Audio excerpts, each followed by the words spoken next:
Good morning, everybody. Welcome to day 3 of Midland Budget 2025. Stepping into the corner, we've got from the Midland BIA. Come on up. We're doing the game show version of the budget today.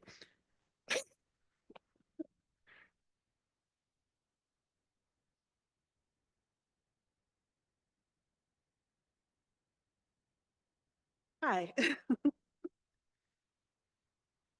So I'm Jordana Wright. Is the little light on? I don't see the light. Okay, all right. I can't see the light, but I can see you. testing, Perfect. Yeah. testing. Is that Sounds okay? good. Right on. Okay. Welcome to day 3. And I guess for formality's sake, I should say that we're calling this meeting back into order. It is the 30th of January, 2025 at 9:03 a.m.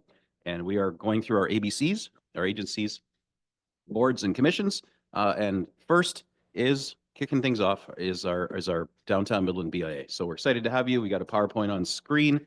And for those following along at home, I don't think the PowerPoint's on our like our package that you can see online, but just stay tuned to the screen. So please kick it off. Thank you.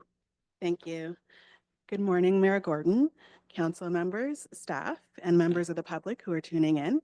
I'll be presenting on all of the wonderful work that the Downtown Midland Business Improvement Area will be doing with our proposed budget this year. And it's sure to be a very exciting year, if I do say so myself. Next slide, please. Great.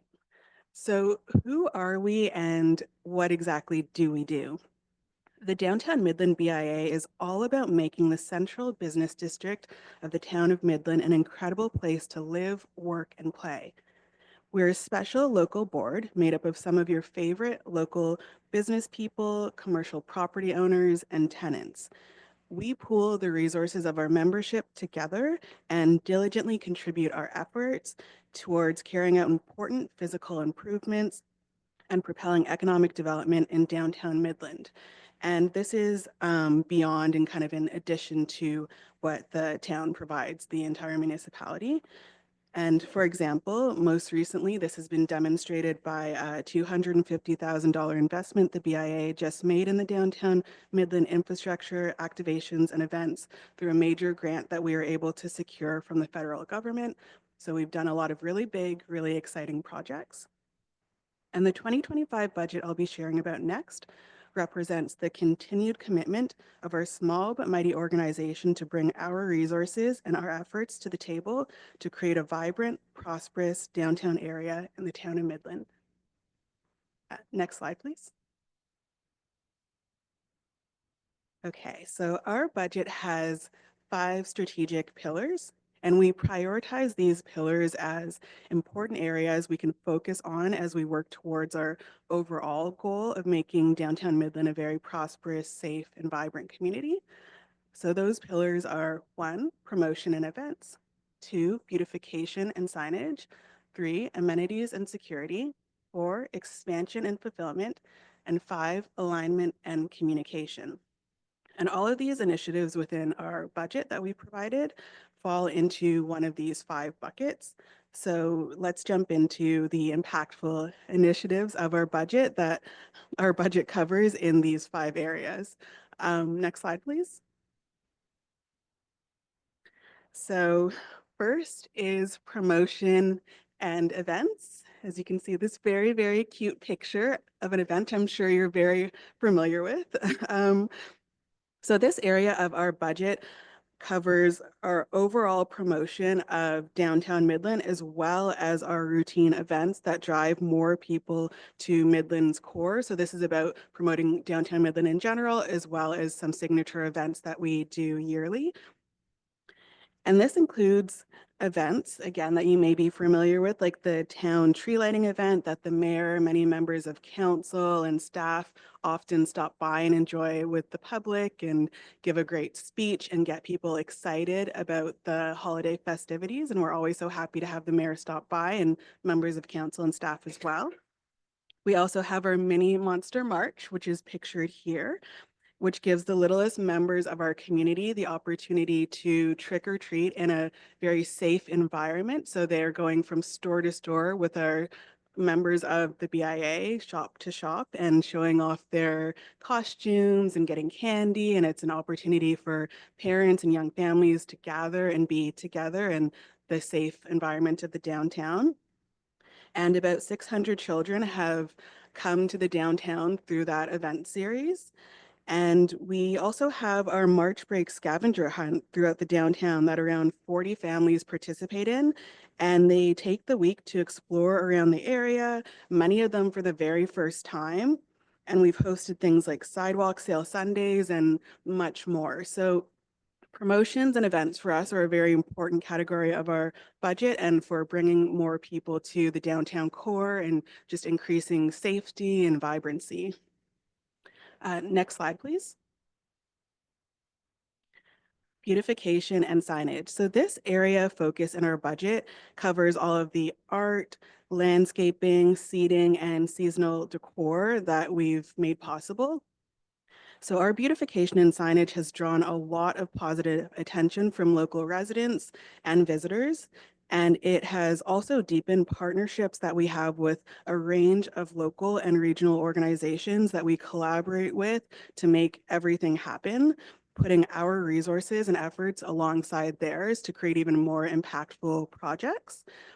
So one very, I guess, popular example of this is our bollard covers, which you'll see here on the slide. And this was an opportunity to transform downtown Midland into essentially an outdoor art gallery, which featured a lot of local artists. And we were able to do this with participation from the county and funding as well. And it was just a very popular project that we hope to bring back with this new budget. In addition, in this beautification and signage category of our budget, we've done things like create patios and ground planters that a lot of people downtown enjoy. And it gives them an opportunity to sit down and relax and kind of stay in the downtown Midland area for a while as they shop and dine and connect.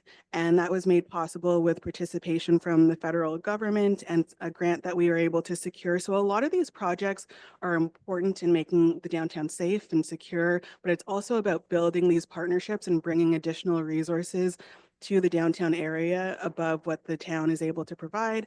And we've been very, very successful in doing that. And another example of that is we've had the opportunity to honor our veterans with Remembrance Day banners across the downtown area in partnership with the Midland Legion and support from generous local economic catalysts like Raytheon. And this category also includes all the seasonal decor that we put up and swap out to make sure downtown Midland always feels very fresh and seasonal and inviting. And this creates a really delightful and memorable experience for visitors. So another important category of our budget. Next slide, please. And so next is amenities and security. So this area of focus in our budget is all about ensuring that the daily experience of the community, tourists, and BIA members is positive, safe, and easy. This includes things like our fierce advocacy for community safety downtown, and we're big advocates of free parking as well. Removing the parking meters was something that a lot of people were excited about and has helped a lot of local businesses. So that is something that we're happy to see.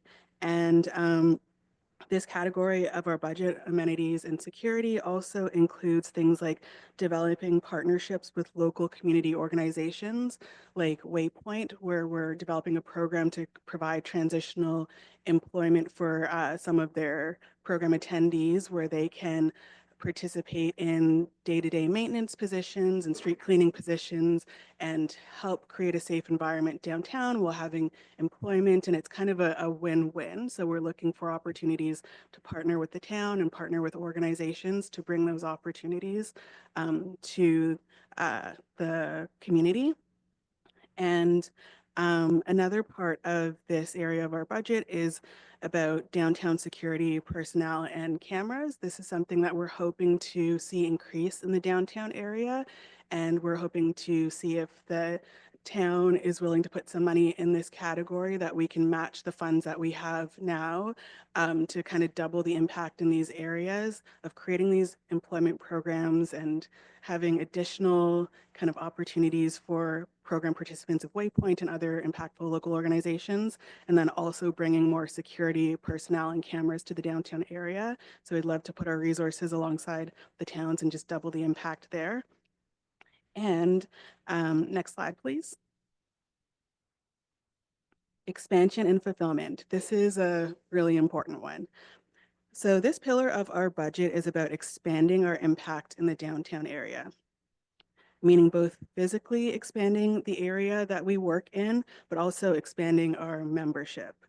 So this includes a lot of meetings that we'll be having very soon and communications that we'll be putting out and surveys and research that will be taking place to see about expanding our boundaries all the way up to the waterfront and then further up the hill to Young as well.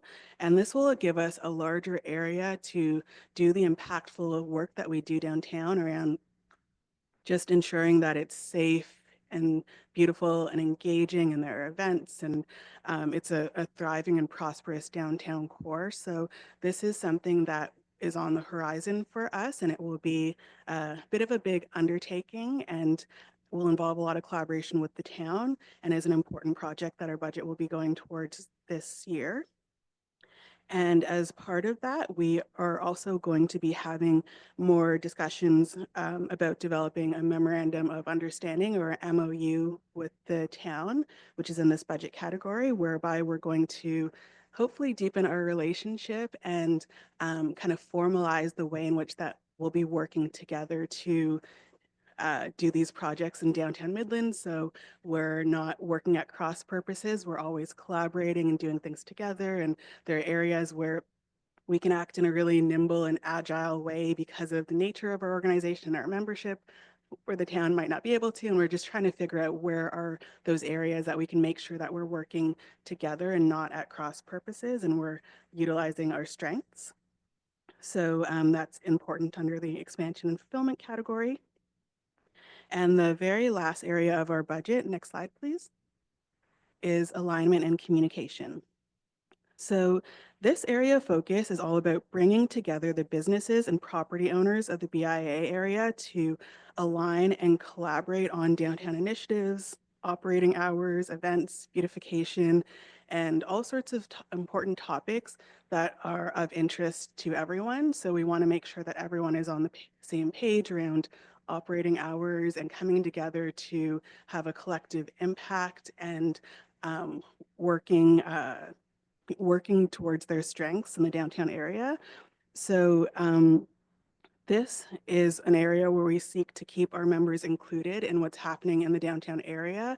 And we do this through things like a new user-friendly website, which we're hoping to expand with our budget, which includes things like an event calendar and an interactive map that allows people to really explore the downtown area and see what downtown Midland has to offer, and an internal member website that we're creating and expanding under this category of our budget, and as well as the MOU. So there are a lot of exciting things on the horizon. Next slide, please.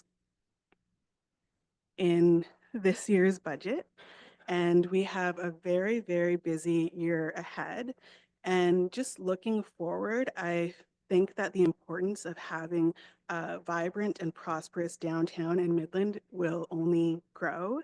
And we are just looking forward to continuing to make an impact in this area. And we're looking forward to additional opportunities to collaborate with the town on this work. Thank you so much for your attention this morning, this very early morning, and I'd be happy to answer any questions. Thank you very much. That's a really nice slide deck too, by the way. Thank Good job you. on the presentation. It's very, I was staring at the parking machines all the way and I was starting to get a migraine. Anyway, just before we get into this, I think it's really important to note that you're a very unique animal in the BIA, in that, you know, when you come to us for budget, you're not really asking the Midland ratepayers for any cash, right? This is, you know, we're partners in this. This is a levy. You work with your partners, all your members, to apply. You have your own budget for this. Mhm. It's self-funded.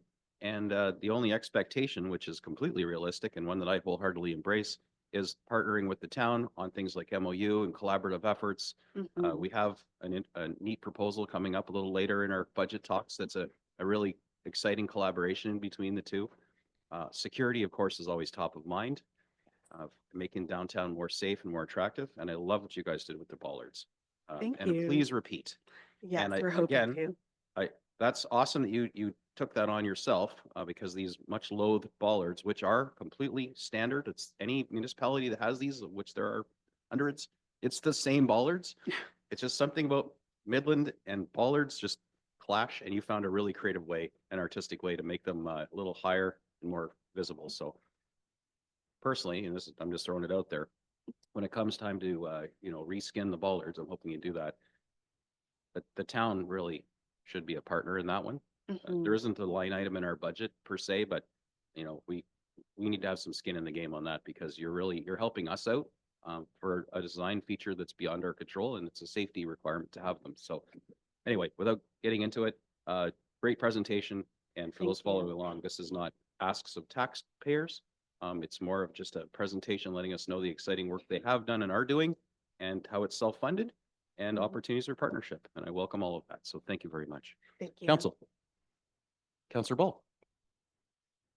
Thank you. Great opportunities for partnership. I just want to build off that a little. I'm glad to see that we have some things in this budget to discuss today about that. Also at the website, I know we have a new tourism website we're working on, and I would hope that we're not duplicating services and that we're having conversations to work together with that. And my next point is also nice to meet you. I haven't met you yet, so nice to meet you. I can't wait to see what you build off of what Kat built last year. So nice to see you. I'm wondering about the boundaries. We talk about boundaries every single year, and I know we are trying to work with people, but I want to know, I guess, I don't know if you can answer that or if one of our staff members can answer that. At what point is it if you own a building within these boundaries, you pay this tax? How does that step happen? Is it even a possibility? Because it doesn't sound like it's getting very progressive, I guess, considering we've been trying to do it for years. So I'm just wondering about that, if someone can answer that one. Um, well, it is a bit of an undertaking. And if you are within the boundaries, you do pay the tax, which is administered by the municipality and provided to us. Or I And just mean the expanded boundaries. oh, the expanded Like, how do boundaries. we expand those boundaries and it's not a choice anymore? Oh, so we are going through a consultation process. So there is the possibility of a no vote on the boundary expansion, but through the process of consultation, we're hoping to like be very proactive about that and to learn what the concerns are about an expansion of boundaries, and just to make sure that we always are addressing what those concerns are before going forward with a vote on the expansion. So we are diligently working with the business owners and property owners and tenants that will be within the new boundaries. And it's just something that we have to work at and make sure that we're addressing all their concerns before we try to move ahead with something like this, because it is a big undertaking, and I guess it has been a topic of conversation for quite some time, but we have a new board. This is kind of a new era. I'm a new executive director, and we're trying to do some very bold things. So I'm very confident about it. Oh, yeah. We needed a really great year behind us. Does Mhm. that make sense? We needed to make a mark and let people see what we can do so that we now have base to be able to build on that and say, now you really want to be part of this. Where before those conversations were, be part of what? I don't really see it. And now you can clearly see it. And we have a plan to, we have to go out, we have to talk more, we have to really convince those people, right? So. Yes, thank you. And I have no doubt that you can convince some people, but my, I guess, question is, when does it not become a convincing? And this is just, if you own a building, you pay the tax. I know that's not the way anyone wants to go, but I just want to know if that's even something that is a choice and who makes that choice. And I appreciate the fact that it doesn't want to go that route, but I'm wondering if it even is a possibility for any of us to go that route. There's a specific process that the town does have to help us with from a survey perspective, and we need to have a certain response in positive support of that. And then the town has to roll that out with us. So there is a formal process that the BIA and the town work together to do, but we need to convince the town yet that it's time to actually do it, because we don't want to waste resources. And you guys won't do it and waste resources if we do it. So that it's a positive. But yeah, there's a formal process. Mr. Farquharson can probably weigh in a little bit because there's municipal act, and of course we can do things, but it's appealable and then it's overturned and it's a huge colossal waste of time. So I always prefer do it with you, not to you mentality when it comes to things. Mr. Farquharson will be able to elaborate because I know that they've had the conversations and we want to plant the seeds for success. Yeah, through your worship. So the boundaries, if you're going to expand the BIA boundaries, that's under the municipal act. So it's not the BIA that decides, it's council. So at the end of the day, if council decides that they're not going to expand that boundary, that's their decision. The MOU that staff have prepared and sent over to the BIA speaks to expansion. So they can do surveys, they can speak with the businesses to see if there's any interest there, but at the end of the day, the decision to expand boundaries falls with council. Thank you. And as Mayor Gordon just said, is there a process that they could appeal this, or this is just if council decides it's a final decision? Or is there any room, I guess, I'm just wondering all of the, I guess, things that go into this equation. Like, is it even a possibility? How do we do it? We've just kind of been dancing around the idea for a while. And I'm just wondering at what point and how.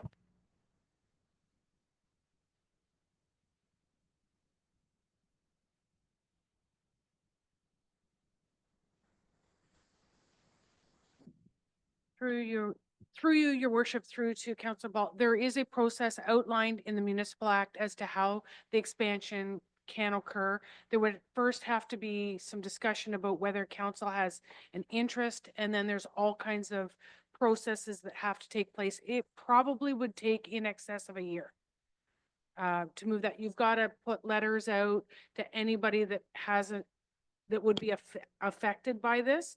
So it's all the current people plus all the proposed new businesses that would be included. There's a whole process outlined in the Municipal Act that the town would have to follow. Okay, thank you. I'll take my lead from the BIA, which is working with these businesses now, our, I guess, building owners. I just wanted to know exactly what we are allowed to do and not allowed to do. And it's similar, I guess, to the vacant building tax that we were talking about earlier. Like, if you want to be a part of the downtown, your building, your business should reflect the look of the downtown. So that's what we're trying to accomplish with tourism and having the boundary. You can very clearly see where the boundary stops, which obviously is not where the downtown ends. So I noticed it with how much you were doing with the banners, et cetera, all year. And it's very a visible barrier. So that's not something we obviously want to commit to. That's a good point. And the key is building the value proposition. So they're doing the right thing, building up, having a banner year, pun intended, and really building up that value proposition. So when they do approach the building owners, some of whom aren't the business operators, right? They're just a building owner. There's an actual value proposition to sell them as to why they want to be members, and kudos, you guys are killing it. I think you're doing a great job. If there was ever a term for council to talk about expanding those boundaries and working on it, I think you've got the right board and the right attitude and the right year behind you. So kudos. Council Meredith. Thank you, Jordana and Nicole. This is if you're surprised to not see Katerina here, because a few of us have met Jordana at the Christmas tree lighting ceremony and so forth. Katrina Kushnevich, which had resigned from her position because of family matters back home, and then Jordana has come in. Jordana Wright is our new ED and is kicking off, basically picking up where Katerina left off. So thank you for the presentation. Just a brief background of this expansion. Expansion has been floating around the BIA for a number of terms, number of years, but it hasn't been focus driven with the town. It's always been you know, trying to, just on the BIA's level, reaching out to the boundaries, the expansion boundaries, and seeing if there's interest. So now we're getting serious. We're working with the town, and we're trying to get this through. And with the progress that we've done this year, the new speakers are the speakers downtown. I'm not sure if they're fully complete yet. I haven't got an update yet, but they should be coming live pretty soon, I imagine. And so there's a lot of, as the presentation stated, there's a lot of things happening. So hopefully with that, we can connect the other block with the downtown. There is pushback because it's a levy. It's a levy on the building owner's taxes, which eventually trickles down to the tenant, possibly, right? So that's why there's always been this stern, no, we're not interested. But now, as our chair, Nicole, stated that, you know, we're giving them a reason to want to come into the BI, and hopefully with all the improvements we're doing downtown, with the help of the town, and, you know, and obviously working with the town is important. And, you know, those banners and don't go up by themselves. It's not the BIA. It's working with the town to coordinate that, and having a good relationship with the town is important to work together. So I'm happy we're going in that direction, and some more great things to come. But the big thing is expansion, and the board has you know, stated that when Jordana came in. It's one of the important pillars right now. So, but thank you, Jordana.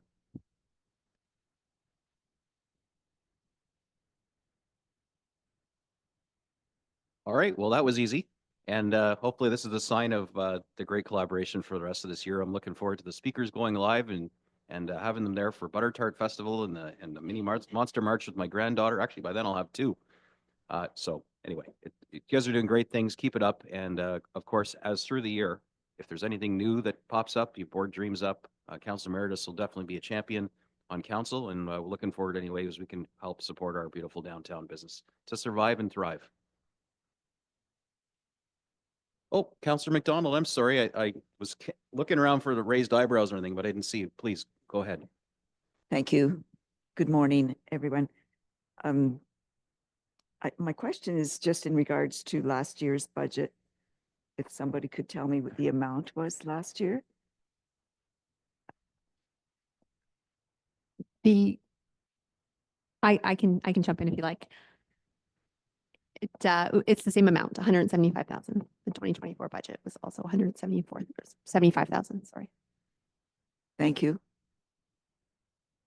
It should be noted that the levy, the BIA increased for the first time in probably more than a decade, was last year, recognizing that they needed more funding to pull off all this amazing stuff. So I thought it was a really responsible and kind of bold move to raise a levy after a long time of stagnant levies. So that's another testimony to the new board and the work that's going on with the BIA, selling the value proposition to our own members. If I can add to that, the increase of the levy, if we hadn't increased it, we've never had a full-time executive director, back then manager. So by increasing the levy, it allowed us to have someone there full-time to do everything that you're seeing now in the downtown. Wasn't really possible with the budget that we had before. So getting someone in full-time, getting that huge federal grant, you know, and you know, I believe the bowler covers were all grant, the speakers were all grant funded. So that alone, for increasing that levy, I think it went up about $60,000 overall from the original. So it made a big difference, and you can tell in the downtown. Thank you. Anybody else? All right, so I've got a motion here moved by Councillor Bald, seconded by Deputy Mayor Prost, that the 2025 budget request by the BIA in the amount of $175,000 be approved. All those in favor? Any opposed? And that is carried. Thank you very much.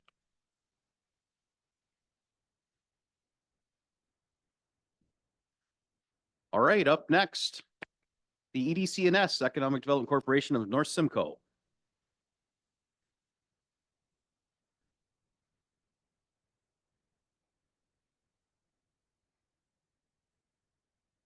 I'm sorry, my name is Paul Marshaldon. I'm the chairperson of the board of the Economic Development Corporation here. And of course, I've got Catherine Love with me, who's our director. And we also have a number of our board members, Nicole French and David Potter, and I think Ron Newman is online, and possibly others. I also believe we have some of the businesses that we represent online listening in keenly as well. So the bulk of our presentation, which has been sent to you in advance, and I hope that you have had a chance to go through it thoroughly, will be presented by Catherine. I just want to sort of open and close. And first of all, thank you, Your Worship, and council and staff for giving us the time this morning. How long do we have? Technically 10 minutes, but it's budget, so Super. I think we're going to have a lot of discussion around this submission just because of the dynamics and how Of things have course. evolved. So we're not going to put the timer on you. Just Thank you. Appreciate let's hear we about it. appreciate Yeah. the flexibility on that, because I will put forward that you have an opportunity to be real leaders in not only as Midland but as leaders in North Simcoe. I'd say that there's probably never been a more complex or challenging time to be asking for this $120,000. But at the same time, I don't think we've ever been so prepared to deliver an outstanding return on investment for your investment. So therein lies the challenge. So with that, I'm going to give the floor to Catherine. And I think, how do we ask for the slides to be advanced? Next slide, please. I like how formal this is. I just want to, plant something here.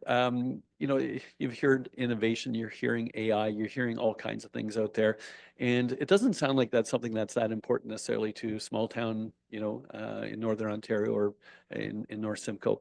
But the truth is it affects us all. And what's happening south of the border affects us all. And there's never a more important time to invest in economic development than right now. And if you don't invest, you're actually going to regress. So there's a bigger cost of doing nothing than there is a cost of doing something. And so as you'll see, innovation, all this is going to be crucial for 9 out of 10 occupations in Canada. We're not, that includes us up here. Next slide. I want to say that a large part of our offering is our board. I think that although we're asking for $120,000, you're getting hundreds of thousands of dollars of value just from the input from this board. You've never seen a board like this with Economic Development Corporation in the history of the organization. And we're blessed to have these people that live in our 4 communities working on this.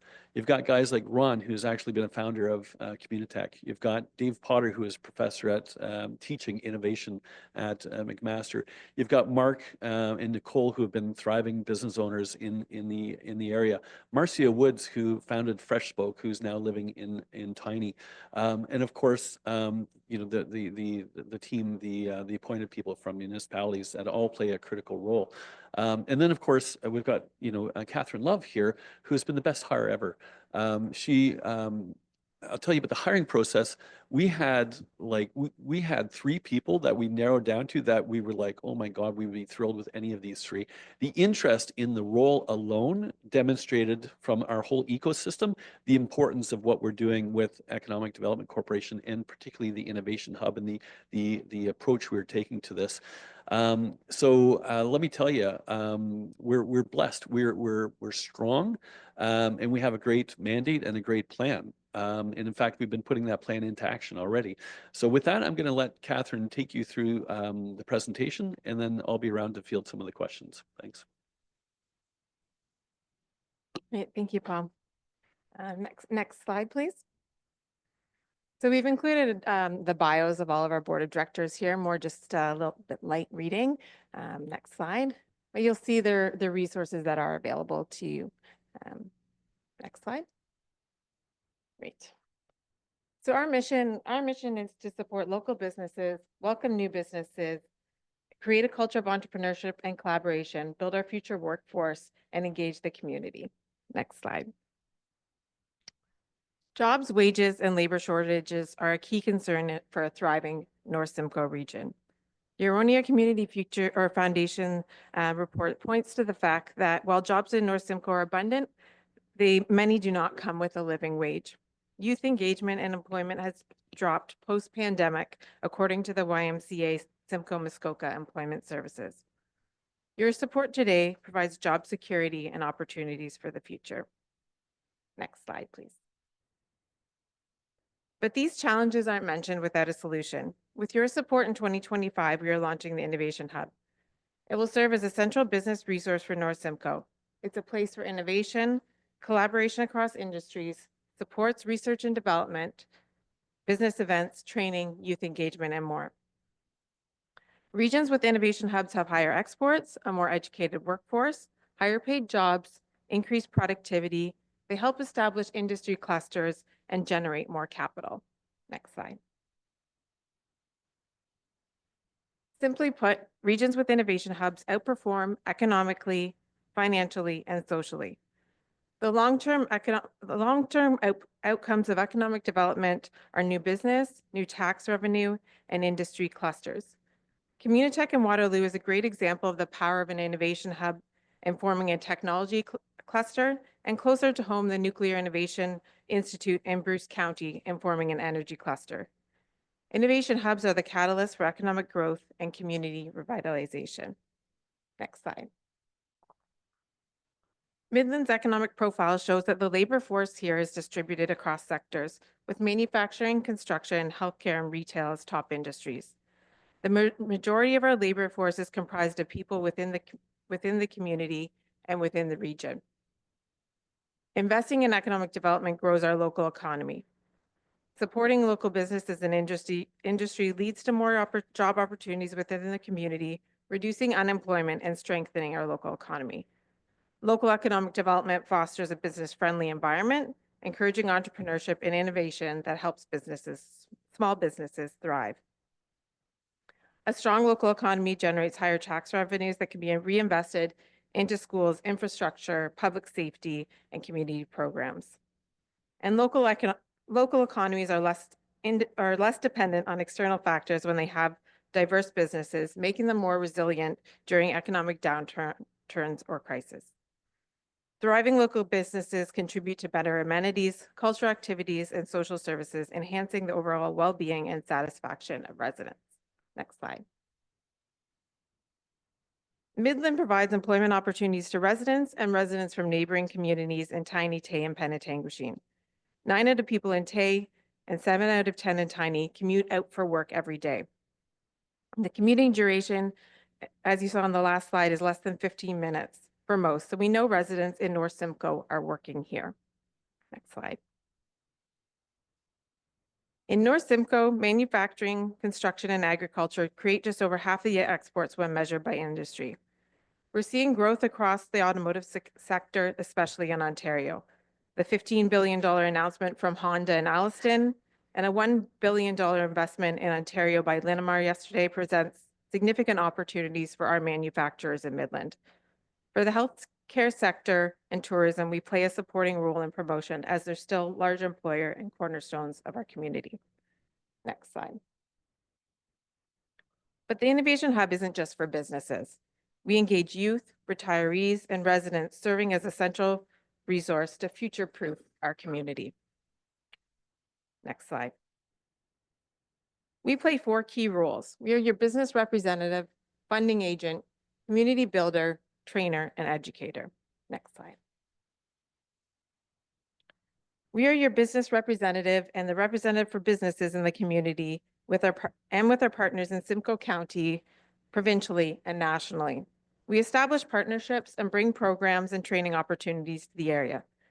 We represent North Simcoe on committees including manufacturing, agriculture, investment attraction, and entrepreneurship, hosted by Simcoe County. The Innovation Hub project, our programs and business support services are delivered in partnership with Georgian College, the Henry Bernick Entrepreneurship Center, the Small Business Enterprise Center, and others. We leverage the expertise of industry partners such as RTO7 for tourism businesses. This year, we offered sponsored spaces in many of these programs, hosted workshops, and shared funding opportunities through our newsletter, social media, website, and one-on-one consultations. Next slide. We are one of 4 local business support services service providers serving over 50,000 people. The core services offered by EDC&S include business support and investment attraction, sector development and training, and marketing and promotion. The North Simcoe Community Futures provides business loans for startups and expansions, advisory services, and support business transitions. And you just heard from the Midland BIA how they support Main Street businesses and the Chamber providing local business promotion. Our organizations are complementary with minimal duplication of services. There's also the County of Simcoe that provides economic development at a regional level versus EDC&S at a local level. Both focus on improving economic conditions, but they differ in scope, scale, and strategy. Regional economic development offered by the county is broader. It's focused on attracting large-scale investments, improving infrastructure, and fostering industry-wide growth. EDC&S, on the other hand, is more community-driven, emphasizing small business support, job creation, and improving the quality of life within our town or city. We need all of these organizations and our partner organizations in surrounding regions to stay competitive. Next slide.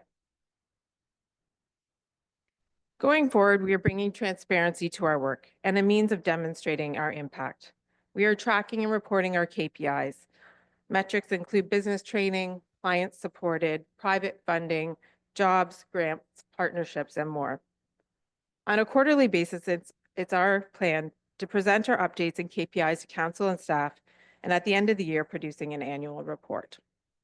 You already see the data populated here for 2024. Next slide. The outreach so far from EDC&S for the Innovation Hub in Q4 of last year resulted in 14 clients who are responsible for 10,090 jobs and generating $70 million in revenue annually. We have signed letters of support from businesses and partners, and this is all before the official launch of the Innovation Hub. Next slide. EDC&S is aligned with Midland priorities with structured reporting, our work plan to engage staff and support projects. And we want to thank Mayor Gordon for serving on our board. Next slide. In 2024, we attended the Manufacturing Forum, Auto Mayors Meeting, reestablished our Manufacturing Roundtable, hosted IP workshops, our Small Business Week celebration, launched our monthly newsletter, and more. Next slide. Beyond our first role as your business representative, we are your funding agent. Through the Innovation Hub project, we have access to funds available to nonprofit organizations. We often qualify for a different stream of funding that isn't available to municipalities, counties, colleges, or charities on their own. The amount received and requested can vary or be adjusted by the funder or by us as the applicant. This is a 6-month snapshot intended to show the opportunities that we have identified and will be applying to many more. Next slide. Municipal funds are foundational, and they're required to access provincial, federal, and private funding. Federal funding is secondary. The federal government and FedDev specifically want to see communities providing that initial investment. Based on the structure of our budget for 2025, 80% of your contributions are spent on programs and 20% on staffing. Next slide. Our third role is as your community builder, liaison, and connector. The hub serves as a central spot for events, training, and product development. We have an audience of over 2,000 across our social media channels and launched our newsletter to 400 people across North Simcoe. As your trainer and educator, we are facilitating and hosting programs and workshops. Over 77% of our population works in this area and will benefit from local business training. Next slide. It is important to support EDC&S and the Innovation Hub now more than ever. North Simcoe is seeing slow growth compared to the rest of Simcoe County. The 2021 to 2025 report by Simcoe County projected our population to be 57,000 by 2031, an increase of 60%, and the growth for South Simcoe 29%, West Simcoe 20%, East Simcoe at 16%. What residents are saying is that most jobs in this area do not pay enough for people to live here. We have noticed and can change our trajectory by creating new jobs at higher wages and growing key sectors. Next slide.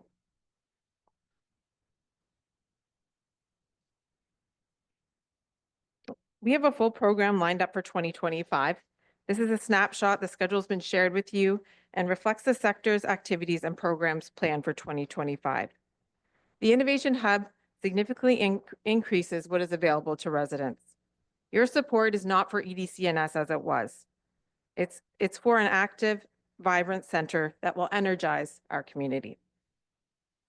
Next slide. In the past, EDCNS operated with only one source of funding, municipal funds. Our commitment going forward is to leverage 5 sources of funding: municipal, provincial, federal, private, and cost recovery. Next slide. To deliver the benefits of the hub, we've developed our budget. It's based on a total contribution from the municipalities in our region of $350,000. We are asking Midland for $120,000 in 2025. Our budget includes a new space, staff, programming, equipment, and events. As you can see, the municipal contribution is doubled with the 4 other funding streams. And any additional new staff is also funded by our grants. In 2024, we applied for $2 million in funding for our 4-year project. Funding will be allocated and distributed across North Simcoe to municipalities who are supporting EDCNS and the Innovation Hub project. Next slide. The cost of economic development would be double or more without EDCNS. Our budget is $350,000 shared between 4 municipalities. Next slide. So with that, I'm going to pass it over to Paul, and then also Nicole wanted to say a few words. Oh, super. Is now a good time for you? Yeah, I think so. I think you guys know me now as chair of the BIA. I have owned a business in Midland for 16 years now. And my business serves other businesses in the region, as well as in Ontario, Canada, and globally. When EDCNS started, I was slightly involved. I didn't take a board position at that time, but I kind of helped and consulted on a couple strategic things. Now, as EDCNS has been doing what they've been doing with Catherine for the last year, less than a year, I have never seen my business so involved. I know I sit on the board, but they have been reaching out, they have been asking, and how many of my clients are involved, and how many events and talks and roundtables that the businesses in these communities have actually come together and are starting to problem solve together. And in 16 years, I just haven't seen that happen. So I think this is really important. And I know that there's other things at play to make this decision, but I want to work in a community that supports economic development for not just my business, but the businesses that I support as well. Okay, thank you. Thank you, Nicole. And I've seen exactly what she talks about, and I've seen her clients at the one slide where you saw at the manufacturing summit.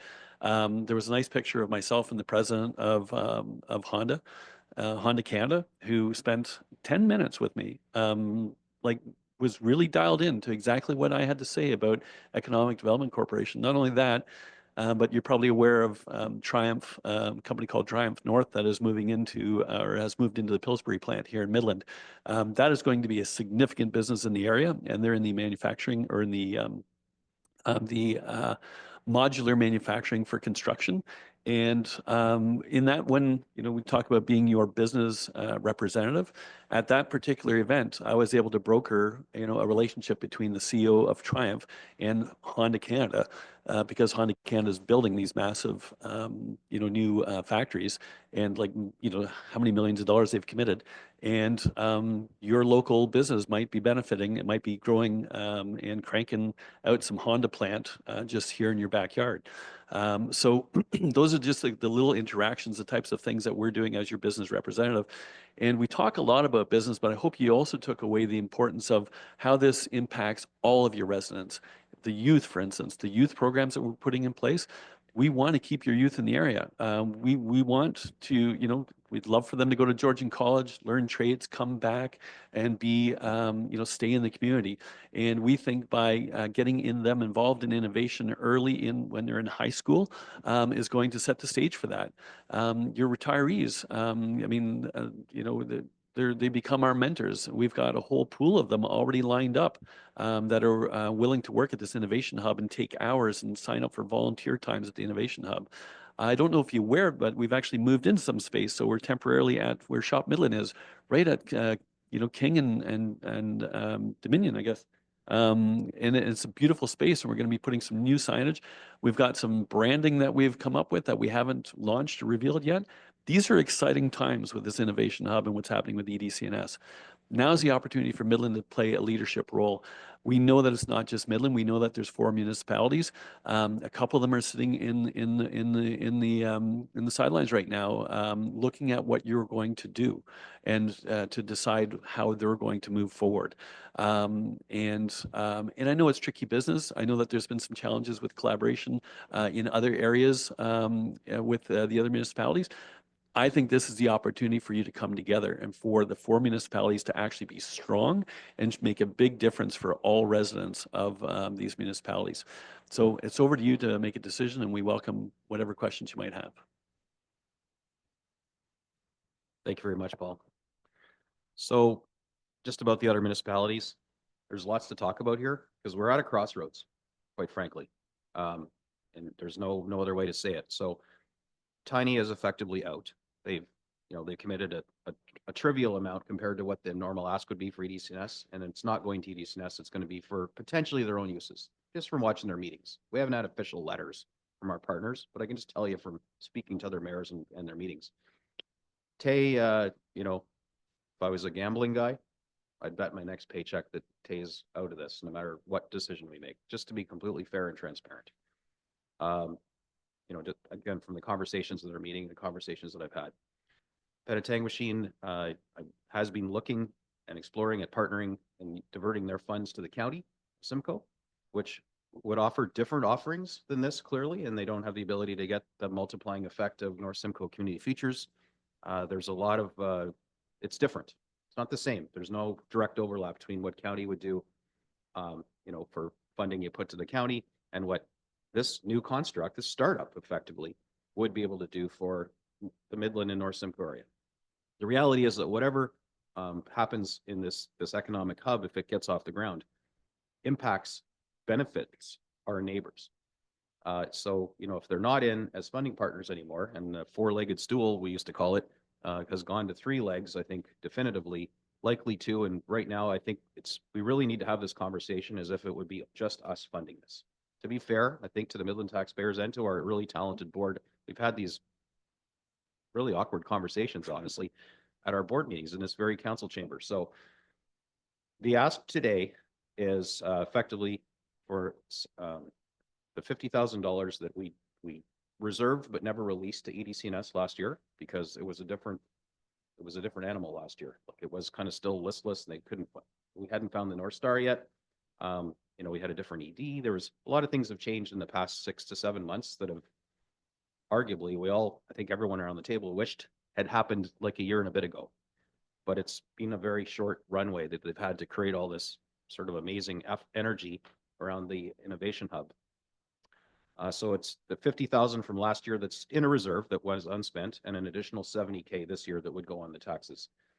But I think the conversation, council, we should have about contributing to this startup and getting it off the ground, it needs to be beyond 1 year. They can't just do this with a 1-year commitment and the next year they come back and going, please, we need more money. We need to commit for the next 2 years that we have any control over. We can't commit or bind future councils, but look at this as a 2-year investment of effectively 120K a year.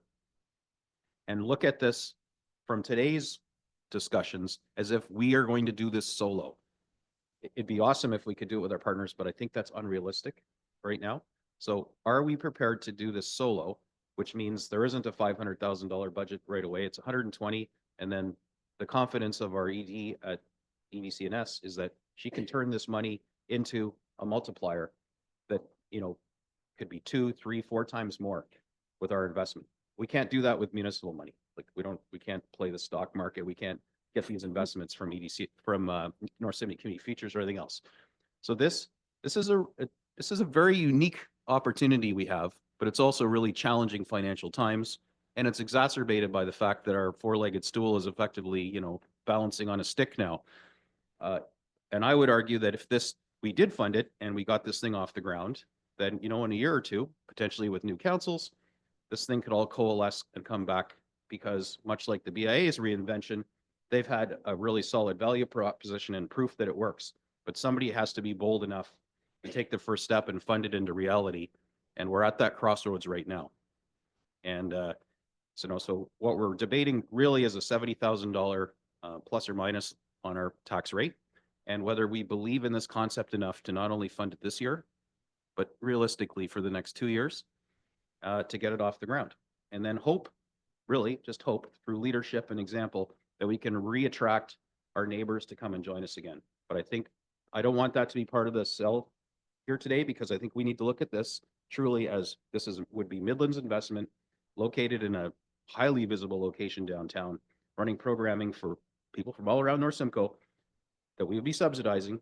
I get that, with the goal of making life better for everybody, including our Midland businesses. So I think just to frame the conversation today, I didn't want anybody to feel like this is something that it isn't.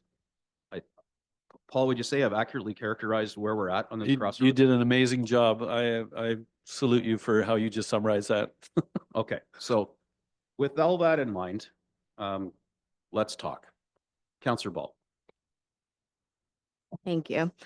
I'm glad you mentioned that $50,000, because I was going to bring it up. So it is listed on our slide as I know it's why it's listed there as the approved budget, but it is listed under EDCNS. And I just wanted to point out that we did not actually give that money away, and it's just sitting there for economic development, which we deemed as obviously important enough to fund it in some capacity last year. I think that I have been on your mailing list. I've been watching everything. I was supportive last year, and I think I'm more supportive this year, because I've seen that speaking about other municipalities pulling out, we were the ones who pulled out last year. So that didn't stop you. In fact, I see you were more driven to prove us wrong. And I think that you have. We talked yesterday about tourism and the importance of restaurant packages, and I see you have Snowlicious up there. I'm looking forward to going to that. I think you're working off a proven model that other municipalities have been successful in, and I have no doubt that it'll work here. I do appreciate the sponsorship dollars over the next 4 years increasing, and I think with this proven model that's an accurate representation that you maybe don't need as much funding in the future as you're requesting. I am, however, not for Midland paying for more. I think that, yes, you're located in Midland. That's a central location. It makes the most sense, but that doesn't mean the weight of EDCNS should be on Midland. It should be equal 4 ways. So I'm fine with $100,000 commitment. That would only be $50,000 this year, bringing that $50,000 from last year that we have sitting there that we set aside. I don't think that we can do what you're doing in-house. I don't think we can do what you're doing in-house with 5 more staff and 10 more years. I think that you are proving that you are at a place where you're developing Midland, and I would like to keep you wanting to do that and people coming into Midland. And I think disconnecting you and the partnerships that you've already made is the wrong move.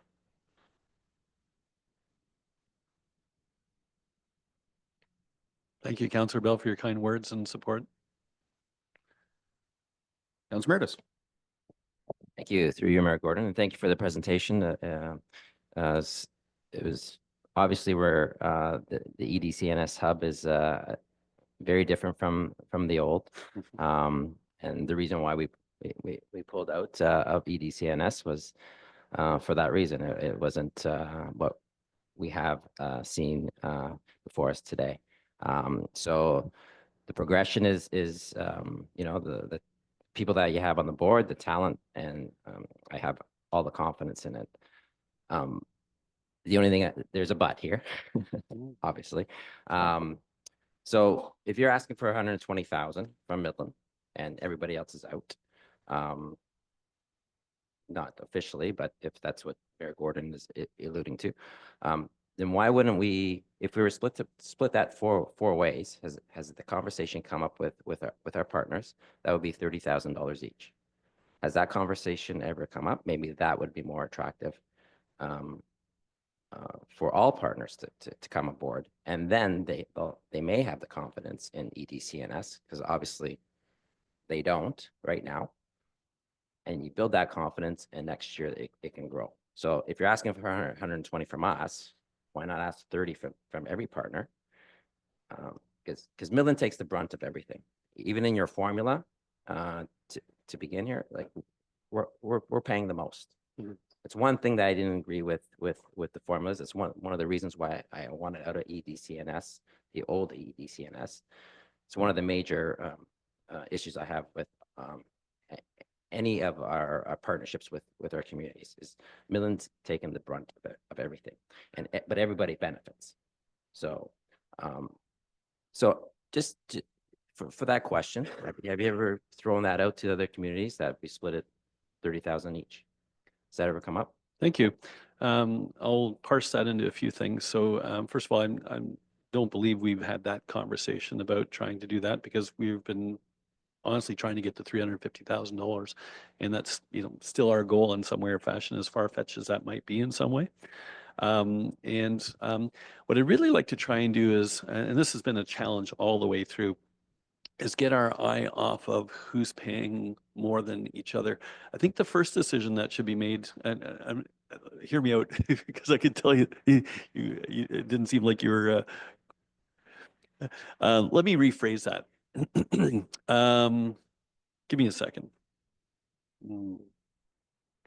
I think the first thing that we need to do is individually look at, is this a good investment for Midland, regardless of the other partners? Like, if they are not involved, is this still a good investment for Midland? Based on what we've put forward, is this going to increase jobs, businesses' profits, wages, opportunities for youth? Is that going to work for us, regardless of what happens in the other communities? I think that's the first thing that we need to look at. Of course, there's always going to be a challenge in the funding model. And I got to tell you, the funding model has been the bane of our existence for the last few years. It's been causing more challenges than what it was worth. I mean, there's so many different ways to do it. You could just split it 4 ways. We ended up choosing a population model, and that was decided by the board, including your representative here, that made the most sense. And the reason why it landed on the population model was because we felt it wasn't just about the businesses. It wasn't just about tax revenue, because if that was the case, then Tiny and Tay would be out for sure. It really became down to about the population base, because who benefits, and it's much more than the businesses, and that's why we talk about all the people, because we know that although we've got all these manufacturing companies and businesses in Midland, most of your employees come from actually Tiny and Tay and Penetang. But more so than even Midland. Like, Dave's got all the stats. He's our stats guy on this. So we actually have the real census information on that. So you're kind of tied together, the 4 communities, and you all benefit. And so it makes sense for everybody to contribute for sure. Would I be open to revisiting the amounts that people fund and having those conversations with the other municipalities? Of course. We want to move something forward, but we need somebody to take a leadership role and make a decision and say, we're in. And I'm hoping from there, that'll be a good anchor, and we'll be able to have those negotiations. Maybe one suggestion is you actually decide today to park the $120,000 into economic development, which is exactly what Penetanguishene did. They've parked their money back way in November, December. They parked the money, and they've been now sitting and waiting to see what everybody else does. Maybe that's how we start the negotiation. I'm just throwing that out there as an idea.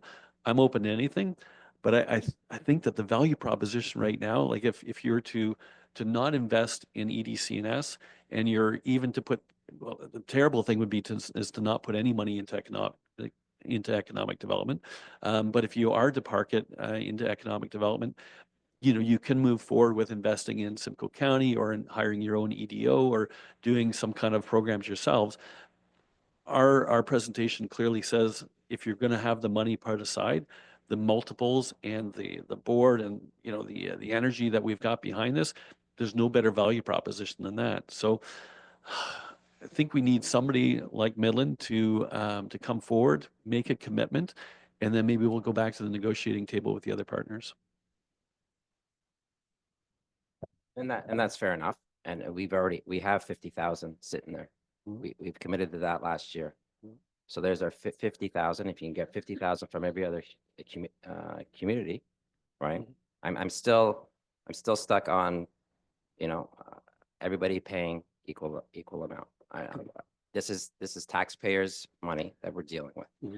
And you have people come from Tiny, Tay, majority, which you just stated, that pay taxes in Tiny. Right. They come and work here. Right. The tax dollars in Tiny. Right. Right. Yep. So this is our tax dollars here. We're spending our tax dollars. And I understand that, you know, we create jobs and businesses for people. There's a 2-year commitment here.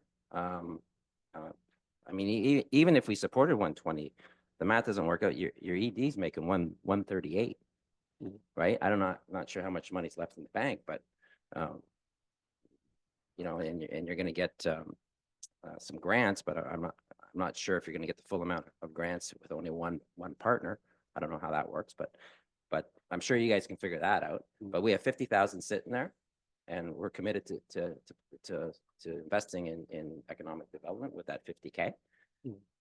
Go to your partners and see if they get thrown in 50K, and then we can you know, at least commit for 1 year or 2. We might be able to commit for 2 years, another 50K. But the partners have to be involved, I think. We all benefit from it, and our taxpayers shouldn't brunt the whole cost of this. I appreciate your comments, and we're more than happy to go back to the table and talk with the other municipalities. We just love some kind of a leadership role and support from your end, and direct us and we'll do what it takes. Or if I can maybe add some color to this too, because that's very valid comments. And believe me, at this very table, we beat that one up big time about we're equal partners. I think you've seen this argument if you've read the news that follows, not just about EDCNS, but about other funding requests. There is a preoccupation or a fixation on commercial tax assessment. You know, that's primarily the argument against being even Steven with us. And that I hear that from both our rural neighbors. You know, there's strong, compelling arguments why, you know, that's true. It's a reality, but it is irrelevant when it comes to the benefits of economic development, that you can't use that as a reason to dismiss, you know, paying your fair share.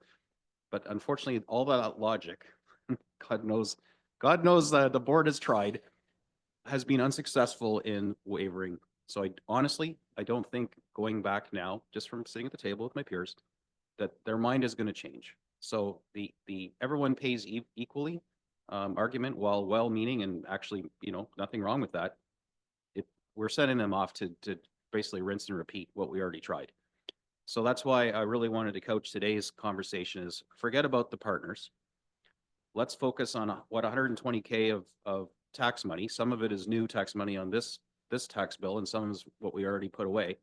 What does that get you for economic development? If we think about the cost of an FTE in our municipality, we were talking about this yesterday, Councilor Ball, 120K is kind of like the median entry-level job in a municipality. You know, some people will freak out about that, but that is kind of the reality once you put in wages and benefits. That's just hiring a person. There's no plan. There's no board. There's, you know, starting from scratch. There's no ability to apply to North Simcoe community features and multiply municipal money, because we can't do that as a municipality. You need to have this nonprofit outside agency.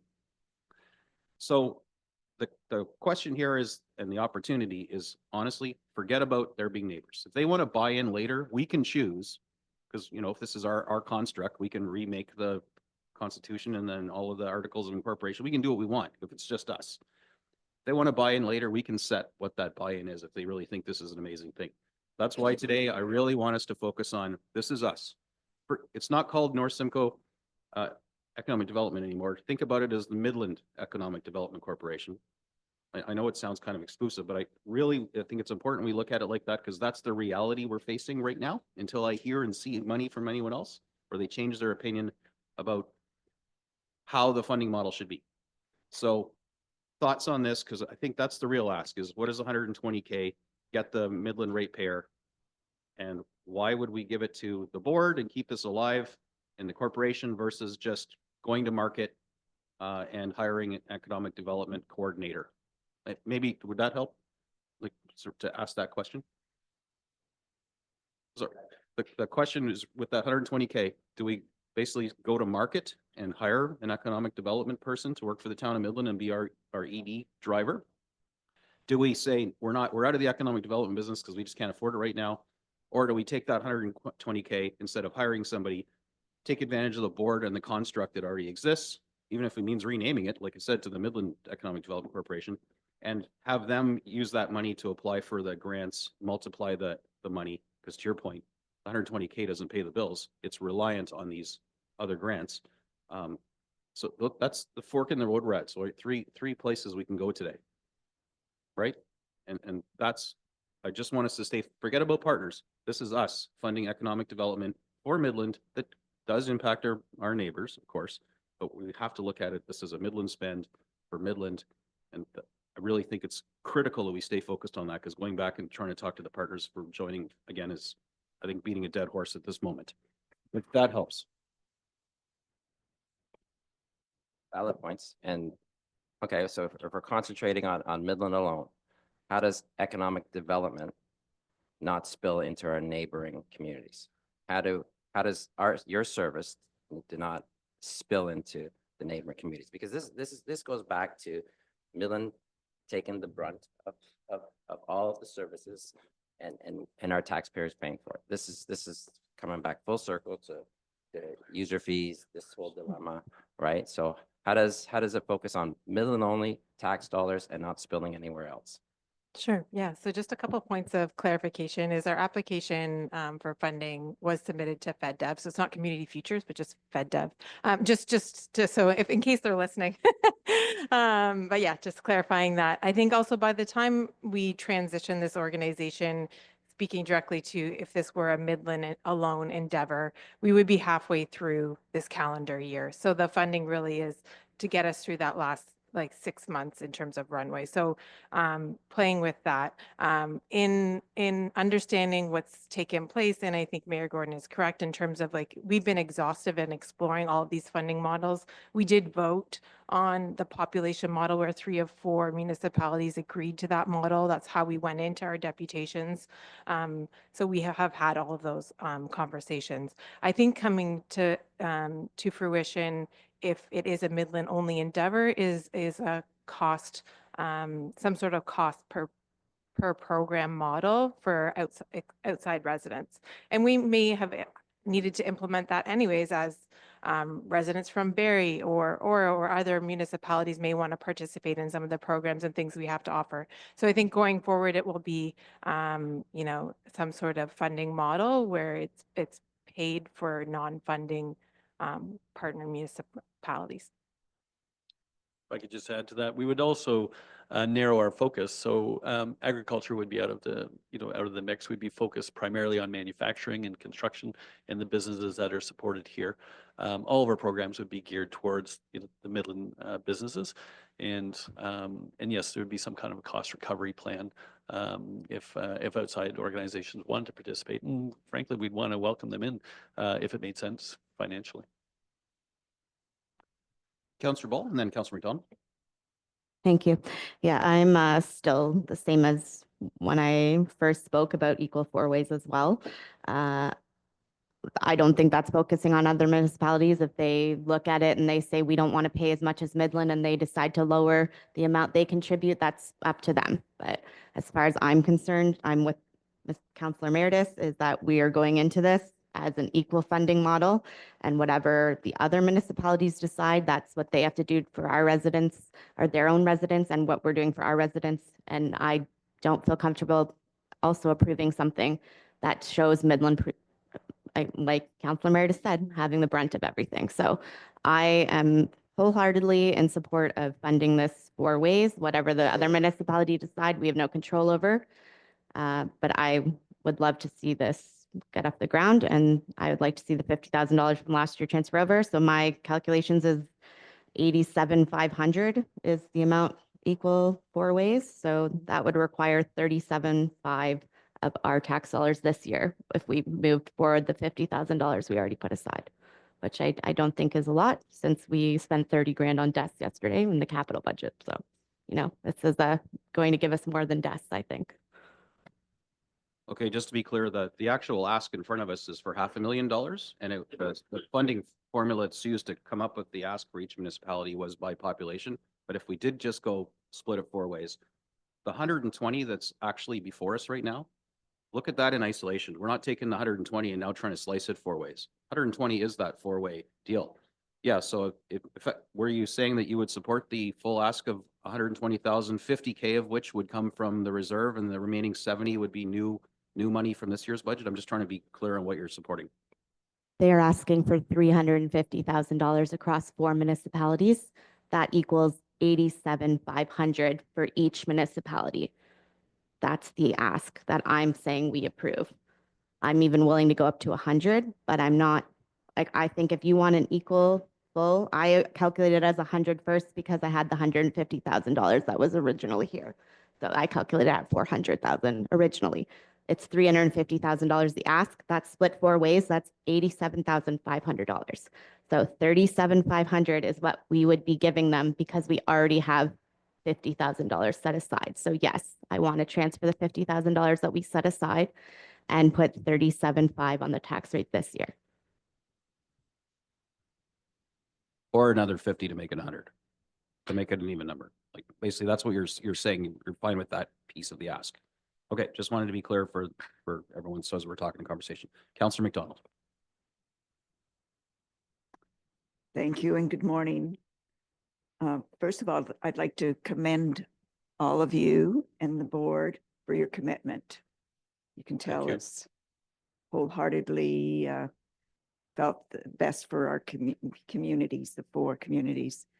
My question is, and I noticed on one of your slides that I think it was the supporters, one of them was North Simcoe Community Futures.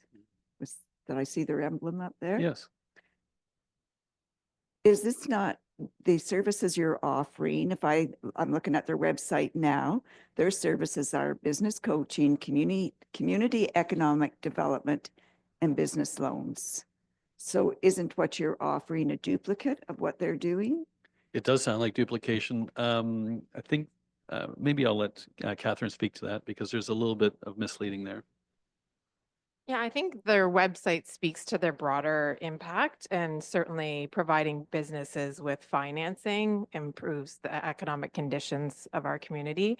But their core services for Community Futures are business financing, helping businesses with buying and selling, so business transition of ownership.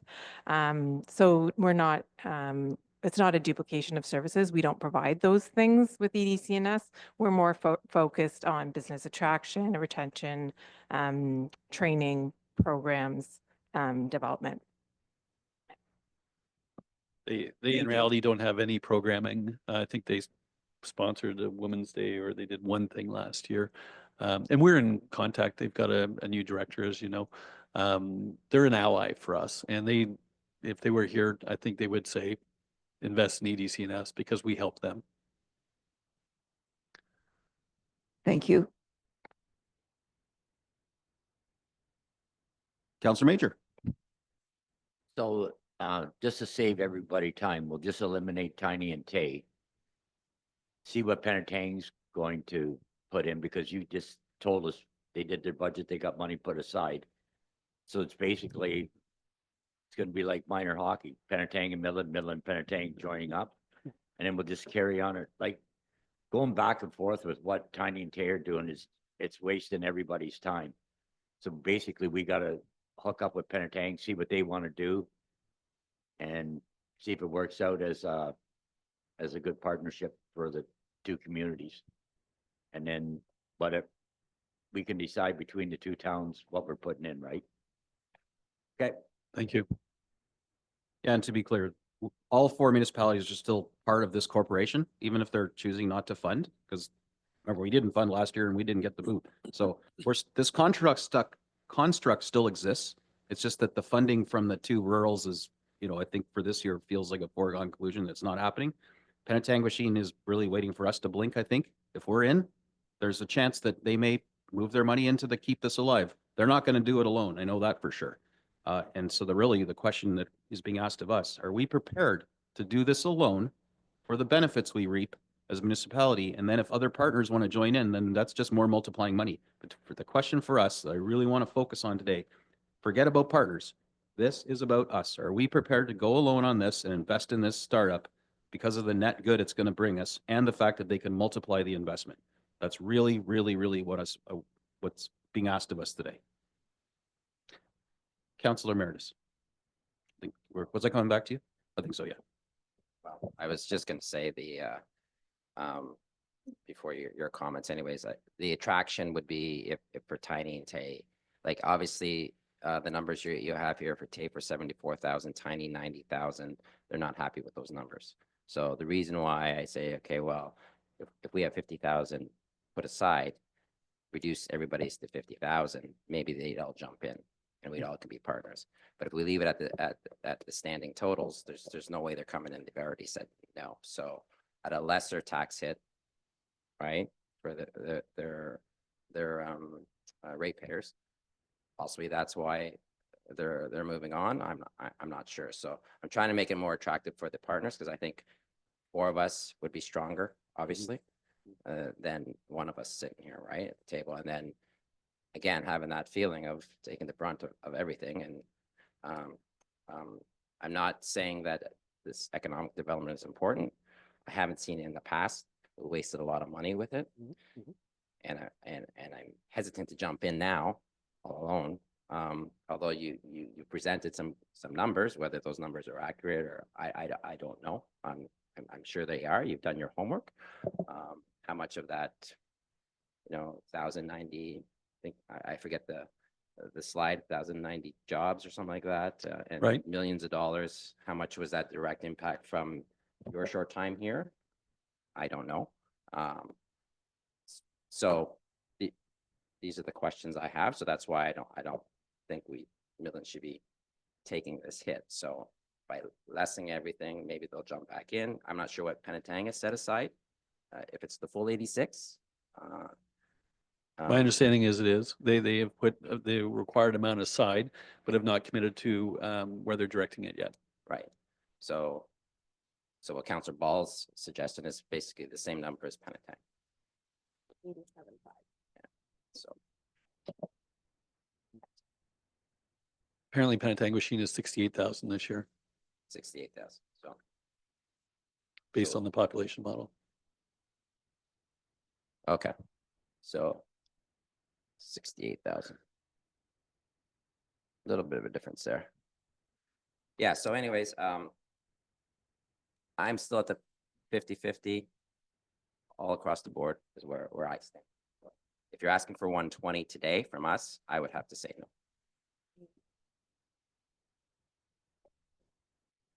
Sorry, just a point of clarification on the budget. So Penetanguishene was 68,000 for 2025, and what is being asked before you for this calendar budget is $70,000. So if you're saying putting in the same as Penetanguishene, it would be $68,000.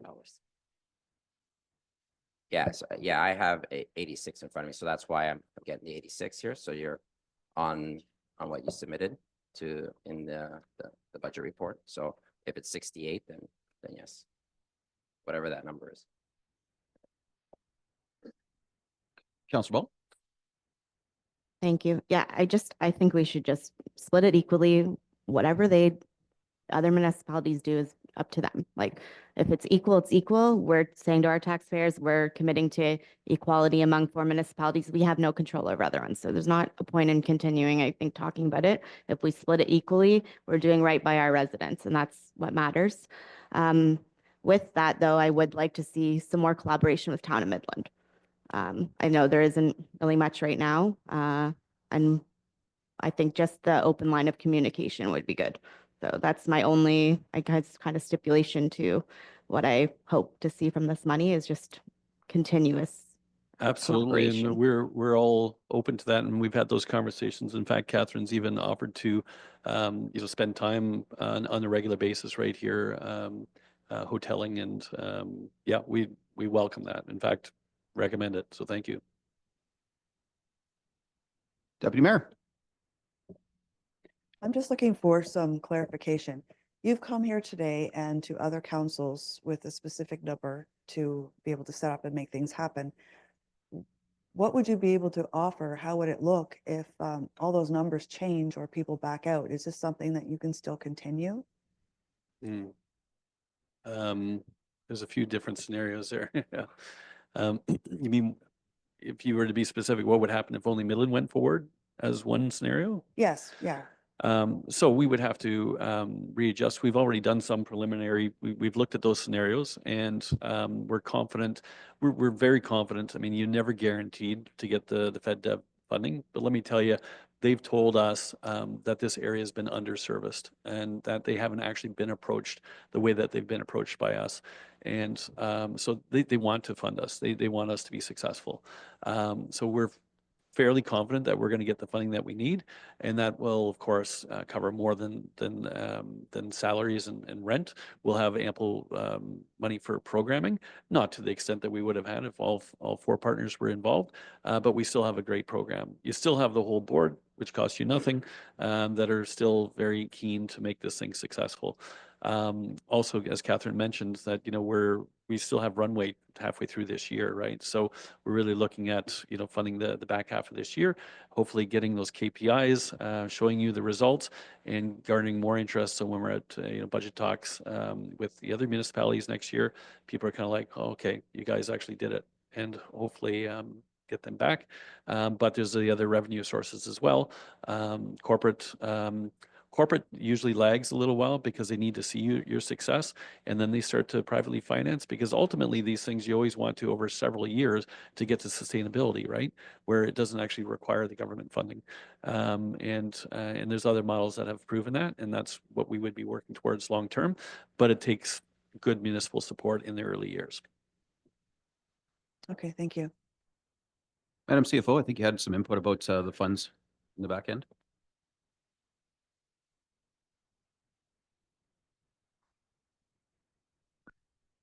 Thank you, Your Worship. Just on screen here, I've prepared a little summary of what has been presented in the budget impact versus Councillor Ball did throw out a suggestion as well. So I thought it'd be helpful to show Council what that means. So the base budget includes already the 50,000, right? So we put $50,000 in the 2024 budget. That money is still there. It's being held in reserves. So 2025's budget already includes that 50,000. The ask today is for a total of 120,000. So that is an additional 70,000 as Ms. Love indicated. So that would be a hit of 70,000 to the tax rate today. Their projections also show that in 2026, that budget amount would go up to 139,000. So that would be an additional hit next year of 19,000. As presented by Councillor Ball, so again, taking that 50,000 that we already have from 2024's budget, if we were to split that same allocation the 4 ways, and our contribution would be that 87.5, that would actually reduce our budget this year by 12.5, right? Because if we're looking in total for 87.5. The problem with doing that is, again, and you've heard this from me through other service areas, we're essentially pushing costs of this year onto next year, right? So in 2026, if we're looking to give them that same 87.5, we really only have 37.5 built into our base budget, right? So next year, the impact to the tax rate will be a $50,000 hit. So instead of taking the impact this year, you take it next year. So just want council to be aware of that. Thank you. Thank you. That's good information to share, Councillor Ball. I just want to point out that next year is still lower than the hit of the original ask of 70,000. That would be if we fund them fully with the amount they're requesting. I hope that you can get the full funding. That means going back and adjusting your formulas. I know that's frustrating. But if you want the full ask, that means the other municipalities have to raise to be equal to what Midland is. So whatever you want to do with that, that's up to you. But I hope that I can at least gain some support with at least funding equally this year. And again, to be fair, we really should be looking at pre-committing for 2 years. It's not, because it's not fair to get the, let's say we do this and we fund to get it off the ground. And then next year, you know, for whatever pressures are on us, we decide to pull the rug out from under them after they got the startup. It makes no sense. So we only have one more budget cycle after this. So that's why I'm trying to couch this as a 2-year commitment. We're either we're in or we're out. It's really has to be that simple. And with the revised numbers, it sounds like they can make do with whatever money we give them, which is great. But I just want to be sure that we're, you know, being fair, that we're looking at this. I'm glad the slide's up here for 2 years, because it's just not fair to try and launch a business and then pull the rug out from under them next year. I'm fine with that commitment. I think based off the sponsorship amounts that they believe that they can get, that they're not going to need as big of an ask from Midland. They're not going to need as big of an ask from municipalities, because this is a proven model. It's working in other municipalities. They're funded entirely, not entirely, I should not use that word, but they're funded, the majority of the funding is coming from clients buying into this model. So they have the opportunity for growth. If we stop them from doing that, the growth is going to stop. It's just, we need to commit. We need to commit to economic development. It's important for Midland, and we cannot do it in-house. Like, so it's just, I can't stress enough how important it is. Okay, and to be fair, to have both sides of the coin about not doing it in-house, Mr. Parkinson, you know, we usually planning growth development is the department where ED lives in municipalities. We don't have an identified individual like that. What would be the anticipated spend to get somebody of the caliber that we would need to basically run ED on our own? If we weren't going to use our existing construct, and assuming we believe that economic development is important, any idea on ballpark? Or was it the same money or double, or just be good for some context in the conversation?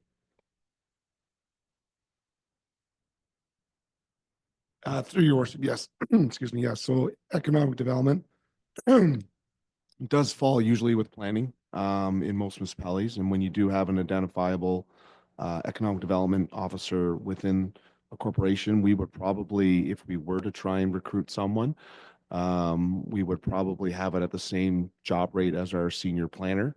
So with salary and benefits and OMERS, you'd be looking at probably around the 110 mark, 115. Okay. I mean, well, obviously not having the whole board behind them and the ability to get access to these multiplying funds, blah, blah, blah, but just, I wanted to make sure we put that in for balance, so we're not ignoring that possibility in our conversations.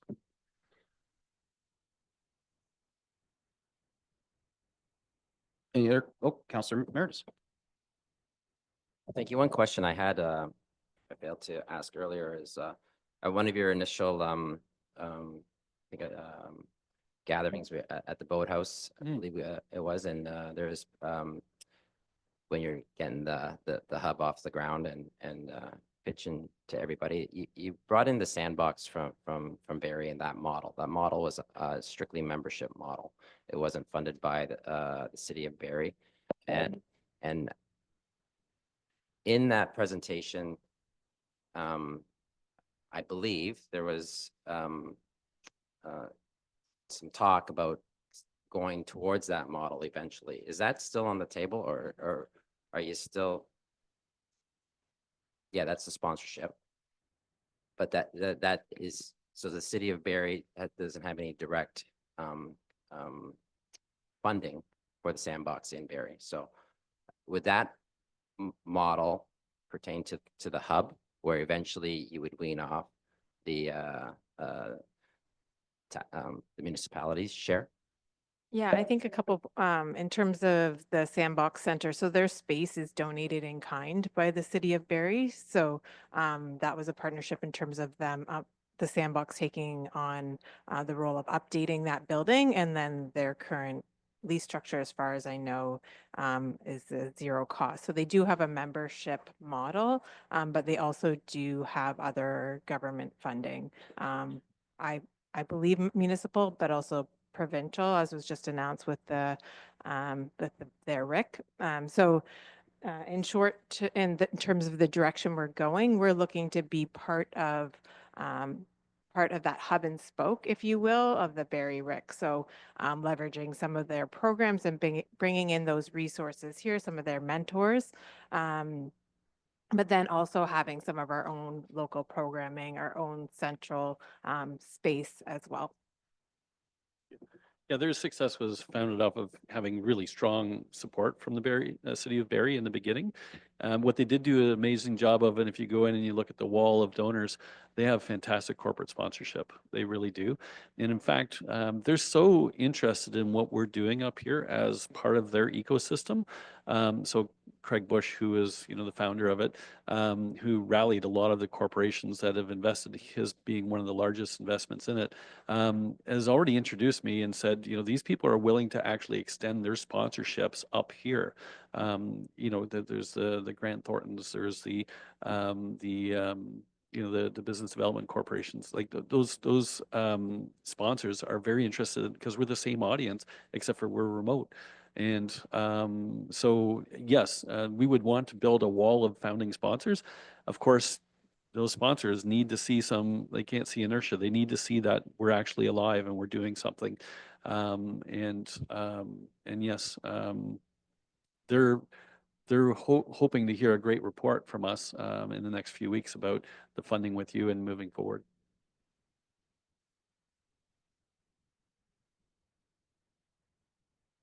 And if you're not working towards sustainability, then you're in bad shape. I think you can't count on government funding forever. It needs to be maybe 4 years at the longest, and then you've got to work towards that sustainability. So I'm completely in agreement if that's what your ultimate question was.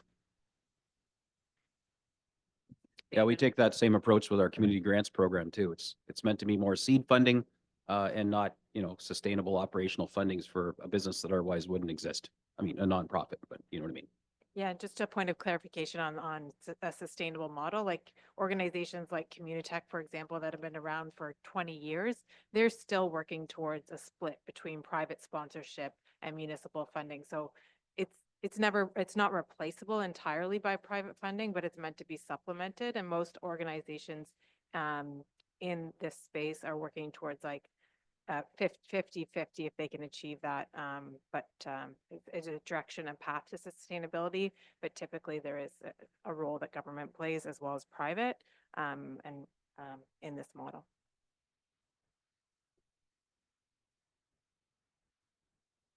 All right, so we don't have a modification yet on the table. The motion would currently read that the 2025 budget request by EDC&S in the amount of 120,000 be approved. We understand that there's different funding sources for that. That comes to 120. One option on the table, of course, well, there's several. One is no, the 50K stays in the reserve. We use it for something else, and we don't add any new money. And I think you guys run out of run. I'm on the board too. Run out of runway sometime mid-year and have to wind down. We got to decide as the 4 partners, what are we doing with this corporation? Are we putting it in park? I'm sure we'll lose our talented board because why would they stay around? And that's the end. So that's one direction. Second direction is we fund them in full or in part and keep this thing alive as the only funding partner right now. And through its life, we try and work to entice our partners to come back, or we just keep running it by ourselves.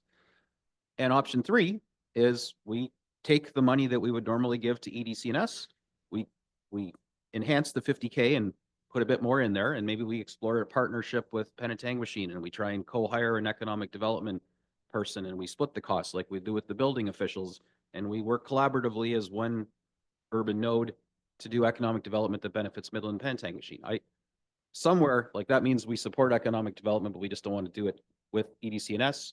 we fund EDCNS to some degree, or we're out. I really, is there a fourth option that I'm missing here? I No, think I've voted down to three. Just the only caveat on the third option is that you aren't eligible for any kind of matching funding or outside support. And we don't have the combined bench strength of the board that volunteers and puts all the effort and does all the legwork. So Right. like, there's a lot of compelling reasons to not discard this entirely or at all, really. And again, I committed to the board that I wasn't going to come up here and saw your legs off, even though that things looked pretty gloomy, really, from the partnership perspective.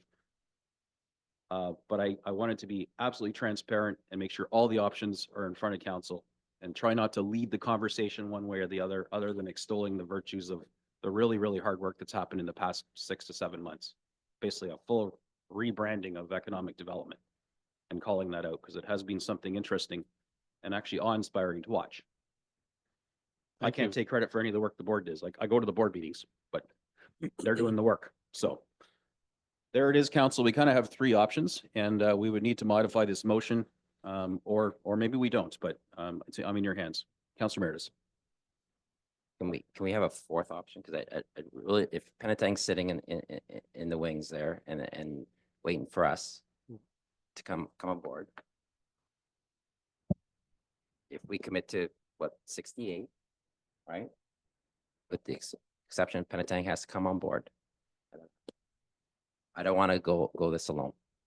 So I'm not into other municipalities benefiting from EDCS, and we're going to take the hit. So Penetang comes on board, I'm on board with for 2 years at if it's 68 or 87.5, whatever that number is. But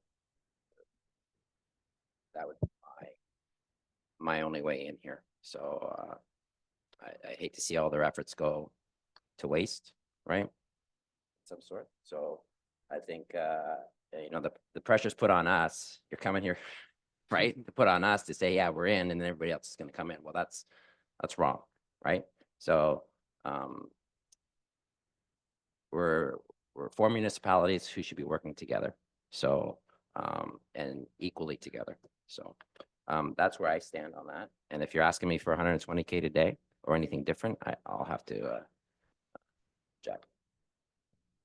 Right, maybe you could draft up something, what you're thinking of modifying the 122 with whatever condition that someone else participates. Maybe just think of some wording that would help drive the conversation. Councillor East. Thank you, through your worship. Great presentation. I just had a question. If we maneuvered toward the direction of Councillor Ball, saying coming in at 87,000 for the next 2 budget cycles, if Penetang doesn't come on board, are we just going to lose complete traction and forecasting? Are we just throwing away the money? Like, how do I word this? If we lose, yes, that's the question that I need to know. Yeah. So the answer is clearly we won't be able to do something robust as in our plan. I'm hesitant to be dropping, as low as 87.5 and thinking about, the possibility of not having any partners and going it alone with that. It becomes become a little bit more top heavy on money going to staff versus in programming. So I think ideally the ask is still $120,000, and I know that isn't necessarily popular with everyone. We know for sure we can do something great with that. And yeah, I mean, there's a hope and a prayer that another partner will come on board, but we're not counting on that right now. Go ahead. Follow up, Councillor East. So obviously just as a follow-up. I can tell the taste of the council's not really warming up to this 120,000. And I really do see the value in this. It's great for our whole area, even if the other municipalities benefit from this. But going back to this conversation, that I can feel that nobody's really digging into this 120,000. Once again, if we did support the 87,000, without Penetang, are, are you still able to stand and walk forward, or are you just going to be crutched? I'm going to let the person that's going to have to make it all happen answer that question. I think it's doable for 2025 because we still have half of this year runway with our 4 partners. I think that going forward, we would have to explore a more sustainable model and replicate some of the work that was done with the BIA in terms of building some sort of sustainable model going forward with less dependencies on the municipal budget. Counselor Major. I just can't recall what it was, but basically I'm with Councillor Meredith, Councillor Ball. But we basically got to come up with something today because we almost missed on a thing we were hooking up with Penetang. Because we had to make a vote and they had to have a meeting but there's definitely not even a thought in my head for 120,000. Like, it just doesn't even make sense for me because I'm supposed to be here representing the taxpayers of Midland and 120,000. But I go the same way as Penetang. And then does that put the same board of directors on, like, so that the Mayor Tiny, Mayor Tay, they're putting no money in, they're still on the board of directors? We would definitely look at a change in governance for sure, based on funding. We've already looked at that to a certain degree, right, David? So, yeah, I mean, you'd have to be a funding partner to appoint somebody. I think our So- bylaws have that already. So those two would be, the Mayor of Tiny would be gone. At a minimum, they wouldn't have a vote. Sorry. Talk about governance right now.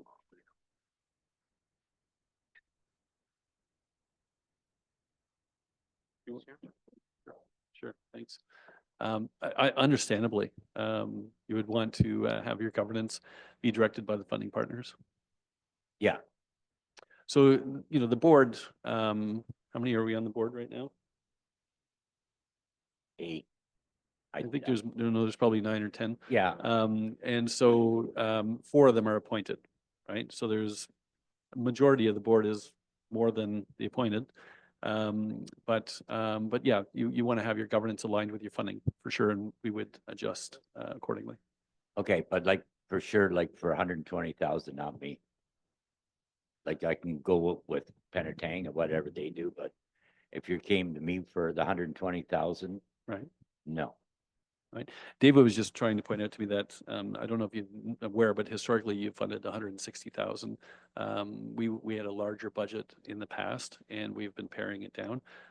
Just so you know, you've got a history of that. So hope you don't think 120 sounds like an outrageous number. It might in comparison to what other people are being asked to put.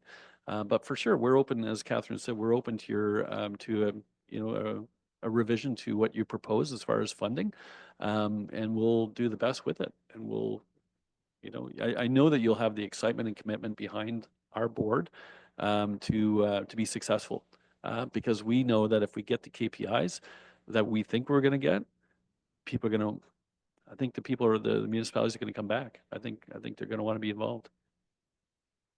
Councilor Patel? Thank you, Worship. So thank you for coming in, giving the presentation and holding the mic. I'm not going to die on this hill though. But at the end of the day, an inside joke, just to light up the mood. I think we should give you the full amount. We're trying to say, oh, we want to help you, but here's what you get and do what you can with it. Well, to fulfill your dream, your vision, we should be doing the full amount and not piecemealing it. So that's just kind of what I wanted to say, and just kind of like we're what, $40,000 away from their full ask, because no, not even 40, 30. No, because we're going to use 50 from last year. 70, yeah, sorry. So, but what compared to what I'm saying is from what Miss Ball is, Councillor Ball is recommending at 87, we're 30,000 away from the full ask. It's not a big amount. It's like, going in to buy winter tires and you buy the Chinese and they need the Bridgestone, right? So it's a difference of 30% between the Chinese and the Bridgestone. So let's go with the Bridgestone, give them that chance so they can show what their vision is and fulfill it.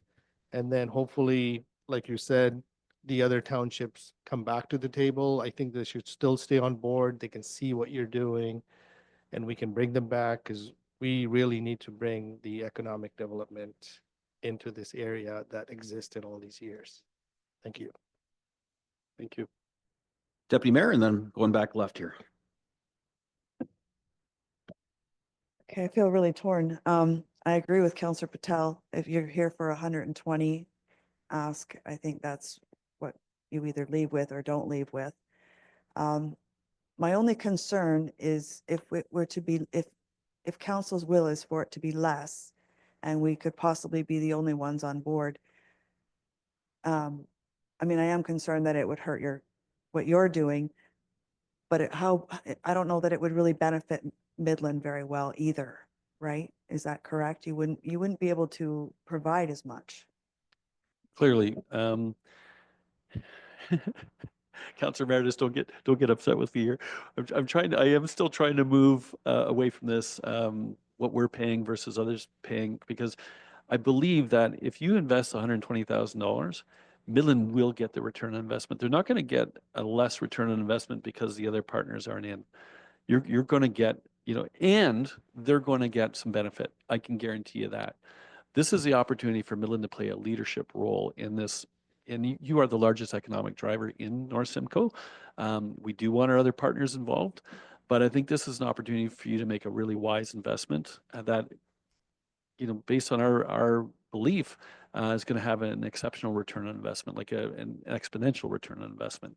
And we hope that others see that and that others get on board. There's a strong chance that Penetang might get on board, and I know that you've recently, had some good, partnerships with Penetang in other endeavors. I don't see why you couldn't here. So, yeah, I mean, the ideal world. I mean, the ask is 120, and we'll be able to put our best foot forward as we've shown. And if you can have the belief in us, you got to see this board in action and Catherine in action. We're behind making this successful, and you can hold our feet to the fire on that. Okay, thank you. I do believe there's a motion coming forward. Okay, and I'm just wondering if that's what happens and the amount is reduced, are you still able to function and provide for Midland residents? We are, and we will do our absolute best so that when we come back again, that you'll have the appetite to invest more. Thank you. I think the key is that even though I keep saying we're talking about this for 2 years, if we fund this and under the assumption that this multiplying effect grant comes to fruition, which our ED truly believes, like it's not just a fantasy, she really believes that this is going to happen, then when they ask, we're going to know mid-year, obviously, but when the ask comes back to renew and refresh the funding next year, this will have multiplied several times over, and that will be kind of the proof in the pudding that there's something happening. They can't do that without year one. But so while I'm saying we're talking about this for 2 years, the expectation is that this multiplying funding is going to happen over the course of this year. And next year we'll all be, I mean, assuming this all works out, we'll be slapping ourselves in the back for doing it and taking the risk. It's not gambling, and really, but even though it kind of feels like it is. So I again, trying to keep this all in perspective, just so we stay 100% focused, and this is us. If the others want to join us later, maybe there's a cost to coming back, right? But right now, this is only us. Councillor Ball. Thank you. Yeah, I do want the motion to read that we are going to have 1/4 of the municipal ask, 87.5. I don't want it on the stipulation that Penetang's going to come on board, because last year we gave zero funding. No one gave that stipulation. No, there was no 50,000 given to them. We have it set aside. We did not give them anything, and none of the partners were looking around saying, like, we have a stipulation of giving you funding based off of another municipality.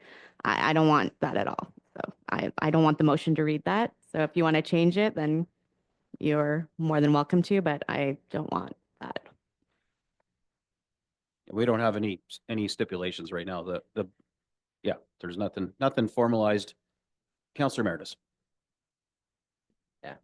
Yeah, thank you, Mayor Gordon. The funding that, the 50,000 we set aside last year was for economic development, but there was a pile of money left in the bank, and this is what they're operating for, the leftover money that was from the old EDCNS. So that's why anyways, going forward. So I would like to enter into a funding partnership with equal contributions by Penetang and Midland, and possibly Tiny or Tay, with a max contribution of 87.5 for 2 years. Pardon? Yeah, for 2 years. And after the 2 years, it's self-funded. Don't think that'll work. This feels like Dragon's Den. I think. The only other, sorry to interrupt, the only way I see it, and this is a budget, this is negotiations, and this is what we're doing. So we fully fund this, and we take 120,000 that we've already committed to the tax rate that we just approved the last two days. We find the money from there. Other than that, if you're asking for the 120, and if we're going to stick with that, make it just clean. And we're going a lot of back and forth. It might be 4 o'clock by the time we're done today here with this one, but then I stand by where I'm out, right? So I need equal contributions from a partner, and it seems like, and correct me if I'm wrong, but you're not. It seems like, but the language you're using with Penetang is you're not confident that they're going to even jump on board with this. That's what I'm kind of reading here between the lines, and that's why we're asking. You're still going for the 120. So I have no idea what Penetang's going to do, but I do know that they have committed that exact dollar that we asked for to economic development. I've also seen how engaged Mayor Rawson has been in the meetings and how excited he has been about the turnaround, as he would call it, of EDCNS, like from night and day from, say, even just a year and a bit ago. So he's been inspired, and but he's also been seriously looking at what are his options if he were to go directly to Simcoe County, and he's explored that thoroughly, or he's had staff exploring that. So right now, I think, I don't know where they'll land, but I know that your role in this will have a huge impact on their decision. Okay, fair enough. Are we tied to the one question that we've gone into these agreements, these partnerships in the past, and our hands are tied to get out? And is there any literature in this EDCNS through the board that if one wanted to, like SSEA, you give notice and you get out? Is there anything like that going to be coming in the future? So the way the bylaws exist right now, it's very clear how to wind down the corporation. I don't know that it's actually clear on one partner leaving the organization. So we would have some work to do on that. So that's very important too, as we've learned in the past, right? So and that's why it's important to be equal partners and versus this funding model that existed and you alluded to before. We put 160,000 in before. Well, that was the issue, and these are the issues that I ran, and I came in here. We're all equal here, and we're taking the brunt of everything. And I see the value in it, but our partners have to see the value in it too, and it should be equal. Thank you. Thank you. Councillor East. Thank you, through your worship. So first of all, I believe in you. I was kind of leaning towards supporting Councillor Ball's suggestion, and I didn't know if we have the abilities, because we parked 50,000 in reserves last year, to park the other 37,000, sit it in reserves, just to show Penetang we are going to take leadership in this with a partnership with them. I I just wanted to get the council's feelings on setting that money in reserves so that we can push forward and show Penetang and even Tiny and the other municipalities that we are taking that step forward. We have committed it. It's there for the 87, and we wanted to see them come in and match it with us.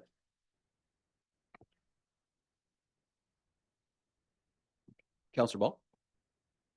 I would rather see us committed to the organization instead of it sitting there doing nothing again for however amount of time. Last year was a full year. So I don't know how we end this. Can we take a vote on it about with the 87.5, or I don't know how you want to proceed? Through your worship, there has been quite a few things thrown out, so you can absolutely do a straw man. If we could just get some wording on what you want to put on this this motion coming forward, then we can get a motion to you. Councillor Patel? Thank you, Mayor. So could we just do maybe one motion with options and then vote on those options? Is that possible? No. Full amount, partial, nothing. Madam Clerk? Thank you, Your Worship. There is no motion on the floor technically. So right now we're in the middle of drafting a motion and you guys are trying to come to a consensus as to what the motion would say. So we do have the flexibility. I can prepare a motion. I just need to know the direction of the motion that you want to present. And keep in mind, if the motion presented is defeated, then the subject, we may have to go back to the 120,000, but someone would have to put that on the floor. So at the moment, there's no motion on the floor. You guys are just in the middle of drafting one or coming to a consensus. Okay, so that just so we have the math that we're talking about right now is what I hear being floated is that we release the $50,000 we had in the reserve from last year, add an additional $37,000 to it for a total of $87,000, and direct that to EDCNS, and then hopefully that inspires our neighbors to do the same. But even if they don't, they're going to have 87K from us to try and hocus pocus, turn it into more money and do something this year that's going to then inspire potentially our neighbors to rejoin us. Or if not, they'll have extra dough in the bank to keep running from the the multiplying effect of winning those grants. So does that summarize kind of like where council's thinking of right now? Okay, Councillor East? I believe for 2 years to keep them on the go. Well, we wanted the discussion to be about 2 years, but we can only formalize this year's budget. And with any luck, sometime mid-year, we're going to have some amazing news about getting this funding. And then we'll all feel, maybe the purse strings will release a bit more for year 2 with the expectation that this becomes a self-sustaining model, beyond us. So we need to turn this into a motion. I think Madam Clerk probably is based on my ramblings right now, but is that about what you're looking for, Councillor Ball? Yeah, one correction, it's 87,500 is the equal amount between four. So just tiny little. Just a clarification on that. So that would be if there were 4 partners. But I don't know that that's the reality. So our ask would be, I think you were ready to push to $100,000. Our original ask some time ago, by the way, was $400,000. We got through this whole population model thing that got us down to 350. And that was because it was pivoting on one of the 4 municipalities saying this is a maximum amount we want. So we pinned that number and came up with 350. It's been very complex. Please. All right, this is now feeling like an auction. Councillor Ball. Thank you. And I appreciate that. But if you're asking for that, just from the discussion, you're not going to get it. So I'm trying to give you something. So So let's work together. 87,500 is on the table. I mean, if you have to raise the cost of 68,000 to Penetang or the funding model, I mean, I have the original numbers in front of me, so I can't spout them off for the new ones, but you might have to raise your ask to 87.5 to be equal across all. Like that's up to you. That's not up to me. That's not up to anyone out here. So that's in your expertise. So if you need more funding, you're going to have to get creative, but I'm And we're willing good to at, give you we're good at equal. that. We're good at that. So So- thank you. Thank you. And I believe this should come as no surprise to you. I mean, I had discussions with a BIA member that I'm about what was happening with the EDCNS, and you may have had conversation with that person. So the 120 or the 400, and then you reduced it. Probably you had some conversations with that. You knew it was going to fly, so maybe that's what it was. But I think there was you could add some notions of where this was going to go today. And frankly, you know, if 87.5 is on the table, and you're, yeah. Oh, listen, Yeah. we'd be thrilled. I'm thrilled that we're still having the conversation. So, and I love the level of engagement that you all have. You obviously see some value in what we're doing. We're going to work with you. So come up with whatever motion works for you, and we'll work our magic on our end. Exactly. And we wouldn't be taking this, you know, it's almost lunchtime and we're still talking to you. So, I know. I mean, know. right? So shows that you're we are invested. we are It's important. trying. We are trying. At the same time, we've seen the failures in the past, and this is a totally different board, different look, like right. So, and we're confident, but we're the only ones with the skin in the game, as Mayor Gordon would say. So that's one of yours, yeah. So thank you. So I appreciate it. right. We appreciate it. Just in case we're running, we were parsing each other's mannerisms last night over a drink, trying to debrief from this, and we were coming up with things we all do and say. And anyway, let's wonder where this silly stuff comes from. Okay, so we have an offer on the table. This really does feel like Shark's Tank or something. Councillor Patel. I didn't really have anything to say, but you know, this is like turning into an emotional, you know, Shark Tank, and we got Kevin O'Leary over there.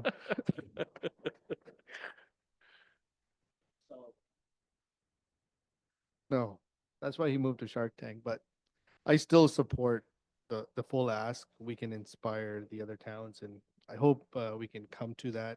But if we have to negotiate something less, then I'll support it as well. Thank you. Thank you. Why don't we take 10 minutes? Because I know the clerk's madly trying to come up wordsmith something based on our ramblings here. We'll do a 10-minute bio break. It's 11:10. We'll come back at 11:20, and we should have a motion on the table. Thank you. Oh, my 5 minutes. It's the metric 5 minutes. Hey, Nahini, how's it going? We are back. So what we have is a revised motion that's the aggregate of our conversation. And my goodness, do we ever have good conversation on this? And honestly, this is one of those things where I thought was going to take either 30 seconds or I knew we were going to be 30 minutes. So here we are. Coming to the floor is a motion moved by Councillor Major, seconded by Councillor Patel, that the 2025 budget request by the EDCNS in the amount of $120,000 be reduced to $87,500 for 2025, and that this amount is inclusive of the $50,000 from the 2024 approved budget. This accurately reflects our conversation and sentiment. Do we need to beat this up anymore, or should we call the question? Call the question? All right, so does anyone want a recorded vote, or are we good with hands on this? Hands? Okay. So all those in favor? That is carried unanimously. Congratulations, EDCNS. I say you, but I mean we, because I'm still on your board, have a lot of work to do to not only restore the faith of our funding partners, but to knock it out of the park with what we have for Team Midland right now. On behalf of the board and staff, I thank you so much for the amount of time you invested in this today and your vote of confidence. And I see that you share our enthusiasm for how we're moving forward in this. There's some great things. We're just about to launch our new branding of it, and you'll be seeing, you know, signage eventually down in the space that we're in. There's lots of excitement that both you and all of your residents are going to see in the very near future. So thank you for your support. Right, cheers. All right. Moving right along, we have the Huroney Airport.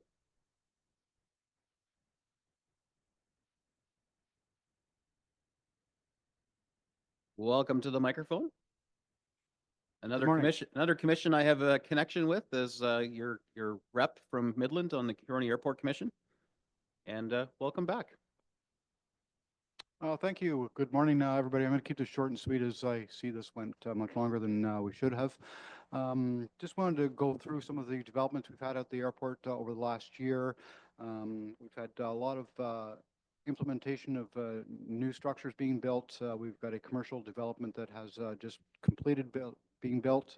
True North Airways is going to be doing a maintenance hangar out at the airport. This will employ 5 people on permanent basis. I understand some of these people are moving into the area. Families will be moving into town as well. I think last year I was asked about landing fees. We looked at that directly coming in. So that has been up and running now for the entire year. That's represented in our revenue going up by about $29,000 this year. We've got expenses have gone down by $47,000 by the year. So we're actually looking good financially. The ask this year from the Midland portion of our collective group is a little bit, I think it's 1.14% increase over last year. I want to point out that's not operational. Operational is actually a 0.5% decrease. The increase this year is actually more for capital investment. We need to extend our taxiways. Your contribution is a small contribution towards it. We were able to raise a lot of funds by restructuring our leases and restructuring our development fees. This year alone, we took in just under $100,000 in development fees with the building of the True North Airways structure, which is a 12,000 square foot building that's nearing completion. In addition to that, we have another 6 buildings that have gone up. One of them is private, or sorry, 5 of them are private, and one will be a commercial building eventually. I understand who are going to be a mechanic business out of the hangar that they're building. Like again, short and sweet. I don't have a whole bunch of slides. I don't have a whole bunch of anything really, other than to say that last year I came in and said we were going to try and run it like a business. I was able to get support from you folks, and just wanted to be transparent and show that we are running like a business. We're trying to make some money. We're trying to not come to the town of all 3 towns, particularly Midland, because you're the biggest share, and not coming in asking for money increase year over year over year. We are looking for decreases. So we're making progress. Bear with us. Hopefully, I don't know whether you've got the document up that I sent. I think it's 78,900 is what we're asking for this year. Fantastic. So, and just to add on to it, one of our tenants, and as you will recall, the objective that we had kind of last year leading this was to hope to sell off some of the lands, get the place registered as our plans, and sell the land under hangars and attract more investment. And we had an anchor tenant that were connected to the Ring of Fire. That things kind of fizzled and stalled, and it looked like carving off and selling the land wasn't truly the best path forward because of the financial impact of trying to get to that point. So instead, we've pivoted to more leases. Nobody's balking about those. The rates are being adjusted, and we're building more hangars, and that's monthly revenue, yearly revenue. And even some folks have committed to building very large hangars on leased land. So, ownership wasn't the deal breaker. It's actually, things are really, really going well. Now I'll tell you in full transparency, we try not to talk about the snowblower, but I know, but I'd rather be me that say it than you, right? So that snowblower, we're actually looking at maybe snowblower that we thrust on us because it is very slow and it's tedious, and we're struggling with using that, and we're going to convert those funds into something that's faster so we can clear the airfield faster. We're getting winters again like we used to always get, and that thing's really chugging and struggling. So just heads up, but we're looking at creative ways of replacing loader equipment and things like that don't come back as brand new asks to municipality. So it is being run like a business. The board heard it loud and clear. Their fear was, that maybe somehow interest in having an airport there anymore was dwindling because of challenges with ongoing funding issues, and they've really stepped up, and the board's, really committed to running the place like a business. So I got to give kudos. The airport, in my mind, has made a good turnaround. Is it on its path to being, profitable? No, I think we all are pretty clear that profitability is not a realistic goal for the airport, but sustainability is. And honestly, that could change with this whole ring of fire if you guys follow the news, assuming there isn't a massive shift in control provincially.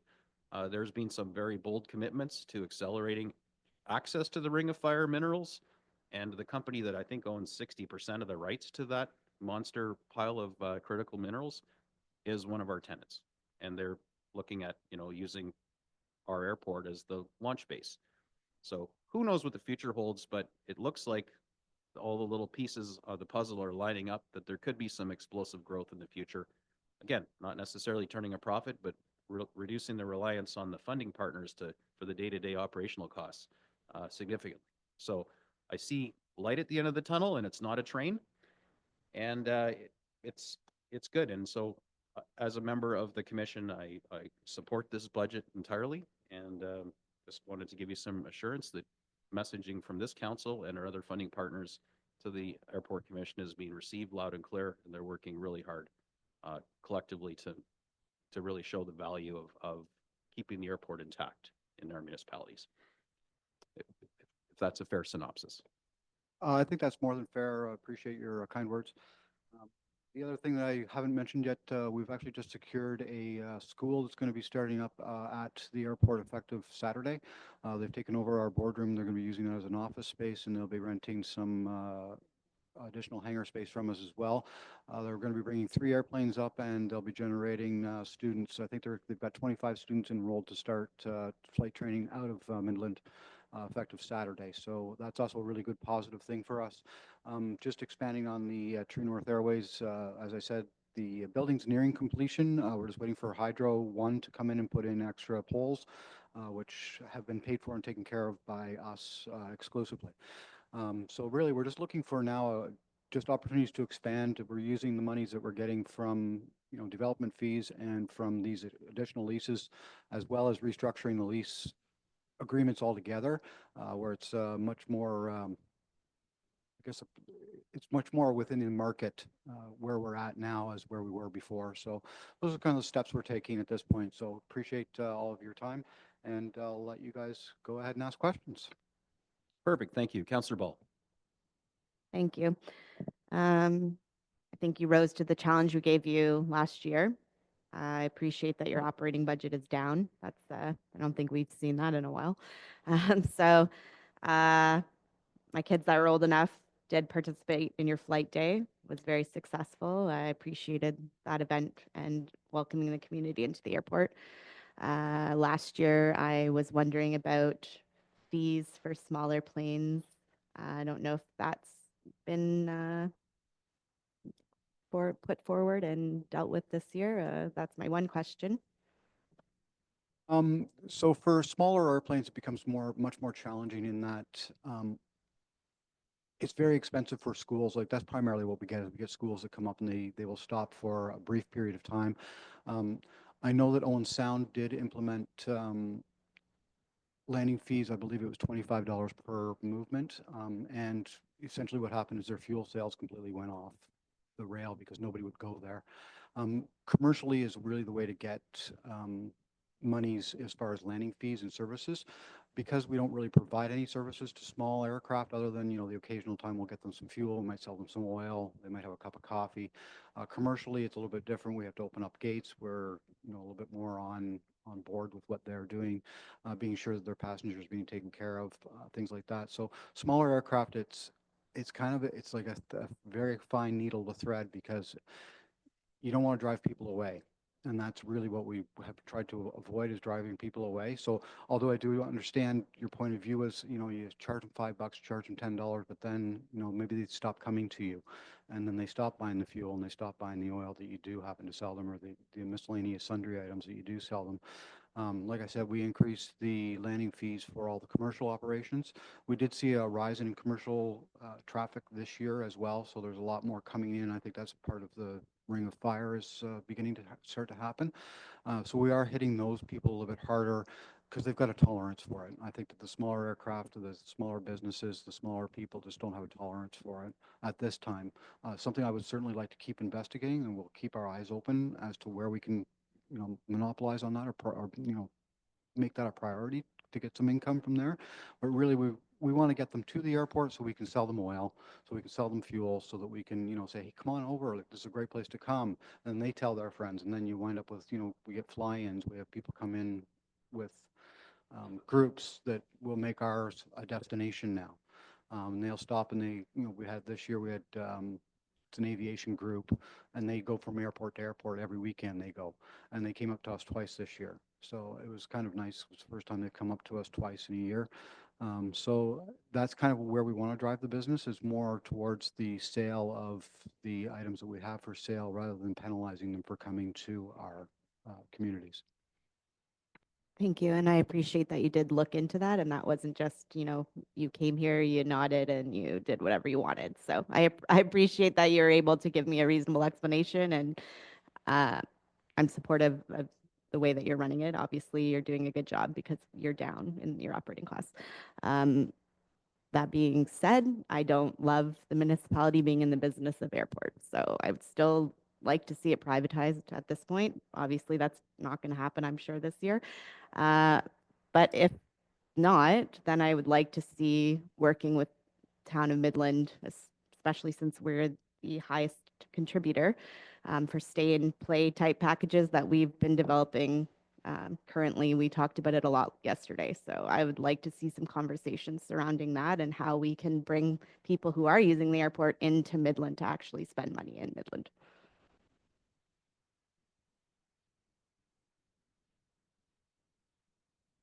Councilor Meredith. Thank you. Thank you for the report. And I see everything's going, expenses are down and income's coming in your hangar sales, in your hangars, land leases are all up. The one thing is your fuel and oil is down. In previous before you came on board and kind of turned everything around, which is greatly appreciated. The emphasis on fuel sales and oil sales was a major revenue source. Has traffic decreased at the airport? Is that why we're seeing fuel sales down, or are we not charging enough? I'll speak to the first part of the question. Is we are charging the appropriate amount. We're within reason with all the other airports in the area. We haven't really adjusted our price as much as they have in the past, for sure. Traffic is definitely down. There's no question about it. My sense of it is that the economic area that we've been in is beginning to now hit the aviation business. You can see Air Canada is starting to charge now for, carry-on bags and things like that. That's trying to recoup costs. So I do believe that we're in the economic sort of plateau of that downward spiral we had been in up until recently. So we do have a decrease in traffic for sure. Prices are not the issue. We're making 30 points on fuel. So, I mean, we're still getting a good amount of profit there. It's just a matter of trying to get people to come up and go out flying. The other factor this year has been just, quite frankly, weather. Weather has not been ideal. I mean, this whole month of January was no fly days all month. And that's just by the nature of it. So you don't get traffic if traffic's not up flying. It's just the way it is. So, there's a lot of criteria that has to be met in order to be able to fly a private aircraft, VFR, visual flight rules. In the day, you have to have 3 miles visibility. You have to be able to see everything, pretty clearly. And we haven't had a lot of days like that. Even the fall and summer weren't great for that. So I think traffic's been down everywhere. I monitor, actually, I'm in close contact with Collingwood Airport, as well as Owen Sound, Perry Sound, and Muskoka Airport, and they're all reporting the same kind of less traffic, there's less movements going on at this time. Hopefully we can get some good summer weather and people will be out flying. Thank you. And one last question is, are there any new ways, revenue sources proposed, like with, amongst the board and yourself, like whether it's a landing fee or something? I'm not sure how the airport operates, but is there any other, are you spinning anything around the table on how you can create more revenue at the airport? There's nothing really new to report. I mean, other than the land leases, those are a big deal. We've got lots and lots of property. We've got people who are now willing to, they don't necessarily want to buy the land. They're happy to pay a 20-year lease. As I mentioned, the lease structure has been changed, so now they're paying it's a much higher rate, and then the buy-in to get there and to build your building is quite a bit substantial now. So I think when I took over, we were $1,500 as a fee to build a small, 50 by 50 building, whereas now you're $10,000 to build that building there. That $10,000 goes into coffers right away, so that we've got money available to expand, some of the operating areas. That's really at this point the only. I mean, for an airport, we sell fuel, we lease out land. And those are really the only revenue incomes that we have. So I mean, we're trying to make those as equal and fair as we possibly can for all parties involved. So I hope that answers your question, but I'm not sure that it does. Yeah, no, I was just wondering if there's any talk of any new revenue sources that creatively you can come up with, but obviously you're heading in the right direction with what I see here. So and I'm supportive of your ask. Thank you.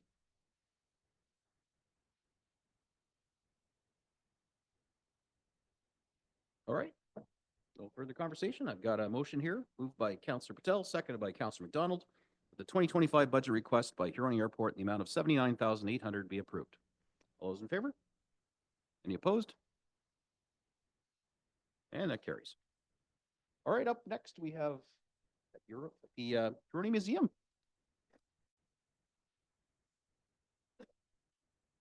Welcome, Nini.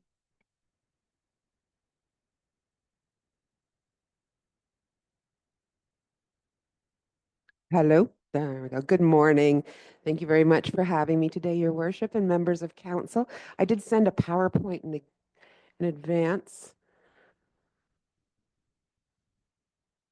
No?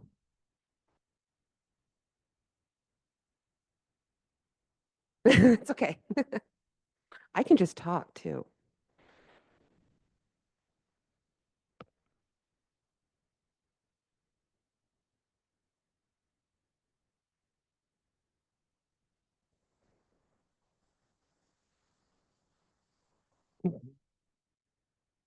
It's page 208 for the letter and funding request for those following along online.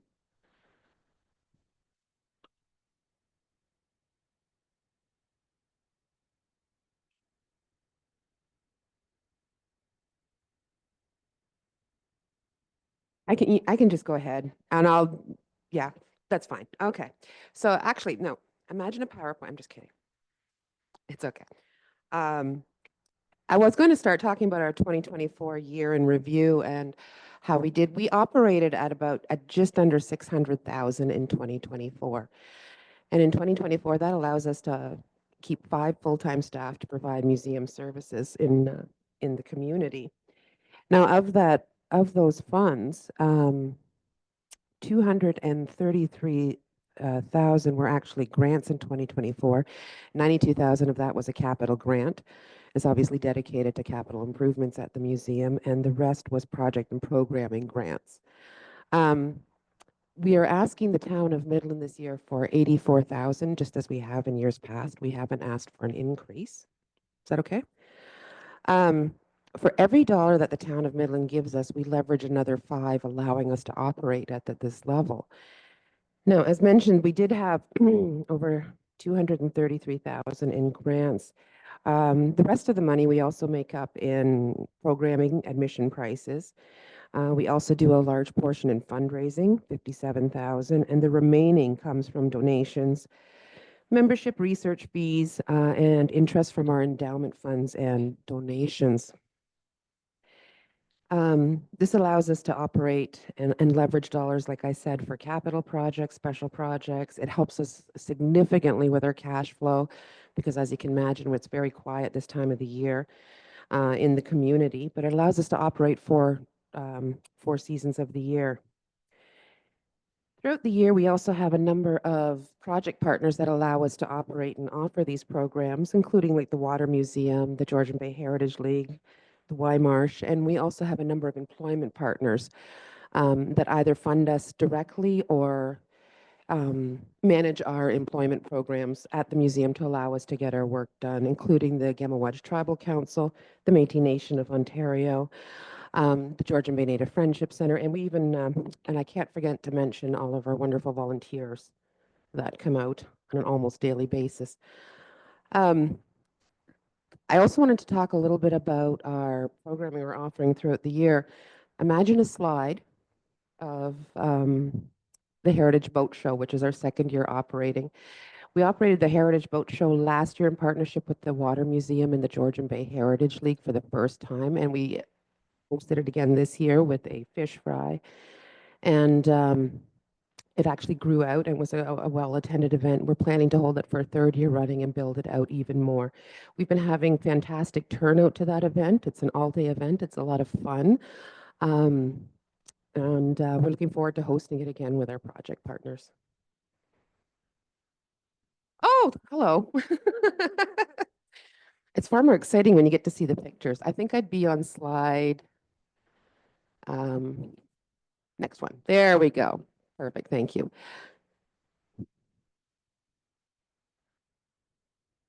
Oh, that's okay. So we do offer also children's programming or day camps programming above and beyond our regular educational programming. And we see about 1,000 kids throughout the summer come into our day camps. Our day camps are loved in the community. They're affordable, they're accessible. We are very accommodating. We don't sell our day camp packages by the week. It really is a day camp program that is meant for parents who need, they can certainly come for an entire week, but a lot of parents who just need help 1 or 2 days a week, we can accommodate that with our scheduling, which sets us apart from a lot of other summer programs and is really well loved by a lot of working parents in the community. One of the things that we've discovered in the past few years is that we do have campers who are showing up and don't have necessarily everything they need for the day as far as snacks and lunches go. We have also found in the past few years that we have campers who weren't coming because they didn't have snacks and lunches. So we've developed a partnership with the Ladies Auxiliary of Branch 80 and United Church Women's Group who help us support those kids. We provide lunches. It's really, it's very much on the down low. People come and tell us, you know, they're having some trouble, and we make sure that those kids are not any different than any other kid going to that camp. And makes us a little more accessible, and it gives some kids in the community a chance to experience day camp just like any other kid. So we'll go over to the next slide. We have a lot of our regular events we can see here, like our glow-in-the-dark Easter egg hunt. We introduced a rabbit in the past year, Coco Be Hare. Very well loved. Anyway, we also do a family games day on Family Day. We work in partnership with the OSPCA that day and do cupcake sales. And I think it'll be our 4th year this year coming up. And it's just a day for families to come out and play board games with the rest of us. Free admission to the museum and hot chocolate, and making the museum a place that is absolutely for the members of our community to come out and enjoy. Any opportunity we have to let people in the door and to sneak a peek is always an opportunity we like to take advantage of. People do not visit their local museums. It's not a shocker. It's not a surprise. Every museum will tell you that their locals don't come and visit. They come and visit when they have friends from out of town or there's a special event. So when we have those opportunities to bring people in the door with no admission costs. Those are our ambassadors. All of our community is our ambassadors. They'll bring their friends back. So we really like to do those as often as possible. We also hosted this past year for the first time the Christmas Home Show, or the Christmas Home Tour, which went really, really well. Well over 100 tickets sold to that, and people who love Christmas just visited all these really coolly decorated homes in the community. The amount of volunteer homes we had show up to, open their doors to the community to raise funds for the museum was really impressive. We'd never done it before. We had a community volunteer approach us and offer to organize it for us, and it went really, really well. We could scoot over to the next slide. That'd be fantastic. Thank you. We do have a new group of 7 painting in our collection. It is a France Johnston, and it's currently up and still on exhibit. But over the past year, the announcement of this new painting has brought a great amount of interest in our collection. I know we have one of the largest collections of the group of 7 north of McMichael. It's a really fabulous collection. Visitors from out of town are absolutely shocked when they walk into our gallery. We often get asked, are they real? I didn't know you had those. Our next year is going to focus a lot on the group of 7 because what that brought through the door for us, that event, was a number of researchers who have been able to delve into our archives and make some fantastic connections for regional artists. And in the next year, we're going to be making an exciting announcement because one of the things we did find was some 8mm and 35mm film, and it's actual footage of one of the members walking around at Palm Beach. And that's an incredible find for us and will really put us on the map as holders of Canadian cultural property. If we can go over to the next one. We're nothing if not adventurous. And we have some, and and one of the things I think that when you talk about Haroni Museum in the nonprofit world, we're a good partner. We work with a lot of different nonprofits. Like I mentioned, we work with the Friendship Center and the Gamawaj Tribal Council. And our new partner, the OSPCA, this past year, we tried a Paint with Your Dog workshop, which could have gone horribly wrong, and it didn't. It went really, really well. It was loved, it was well received, and we're going to try it again and hope it goes just as well as it did last year. The dogs come in, they hang around for the afternoon. They do the first bit of painting, which involves peanut butter or whipped cream anyway. And then they go for a big round of play out in the village, which is enclosed and safe for the dogs, and we tire them out. They come back in and have a big nap. And then all the people get to paint then and work on the artwork that their dog had initially created. And they work with an artist. It's a process of finding shapes within some of the odd abstract forms. It went really, really well. We had 10 dogs create art. And at the time, we happened to have a group of 7 exhibit up in the auditorium. So these dogs can actually say they made art and hung it with the group of 7 at Haroni Museum. Anyway, we're going to do it again this year. But again, it was a joint fundraiser with us and the OSPCA, and that is how it is going with nonprofits, is we need to move forward and find our partnerships in our nonprofit community and be creative. So we can skip to the next one. Oh, I can't read that. That's okay. So this is our focus in 2025, and I think it says planning for sustainability. Tourism is changing how people travel, how people are spending when they come up here. Annually, I run our numbers through the TREAM model from the ministry, and I'm always shocked at what they say, how much of an impact they have. When a traveler comes into Haroni Museum, they estimate that they're spending about $200 in the region. And I thought, well, that just seems like a little too much because I know what our mission is. But when I read further down, it's not just about walking into the museum, but it's about spending the gas to come in to the museum. It's about going to have lunch downtown. It's also, it's not only just about accommodations and transportation, but also retail and even manufacturing who's providing services and product to all of those places.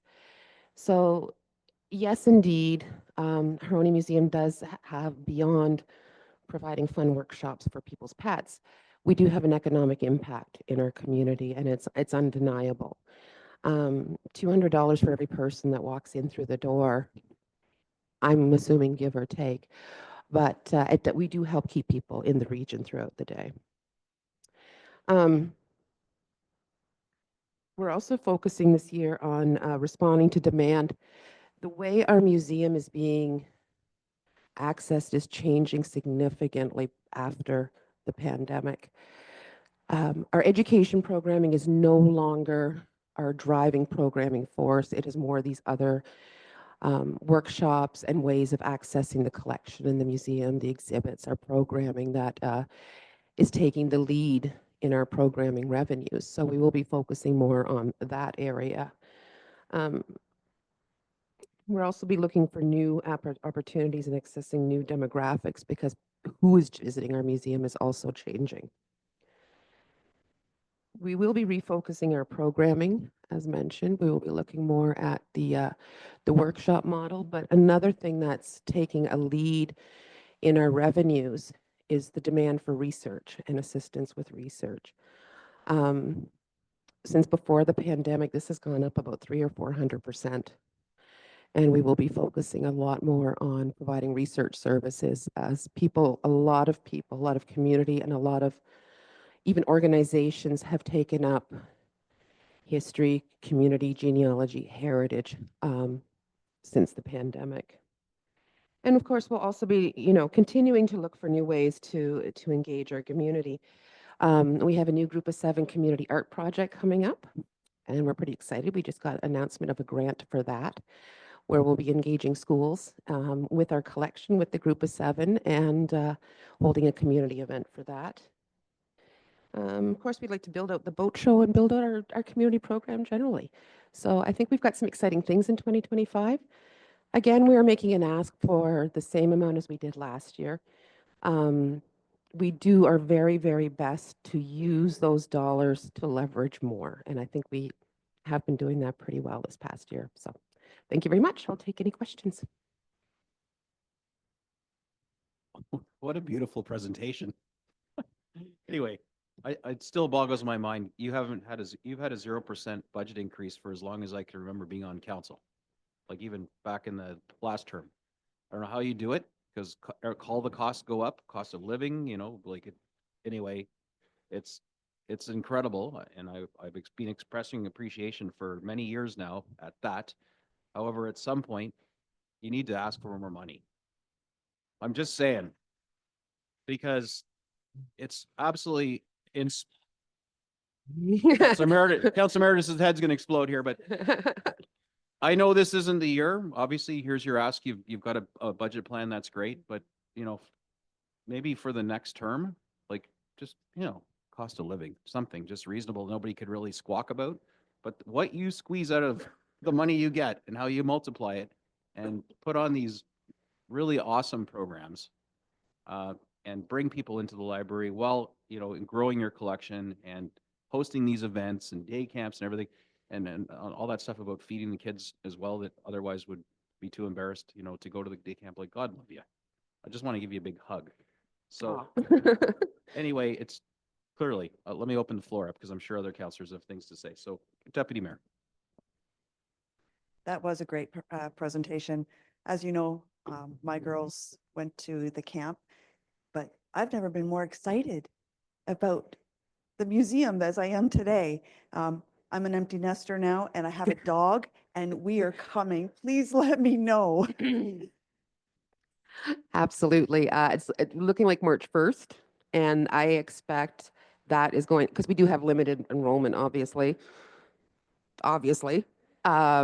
Yeah, but yeah, March 1st, and it'll be opening up shortly. I expect it to be full this year again. It's going into her calendar as a reminder right now. Gotcha.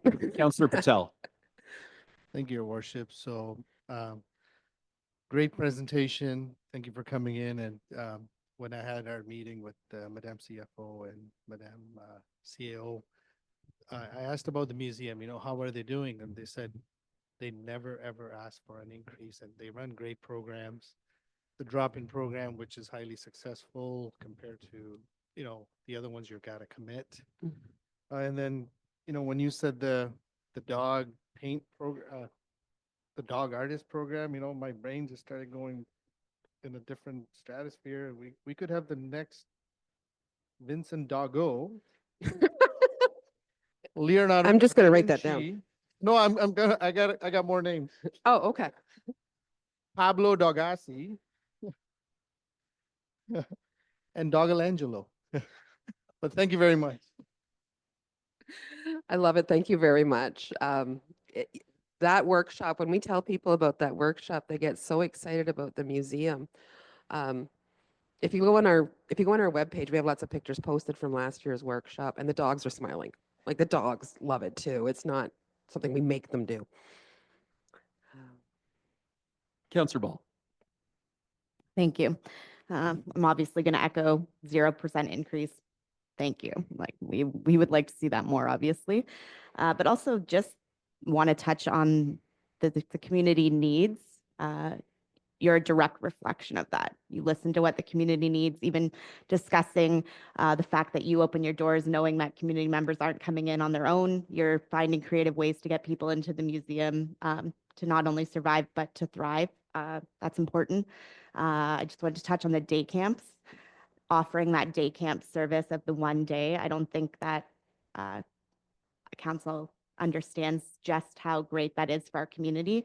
I know I utilized it. I was a shift worker last year, and there is a lot of community members that are shift workers. And I have 3 kids, so multiply 1 week camp by 3 kids, and you need 2 days. That's a huge expense. And that's for you to offer that to our community, that you only need to pay the 2 days that you need.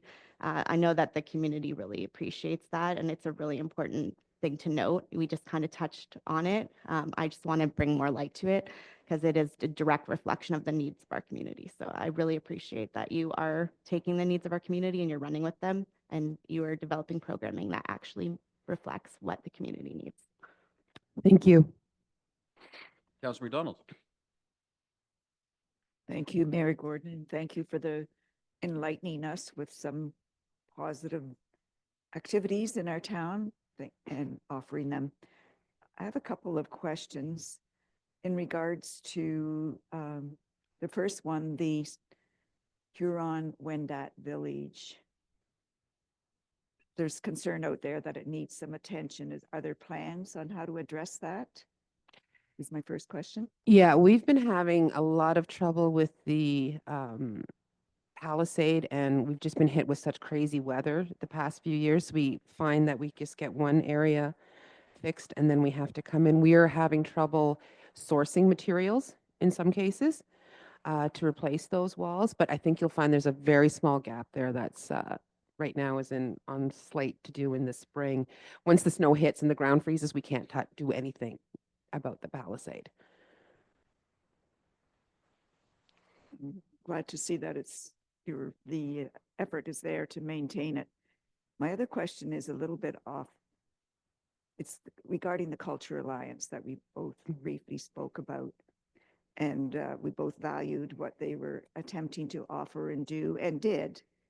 And is there any plans that the museum could take over some of the activities that the Culture Alliance were attempting to complete? Well, they did a lot, and we do a lot. I think the one thing I think Roni Museum is really good at is being a partner. Anybody can walk into our door, as you can see from some of the, anyway, and ask us and bring an idea. And we're very much, how can we do that? Not what are the challenges? We always are open to partnerships. We are always open to finding ways to do things. We have room, we have space, we have Little Lake Park that you let us be in, but we have Little Lake Park. We have a fantastic space. We have interior to the museum. We have a lot of space where we can host events, and we have a very versatile staff and staffing model. And we are not averse to anybody coming in the door and asking us, how can we partner? I don't know that we would go out and look for to pick up the plan of the Cultural Alliance, but anything that was active there is very welcome to come and give me a call or knock on the door at the museum. You can just walk in, you don't have to knock. There's no secret knock. And we'll see what we can do. We're there, we're here, we are so incredibly grateful for the support of the town of Midland. Not just our financial ask, but all the parks employees who stop by and give us a heads up on anything that's going on in the park, or give us a little help with the lawn sometimes, or leaf room, like all of those things. We're such fantastic partners. We just try to be as open as possible to other partnerships. So we have space we physically have space, and time-wise, we also have space to partner and find ways to keep some of the plans of the Cultural Alliance alive, I am sure. I just come and knock on our door. Thank you. I appreciate that encouragement. And keep up the good work. Thank you. Councillor Major. So this is my first term on council, and when I read through it, you weren't asking for any more, but I got to be with the mayor now. Like the next time you come in, you just can't keep going like this because you're an important part of the community. And we got to make, like, you got to make some ground ahead here, but awesome presentation, and it just, well done. That's all I can say. Thank you very much. You may all regret asking me to come back with a bigger ask, because anyway, you know what, we every year, like as a staff, we follow the town of Midland, we follow the news, and we follow, you know, what the community is saying. We do listen to our community, when community members, you know, when we first started talking about our ask this year, it was just around the time there was going to be an increase in policing.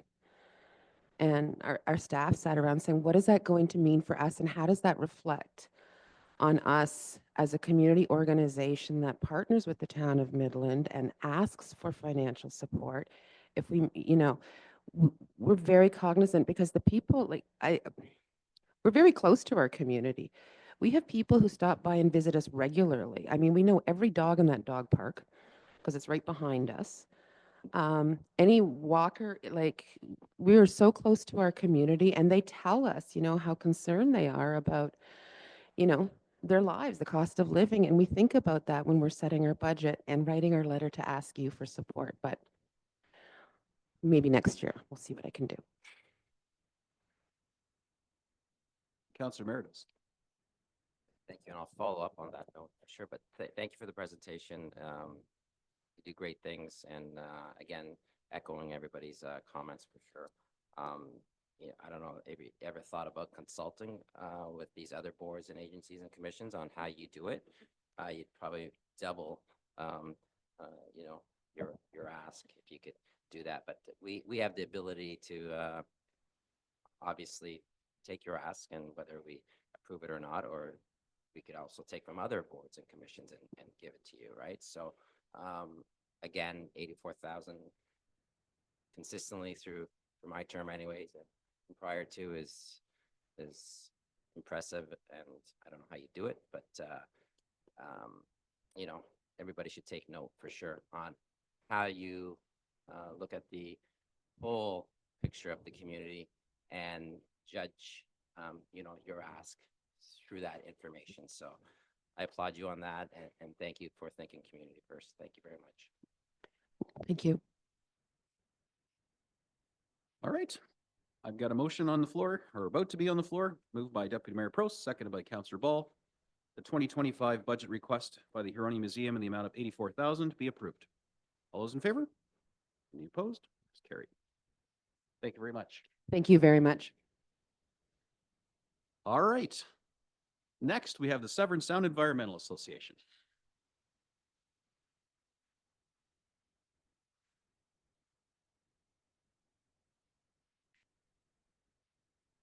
Welcome, Chair Walma. Am I doing this? Okay. Thank you, Your Worship. Members of council, my apologies. Julie sends her regrets. She's feeling under the weather, but we have Melissa Crothers with our risk management official and risk management investigator who's going to take point.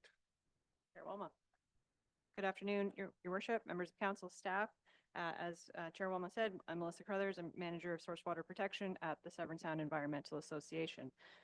So today, just like we typically do, we'll be running through some highlights of 2024, what's to come in 2025. Oh, sorry, is everything working properly? And the budget that reflects that. We'll be skimming some of the slides, but you do have a fulsome package as part of your package today. Next slide, please. So SSEA, we primarily work on a watershed basis, except for it doesn't really impact the town of Midland, but just a thing of note. So the risk management services and the sustainable Severn Sound projects are both done on a municipal boundary. I think the key note for this slide is with a watershed, we're all connected. So a watershed drains to a common source. Everything that happens in a watershed upstream impacts the entire watershed and downstream open waters of Severn Sound. So everything is connected. So it doesn't matter if you're within the town of Midland or within the township of Springwater or Modonte, we all impact each other. So we're a partnership and a team. Next slide, please. So on this slide, you can see a bit of our history. We started out as an area of concern on the Great Lakes. We've since delisted, with a key highlight being since 2009, under your direction, we have been your joint municipal service board under the Municipal Act. We act as an environmental arm of our 8-member municipalities within the Severn Sound watershed, and we'd just like to thank Councillor Meredith and previously that Councillor Bald for your representation on our board. Next slide, please.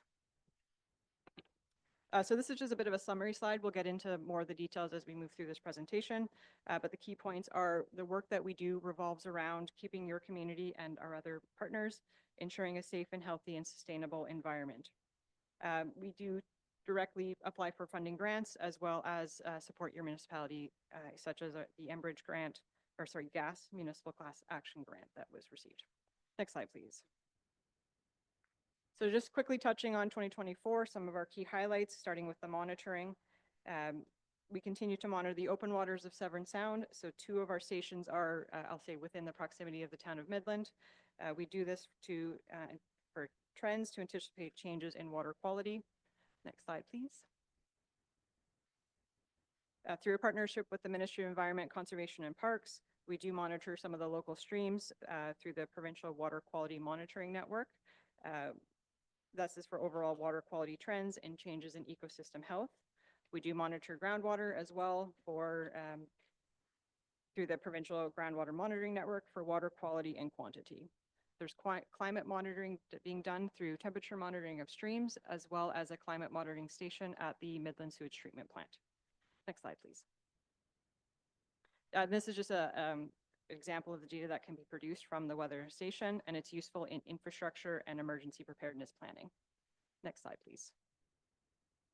As always, so we do this on an annual basis, but we continue to monitor Little Lake to identify trends and anticipate changes in water quality, including early detection of blue-green algae. So that's becoming an ongoing issue.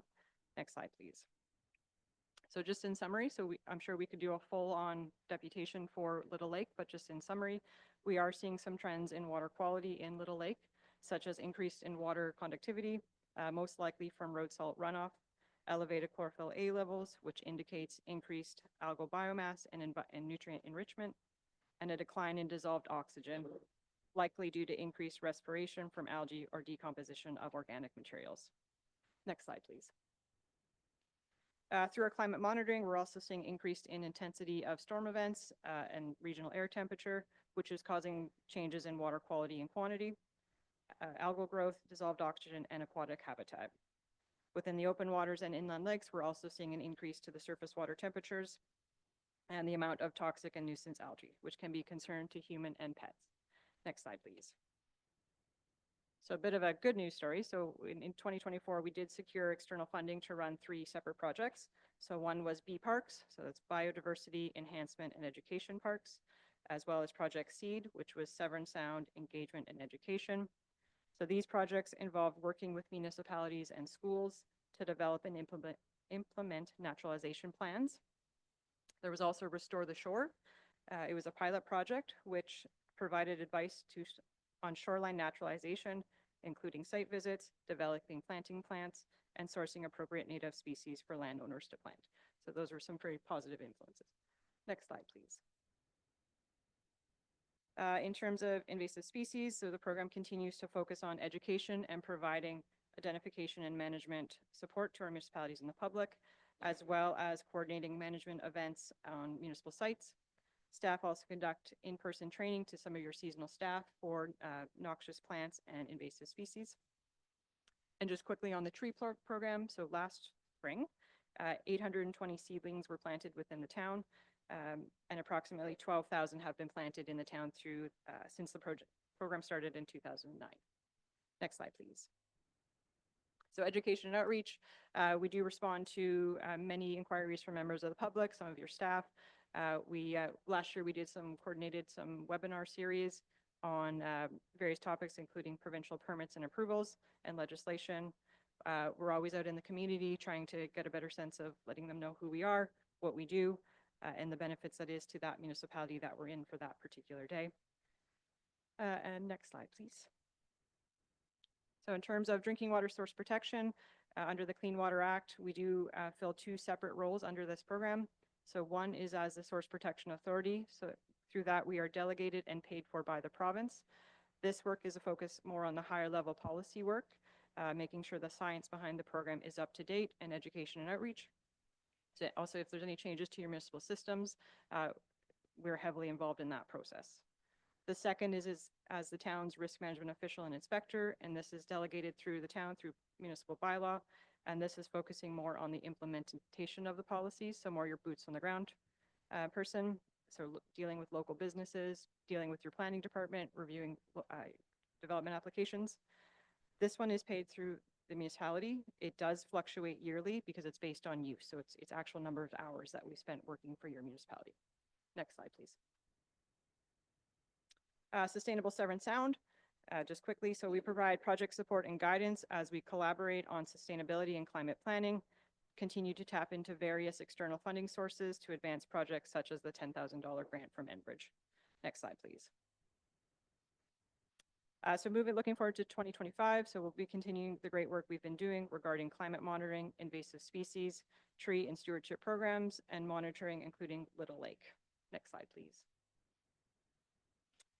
Continue to operate as the town's risk management official and inspector and as your local source protection authority. For Sustainable Severn Sound, continuing to work towards finalizing milestone 4, which is finalizing the implementation report. Next slide, please. So as you can see from the slide, in 2024, for the majority of the year, we had 7 full-time staff, 1 part-time permanent, and 6 contracted, funded through special projects and or the core. In addition to that, due to securing external funding, we were able to bring in 7 additional short-term student contracts ranging from about 8 to 16 weeks in total. Next slide, please. When you plan for the future, including emergencies, you have a better chance of avoiding a financial crisis. So the reason that SSCA is looking to build our reserve is to plan for known and unexpected costs, some of which coming for 2025 include, but probably not everything, is our treasury and payroll services will be going up, plus cost of living for staff. Board directed a review of our memorandum of understanding with all of our partners and a funding formula. So this was unexpected, which could be covered through reserve. Within the SSCA, short-term leave is self-funded, so we can't predict when that will be needed or by how many people. And Georgian Bay has provided their notice of intent to leave the partnership, which would become active December 31st of this year. So our board is going to have to decide how to handle a possible $90,000 gap. And also just a reminder, maybe for, I think most of you know, but during the years of 2014 to 2017, we were paying down a deficit. And only recently have we been able in a position to forward think and build that deficit so that we're not, or build the reserve so we're not back in a deficit situation. We've been able to grow the reserves due to external funding that we've secured after budgets have been approved. So that's just a couple of keynotes from that. Next slide, please. So on your screen is our 2025 budget ask of just under 193,000. You can see the numbers there, but with the core being 153,245. Risk management services at 18,975, Little Lake at 7,835, and Sustainable Severn Sound at 12,914. So that was very brief, very quick. I'm sure you've got lots of questions. So with that, I'll open it up. Thank you very much. And it's always good to see the overview of the breadth of services provided by SSEA. Not only the core ones, but the other ones that, you know, are things we'd have to go hunting for on our own and outsource if we didn't have the expertise in this organization that we're partners in. Quick question. Last year, I know in our seeking to try and reduce our municipal tax rate, I think we used some of a reserve. Our reserve, I guess not a general reserve, like we wouldn't have gone into the capital asset reserve or something. We would have drawn out of reserve to help reduce how much we actually wrote a check for last year. Is there an expectation that we replenish that this year, and what reserve did it come out of? So that would have been the Source Water Protection Reserve Fund. That money is used for, well, our source water protection modeling. We'd get the province works on a different financial calendar than we do. So we always budget for that, that money to be needed. And then we'll find out sometimes a year later that the province is coming to the table with that money. So each municipality's contribution to the source water protection is put into their own individual pot. It is not part of the collective reserves that we have for SSEA. Each municipality can use them as they see fit, and that was the pot of money you utilized last year. There's no requirement to repay the reserve. However, to catch up to your levy, it would be the levy from last year as well as this year's 2.1%. Okay, so the 193,668 that, you know, is the total ask that is on our motion, does that include the repayment of the reserve? Or would, so, yeah, sorry, Madam CFO, I guess my option is that in an effort this year again, I would prefer us not to repay that reserve if we don't have to this year. If that means reducing this ask, but then again, this is something we need to discuss the pros and cons of that. Madam CFO. Thank you, Your Worship. Yes, so just to clarify, so that 193,000, so that does not include a repayment of the reserve. As the chair noted, it's to catch up on the levy that we didn't pay last year. So essentially the 21,279 that we took from that reserve in our 2024 budget, we didn't tax for that, right? So in 2025, unless we have another reserve that we can draw from, we now need to tax for that. So in 25, we're paying last year's levy increase as well as this year's levy increase, which is the 31,000 and change, I believe, is the total increase. Thank you. So hypothetically, if we chose not to do that, what happens? What does it mean? We're just kicking this down the road again for another year, or, you know, what happens? So if it came down that you were not going to repay last year's levy, then theoretically you guys would be short paying the partnership by, I think last year it was a 11.78, call it 12% increase to the SSCA budget. So this year, yeah, there's lots of scenarios. As far as what it does is it puts us back into the scenario of figuring out where we are with the MOU. And we talked about it last year. We've had some issues administratively finding someone to take over our payroll administrative functions. We've figured that out now. So now we can reprioritize looking at the MOU, sitting down with our partners and finding out exactly what we want the SSCA to be in the future. Okay, so this ask that we have, the 193,668, makes us whole and brings us current. It's as if last year we didn't take a little holiday and we're back in the good books, as it were. That is correct, sir. Okay, thank you. I'll open up. I just wanted to get that while I was thinking of it. I do have another question, but I want to council to have a chance to ask questions. Who wants to go, or do you want me to ask more? Okay, Councillor Maris. Thank you. And just to move on with Mayor Gordon's with the reserves and so forth.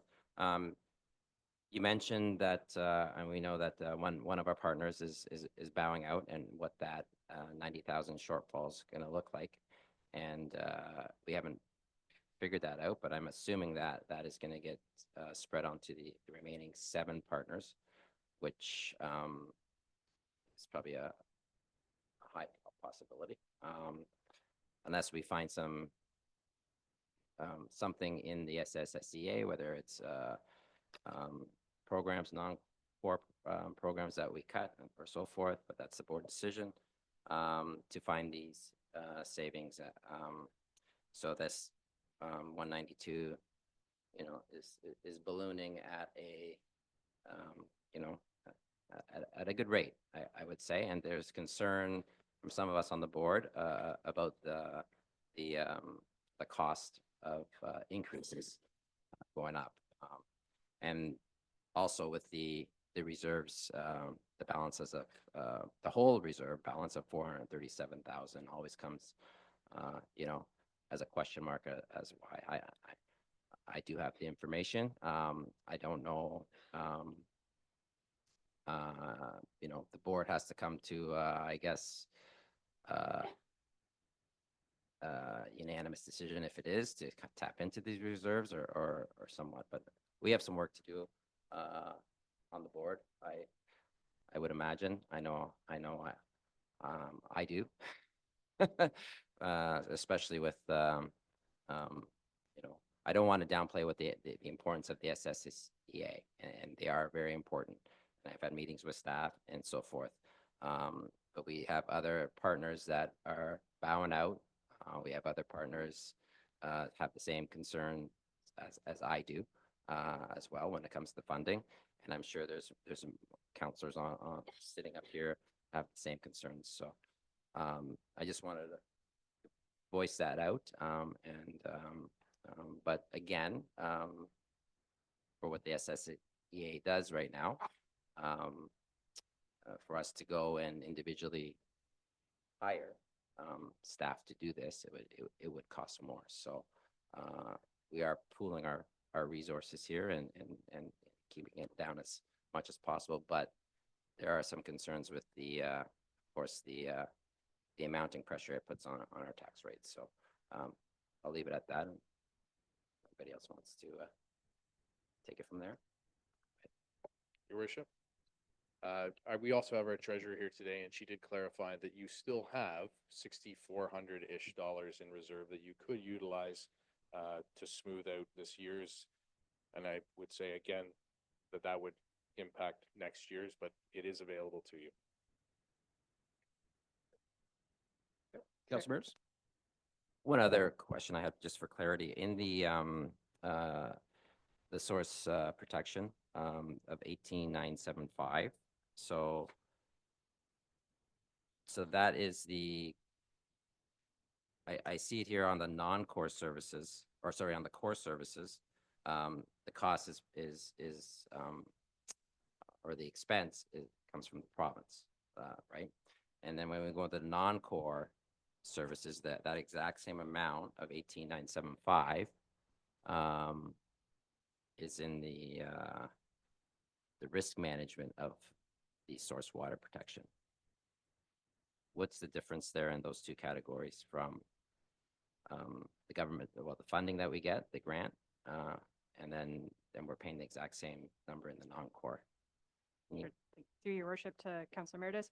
So the difference is the work we do as a source protection authority, so the policy pieces, so when your water systems change, it's more the higher level provincial piece that's paid for by the province. The risk management official services, those are dealing with your landowners, developing their risk management plans, reviewing current development applications, that's paid for by the town. So one is like kind of the policy, the other is the boots on the ground. Policy is the province, boots on the ground. So it's work within your specific municipality. Implementing those plans is risk management official, if that makes sense. And if I may, you haven't asked, but I'm going to give you the answer. Okay. Why? Because the risk management, one of the pieces that did increase significantly with 24 to 25 is the risk management. So I'm just going to throw a couple numbers out at you. So Development application reviews went from 5 to 13. Pre-consultation meetings went from 1 to 6. Site visits went from 0 to 5. We signed 3 risk management plans, and we went from working on 5 risk management plans to 12. So it's a significant more work was done in the previous year, which is why that increase happened. So next year that could drop right down, but it does fluctuate. Okay. And if I may, can I just go back to one of your past comments? Sure. I just wanted to reiterate what you had mentioned about if, say, Georgian Bay leaves and what we're going to do. I just wanted to reiterate your comment on that hasn't been decided yet. That will be a board discussion on where that lands. So for today, it doesn't quite factor into the 2025 budget, but we're unknown what it will happen for 2026 and beyond. So based on board direction. Thank you.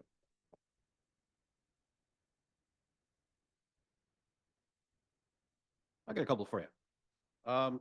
Maybe I'll start with the weird one first. I call it weird only just because it's more politics than it is, I think, reality.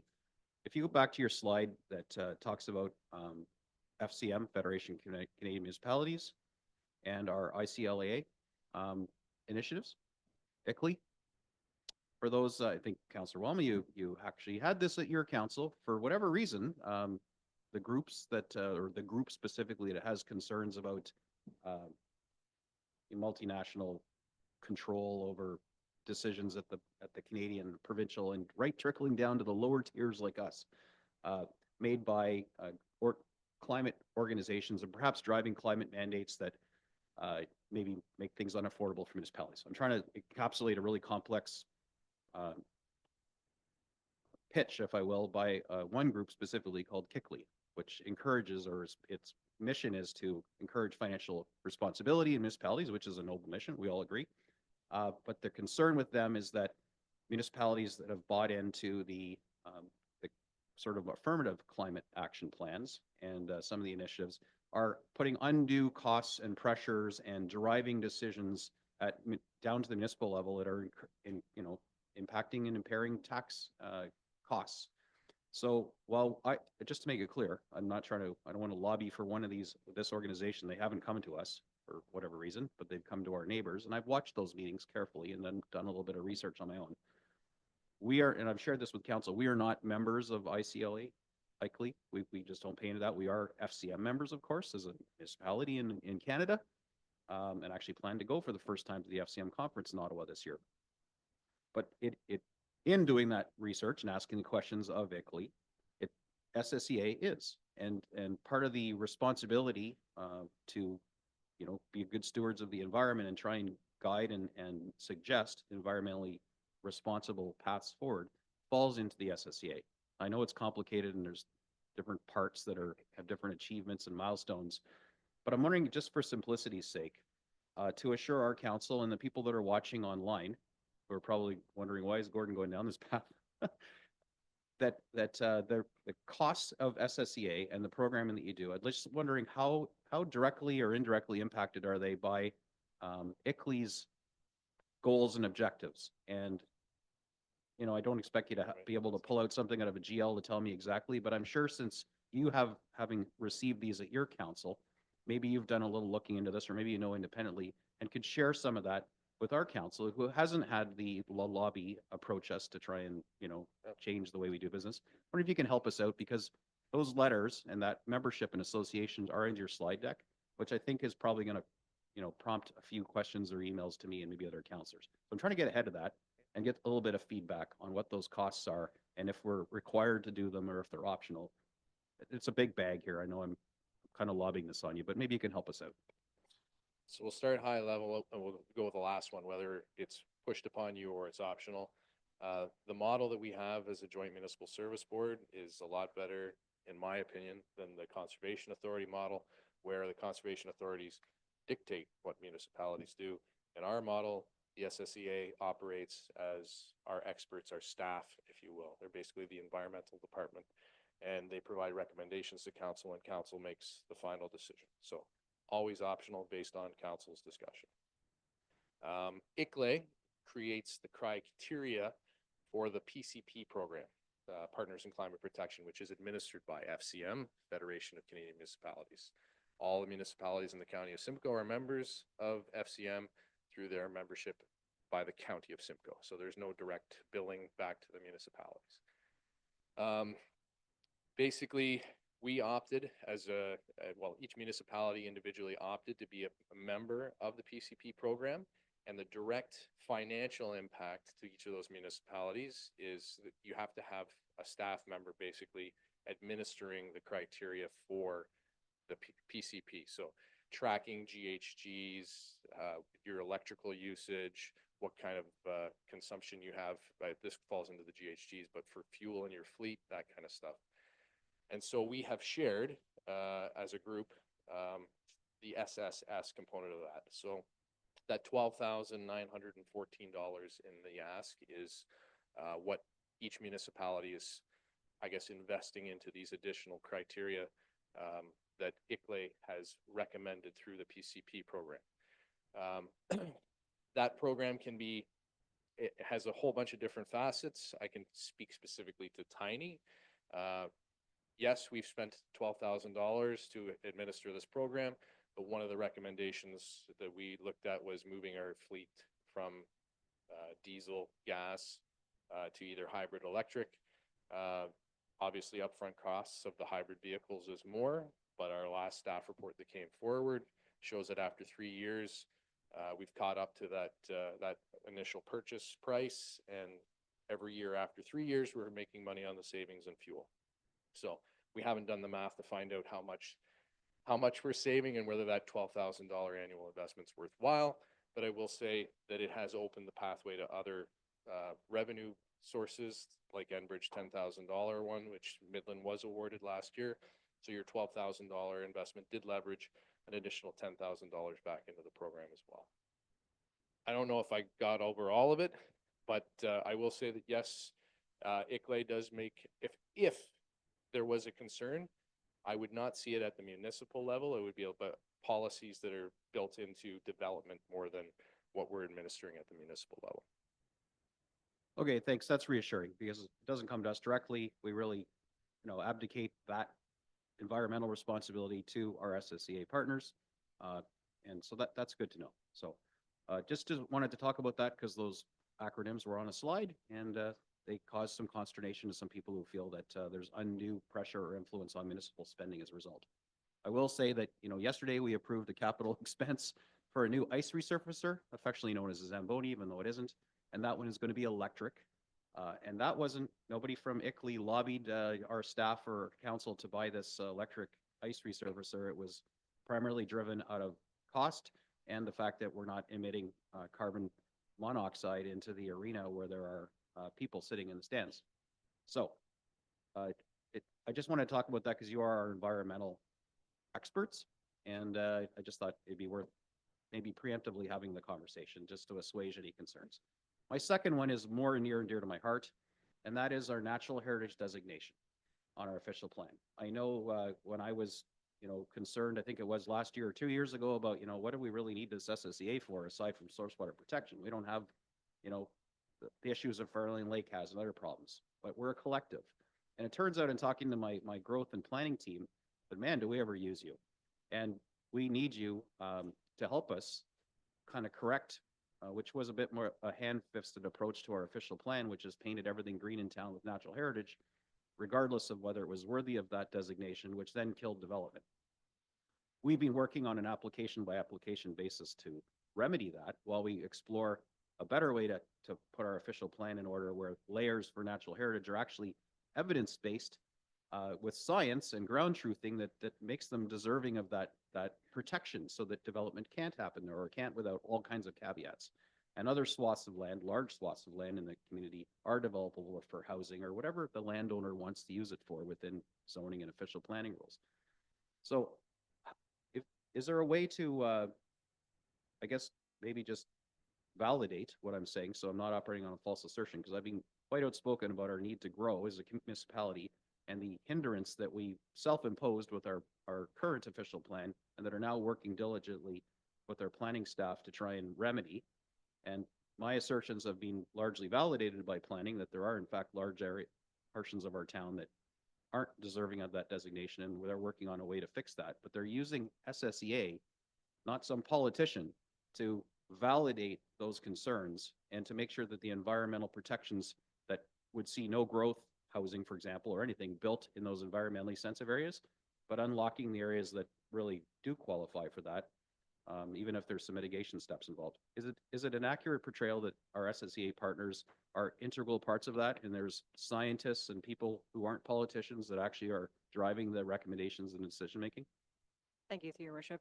So the short answer is yes, I 100% agree with what you're saying. The longer answer is, I think, to go back to something that Chair Walma said in the past, that's one of the benefits of us primarily not being regulatory, is we can offer that advice. So you are right. The township or the town does work directly with us. We do have members of staff that deal with these development applications, and they work together to determine, does there need to be additional studies or not? So it's not us dictating you must do this. It's a partnership and a teamwork. If there's additional studies are needed, it is up to the town if they choose to use us for peer review or not. But it's a partnership, not a dictatorship. So yes, I agree with what you said. Thanks. I just thought it was important to get out there because we've had a lot of spirited conversation in the community, mostly online, with people concerned that maybe we're sidestepping science, sidestepping the environment, and it's grow at all costs and any cost, and which isn't true. It's a mischaracterization of what we're trying to do here. But it's important that people know on the record, if they watch this, that SCCA are integral partners in that, and that the evidence-based decision-making is coming from that peer review process and from people with no skin in the game when it comes to growing our municipality. You're looking at this thing purely from a sustainable and an environmental perspective, and of course, safeguarding our source water protection. So I appreciate it. It's great to have you here because the timing's perfect because we're entering into all of these projects this year. We have a lot of growth ahead of us. And I believe you're working on active applications right now for us to make sure that growth happens where it should happen and is protected where it shouldn't. So awesome. Thank you. I don't have any, I'm not going to be picking a bone with the ask here. If we got $6,000 left in the kitty that we can apply, I would be happy to use that this year. I know it's almost immaterial in a grand scheme of things, but I wouldn't mind emptying that out just to offer a little bit of relief. And we'll have to really press for when we lose one of our partners in SSEA. I'm not on your board, but my expectation would be that we right size the organization, not just keep it the same and keep growing it and spread the costs. And that's going to be the challenge for your board to find out what things, I'm not going to call them fluff because I don't want to devalue all the work you do, but what things are maybe more expendable and could be paused or delayed and just focus on the core stuff to keep it affordable for our ratepayers. And I just wanted to inform your worship and council that we are actively talking with Georgian Bay Township still. Mayor Coetzee, myself, Julie, and Greg Mariotti have sat down already and plan to sit down again just to go over what we're doing differently than we were in the past to hopefully mend that relationship. So haven't said goodbye firmly, I guess, at this point. So we also have that agenda item on our next meeting to start discussing how we would smooth any issues with a member leaving. That's good to hear. And apparently you did that with Tay, because if I placed a bet a couple months ago, they'd be hitting the eject button too. And then that they're back at the table, providing the services they were before. So clearly, politically, whatever you're doing to remedy some relationship fractures is working. So it'd be awesome to be able to keep Georgian Bay Township in, even though I can see they have other issues because they're contributing to at least a couple other organizations. So anyway, good luck on that one. And we'll just focus on our expenses for now. Thank you, Worship. Council. Thanks, Seth. Any other questions? I monopolized the SSEA a lot there. But I did want to extract some good intel out of you. So, all right. So there's going to be an amended, assuming council is cool with pulling out that remaining 6,000 from reserve. Madam Clerk's going to create a new one with a new number that's, down a touch, but.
All right, lovely. So council, I have a mildly amended motion to table here. Move Councillor East, Councillor Emeritus, can you second this one?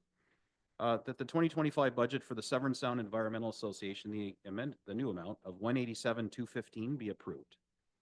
Council, and that's drawing down the last of the dwindling reserve. All those in favor? Any opposed? That's carried. Thank you very much, SSEA. Talk soon. And lunch has arrived. However, we do have Mr. Broom from our MCC. So come on up or come on down.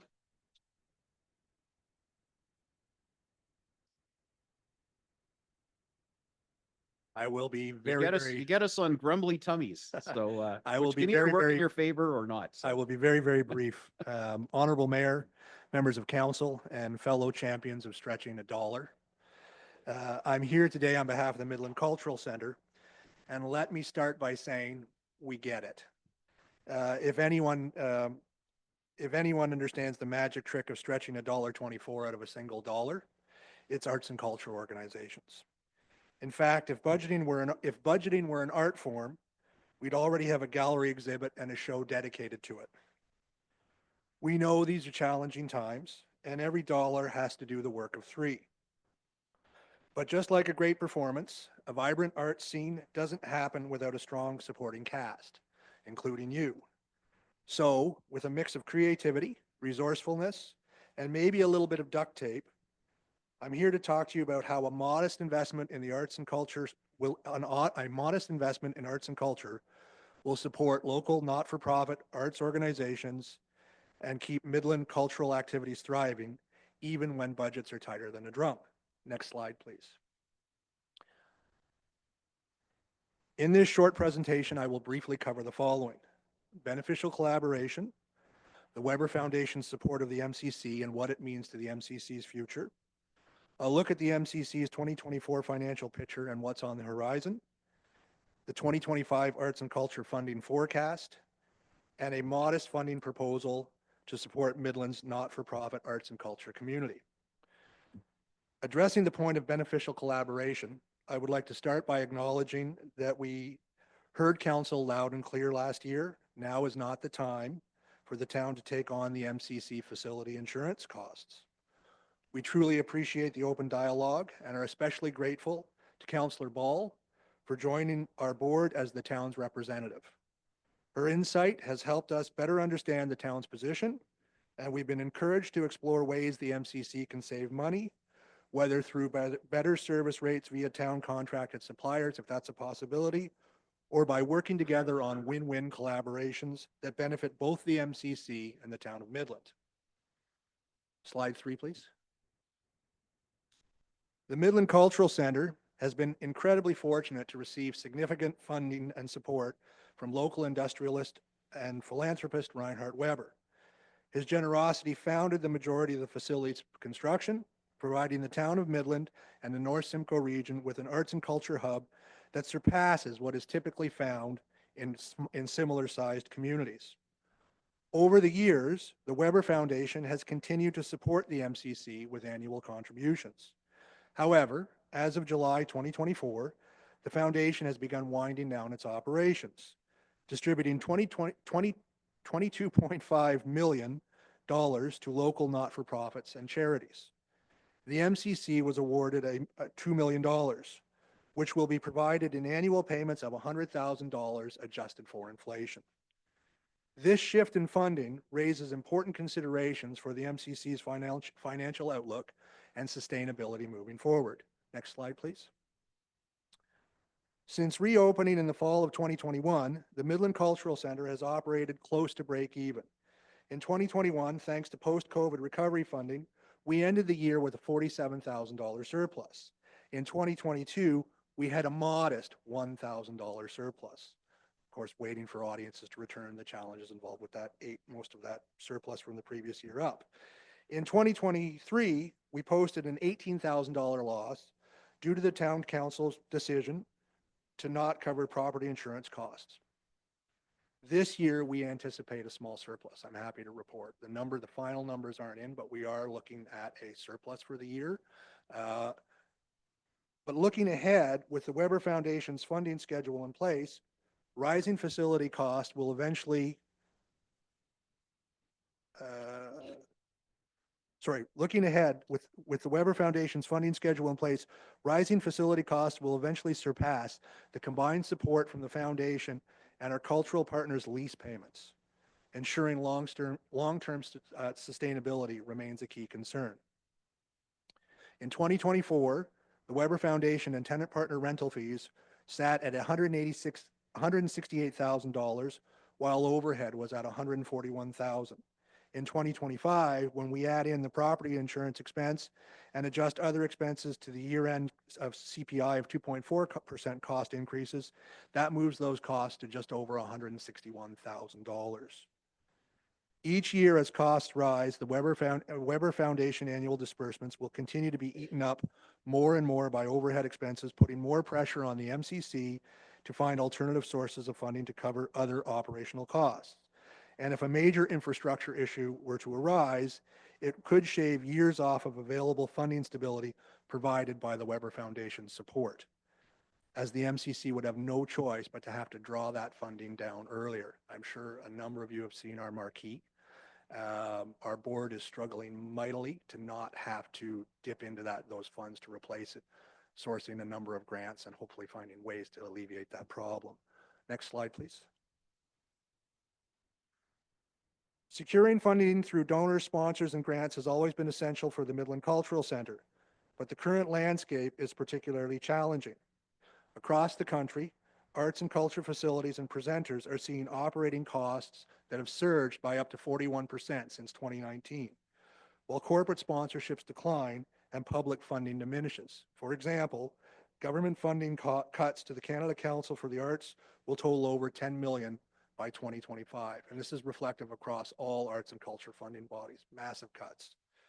Major arts organizations across Canada, such as Hot Docs and Just for Laughs, have been facing financial crisis, highlighting the state of the sector. Like you, I'm hungry. It's lunchtime. Highlighting the precarious state of the sector. And our local not-for-profit organizations are in no way immune to these challenges. While there is still energy and creativity in our local arts and culture organizations, if current trends continue, these organizations, their programming, and the space that unites our community could be in serious jeopardy. With Midland withdrawing from the Cultural Alliance, I would like to make a modest proposal to Town Council to consider putting some of that funding towards supporting local not-for-profits, local arts and culture not-for-profits organization in raising their level of community outreach and connection. Next slide, please. The Midland Cultural Center, along with Huronia Players, Quest Art School and Gallery, Brookside Music Association, and Georgian Bay Musical Theatre Company, form the foundation of the local arts and culture scene. Together, these not-for-profit organizations engage over 400 volunteers and present more than 200 live performances, 20 art exhibitions, and numerous classes each year, enriching the community and fostering artistic expression. With a modest amount of funding, you can help these organizations expand their level of community outreach and their ability to connect with potential donors and sponsors. Next slide, please. With the town's minimal support of $10,000, we can make Wednesday evenings in Midland or Saturdays in Midland all about local arts and culture. These evenings or days would be free for the public to attend, and out of this funding, the MCC could cover the cost of required staffing and provide a small honorarium to pay local performers the MCC brings in for those events, or the other organizations would be given the space for rent-free for the evening or the day in the atrium, and their organization would receive the allotted honorarium, while the MCC would provide the staff as required paid out of that funding. This is a small financial ask, but I believe it would signal to local arts and culture organizations, volunteers, local residents, our existing patrons and our existing and potential donors and sponsors of local arts that the town of Midland sees the value of arts and culture and is doing what it can to support even in the most fiscally of challenging times. With that, I thank you for your time, and I open the floor to any questions. Sure, thanks. Councillor Ball. Thank you. I just want to speak to this as I have been sitting on the board, and just want to say thank you for coming and providing the statistics that I know we talked about offline, and to let council know that there has been a disconnect. We weren't fully aware of all the work that the board was doing previously, and I think sitting there, I can tell you that they're a boots on the ground board. Like they're there, they're volunteering their time, they're doing everything in their power, every creative strategy, and Dan can attest to this. I have been coming in, I would say aggressively with discontent, and they have proven that they can take that challenge. They've proven that they're willing to bend and be flexible in any case, and that they're doing everything that they can to make this a successful endeavor and to offer spaces in the community. That's not the picture that I know all of council had previously, but I really commend the board's effort and the flexibility I've appreciated, because I know at some points I've been saying, well, maybe I should have bit my tongue on that one because it's been a little blunt, but they have taken it, and they are doing everything in their power to turn around and to make a space for our local artists. And I know a lot of us benefited from that last night when we saw that Huronia players. It offers a huge space from every age group, and I think that would be a hard thing to lose. And I think that Midland should be contributing to the programming that's available in the community. I like this model that you're bringing forward.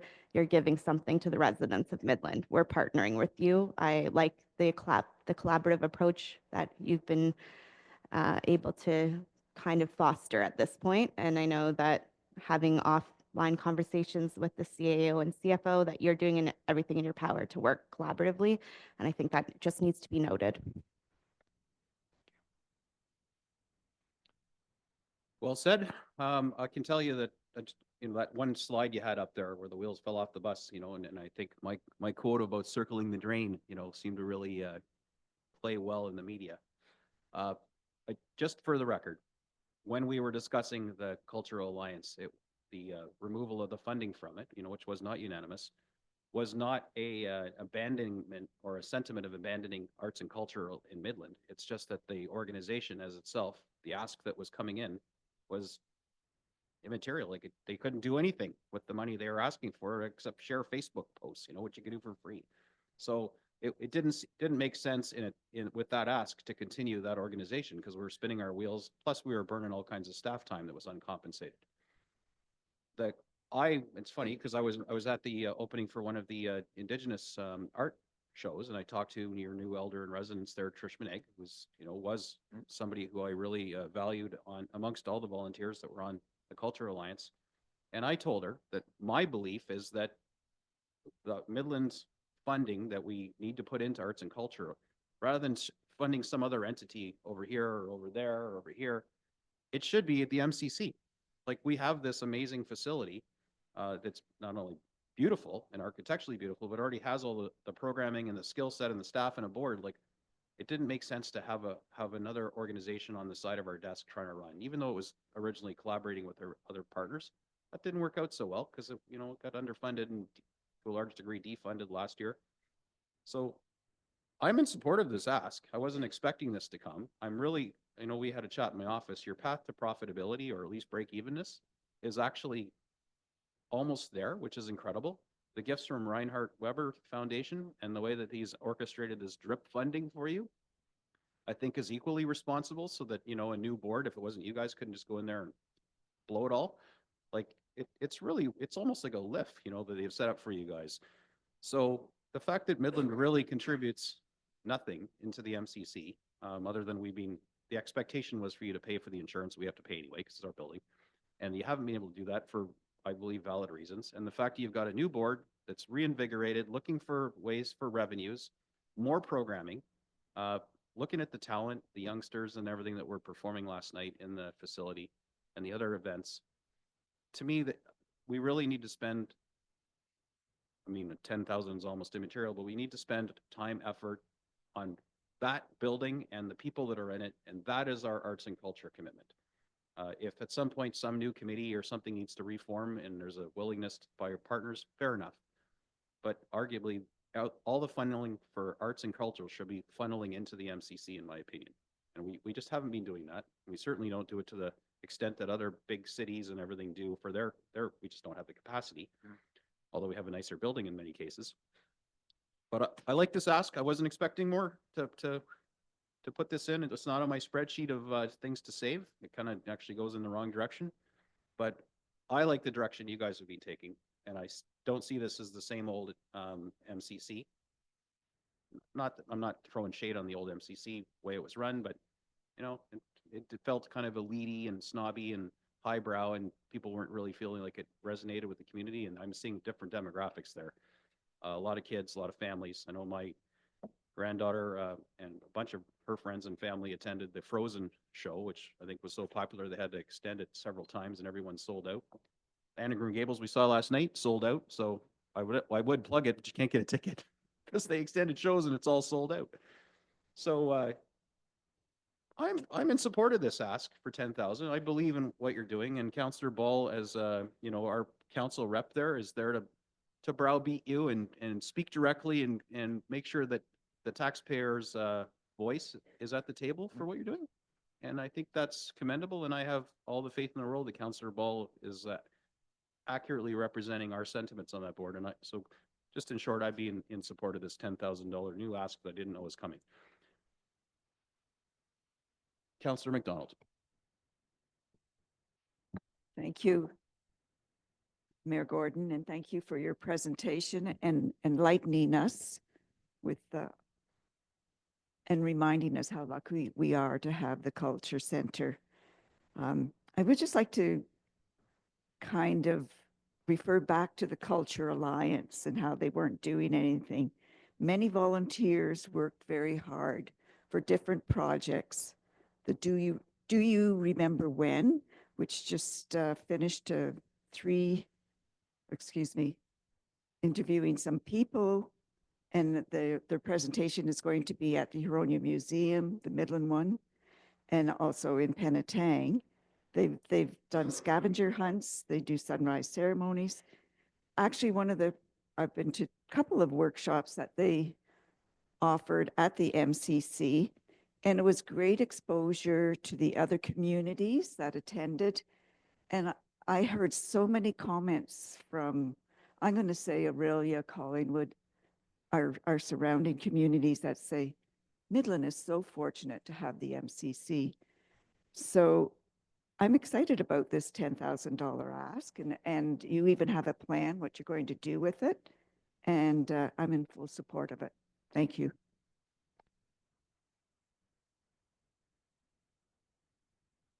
Councillor Meredith. Thank you. Thank you for the presentation, Dan.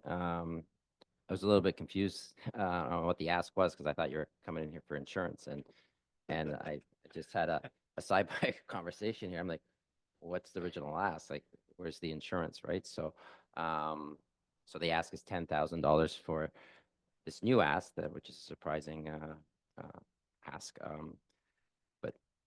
and it's minimal, and it doesn't tip the meter very much on our part. And honestly, I'm unprepared because I would come in and say, well, you know, you got this for $2 million, you know, long-term investment into from the Weber Foundation, and I'm sure it's invested well, and the interest over time, even at a 5% rate, which is very low, would be $100,000 a year, which you say there's maintenance upgrades and so forth, right? So if we didn't have that investment right now, right, this whole conversation would probably be different, right?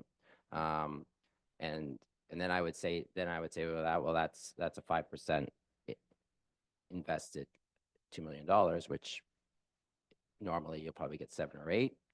So therefore, you'll have more money in the bank, and therefore, you can fund your own insurance at that time. But now this is a different ball game. Now the community's getting something back, as Jamie Lee alluded to, and we did go to fantastic, evening out, which, for Anna Green Gables, which was free. Again, the word free, which is, sometimes people will pay out of, I made a good donation tonight to Huronia players, and I'm hoping other people did too. But nothing's free in this world, so we can't expect to have freebies all the time. So hoping people can appreciate that and so forth. But yeah, you got me on this one, Dan. I'll support you on this one. And as long as you take the lead from the Huronia Museum and consult with her on how to keep it at $10,000 a year, that would be great. Thank you. If I could just make a quick comment to Bill's comments. When I came up with the proposal, an arts and culture center really doesn't survive without an arts and culture ecosystem. And the MCC isn't the only player in this region that is struggling. Brookside Music Association is struggling because of changing musical tastes and trying to find younger audiences. Huronia Players, to some degree, is probably suffering with a generational shift. I think the young show was the Anne of Green Gables with all the young performers was great, but I do know in conversations with HP that was a tough one to get across the finish line because there are, it's a generational shift in how they program. Meanwhile, Quest is continuing to have their struggles. And the bright light, I think, at this point is the Georgian Bay Musical Theater Company, which is focusing on future generations. But I think one of the challenges for arts and culture over the next 10, 15 years is anyone under the age of 13 isn't looking up, they're looking here. They're looking at their phone. And so if we can't create active spaces to highlight what the offerings are in terms of local arts and culture, that audience will disappear, those organizations will disappear, and you will have a center that is sitting empty. You may have noticed, I think one of the things that people are currently enjoying quite a bit locally, the numbers bear it out because they will pay for it, are the nostalgia shows.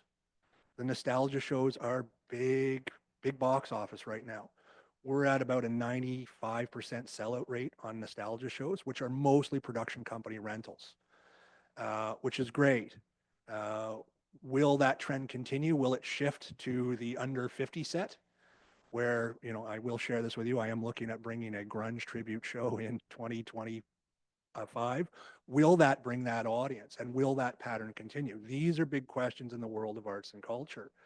And the value of a vibrant arts and culture ecosystem is it benefits community, it benefits the people, it benefits health, just well-being, but it also identifies a community to people on the outside.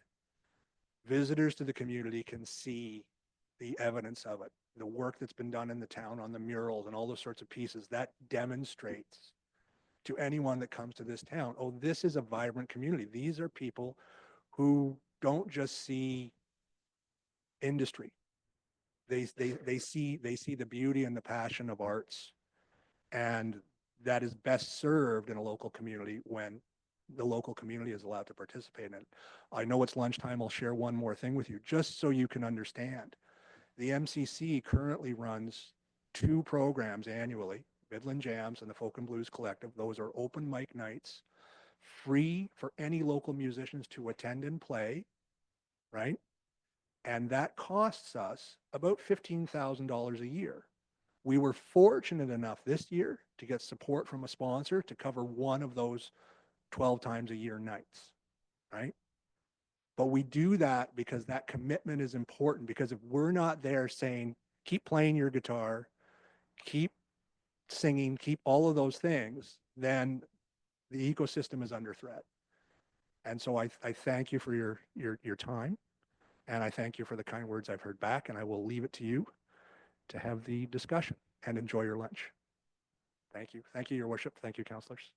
Thank you. Madam CFO? Thank you, Your Worship. I just wanted to just ask for clarification on the ask. Is it a one-time, just the wording of it's not exactly clear. Is it one time or? One time. Okay. We'll trial it and I'll bring it back. And if it looks great, I'll share the results and you'll go, wow, that was great. Or you'll go, that wasn't really worth our time. Thank you. Thank you. Thank you. Councillor Ball? Thanks. I just want to speak to the Weber Foundation grant quickly, just for the public, a little clarification. Yes, that is a amount that was given to us that will be, or given to the MCC, I'm saying us because I'm on the board, that will be obviously have a return on that investment, but that return, as you said, Councillor Merritt, is $100,000 per se. That's just going to fulfill the end commitment that Weber Foundation has, because that $100,000 the Weber Foundation has been committing every year, and now it has an end date. So the investment that they will be gaining from that is not going to give them a magical $100,000 more a year. It's just going to prolong after the 10 years the investment that Weber Foundation has been giving that they're relying on right now. So it's paying for itself essentially, so that the Weber Foundation's commitment all at once is now just sustaining past the organization's life, but it's not giving them a magic amount of more money. I just want to clarify that for the public. Councilor Meredith. Well, that's great for clarifying that, because I wasn't aware of the initial the funding yearly from the Weber Foundation. I did go to your annual general meeting there, and I did make a comment of, you know, any type of reserves, because for the building maintenance, it's a big, beautiful building, and you can see the wear and tear on it. So finding dollars for that, so basically you're operating at the same level.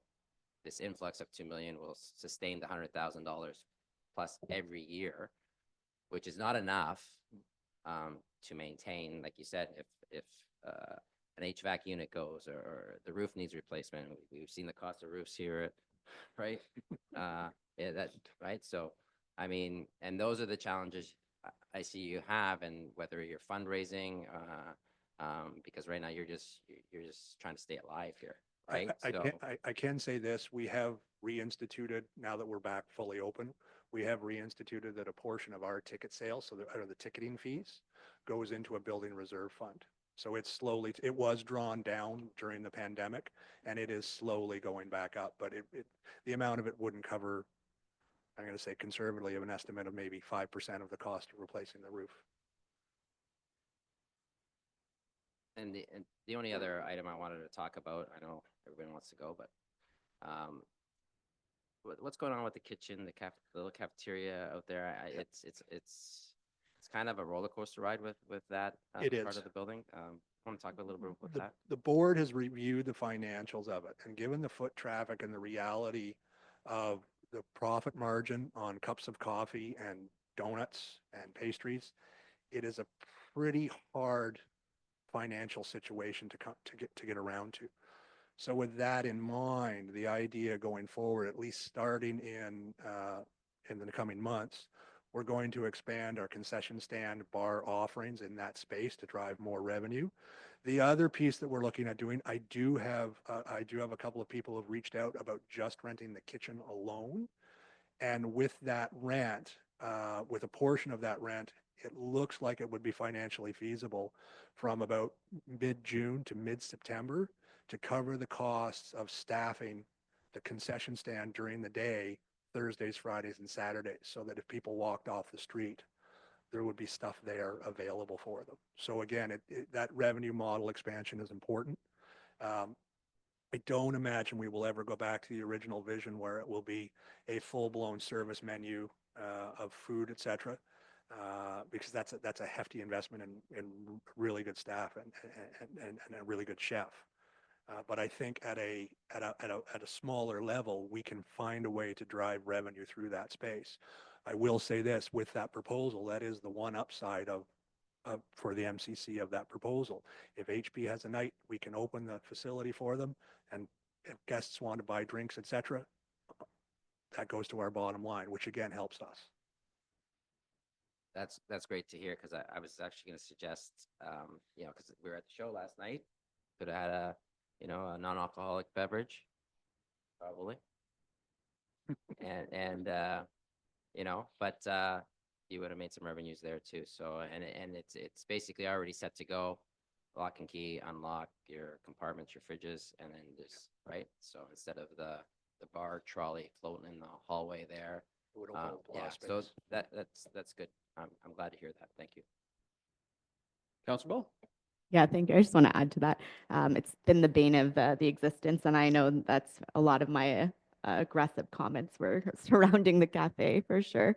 I just want to let you know that they now will be able to have control of it at least. And I know the public has a perception of all the in and outs that have been happening there have not been within the MCC's control because it was a rented out space. So everything going in and out of there, that is solely up to them and their challenges. So it does directly reflect the MCC.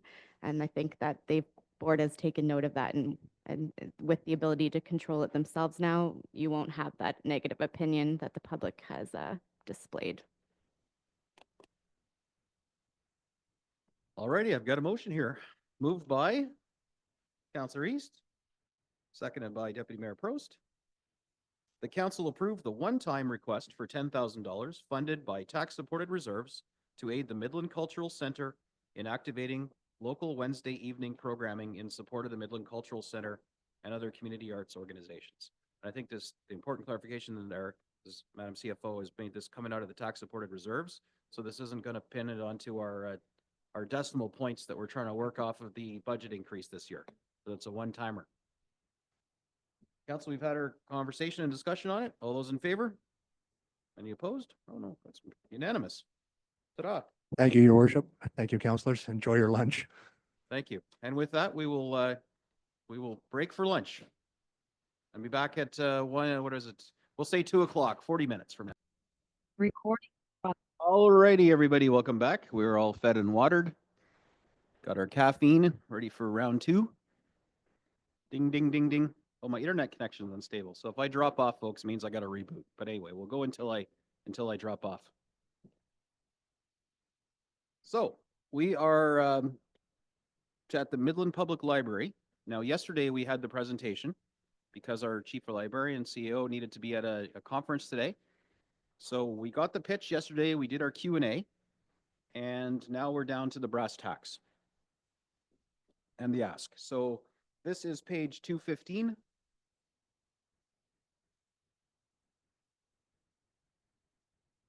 And I will, Trish isn't here, so we can't really ask. We could base this on what we know of the library. Some of us had meetings with Trish over time. Other of us are connected to the library because we go there a lot and use the facility. But the key here is the budget request primarily is driven by the pay equity that's required by the, well, it's required. Not only is it required by the government, it's the right thing to do. You can't pay women less than you would a male in a, like, anyway, I won't get into that. But bottom line is it'd been a long time coming and they needed to make right the salaries for their predominantly female staff. So they've been playing catch up. That involves some spikes. And it looks like this year and next year are the 2 years where those spikes are happening. And then folks will be settled into their proper wages, and we can expect lower asks from the library, at least year-over-year asks. I think that's just a high level summarizing what their challenges were on the budget. Madam CFO, you've been working closely with the library on the budget. Maybe you could help us out with just a quick summary before we get into discussing. Thank you, Your Worship. Yeah, certainly the salaries and benefits was the most significant of their increases. Just wanted to add to that. So there's two components of those wage adjustments, right? So the pay equity, yes, certainly is an important piece. The other part was the market adjustment, right? So much like the town, the library undertook the same exercise that we did, right? And so again, can't stress the importance of paying the staff the market rates, right? Again, in that whole employer of choice, attraction, retention, all of that. So just wanted to clarify that certainly pay equity is part of it, but also the market side of the wage grid is also a factor. Thank you. And of course, for those who have done a deeper dive in the budget, you can see how little fat there is. The library is certainly more than books, has a wide gamut of social service type programs that they deliver, some of which are just out of need. You know, it's just the way the economy is and the clientele they serve. It isn't directly a Midland specific pressure because of location to the homeless shelter. that certainly, presents some of its unique challenges, but that is not a driver of the steadily increasing costs of operating a large library like the one we're blessed to have here in Midland. So that being said, in reviewing the budget, looking for ways to try and shave some money off to save money, I am completely convinced after meeting with Trish and the CFO, and actually Councillor Meredith was with me in that meeting, that there isn't anything else for them to tear out of there. Even closing a day down, they're still paying their staff, whether you're at work or not. Like, we floated a bunch of different scenarios, like, hey, how can you bring in your budget lower? Because in a couple of years, you're going to be at the same, even though they're apples and oranges really, but you're going to be at the 1.8 mark like our arena is. We can't sell naming rights to save us at the library. I mean, I guess we could, but it would seem kind of silly. So it was a really challenging meeting, trying to figure out what can we do with the burgeoning cost of the library, knowing that it is short-term pain in the sense for the salary adjustments, but what do we do in the longer term to help it be more sustainable, knowing how well used it is, how their membership is up, their use is up.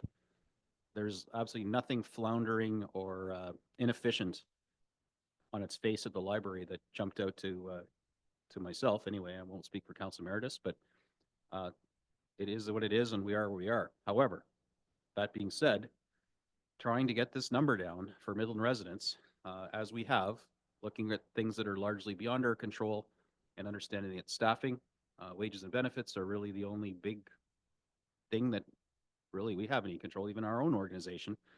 The suggestion is, and I'll be the bad guy to float it, just initially to get the conversation started. Councillor Meredith and I are aligned on this one, is that we try and hold the library to a 0% increase this year, which we did talk about last year. I think I was the guy that floated that one then too, being the bad guy. But I kind of reversed my position when I saw the good work they did in renegotiating the tiny non-resident rate, basically, for the card. They brought a lot of income in that was unexpected after the sudden and unexpected withdrawal of tiny funding. So I didn't feel compelled to really put the boots to the library after they worked so hard at doing that last year. Not that I want to put the boots to the library this year, but we need to make these tough decisions on funding. So as awkward and kind of icky as this feel, I know the library is not going to shut down with this change, and this isn't going to injure the library, and it certainly is not trying to understate how valuable this resource is in our community. But holding it to a 0% increase this year will, keep almost $80,000 to the good in our budget, which will go a long way to our blended tax rate for our users. So there's high-level rationale on why I'm proposing this. It's certainly not an adversarial stance. Wouldn't be my first thing. It wasn't even on my Excel sheet that I originally made when I was envisioning how we can do to carve down. But it has found itself there as we got through a couple of days of tough conversations about the cost of running the municipality and delivering the services. So there we go. That's the preamble. I wanted to be the bad guy to float this one initially, and I'll turn the mic over to Councillor Meredith because we're sort of co-conspirators in this plan here.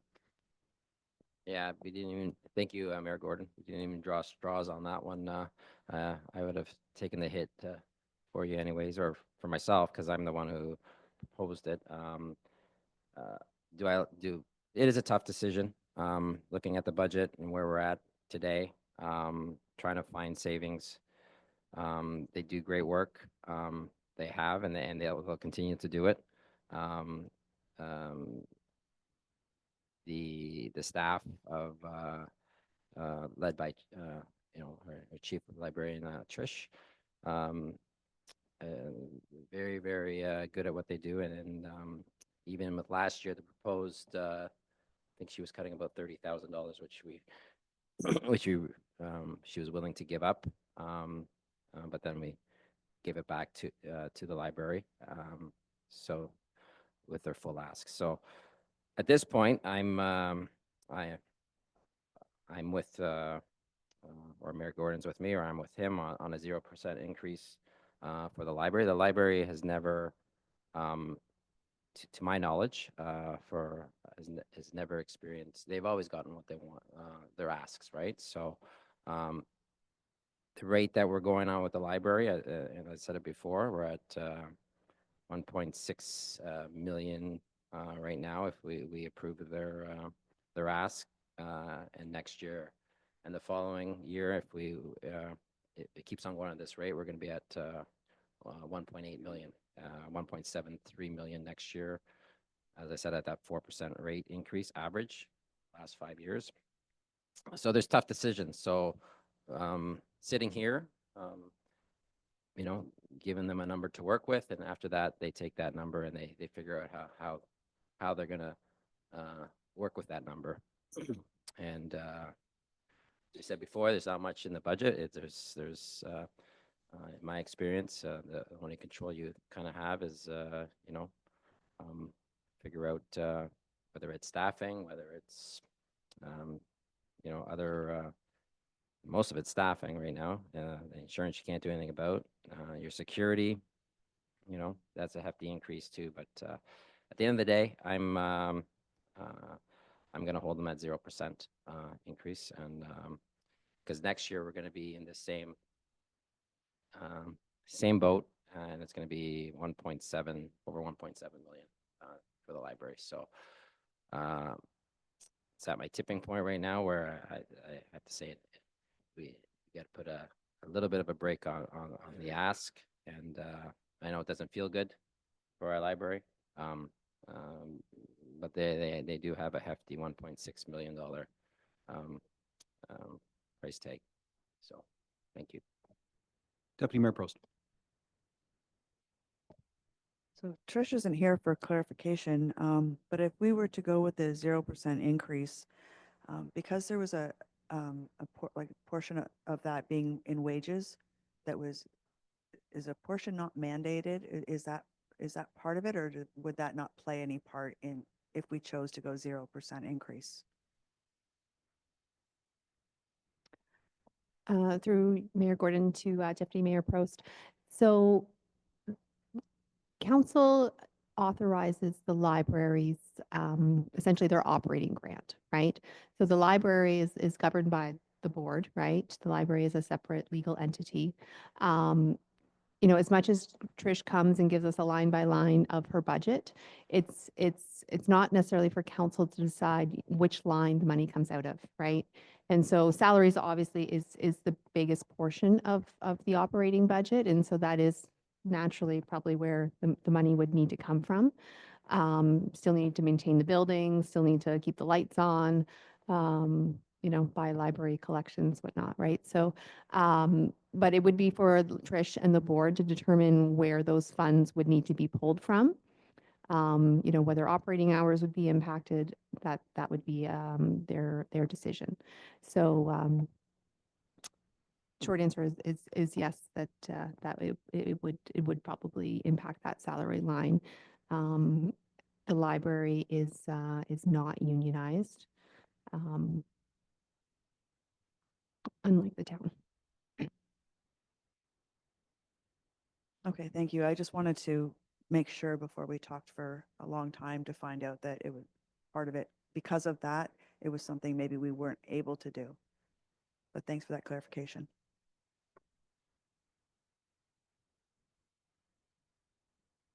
Councilor McDonald. Thank you, Mayor Gordon. I am the council representative. Let me see.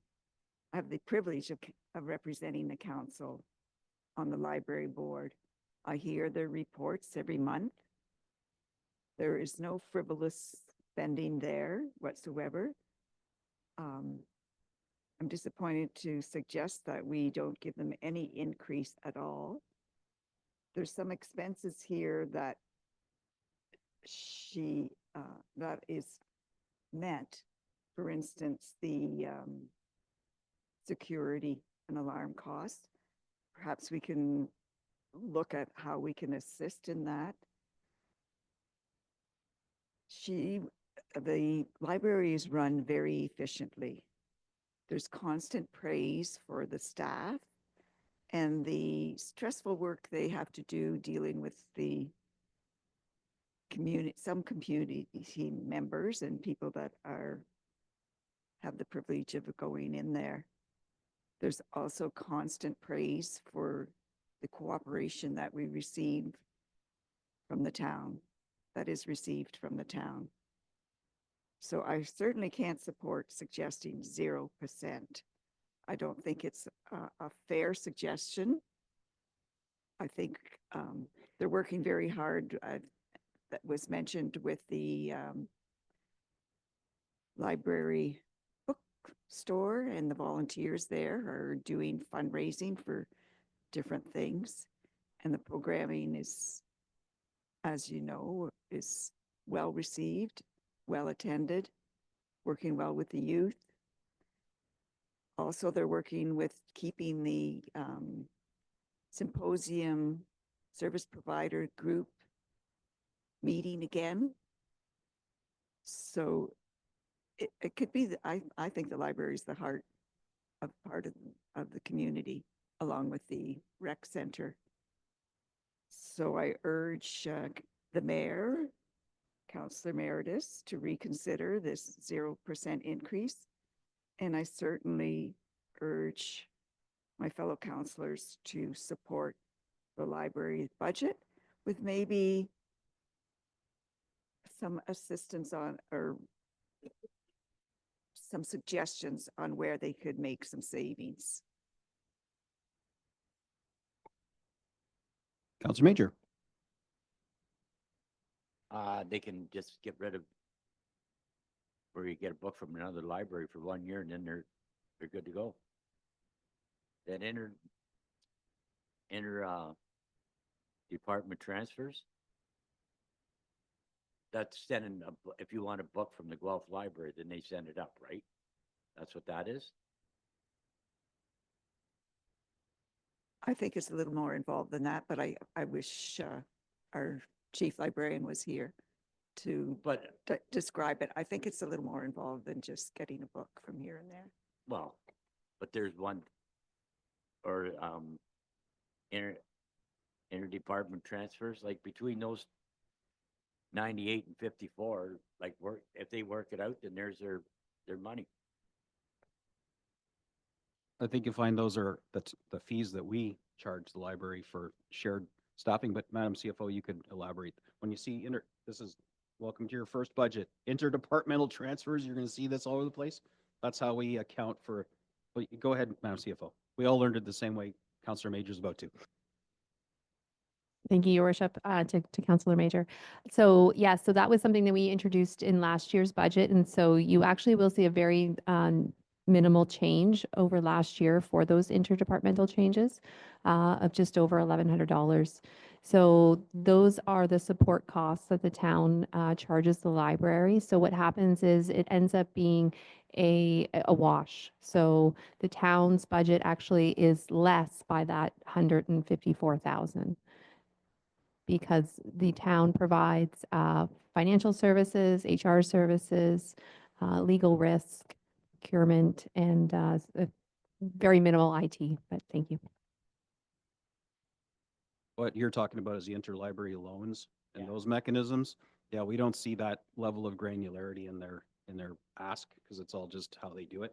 But I think to whoever's point it was, we don't have the ability to say, hey, spend a little less on this general ledger item and a little more on that one. That is done by the board and the librarian. All we can do is give them a bag of money to operate. And so they've said, hey, Midland Council, we need this bag of money to run and to do what we have planned to do and meet our commitments and obligations. And all I'm suggesting is shortchanging them a bit this year by the increase that they've asked for, which is holding them to 0%. So they're still going to get $1.6 million. The show goes on, but they'll just have to find some way to reduce the need for $80,000 approximately. However they do that internally, that's up to them. We don't have any say, insight, or control over that. However, actually, Councillor McDonald will, because if it passes, she will be on the board, and lucky her, she gets to inherit how do they try and deal with this deficit that either she may or may not have supported, but that gets thrust upon the board. So, Councillor Ball. Thank you. Yeah, I guess I'm just, that threw me off because you were saying we had a long meeting, they can't cut anything, but we're going to make them do it anyway. So that just kind of threw me off. If you don't see a way for them to cut, how are they seeing a way for themselves to cut? And I would argue that they have to pay for security, which they shouldn't. Like there should be OPP presence there. There should never be an instance where they have to have a security guard there. Uh, it's a community building, and that community building is dealing with issues they shouldn't even have to deal with. And the training that they have to expense is training that they shouldn't have to be training in either, like mental health training and like de-escalation strategies. They de-escalate a lot of situations in our community, and that shouldn't even be on a library employee's job description, but it is. So they have to invest money to train their employees properly to handle situations that they shouldn't even have to be in. So I don't see a way to decrease this budget, and I think you don't see one, as you said. So to expect that they can magically do that, I don't see a way for that to happen. Before we go to Council East, I just want to suggest there wasn't a voluntary way. When we asked, hey, what can you do without? The answer was, we can't. This is what we need. So I'm not suggesting that just because we don't see anything, when the reality of here's your bag of money hits, clearly they'll have to do something, and then it'll be up to them to decide, not us. And don't forget, I did mention this in the pre-log for this, that they successfully got grant money from the province for that new navigator position. So that's mental health, supports, system navigation, basically a human 211 that's going to be in that library that's funded through the county portion of our taxes, which we don't control.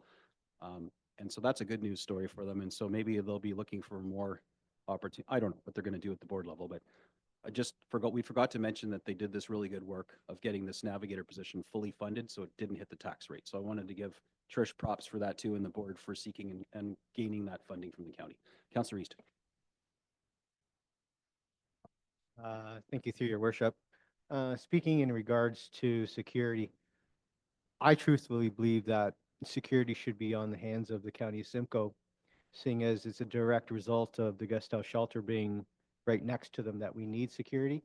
I don't see why we're being billed it when it's specifically a county of Simcoe issue.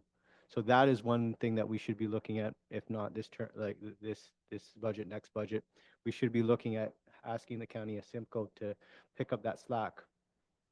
It's a direct result of the guest house shelter. Councillor McDonald.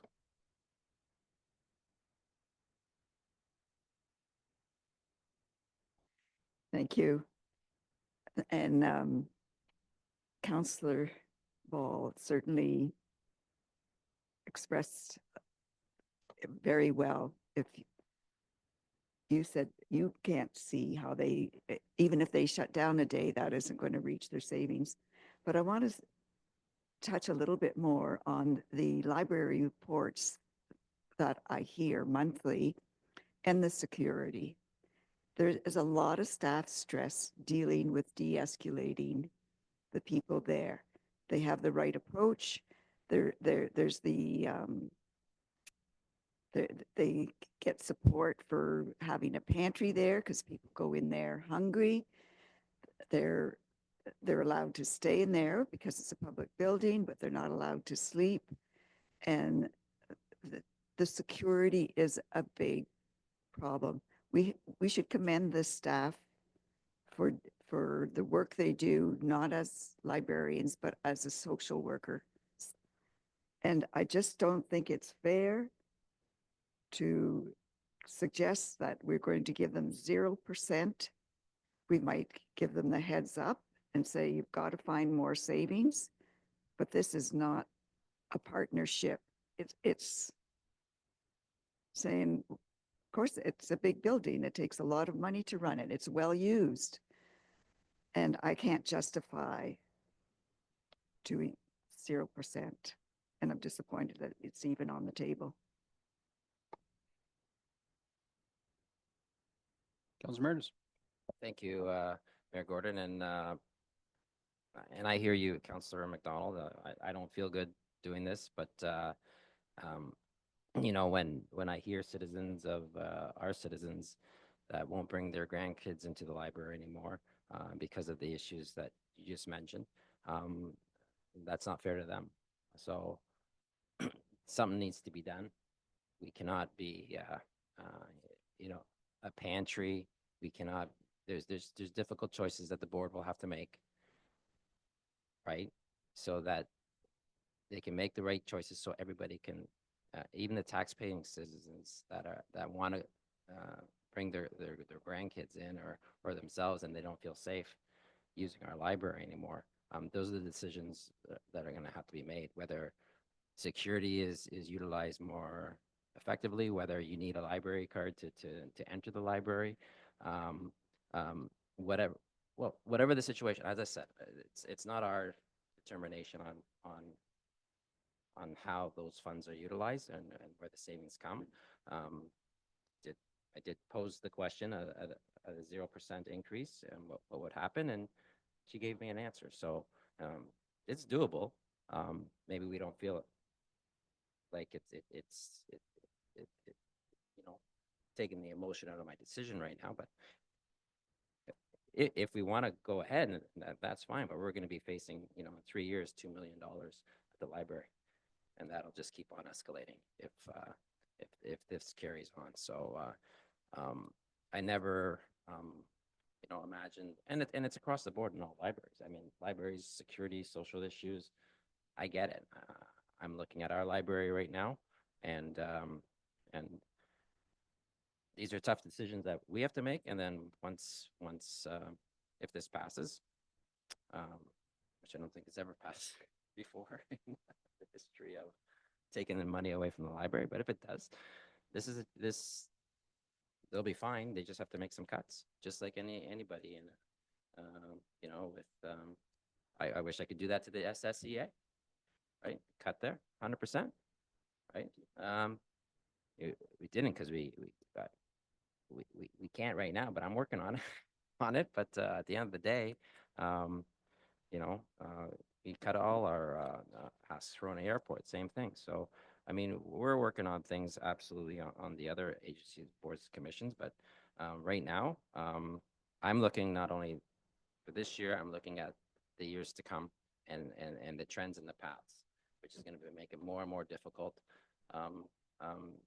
to in the big picture, you know, to actually get the tax rate down to a level where all our citizens are can afford to be in our community and pay their taxes and so forth. So obviously it doesn't feel good, but these are the you know, the decisions that we have to make that I'm putting on the table, and then whatever. That's basically it. So I'm standing at 0% right now, and it's just going to make my decision next year. I'll be having the same conversation next year. I just can't approve it. Thank you. Councillor Major. Just for a quick heads up, Collingwood's got their budget done, and I talked to one of the councils over there extensively, and they got security in their library, so we can't look at it just Midland because of the guest house. That's why we got security. They got security in theirs, so it's not an isolated incident in our town. Councillor Ball. Thank you. I just want to, I think, point out that we have had these discussions about limiting who can go into the library. I don't think that they're allowed to do that. It's a community building, so I think it's not a private building. They don't have any control over that, so they're never going to be able to get rid of the issues that are there. So that's the unfortunate reality of it. I do understand what you're saying, where you're coming from, but I think because of the pay equity, like I would be proposed to doing a 2.5 increase instead of the 5.3, because I think that it's unfair to hold them at a 0% increase for something that they have this huge pay equity, 9.2%. They don't have any control over that. So to hold them to a 0% increase and also have to fulfill this requirement that's a massive deficit. Just a clarity on the public building part. It's publicly funded. However, it's a private place, so you can be trespassed from it. So they can control access to it. You don't just have the right, just like the town hall here. We can trespass people from the town hall if they get mouthy at the counter with their staff. and they can't come back in here. They have to deal with us online. So I don't want the line to be blurred between public funded and inherent public access. There's no such thing. No, but they couldn't have, you have to have this library card to get in. There's not, they're able to have that system? Because I thought that we had that conversation with her before and it was kind of debated whether that was a possibility or not. Any private building owner can control access to their facility for whatever reason they want. They couldn't do it for protected ground like human rights, but Madam CAO, step in here if you'd like to. But I think the suggestion was, I remember having that conversation. They were saying people were going in with drugs into the bathroom and shooting up, and I remember saying, well, just don't let them through the doors that go to the bathroom because the bathroom's not in the lobby, right? You can't get through those swinging doors without a library card. You can come in and mill about in the lobby all you want, but you're not using a bathroom to do drugs unless you've got a library card, in which case we're revoking that and bye-bye, right? So that was some banter we had back and forth. Maybe that's what you're thinking of. But they do have the ability. It's do they have the desire and does it feel welcoming? But at the end of the day, steal Councillor Meredith's phrase, I would be perfectly fine with saying if you want to come into the lobby area to avail yourself of the computer lookups and see the neat programs and take a business card or something, fair enough. But if you're going into the actual guts of the library using a resource, you better have a library card, which means if you're a vagrant or someone who's high or whatever, boop, out you go to wherever your services are. It's not the library. But that's just me. I'm not on the board, and council doesn't have the ability to tell them to operate like that. But we did voice our concerns, and I continue to talk to Trish and support her if that she does end up taking a more hardline approach to protect her staff and the public, that I would have her back on that 100%. Thank you for the clarification of that. Councillor Bertel, did you get the eyebrows from me? Yeah. Thank you, Your Worship. So I think we're all just getting scared because it's because of the wage increase. We were all happy last year because we got an extra revenue from the membership from out of town. But I mean, they don't really have much room in terms of, their expenses.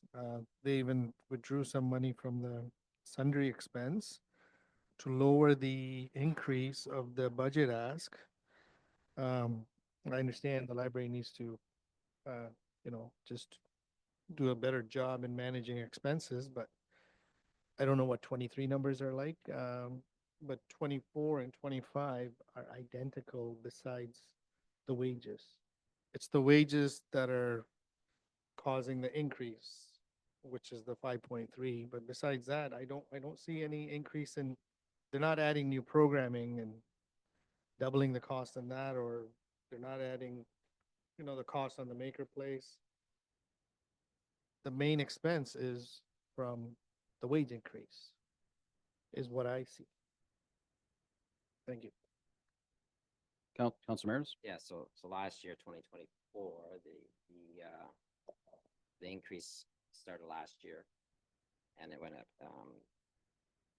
The increase to the library was 6.25%, and that increase started last year in wages, right? And at that point, she was willing last year to cut $30,000 from her budget, right? And that's, I believe it was 30,000. Yeah, and then we kicked it back in because she generated that revenue back, right? So, so the increase did happen, was started last year. So just to be clear on that, so she was able to cut last year with the increase, and then the increase is now again a little bit next year, be another little bit of an increase, a bump. So just want to clear that up. So there's abilities to, when you're handed, you're going to come up with solutions. So, but at the end of the day, and fundraising, I know they're starting to get on board with fundraising. We did have, as I did note, a champion fundraiser on the board who resigned, and for what reason, she had experience in fundraising and she resigned. I don't know. I didn't get into the weeds on that one, but that would have been a candidate that wanted to go, all out on fundraising, which could have alleviated some pressure off the library. And for some reason, she resigned. So that's assets that, for whatever reason left, that should have been supported. Thank you. All right, so unless there's anything new, with a mover and a seconder, could we have a motion that effectively denies the increase, but can, provides the funding to the library? We can clear that up to see if there's appetite on council. If there isn't, then we'll go to round 2 or successive rounds until we nail this down for library. Unless there's any new discussion not relating to what we talked about, because I think we've heard people's It's opinions. Something new, only new discussion. You can say it 100 times. So the number I have here, Lindsay, if this, should I just read it to you? Sorry, Your Worship, if I may, the numbers that you have in front of you are good. I just sort of a note of clarification, and it certainly doesn't change the bottom line, right? So the total ask would be the same, but just on the presentation of the numbers, just something I sort of just noticed in the salary and benefit line, and again, I think council sort of fixated on that $106,000 increase. I want to note that 26 of that is related to that volunteer coordinator position that is grant funded. So if it were me, I would have shown that separately because I think it is important because her existing complement of staff, that only went up just under 80,000, so 79,994. So that number is smaller. So the funding for the remaining is actually up in that from debt and library reserve account. So it's not really a true representation. I just want council to know that that's not her existing staff that's getting that $106,000 increase. And I apologize, I just noticed it just a few minutes ago, so. We learned that lesson ourselves yesterday. Some ambiguity on showing where that funding was from. So it happens to all of us. It's all good. So the number in front of me represents, and I didn't do the math here, but represents the $80-ish thousand decrease, not 106,394 decrease, right? Because we're not suggesting we decrease their funding by the amount they're getting the grant. Should I just subtract these two, or can you tell me the difference between these on my page?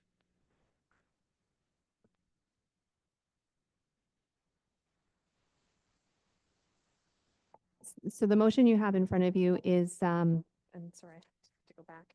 So if I heard correctly, it was to essentially take them back to their 2024 ask, right? And so their 2024 approved budget was $1,578,998. And the number you have in front of you is slightly different, as I'm suggesting that we, at a minimum, would increase it by the $1,160 that the town passed on to the library because of our increases. So then you would have a total of $1,580,158. But that is essentially a 0% increase over 2024. Right. So that doesn't penalize them for the additional $1,100 we tacked on. Exactly. That Yep. is fair. Already feels icky. I don't want to be extra icky. So can we just get this motion on the floor, Councillor, and then we can have some discussion on it? Because then it's actually happening. So this is, there's some names already on here. I want to make sure you're comfortable with the names being on this, because I'm fine with moving and Councillor Merritt seconding it. But it's moved by Councillor East, seconded by Councillor Bald. Are either of you, both of you okay with being on this motion? Okay, so we're going to have it moved by Councillor East, moved by Councillor Meredith. Councillor East, do you want to second this? I'm content to. All right. Councillor East seconded it. I mean, it's just procedural, but still I can understand why sometimes you don't want your name on something. That the 2025 budget request by the Midland Public Library in the amount of $1,654,102 be reduced to $1,580,158. That represents, well, as we heard, only the staffing level increase, basically, component, not the part that we passed on to them. So we have talked about this, but we're still going to talk about it. Councillor McDonald. Thank you. I of course, won't support this. I we gave Severn Sound and the airport exactly what they asked. We didn't even consider, why didn't they go back and find some savings?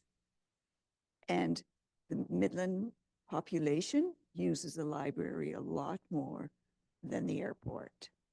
So I think that it's just not fair. And it's the budget in the salaries,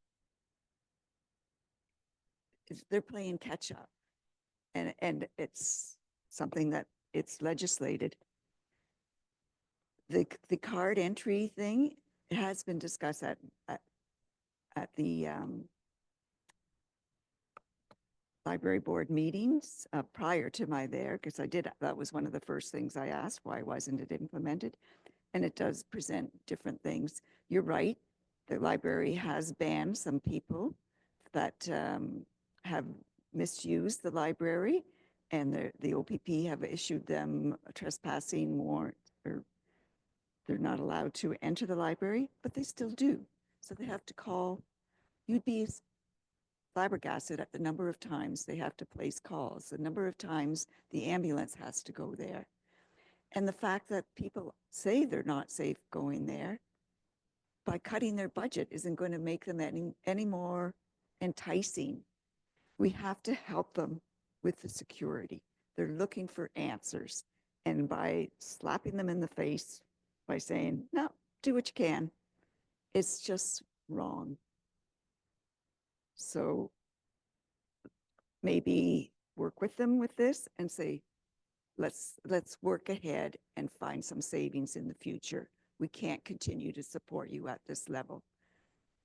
But to do it now when there's no one here and able to defend themselves, I have a lot of difficulty with it. And of course, I'll be asking for a recorded vote.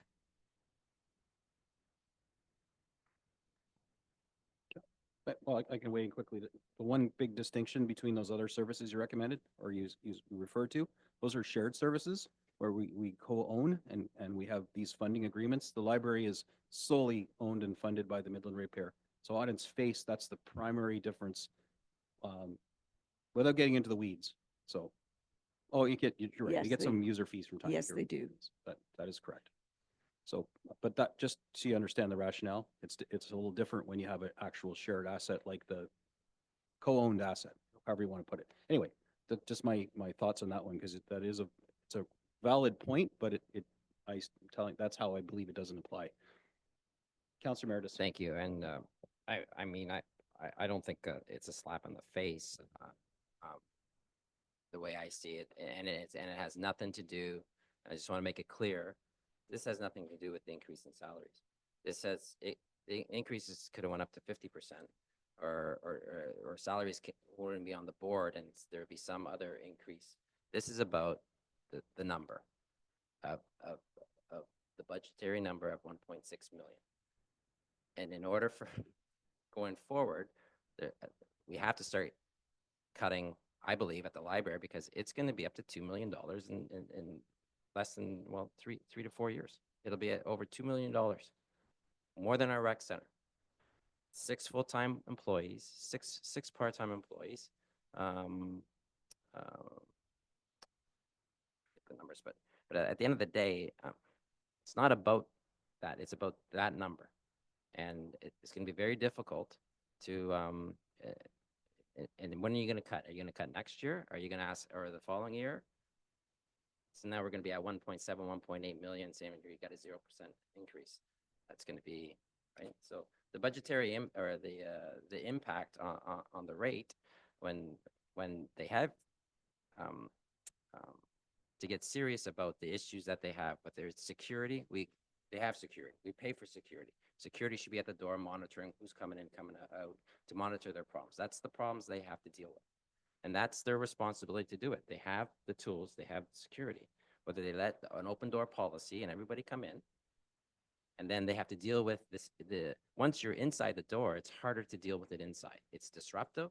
It's not safe for the employees. You get people on sick leave, stress leave, and so forth because of these incidents that happen right in front of them, which will cost more money, right? So the strategies that they're doing to mitigate these problems, they're not working. Clearly, they're not working. So something has to change. So plant security at the door. You know, it's just and screen who's coming in and out, and make the people that are using the library feel safe to go in. So there's issues there, and they have to be dealt with. And at some point, there has to be, you know, this open door policy to everybody has to stop. Plain and simple. If our community doesn't feel safe in there, then we cannot keep on going down this path and giving them money and money. Stop it right now. And this is an opportunity to do it. So, and send the message to the board and put some practices down and change the way they do business. And then, you know, and if the rest of our community feels safe to go there and utilize the library to its fullest, then fine, then we can support it. But let's start with the managing with who's going in and out of there and making our whole community feel safe. Councillor Ball and then McDonald. Thank you. I think, yeah, something does need to change. I agree, having security at the door, now that I understand that that's an option, is great, but decreasing their budget and their staffing levels is not going to get you that. It's going, you need more security then. Like, it's just not a possibility to decrease their numbers, where, as you can see, that would, as you're saying, come from the staff members probably, would be I mean, the highest line for operating. You're not going to get that from decreasing their budget and trying to get more security. You're going to need more. And something does need to change. We need to be lobbying the provincial and federal governments for better addictions programs, better mental health programs, so that we're not weighing this at our table. Like, this is not a municipality discussion. We shouldn't be having to weigh in about how to keep the library and the residents safe and the staff safe. That should be a job that's being done by the province and the federal government, by programs that don't exist, and they are not even in the horizon of existing in our community right now. Councillor McDonald. Thank you. Sending them a message to me is not community teamwork.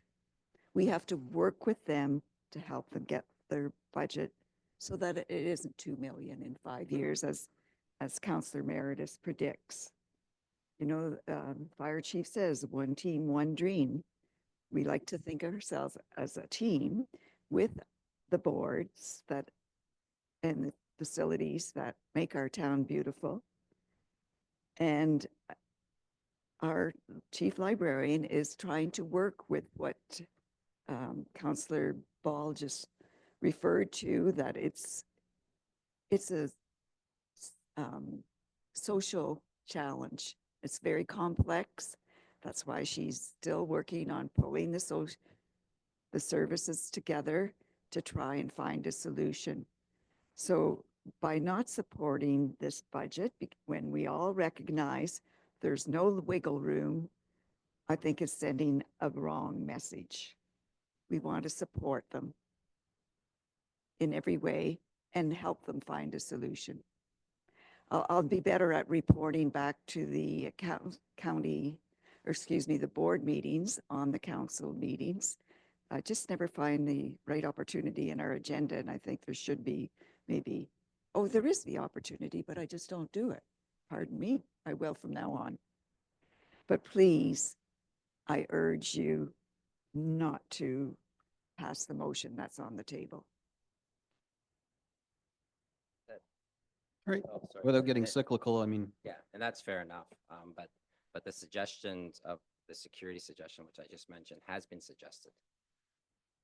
But it's an open space and get the same answers all the time. So at the end of the day, we're looking for change, operational changes, the way it's gonna, so everybody can utilize, tax-paying citizens can go in there, feel safe, bring their kids. And right now that's not the case. So and it's a big number in the budget. So, so maybe this could be a wake-up call for some changes to maybe bring to the board. But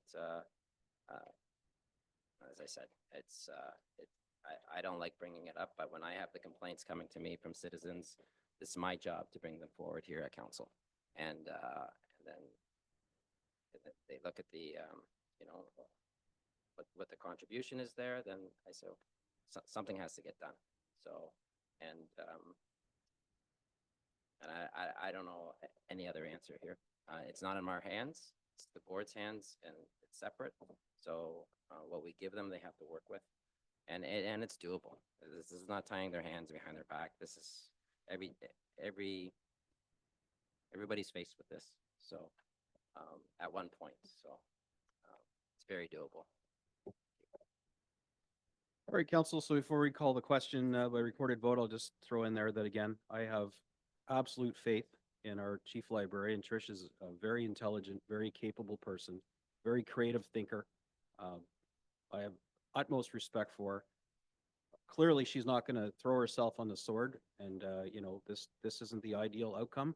However, I have absolute faith that she's going to make this work, make substantive changes, and then next year when we see a budget, we'll get a report back probably more frequently. It'll be awesome to hear more about the library board goings on, and I don't think the world's going to end. But and next year we may see an increase again, but there's going to be some changes in the way the place operates. Maybe there's a new sense of safety. I don't know how they're going to do it. We can't jump to the conclusion that Trish is going to make changes in the HR capacity. There may be other places that, you know, she didn't really want to consider that she will. But I leave it up to the board and her creative team to manage this change if it's passed. And you know, the library's not going anywhere. We're just trying to control the inflating costs, you know. So with that said, we have a recorded vote requested. The motion again, do we need to read the motion? Are we good? We know so the numbers are that the 2025 budget request by the Midland Public Library, which is on paper at $1,654,102, be reduced to $1,580,158. $1,654,102. $1,654,102. And sorry, I should clarify that just, so that includes the $8,000 reduction that Trish mentioned when she came on Tuesday. Yeah, so we're giving absolute credit wherever credit can be applied for her own reductions and the fact that we jammed with another $1,100 because that's just how it works for the cross billing and cost recovery. The final dollar amount? Which one are you, you want me to read the whole thing again? The final dollar is $1,580,158. 1580158.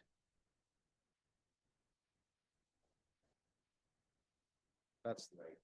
This is the one based on Madam CFO's calculations, so we're giving credit where it's due, both inward and outward. Okay, we're good to go. Call on the question, or the question's called. If this is not supported, does that mean that she automatically gets what was submitted? No, we would either, well, we can go back to the original motion, or we could try another round of something else. Let's make a deal until we pass something. So, all right, Madam Clerk, let her rip. Thank you, Your Worship. Council, you've heard the motion. When I call your name, please say yes or no. Councillor Patel. That would be a no. I think we can work something better. Thank you. Councillor Major. Yes. Deputy Mayor Prost.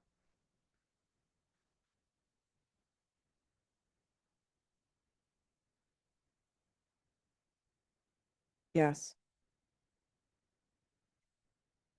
Councillor East. Zicky, but yes. Councillor Meredith.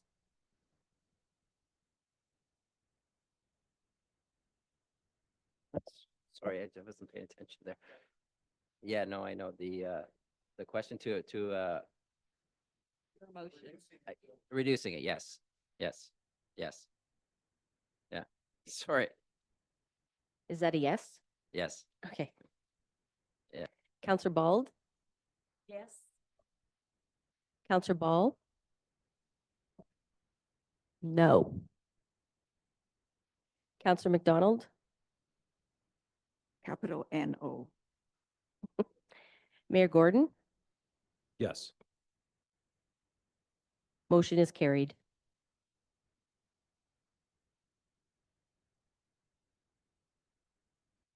And for what it's worth, I'm not on the board, but I will continue to work with Trish in any way she needs to liaise with the town um, to try and make this work and to make the library a safer, better place for all of Midland. So just, we're there. We love our library.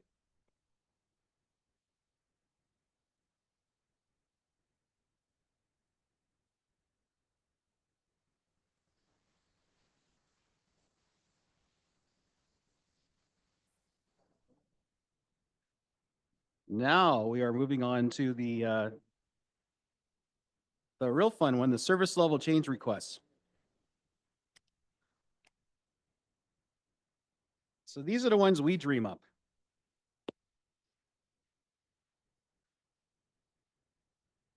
Through your worship, I believe we'll be going through the service level changes for the non-staff portion of the change. And then we'll go to the Oh, council. okay, sorry. I was getting all excited. All right. We'll wait for the screen to show up.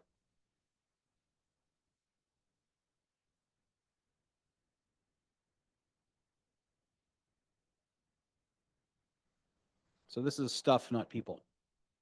Right.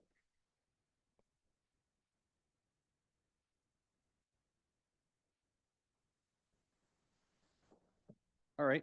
Well, council, I can, this is where my spreadsheet kind of kicks in. I'll just tell you the ones that I had on my hit list.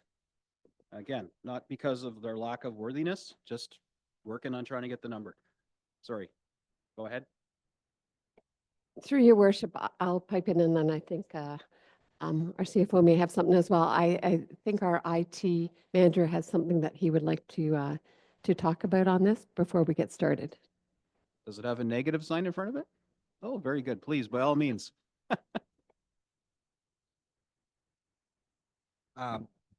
Thank you, Mr. Mayor.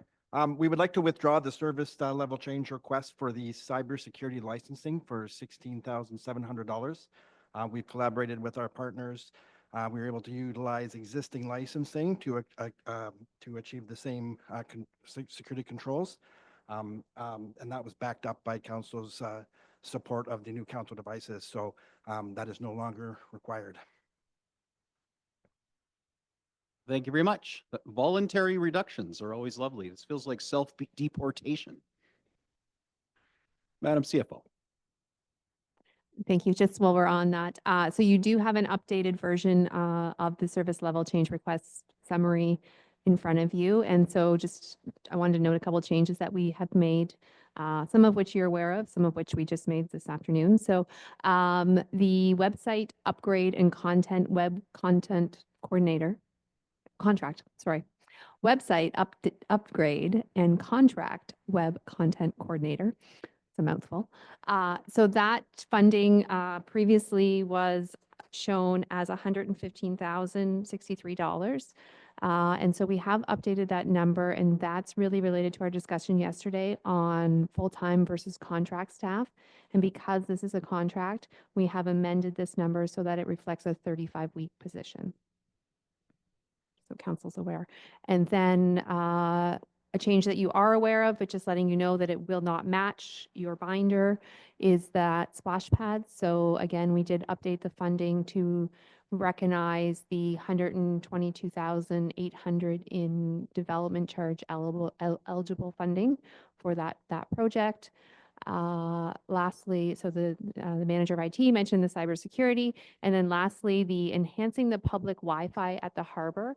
So we had that previously shown as a reserve funding source. And that was finance staff. We had interpreted that as a one-time cost, but it is not. It is an annual thing. And to be fair, it does say so right on the form. So I will take the hit on that one. So we did have to move that over to the tax column because we can't fund that from reserve if it is an ongoing expense. Yeah, just take it away.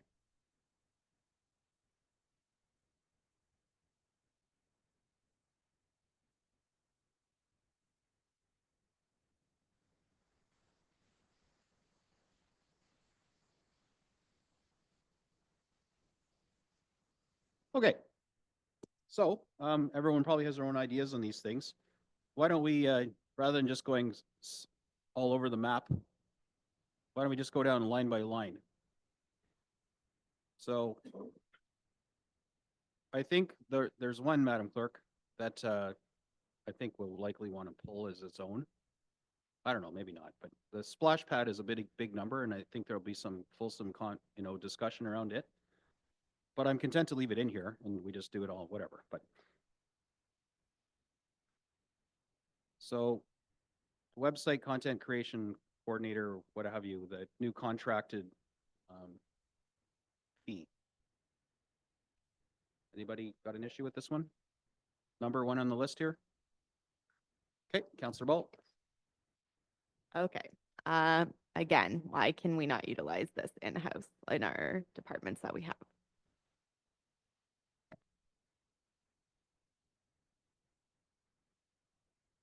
Ms. Grenier? Through your worship to Councillor Ball. We did that when we did the upgrade last time. It is quite a large project to undertake for our current staffing. We have one person in communications, and I would suggest that I'm probably a half person helping with communications. And that is a very busy job, full-time. We do try to work with our departments every year. We go through after the budget, we have meetings with them to determine what their work plan is and what communications can assist with. Things always come up that we're not expecting. Community events, the Hope House Housing and Health Symposium, we were quite involved in that. So as much as we try to plan for these things, and it is a very full-time position with a number of overtime hours as well. This time around, we would like to be able to have an extra set of hands to help with that, because the person that's working on communications right now is she's working on the website as well, but like our current website, but to add that to the position would be it would be a strain on our resources. Thank you. Thank you. Follow-up is we're doing a tourism website. Are we working across departments to develop these at the same time using the same platforms? Are we utilizing our resources appropriately? Through your worship to Councillor Ball. So part of the, I think I'll try to back up on this. The reason why we are proposing this project right now is that our current website platform that we're using, we received a letter from, and this is across, municipalities across Ontario. We received a letter from the platform provider that it was I'll call it an end of service letter. And so the website is no longer going to be supported by July 1st, 2026. So we will need to upgrade the website. We'll need to either go to market for a brand new website, or we will have to upgrade to their new platform. So when we did set up the website project, we were working with a small company, and just before we started the implementation, it was taken over by a larger company, and through we spent about 9 months working on the upgrade. And about a month after the upgrade was completed, they uh, brought out a new platform that they're going to be working on. So we knew that in a few years, we were going to end up having to change platforms. So we're at that point now. At that time, we did negotiate a discount because we were on the cusp of them, putting out a new platform. So because we had been already in the process with them, we needed to stick with the platform that we were on. So they did provide us with a discount. So that's why the actual website upgrade is a lower cost than what it would normally be. And as far as your question about working together, so we have content creators within the town that work on website content. So each department is responsible for their content with a significant amount of help from our communications coordinator. As far as the tourism website, that is going to probably be done by tourism staff with assistance from communications. So there is a lot of cross-departmental assistance, but we do have content creators that are responsible for their content, but communications is involved in it. Okay, so my follow-up to that is if we've known this is going to be an issue for a few years, why have we not built into our operating budget the fact that we're going to have to replace this website and have the additional staff to do that? Why have we not been putting any money into reserves, et cetera, surpluses? CFO can use whatever word she wants. It all comes from taxes at the end of the day, so. Through you, Your Worship, this is going to be capitally funded from the tax-supported reserve. It's reserve funding, not tax rate funding. Thank you. Councilor Meredith. Thank you. Just one question. When we first came into, the website just got all redone and so forth, right?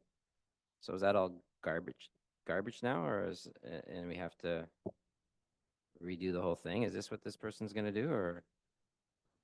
Through your worship to Councillor Meredith, all of the content that we have currently on the website is going to migrate to the new platform. So if we were to go with a different provider, we would need to basically start from scratch. So what we would do is take the content, put it into Word documents, and then convert it into the new site. So we are going to be migrating the content over. It's not starting from scratch the way we did with the original website. So I don't even know how long we were with the county on the previous website. This website that we are on now was actually mostly grant funded. It was a 60% grant fund. And that was so that we could become AODA compliant. We could also, it was municipal modernization. So we have forms, we have e-commerce, a lot more functionality. And so the new platform with the provider is going to provide that much functionality and more. Thank you. And this coordinator contract is specifically just working on this, and it's going to take a 1 year to complete it. Is that what I'm? So the content, sorry, the contract position, they will be working not only on migrating to the new website, but they'll also be working on policies. We don't have a website policy right now, and we just don't have the resources to work on that. So they'll also be doing training with staff. They'll be working directly as the project manager. So it's a 35-week contract, which is 8 months. So the initial part would be working with departments, and I would estimate it would be 4 to 6 months for the actual migration to the new platform. Thank you. And just an overall picture. Every time we come, there's a department always under-resourced. This is continually coming back at us, more staffing, and it's getting tiresome. I'm just, I don't know, I'm just at my wit's end with, you know, that we cannot, I guess it's technology. I don't know.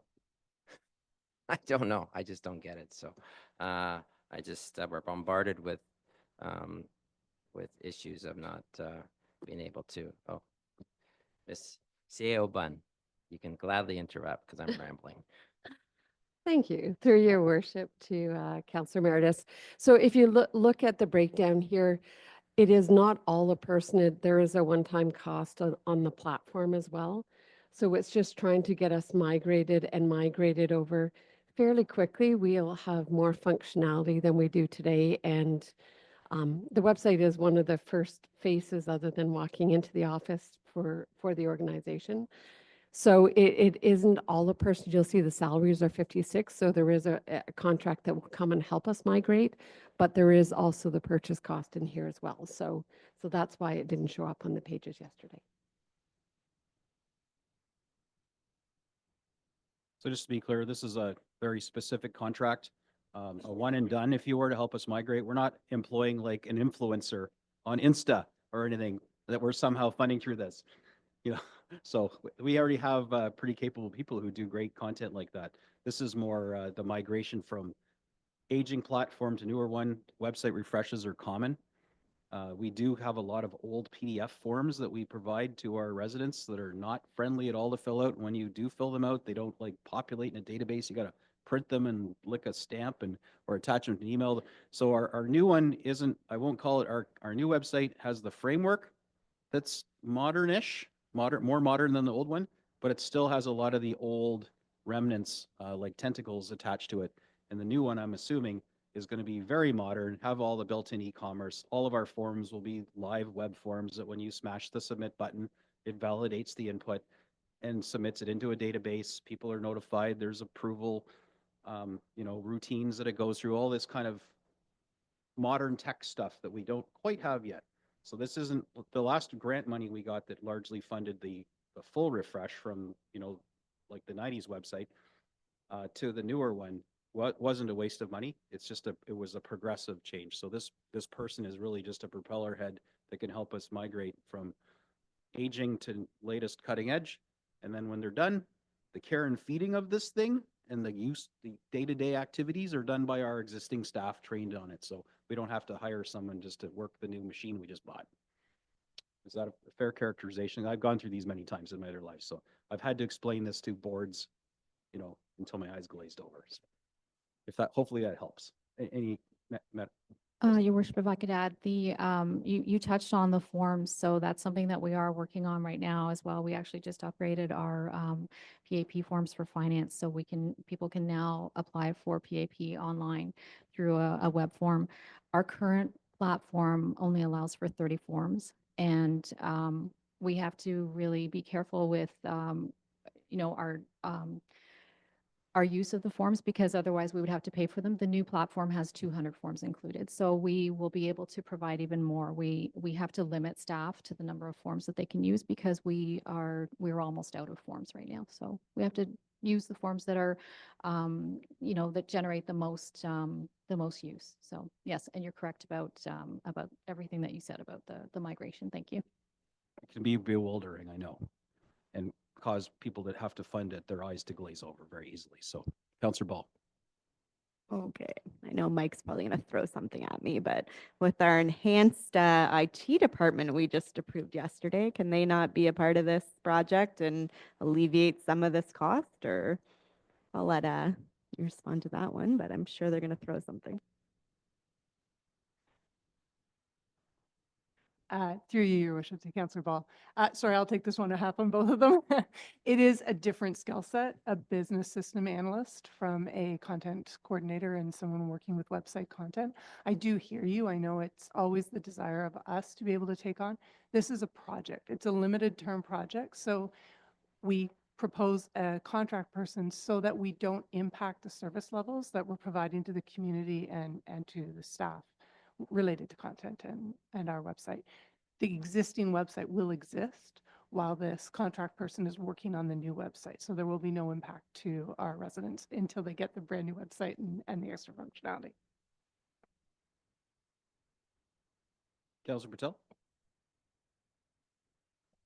So I'm going to talk like Michael here. Thank you, Mr. Mayor. So just to speak in council terms, so what it is 5,400 pages of data. So it's like we're moving houses, right? We're going from one platform to the other. So we need to do it quickly and efficiently, as well keep running the old website. So all the data from the old website still needs to run like normal, so nobody notices the difference. So yeah, we can do it in-house, but then it would take a much longer time, and we need to fairly move quickly so we can move into our new house without any disturbance. So that's just talking council terms. Thank you. Councillor Ball? Thanks. I was just going to say 32 weeks. I think your idea of a efficient moving and mine are different. All right, well, at some point, maybe we'll end up with the Town of Midland app. I've been talking about that for a while, but let's get not too lost. It's mobile friendly. It'll look and feel a lot like an app. But anyway, it's great to be able to move where we can provide all this digital front counter, that single pane of glass we physically have up the stairs here. All of it should be available online. So as much as we love seeing smiling faces come into the counter, they should be able to access all of our services digitally. And that is one of the reasons why Dana's here with us to help bring us into the modern world. So anyway, that's great. Councillor, are we content with leaving that in after the conversation on it? Okay. Well, I mean, yeah, it's all right. Yes. We expect big things. Just make sure you have our good side on the pictures. All right, next is the Butter Tart Festival evening concert. I will confess this is on my my exit list. Not because it's not a great idea, and not because Councillor Downer, who really championed it, is no longer with us. He's with us in spirit. It's just that I think we have some challenges. Unless we make changes to a decision we did yesterday, I think we're lacking the capacity to organize this, even though we're not actually going to run it. But I'm in council's hands. This would leave, by pulling it from this year's ask, it would leave 20K in our mat, which we can spend on other stay and play things, and it would take $8,000 off of the directly tax supported side until we could come up with a better plan on who's going to manage these kind of events, or make some changes to what we decided yesterday, which then negates that objection, or just if we decide that this isn't a priority right now, let's just focus on other things. So for council's consideration, I don't have a motion, but I just thought I'd throw it out there to inspire arms, and I see a few. So I'm going to start on the right, which I rarely do. Councillor Major.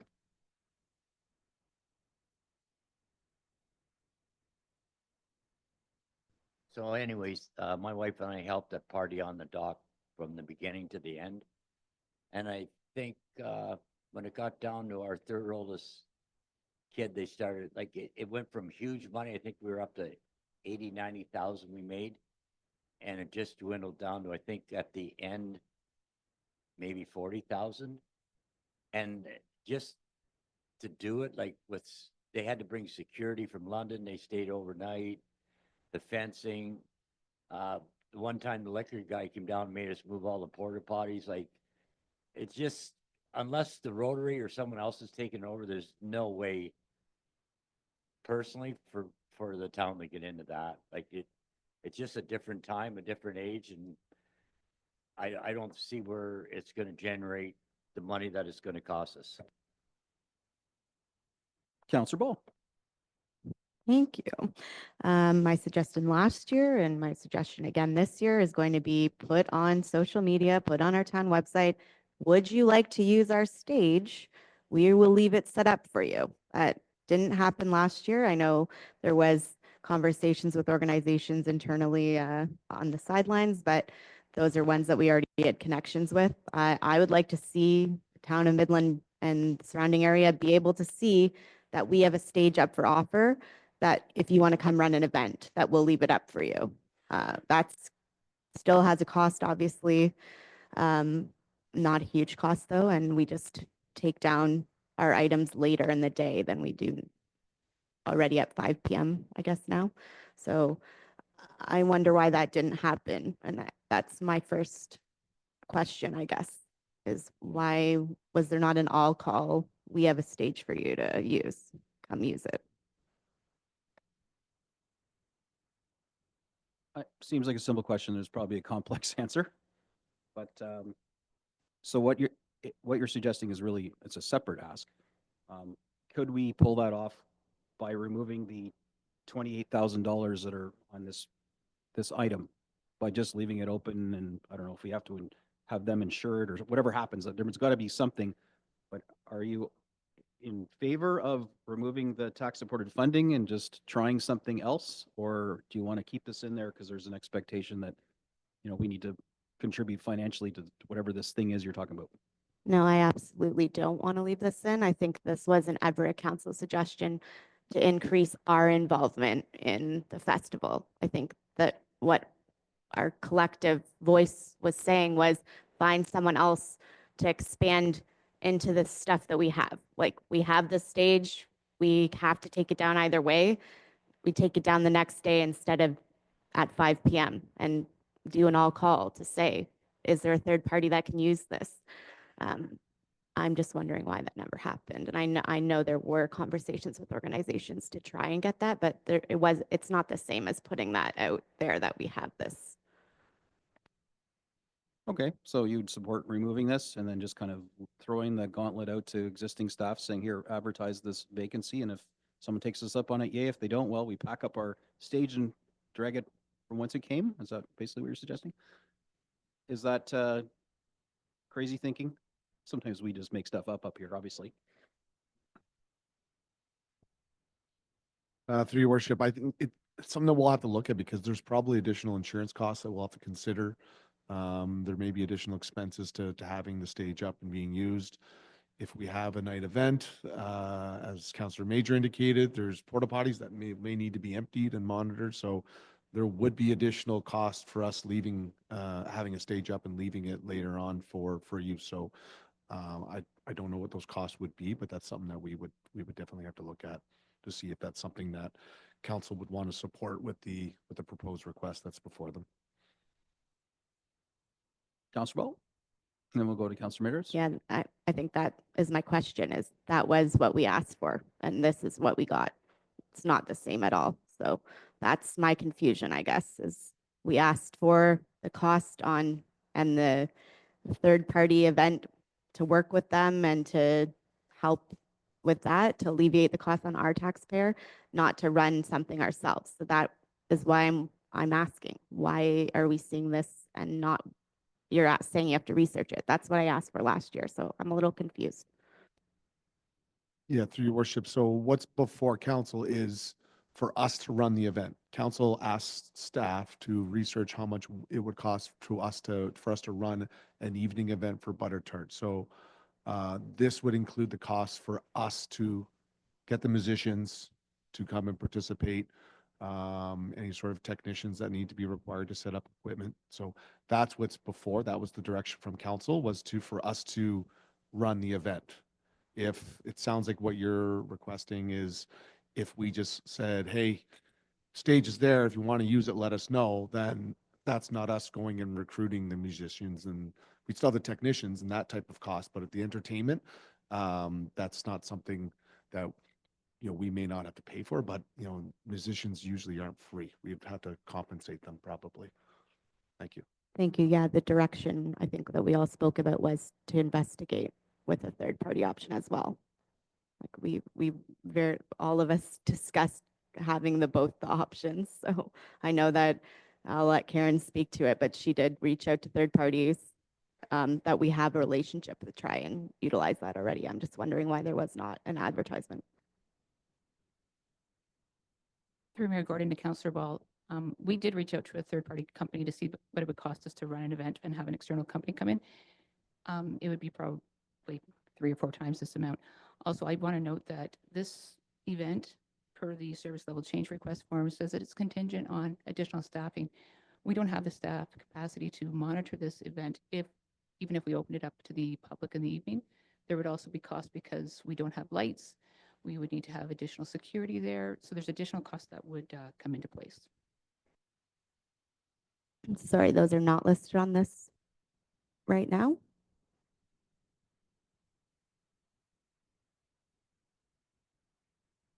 Through Mayor Gordon to Councillor Ball, what's not listed on here would be there's an additional cost for to hire the musicians and everything. But if you're wanting us to just have an event where we're inviting the public to use the stage, I would have to recost that.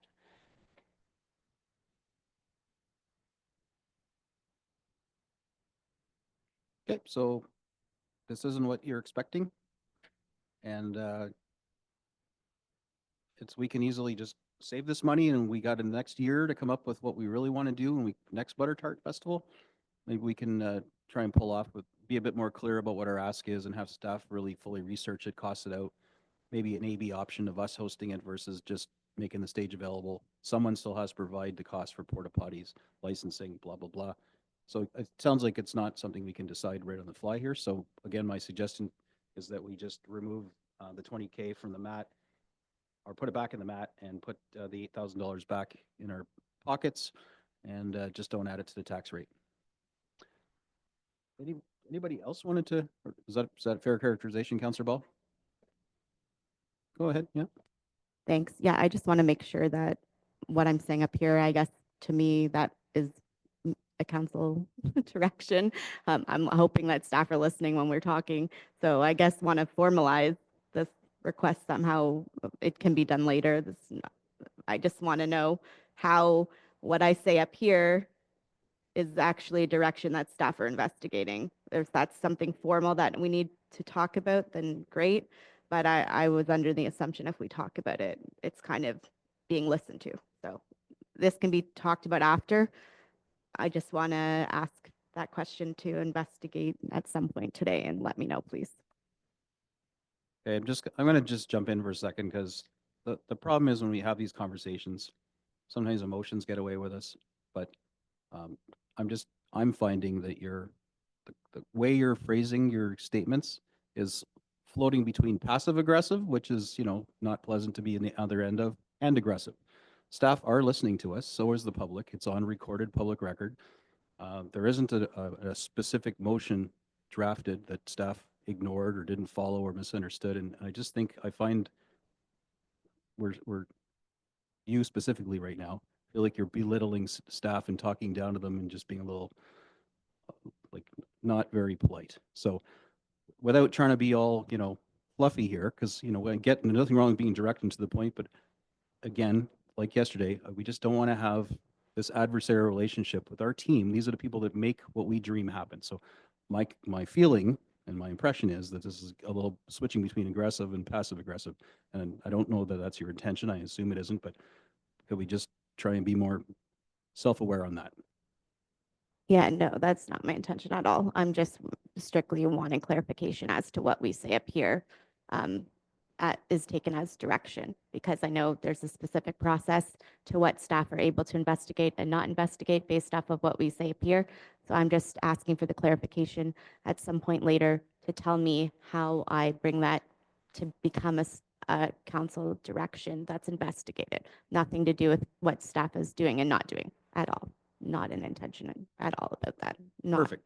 Easy solution, work offline with staff, not at a meeting or budget session. Sit down with Karen or her team, figure out exactly what the last language is, get it in front of us as a notice of motion, and let's be crystal clear with the ask.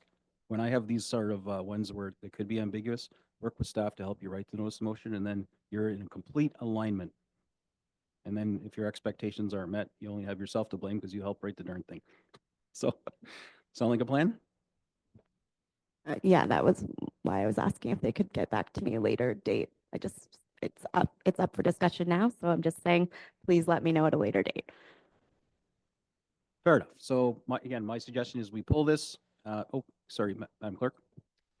Thank you, Your Worship. I think just as a point of clarification, what we're doing today is we have a motion pre-prepared that was a recommendation in the staff report, which was recommendation 23. So as you're going through each line item, similar to what we did with the staff, you can get a consensus to either remove, amend. So that's what we're dealing with today. But if there's other options that you wanted to consider that aren't necessarily tied to this recommendation, then I'd be more than happy to work with you to, then you can present a notice of motion at a council meeting. Perfect, thank you. I just don't want people to waste their time developing things that we're not even going to consider because it wasn't what we were looking for, right? It's no one, not saying no one's listening. That definitely was not where I was going with that at all. So sorry it looked that way. Perfect. We're all clear. Councillor McDonald. Just clarifying the guidance the clerk suggested. Should we go back up to the website upgrading and show of hands, whether we approve that and do a show of hands for each one the way we did previously? Your worship, through to Councillor McDonald, I believe that worked pretty well yesterday for the service level changes for the staff requests. So it's, again, it's council's decision. You could do just a show of hands if you want to remove it, keep it, and then we'll amend. It's kind of it's a working motion right now, so I'm just taking in what council direction is for each item. Great. Okay, no big deal. So we'll go right back to the top. Show of hands to support, and we're going to do this in the affirmative. So keeping the website upgrade contract thing. If you support keeping it in, show of hands. All right, made the muster. The evening concert for the Tart Festival, in such that it is now. If you support it, you support it as it is right now. Yeah, lonely man over there. Okay. All right. But it sounds like we're going to have a new motion coming to us with very clear language on what the expectation is, and we can discuss that in the sooner than later. And that's good. All right, so the next one is a bit more of a formality, but it is a budgeted item. That's why it's before us, and that's to withdraw Cultural Alliance support. I think we debated the heck out of that before, and we know where we're at with it, and our partners have followed suit. So this is largely procedural. Don't know if we want to go through, we all agree cultural is good. We just unanimously funded more culture and art at our MCC. So it's up to council if you want to talk about this, or are we just going to do the show of hands agreeing that we're pulling the funding officially and just officially getting divorced here? All right, show of hands if we're pulling the funding and we're officially out. Okay, carried. The Sesquicentennial Reserve Contribution. This is Sesquicentennial, sorry, Reserve Contribution. This is one poor Karen has been pleading for us to include in the budget year after year, and we keep kicking it down the road. And this is not a year where I'm liable to change that position, because again, I think we can keep applying for grants. Karen and her team have been diligently working towards finding other funding sources. We do risk, by not putting any money away, and we're a few years behind now, simply having no dough to celebrate our sesquicentennial, which would be a shame. You know, we could put a web page together and blow up a balloon or something, but you know, this is normally a pretty big deal. So that being said, I still have it on the list for this year because I'm, you know, some things are trying to take one for the team to keep our number down. But I would strongly encourage, not that we need to, because I know she's doing it anyway, to just eliminate this right now and apply for grants and hope, which is not a great way to run government, but that's sort of where I was going with this.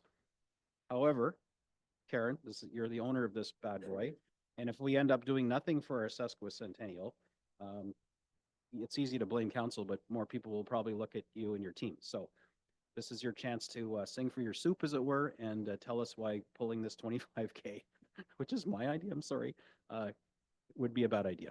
So I'm all ears. Thank you, Mayor Gordon. Sorry, my back's going to be too, so I can talk on the microphone. All right, so we're, yes, trying to develop a reserve fund so that when 2028 comes, we do have some money so that we can do some community celebrations, and not just the last 150 years, but time immemorial, and celebrate all the cultures that make up the town of Midland. And I'm not thinking just a one-day event. I'm thinking children's activities, books, family-friendly activities. I've spoken to Nahani at the museum about how we can collaborate and work together. There is one grant that I would have to apply for in 2026. That would be for a legacy fund project that would be more like a monument or public art they'll cover 50% of the project up to $500,000.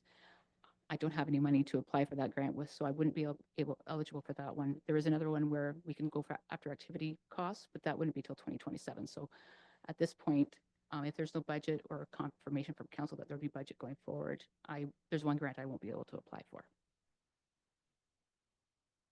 Thank you for that update. Councillor Meredith. Thank you. Madam CFO, why can't we pull this out of reserve on contingency of getting the grant? If we pull 25,000 this year, 25,000 next year, or even put 100,000 there, because we have reserves. Throw a number in there, contingent on getting this grant at 50%. And if we don't get the grant, then the money gets allocated back into not used. Why didn't you think of that? You got to speak before I did. No, that's a great suggestion. I guess my only thought there would be, we don't actually, there's no grant application in progress yet. My recommendation would be to wait until that grant maybe comes to light, and then we could ask council at that time for an in-year budget change. Because you're right, we would be pulling from reserve to create a budget, whereas this ask is actually the reverse, right? We're trying to put more money away. Yeah. But yeah, we could certainly come to council and get a resolution of council to apply for the grant.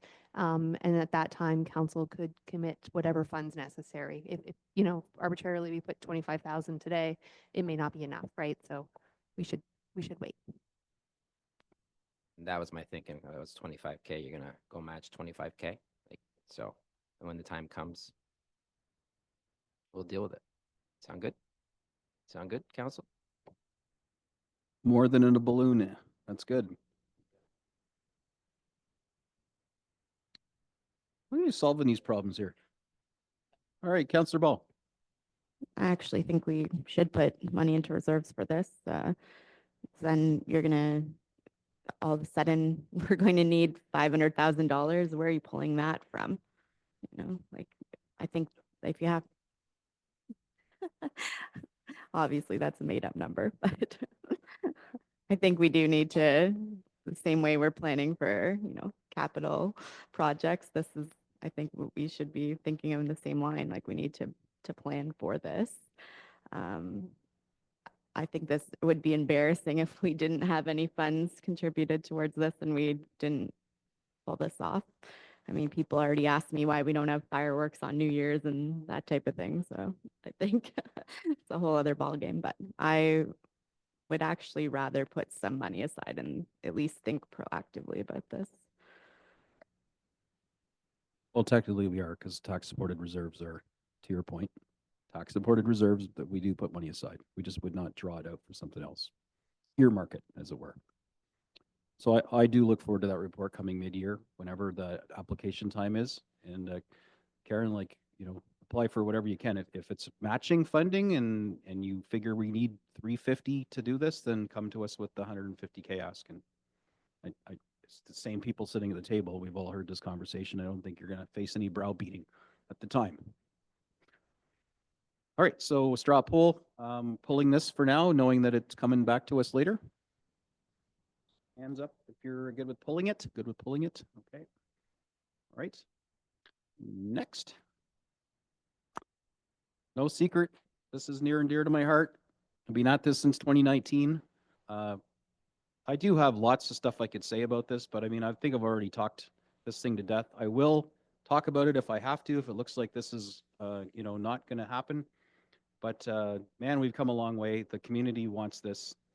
But again, I could sit here and talk for 10 minutes on rationalizing why this is such a good investment, isn't going to hit the tax base, and how much personally I'm going to be out there shaking the bushes for in-kind donations to make this happen.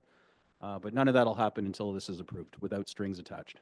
So I will open it up for discussion because, again, you guys have all heard me pitching of this since 2019 if you've been watching things. So, Councillor East. Thank you, to your worship. Yes, so this is very near and dear to my heart as well. I started pressuring, without you even knowing, a couple councils ago to start this about 8 years ago. I could say a lot, but I just want to speak to my trust in you. I've seen what you were able to do with the mayor's golf tournament. I've seen the effort that you put into finding the funds when we needed to keep our grants committee going. So what I'm saying is I believe in you, and I believe that you're going to be able to gander the support that we need to get this off the ground. I will speak more of it if I need to, but I just want to put my trust publicly in Bill Gordon to make this happen. Just to be clear, I'm not digging holes or doing, don't trust me with pipes or welding or electrical. But the pledge was that, you know, this is an expensive asset. It's like putting in sidewalks or other capital things. The year-over-year operating costs are relatively trivial in the grand scheme of things. And part of the operating costs include putting money away into a reserve for the replacement of this asset, which is a novel idea that we don't normally adopt when we put in expensive assets. So my pledge on this is to revisit former pledges that have since expired, because a lot of time has passed, with our service groups, to some degree with the community, but we don't expect them to run bake sales and, you know, GoFundMes and stuff to help for a municipal asset, but also to visit for in-kind donations for the materials list that will come, you know, as the RFP is created for the company to put this in. And my pledge has been and remains that I will work every connection I have to try and get sponsorships, naming rights, both for the operational costs and the capital costs to offset. So the amount of money that's actually going to come out of the reserve will be far less than the number on the screen right now, because of the generosity of businesses in our community who would love to have their name and brand associated with this asset, and all the giggling, smiling faces that'll be at it every summer. So I appreciate putting the faith in me, and I don't take that lightly, and I've been saying all along this is what I'm going to do, and people can hold me to it. And if this passes through this, you know, budget cycle today, I will start making emails this week, sharing the good news with the potential sponsors, and, you know, getting a soft commitment that I don't have a parts list yet.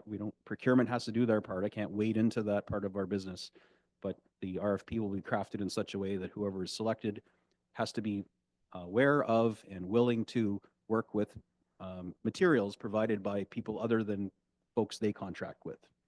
So that, you know, their profit has to be adjusted accordingly. You don't want to do any surprises. I don't know how this works. That's going to be something for Ms. Gerson and her team to figure out, because it's a public-private partnership thing. But anyway, that just for the public hearing that, you know, Councillor Reese has faith in me to do this. I just wanted to put some context on what exactly I am pledging to do. And that's not just me. There's 8 of you that have lots of connections and contacts out there. The more we can raise, the less this impacts our reserves, and the more of a good news story this is for decades to come. So I wasn't going to talk about all this, but because you brought it up, I just wanted to add some context that it's not like I'm paying for this personally. Deputy Mayor. Councillor Major.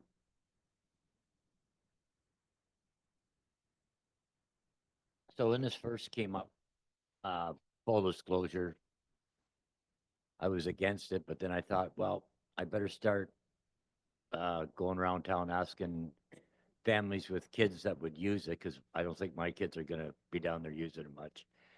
And I got quite a good response that they wanted it. And then I made the big phone call to counselor in Collingwood, and I was like, yeah, this splash pad nonsense. And he more or less told me that they got one in Collingwood, and it's used like no tomorrow. It's busy all the time. It's one of the best things Collingwood's got. So there's where I am at.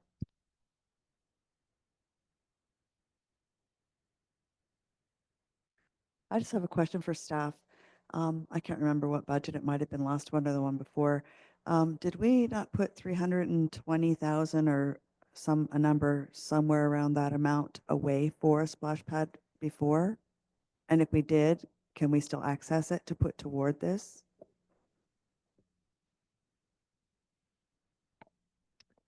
Through your worship to Deputy Mayor Prost. So at one time, and I'm going to go back a couple years, I think it was 2020, There was an approved splash pad project. At that time, I believe the project was approved, but the funding wasn't necessarily attached to it.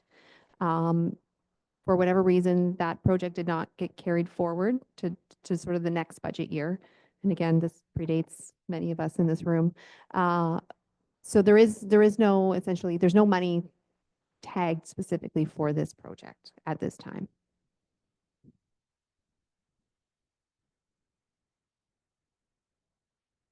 Except for that it's development charge.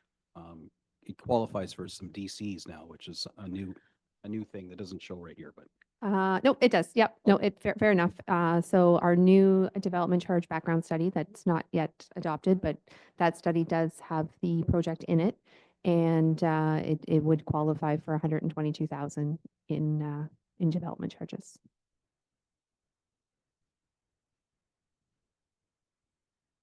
clarification. Yeah, sorry. I guess I was thinking about it wrong. If it was approved, why would the money not be attached to that and put aside? I'm just curious. Is that what would normally happen, or is that what just may have happened in this circumstance? I'd have to go back and read the specific motion. My understanding of it is that the project was approved, but the funding had not necessarily been assigned to it. And I know there was talk about sort of community-wide, using that community-wide initiative reserve. And so that project got deferred because it was COVID. Again, for whatever reason, the project didn't get carried forward automatically, right? So normally at the end of the year, when we do our discussions with staff, we as in finance say, this is a carry forward. That didn't happen. And again, I don't have the exact specifics on that. Nonetheless, it was an approved project. And so, which is also why it's, again, showed up in last year's budget, showing up again in this year's budget. The price tag has gone up significantly, as we know, but it was an approved project. And so I guess whether the funding was set aside or not, it was an approved project by the previous term of council. Okay, so because it was an approved project, can we not access that money somehow? Yes, you can. It's again, there's no money that was set aside, right? So this is a new asset, right? So new assets, we haven't been contributing to a reserve, right? So when we replace a pickup truck, for example, we're contributing to the reserve over a 7-10 year period, right? So the money's sitting there at the end of that asset's useful life. In this case, it's a brand new asset, right? We have not been making contributions, so there has not been money set aside. However, we do have that community-wide initiative reserve, and that was one of the ideas with that reserve is that, projects such as this could be funded and then repaid back, right? So I just don't want you to have the assumption that we've been saving for it because we haven't, right? Right. No, I didn't think we'd be saving for it. I was just under the assumption that that money would have already been attached to the what was asked and approved and put away. That's all I'm asking. So our 2024 approved budget of just over 39 million, and now our 25 approved budget of 63 million, that project's not there, right? So in order to add this amount, we need council to approve this project today. Yeah, it was a placeholder because originally I'd floated using the PUC money for this, which the caveats around it is you need to lend yourself that money and then pay it back. That's the way the rules are for that 10 million tranche of funding. Whether we pull it from there or we pull it from our normal capital reserves like we would for sidewalks and other stuff, to me is more, that's something for, Lindsay to work out what's in the best interest of our organization. But to your point, when we did get that approved, because remember that was just before the Rona kicked in and the whole world changed, there wasn't actually money set aside for it. They'd earmarked that this is about what it was going to cost. But of course, the world changes radically since the pandemic. And that's why. So there isn't actually money. The only money in the bank for this is that community volunteer who, through their own fundraising efforts, raised, I don't remember the number now, it was maybe $10,000. There's some amount of money sitting in a bank account that that resident, when this is hopefully approved, will, or told me anyway, that they would transfer to the town because it was intended to help with the splash pad. And then there's all the in-kind stuff that's really where the rubber meets the road, the cost of concrete and pipes and electrical and water and electricity, all of those things that will that are part of this 1.25 build. And then the operational money every year that we pay for water and cleaning it and sweeping any broken glass off of it or whatever happens, that's our normal maintaining our assets like we do any playground. Some of that yearly money that we're going to spend in perpetuity now goes in actually to a savings account like a truck, so that when it comes time to replace a new dumpy bucket or whatever spray gun, that there's actually money saved for that, which is forward thinking, and that's the way we do business now. So that's kind of lovely. Hopefully that helps. Well, it does. I was just hoping there was a little extra money that was already put away to offset this, because I really want to. I think it would be great for Midland.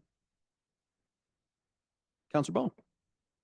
Thank you. I just want to hear, I guess, for lack of a better term, from the red tape police. If we go and lobby our community and this person wants to donate time and this person wants to donate materials, as we're kind of alluding to right now, is that even allowed under our procurement process? Or we're approving this project and we're awarding a contract to whoever gets it? I just, I would like to know about all this red tape before we think we're going to be able to do a lot of this stuff.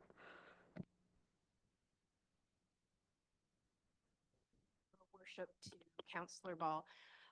We need to have some conversations around this. You're right. There is a lot of legislation and rules and regulations we have to follow, especially when it would come to people donating material.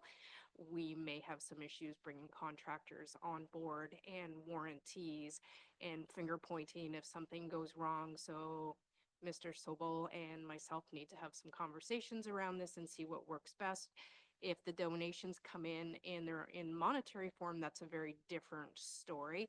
But when it comes to materials, I think it'll be a challenge.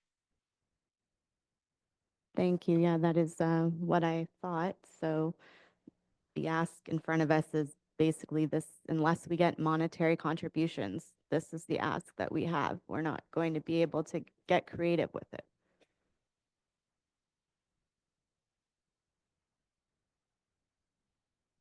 Councillor McDonald. Thank you. My question is in regards to the accessing reserve versus getting or possibly reviewing this splash pad with the municipal accommodation tax. Would it draw people to stay here overnight to use the splash pad 2 days in a row, 2 hot days in a row? Has that been considered?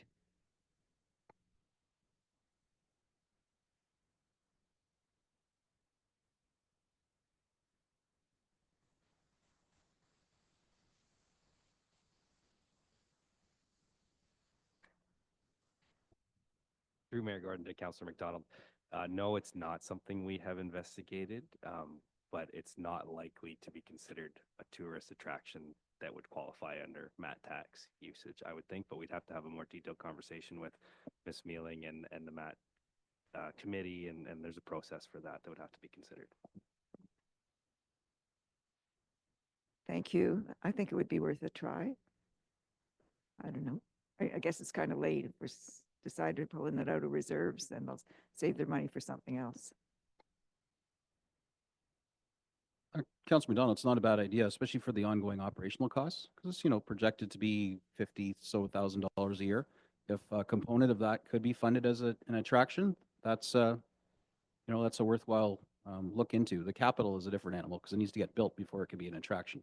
And Matt doesn't fund building attractions. So anyway, it's an interesting concept and one we shouldn't discount entirely, especially on the go forward basis, because we could apply that to the operational costs of our playgrounds and our ball diamonds and other things that, if they're deemable as attractions worthy of Matt's support, And of course, our funding partners don't, follow on us, or who we're collecting them at.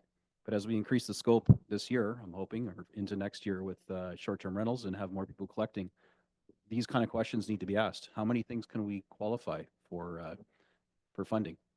Not just getting people here, but what they do while they are here. So I like where you're going with that. Councillor Meredith, you had some creativity you needed to spill out into the mic. Yeah, thank you. And I've been back and forth. Well, not really back and forth. I've been probably against this since I heard it. I don't know. It's been a year now, or maybe it's our term. Splash pad, and I'm like, no, we can't afford it. This, that, whatever. So sitting here in my third budget meeting, and I hear the asks of staff, and tax rates are going up. And on my term, what are the residents getting? They're getting the services, but they're feeling they're getting pinched here. And what do they have to show for it in our town, right? So then the thing is, well, yeah, splash pad would be good to give them. But then I look at the 1.2 million, right? So I'm thinking, okay, well, wait a minute here. We have a $60 million capital budget. Is that correct, Lindsay, around that? 63 million. So we can get creative.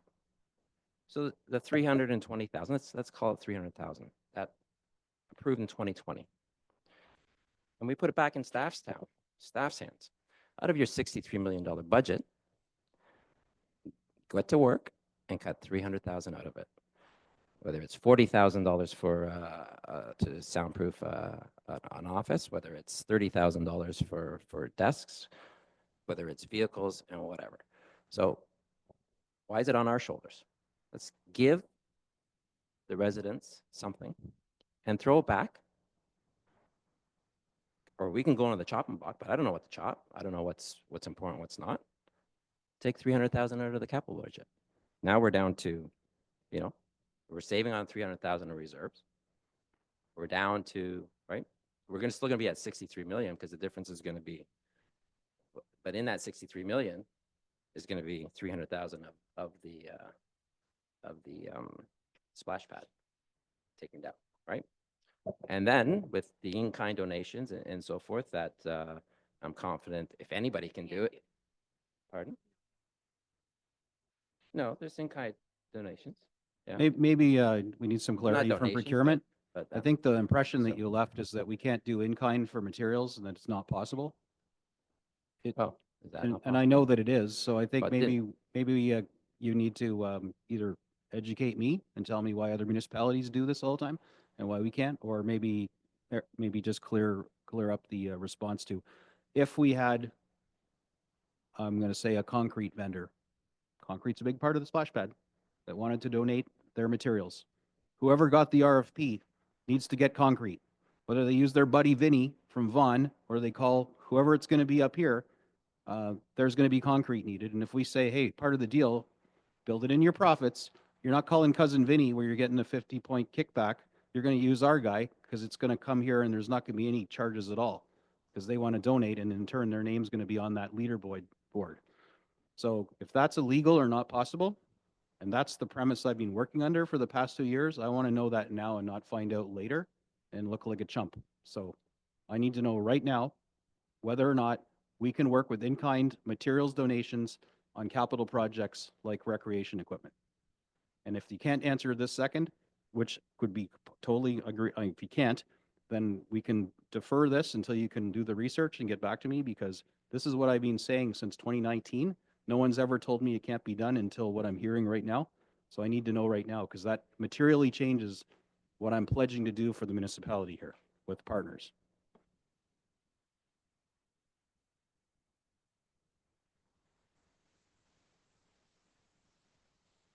Thank you, Your Worship. It's a conversation that I do need to have with Mitch. I think there would be certain items that there is the possibility on, and other items we'd have to be very cautious on, warranties, and there's all kinds of legal issues that can happen, and then you get lawsuits, you get, somebody's in-kind donation for this and something's happened, and then the contractor's suing them. We just want to be very careful from a liability and risk perspective. Is my answer a hard no? No, it's not, but I think there's a very big conversation that has to go around that and how we proceed with that. We have to be very cautious, and that list of in-kind items, we might have to develop saying, yes, there is minimal risk with that. We're okay with this, and other items might be an absolute hard no to protect us. That works for me. I just need to know before I start soliciting, because if I'm shaking them down for cash donations, which I'm perfectly willing to do, shake them down for cash. I just need to know whether I'm asking for cash or in kind. That's going to be really critical because I don't want to pledge something to this council and have hands go up and approve this, and then me have to tell them later, oh yeah, sorry, couldn't do it. That's not how I roll. So I need to know, Madam CFO, or who wants to go first, Mitch? Thank you, Mayor Gordon. Just to elaborate a little bit on what Ms. Cruzen said, that what you're talking about with the in-kind donations for materials becomes very challenging from a contract management and a quality management perspective. An example you use of concrete, say we have a local concrete supplier that wants to supply the concrete, and we write them specifically into the tender to provide the concrete. So then you have contractor now who you've hired to build it, accepting concrete free of charge from a concrete supplier. Now, we uncover a quality issue with that concrete 6 months down the road. That contractor's not going to cover that at all. That will be 100% liable by the town to handle that defect. Or we begin a fight with somebody who gave us a donation. So it ties our hands from a project management perspective. We can look into certain options. Maybe there are some things not concrete that we could do, but the second option that you talk about with a more of a cash donation of equal value, say, that would be something that would be much easier for us to manage. Then let me simplify this then. I will convert my pledge right now because now is the time we're talking about it. I'm not going to hit people up who've been talking to me about this for the past 2 years up for things. Okay? I will be out there looking for and soliciting for cash donations for the sponsorship leaderboard, whatever you want to call it. Does that complicate things or make things easier, Madam CFO? Thank you, Your Worship. No, that is perfect. Cash is preferred. And so cash would be eligible for a donation receipt, a tax receipt, right? And it's much cleaner, as Mr. Sobel indicated, from a project management, just tracking. And we could issue a tax receipt as well for the concrete per se, but it's much cleaner for cash. So I would certainly be in favor of that. Okay, I'm so glad we had this conversation now because the last thing I want to do is misrepresent what a major selling feature of doing this. So thank you for this conversation. There's lots of other people who want to talk about this, but I wanted to clear up that whole, is it in kind or cash? Because I'm good with going and shaking the bushes for either, but I just want to make sure I'm doing the one that has the best outcome. So cash donations will result in a tax receipt. And I'll need to know the caveats on that, like, is there a cap, $1 million versus $10 versus 50? So you and I can talk offline about that, but my pledge to council and the public watching still remains that my objective is that, if this is approved at 12.5 or 1,250,000, that is not the number that's going to come out of our reserves, whatever reserve it is we choose. It'll be a number lower than that, and all of us please help with this, but I'm going to take the lead on it because it's my big mouth, to try and shake the bushes and get this number down as much as possible so that the impact on our reserves, tax-supported reserves, is lessened. But what I'm asking council to do is please don't approve this contingent on a number that I have to raise. I'm just asking you to do it as if, forget I'm raising any money. This is what it costs to put in one of these amazing assets. It's going to be around for decades.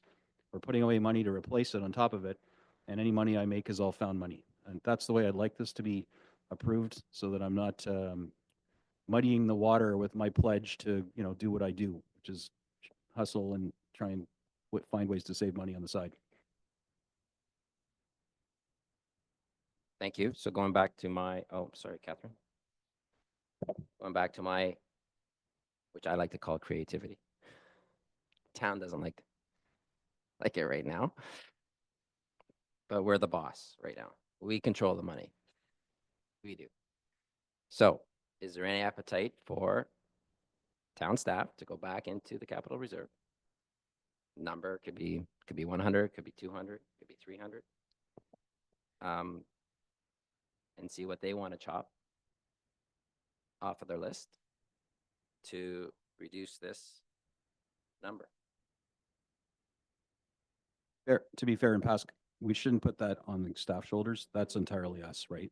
And this is, We'll make those decisions. We don't want to make staff, yeah, eject themselves out of projects. Let we do the heavy lifting. That's our responsibility. So I agree with you, but don't make them do it. I'm Yes. totally fine with that. I'm totally fine with that. So I don't mind being the bad guy. Councillor East, then Councillor McDonald. Thank you, through your worship. And just to speak to, I know that you're taking a lot of the weight as I, but you don't have to. This is actually a whole community. We, and I don't just mean we in this room. When we built the North Simcoe Rec Center, we had a big sign that showed the money that the community raised. This is a community project. So even though it feels like it's a lot of weight on your shoulders, it's all of us. It's the whole community that can come together. And I can guarantee you that I've personally ran charity events at $5 of ring buffing and been able to raise tens of thousands of dollars over the years by tapping into our community. We have one hell of a community. Going this process, I know and I have it in my heart that the community not only will support this financially, but by us incorporating them as a community, they'll appreciate what we build more.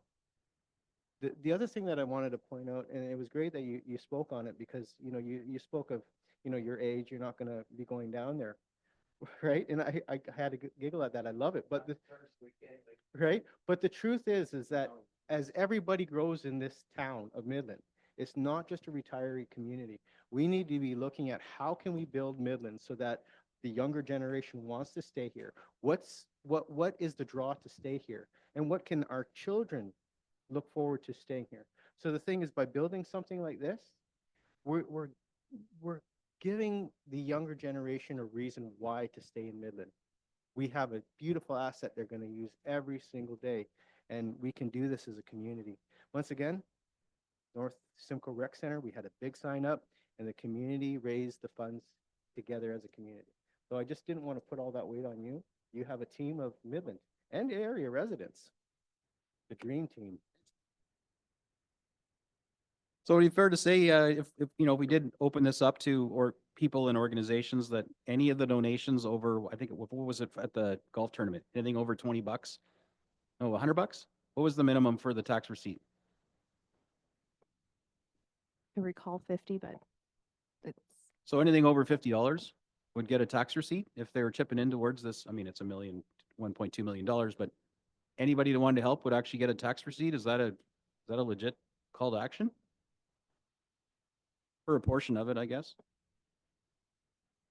Okay, we'll talk about this offline because needless to say, there'll need to be a marketing campaign around this if we are going to go public with this. So we don't want a solution out at the table right now, but no, and I, sorry, and I should also mention, we do have a recently adopted sponsorship policy as well that we have to be mindful of. So we certainly should do some more discussing.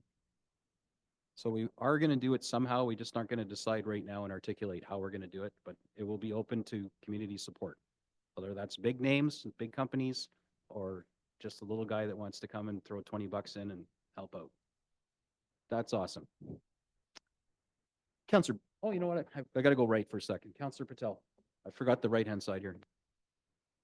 Thank you, worship. So either we get funding or not, I still, like Councillor Major here, I still support it fully without receiving any charitable donation. I think it's our responsibility to provide something for children of this town. I was having a conversation with our deputy mayor yesterday. I said, I think the clerk's office sold 84 marriages this year. So I was talking to her. I said, when a couple walk down that park and they see little children playing, well, we're going to create more children. We're going to grow. Hopefully not in the park, but It's like gremlins, right? As soon as they touch water, they multiply. And, I guess since so it's important for us to grow children, produce children. Not done Alrighty yet. then. So I guess in the world of procurement, we can't be taking donations of probably, material. And so there goes the idea of me calling my friend Bob Sacramento. Thank you. All right, we'll make this work. All right, Councillor McDonald. Thank you. I appreciate hearing everybody's pros and cons on this. Originally, I said, we can't do this at this time. We've already pretty well sunk some money into it by paying a consultant where it should be. And the one fact that was brought to my attention that is swaying me to support it, well, two facts. It's not going to get any cheaper as time moves on. And someone brought to my attention that a splash pad is a way of supporting poverty reduction because anyone can use it at any income level. It's for the public and it can be enjoyed by all, young and old, because it's great watching them. So you have my support. Hopefully we're successful in the donation bracket, and I'll pay my taxes, I guess. The increase and all. We have my pledge that neither Howie or I will show up in our Speedo down there. I'm not going. All right, so show of hands, council, and I mean, or is it more substantive conversation on, or can we see what our staying or going? A question, well, please, by all means. Well, my first question, I guess, is as Councillor Meredith suggested, are we going to revisit the operations budget and cut some stuff from there? That's my first question. And my second is, do we have the staff capacity for a marketing campaign like this? I just want to make sure that, as you say, we're passing this with no strings attached, but this is, I guess, the same thing I was trying to relay with us having discussion up here that isn't actually a council directive. I want to make sure that the conversations we're having up here, the suggestions we're making up here is actually a council directive that staff have then go back and research this. Well, there'll be some time for the staff to figure out marketing, but let me do my thing first because I got a few phones to ring that have, could bring in 6 figures.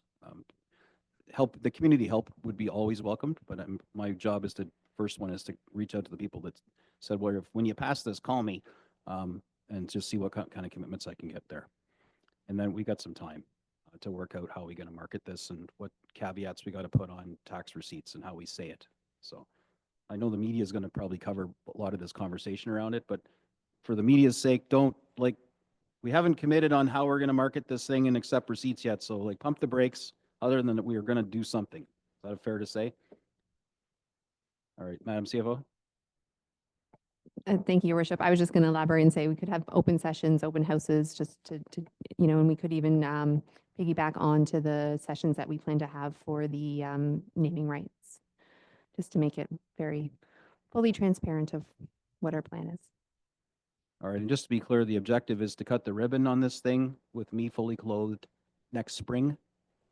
I'm talking spring 26. So that gives us the full construction season and the building time, and this would be open for the kids to use in the spring of 26. Is that still reasonable based on assuming it's approved here, Mitch? Procurement, whoever needs to commit. I'll throw a question back at you. It's going to take time to design and to build.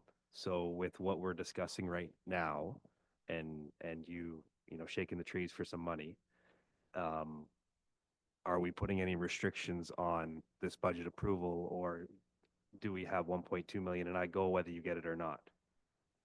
That's my ask, is that we're approving this on its face value, and the commitment is I and the rest of council and the community will work together to reduce this over time, but we're committing on this spend, and so you can get going on the project.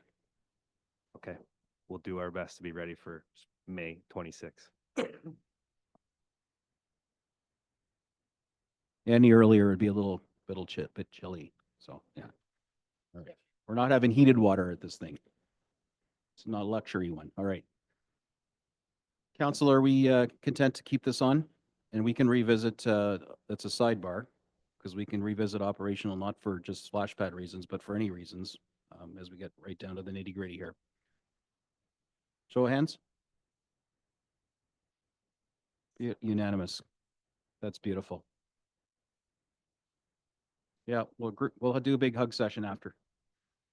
All right.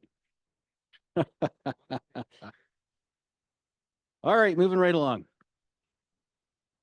Now let's do a bio break because we have been at this, and then all this thinking makes you want to have a drink of water. Back in 5 minutes.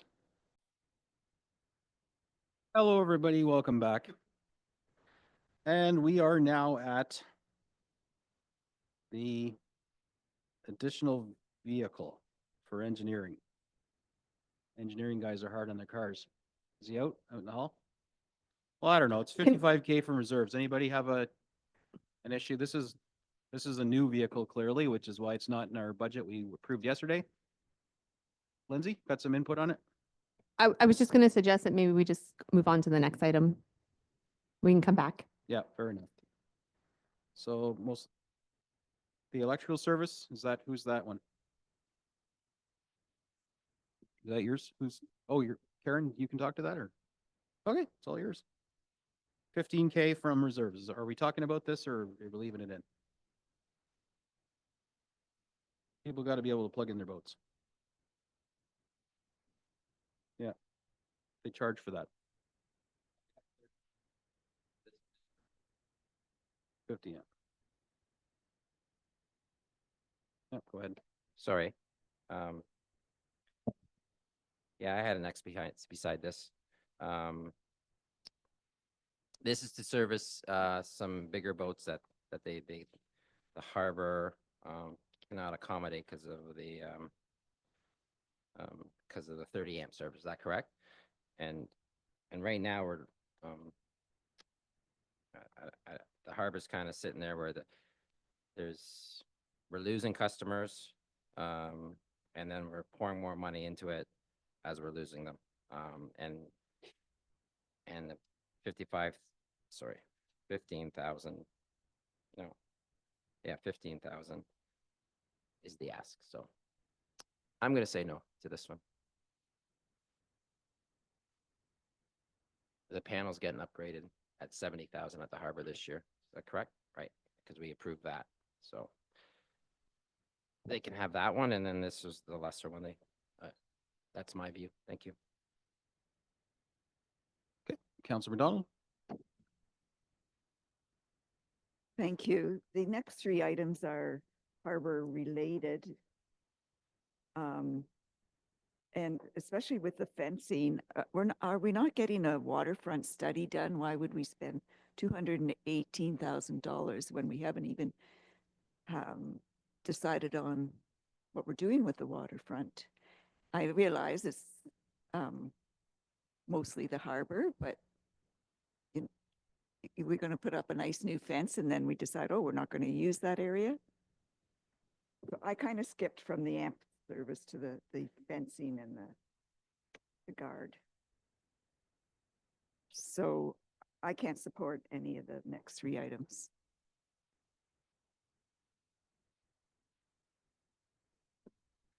So are you suggesting, well, why don't we just deal with the 50 amp electrical service? So that's the pedestal that the boats that come and pay us for dockage actually put their plug into.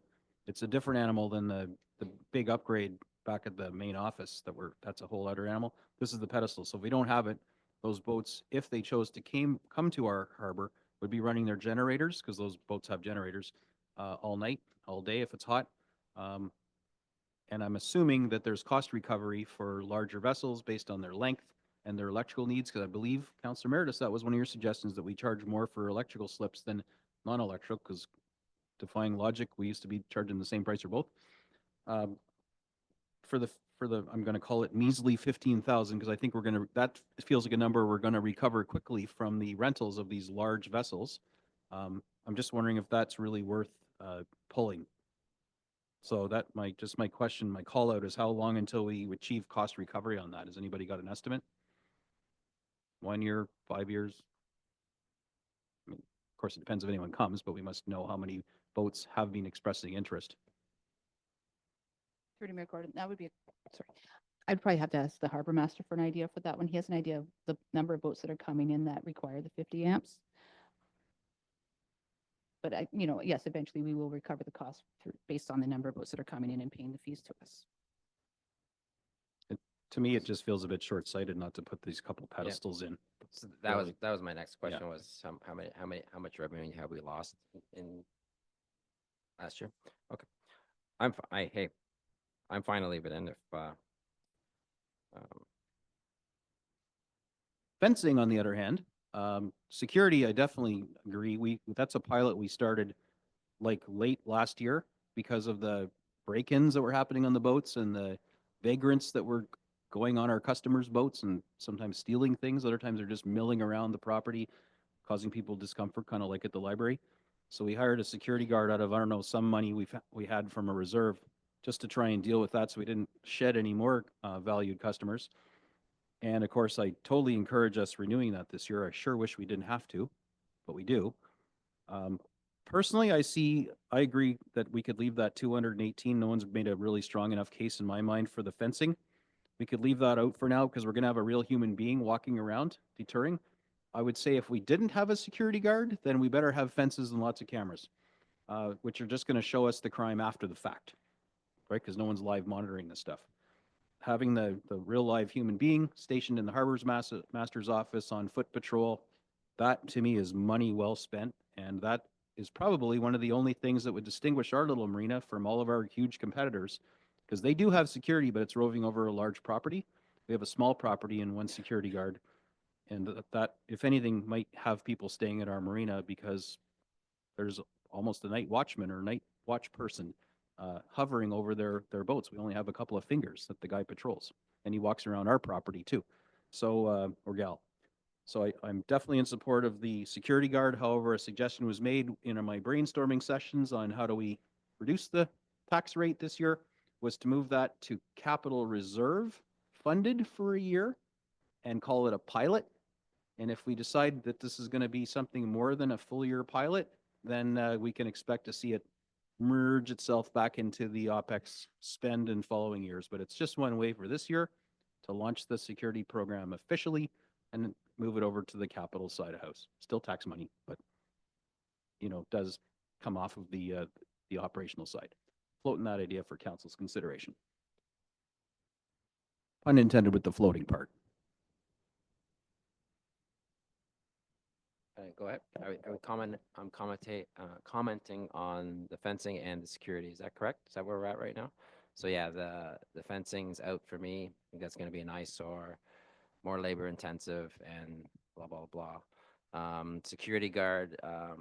Yeah, I'm 100% for that as a pilot. And see how that goes, and see if we can get some of our customers back using the dock, docking for the season. So I think that's important. Do you agree with moving it over to the capital side this year? So it's a 100%. small bit, but it takes some off of our tax. Yeah, 100%.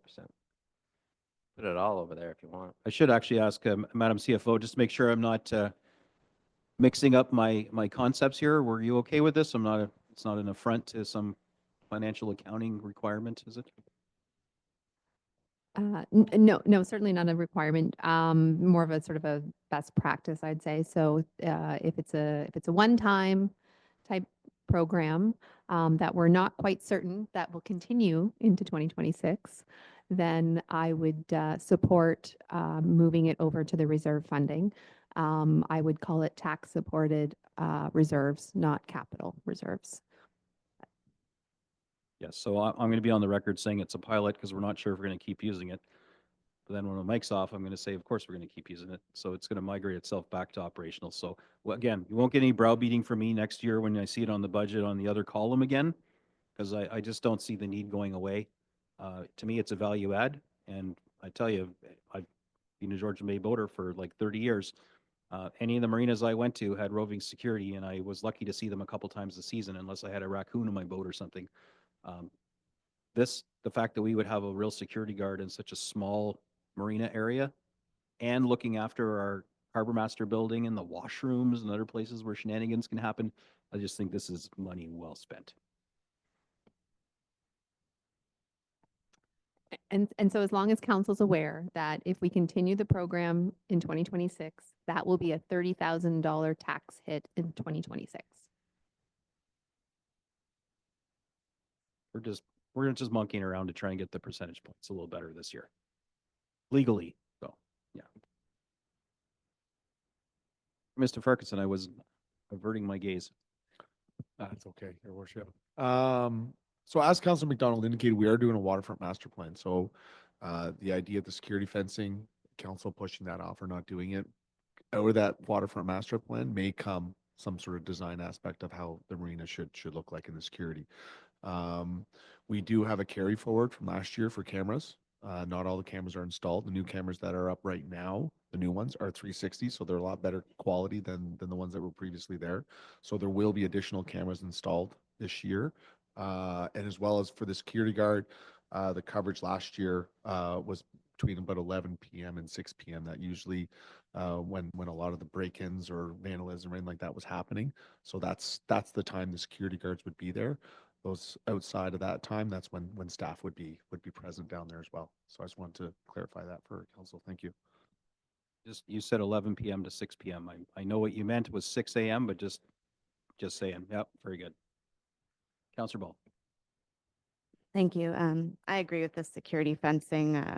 I'm frustrated for the people down there that have to deal with this, and it is a weird marina. Like our harbors, the fact that we don't have it fenced off for boating is a strange concept to begin with. But that, I guess my question for security fencing is, are we looking at fencing across like how Tall Ships is, or are you looking at it across how like Barrie has their marina where you can walk along there and they have a gate and the boats are blocked off and there's still access to that public area?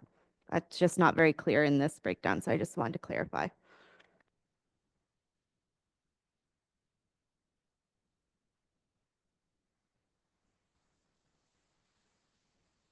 Has it been contemplated what the design would look like? I've never seen any drawings or anything.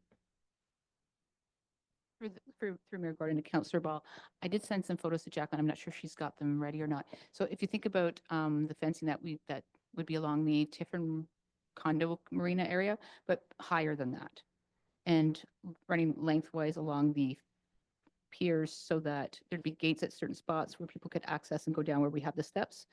That's where vision. So it would change the look of the harbor by having that, just because it would be quite tall, just to make sure that people weren't jumping it.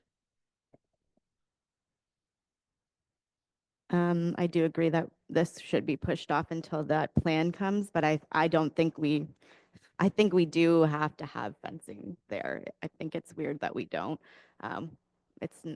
Anyone can just jump on someone's boat. It's a strange concept to begin with. So I also would like to know that with all these security features, security guards, fencing, are we going to advocate on our board with OPP that we want a proactive instead of a reactive approach to policing so that we don't have to keep finding security measures? Is that something that we're going to commit to doing for our residents?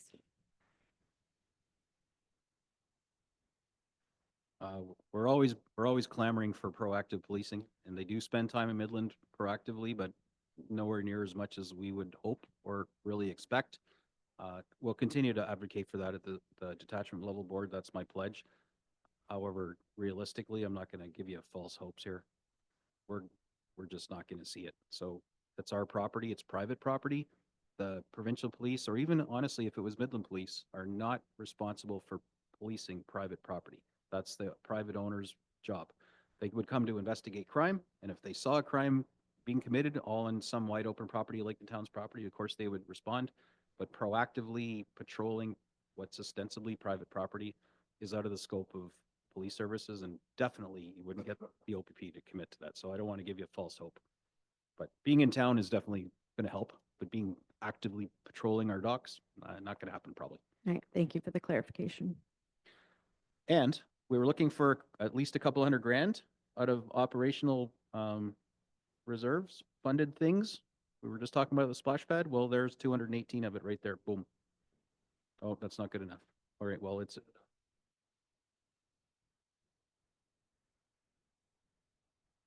still, yeah, this is like, CFO? So any of the capital projects that are on here would get added to the 63 million that's already been approved. This is an add-on. Of course it is. That's why we're talking about it right now. It wasn't yesterday. Yeah. Sorry, probably time for another coffee. All right, we'll go back to drawing board. Anyway, councilor, is there an appetite, show of hands to remove or defer basically, but effectively remove the fencing? Remove fencing, okay, gone. 50 amp electrical service, are we good with keeping that? The pedestals for 50 ampers? All right. We got Mitch back again. Through Oh. your worship, sorry, so just if we go, so the fencing, Fencing's off. Yep, no. Security guard, yes. Move to capital. That's or reserve, sorry, that's good. Electrical service is good. Oh, a security guard? We didn't? I'm sorry. Show of hands for the security guard. Okay. Against, yeah, we got one against. That's fine. We got a yeds there, not a yes. That might be how he said it, but. Okay, Mitch, additional vehicle for engineering. What the heck happened to your last one? There's a story in there somewhere, isn't there? Or did it stage out? Or is this the one that, no, we won't even talk about that one. Just to clarify, would be the only engineering vehicle. We don't currently have one. So additional vehicle means additional to the town fleet. We have 0 vehicles. And what is it for 55 grand? Doesn't sound like a truck. No, it would likely be a small SUV or something like that.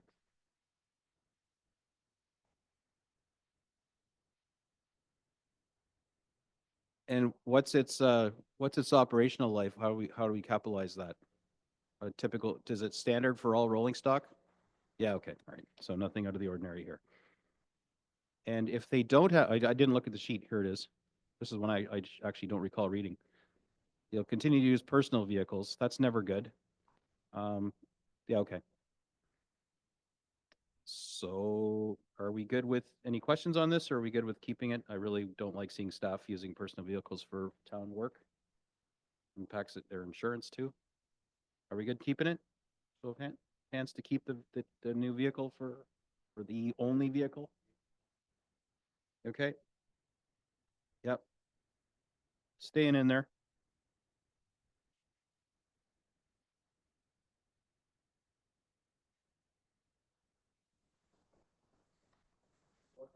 Oh, yeah, okay.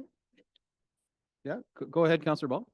Thank you. I just wanted to ask if there will be a little bit of savings where we are probably giving you some sort of financial, I guess, compensation for using your own vehicle right now. So is there a little tiny bit of wiggle room that is not listed here that we can hope for? Through Mayor Gordon to Councillor Ball, there will be some small savings. The engineering operating budget does have a line item to pay for mileage, but you won't eliminate it fully because we do have 3 or 4 members that are on the road constantly. So it will limit the amount of use, and then there will be things like offsite conferences, things like that, where it wouldn't go because we have construction sites to attend to. So there will be a very small reduction, I would say, but there will be a reduction. What? So through Mayor Gordon to Mr. Sobel. So right now, the engineering department doesn't have vehicles, is that correct? And so would this be like all shared now? And then like who gets dibs on the on the vehicle? Or is this for just solely for your use? Through Mayor Gordon to Councillor Meredith, no, this would be a shared vehicle amongst the engineering staff.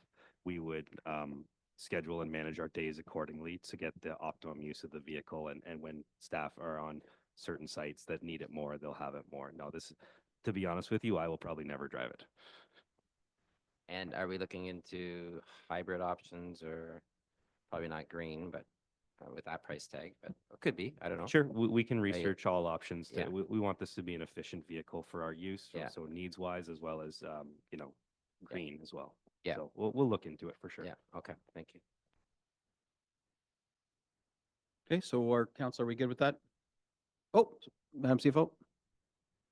Thank you. Just to Councillor Ball's point on the mileage budget. So we haven't reduced that also because there will be fuel, there will be insurance, there will be maintenance. So hopefully they offset each other. So.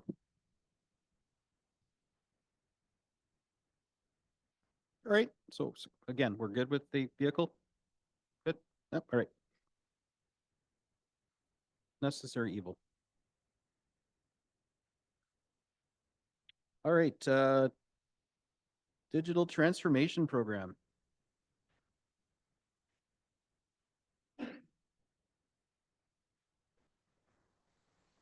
Now, we did actually create a new position in the organization and staff it with a very talented person, meant for digital transformation that drag us out of the analog days.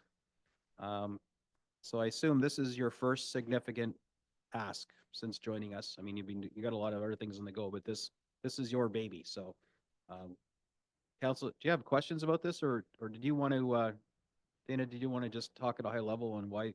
It's a $300,000 program, but it's also got a lot of heavy lifting to do. So maybe you wanted to fill us in a bit more. Thank you, Your Worship. And I feel a little bad stealing Mike's thunder here, so I'll let him talk to the techie stuff and I'll just talk to the strategic. So in last year's capital forecast, there was a $300,000 ask for a water billing application.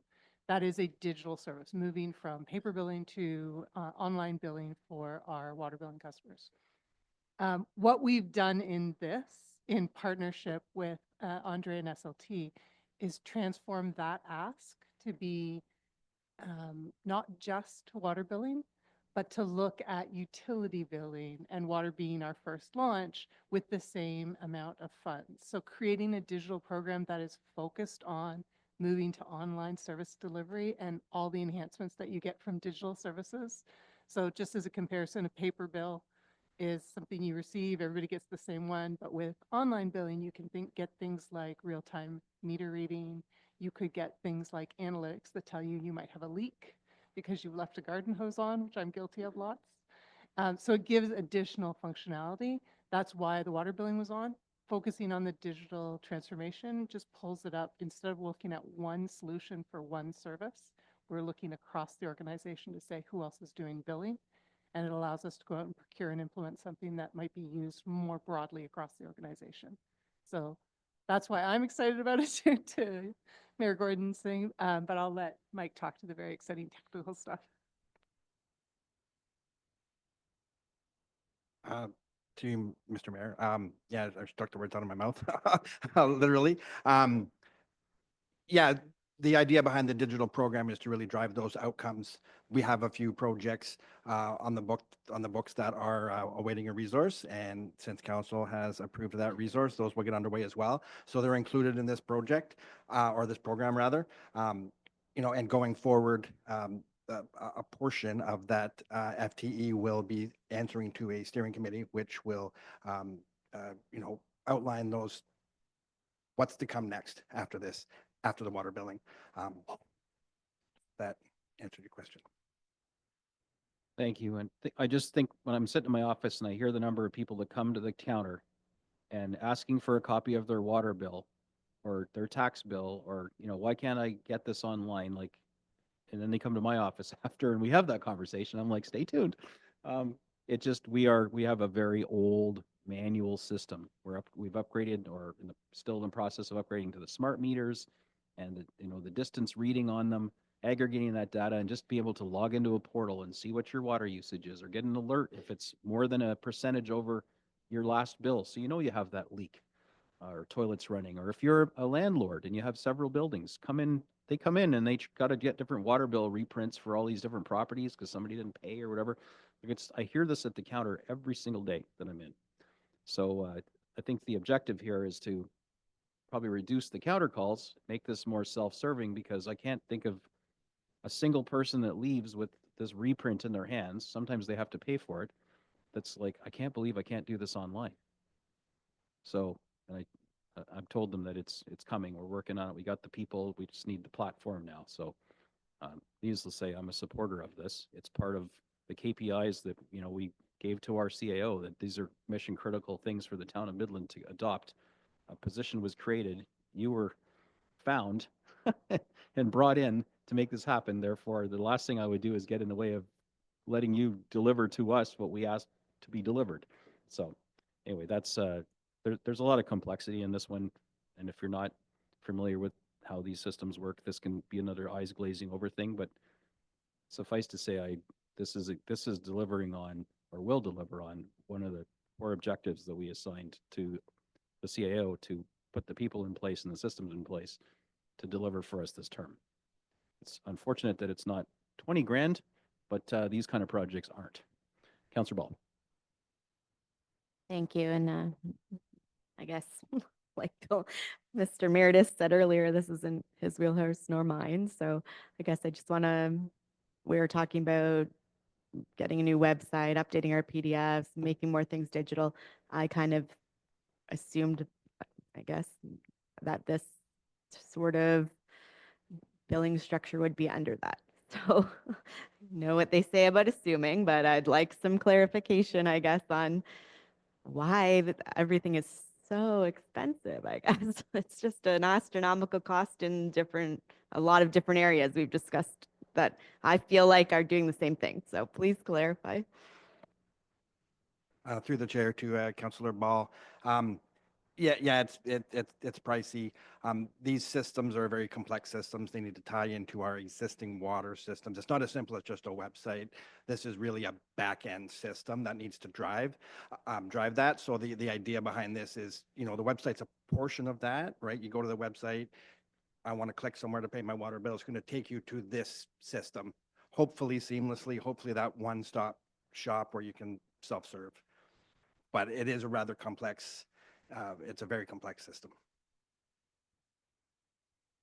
Okay, and my next follow-up is that we're not going to have a consultant one-year contract coming in to utilize this system, right? Like this is a final IT system. Like, is this going to get us to where we need to be after this? Is this the final project that's going to make us everything digital? Or can you please, I guess, break down what is our expectation of once we have this, what else is there that to become fully in the 21st century? Through you, Mr. Mayor, to the councillor. This particular ask is focusing on water billing as a start.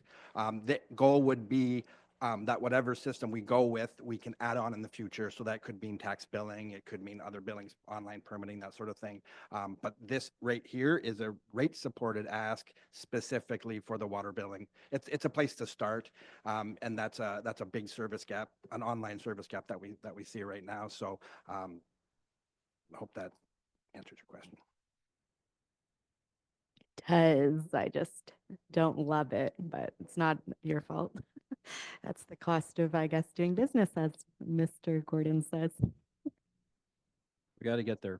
And hopefully we can see our taxes and pay our taxes on this team, get a dog license and a burn permit. The objective is to have all of this glass up here not replaced, but augmented with the online experience. So all the people that shop on Amazon, they can buy stuff, can also use this app to interface with the town, put in tickets and complain about potholes and all that kind of stuff. Councillor McDonald.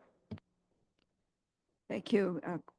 First of all, I'll describe a personal experience. I called the town a few weeks ago and said, why am I still getting my water bill paper? Can I please get it emailed to me? I was sent a PDF form, but I had to fill it out manually. I couldn't do it electronically. And my comment was, why wouldn't it be a fillable PDF? They're not that difficult to create. Anyway, I did get my first electronic water bill. So it is working now. When we first, I have two questions. when we first started, when it first opened, I think your comment was last year was water billing, water online billing. I thought we had all, so I thought that was done. And now we're being told this is mainly for water billing, is my first question. And then my second question is this digital transformation program, then is there a monthly fee to upkeep it, use it for support? They're good at that. Through your wish to Councilor McDonald. I'll answer the first question and then let Mike talk about software licensing. So it was, and in my excitement, I might have said the wrong year. I didn't think I did, but in last year's budget, there was a 10-year forecast that identified a water billing project for 2025. We renamed that, reframed that into the digital transformation program, still delivering on the same outcome of water billing, but adding that overall digital transformation focus, that program focus that'll be governed by a cross-functional steering committee, so that it's looking not just at water billing, but other billing applications to make sure, to Mike's point, that we're building an infrastructure where we reuse everything we can as much as possible and it's integrated. Can I ask, thank you. In regards to the leakage detection, is that for the consumer? Like if my toilet's running 24 hours, I'll get notice from this program? Yeah, so part of the RFP that we'll be putting out, we'll be looking for those value-added services. When you have the water data in a system, you can run applications off it that do things more than just billing. They recognize when you've got inconsistent billing, and then they can let you know real time. Okay, I just wish you covered water, taxes, like all of it, because you're going to be coming back and this works so well, we need another 300,000 to do the next step. And it's getting hard to digest here. Thank you.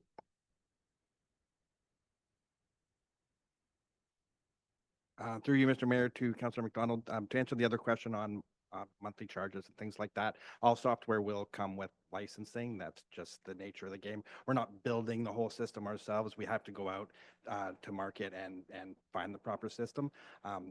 This number is based on an estimate.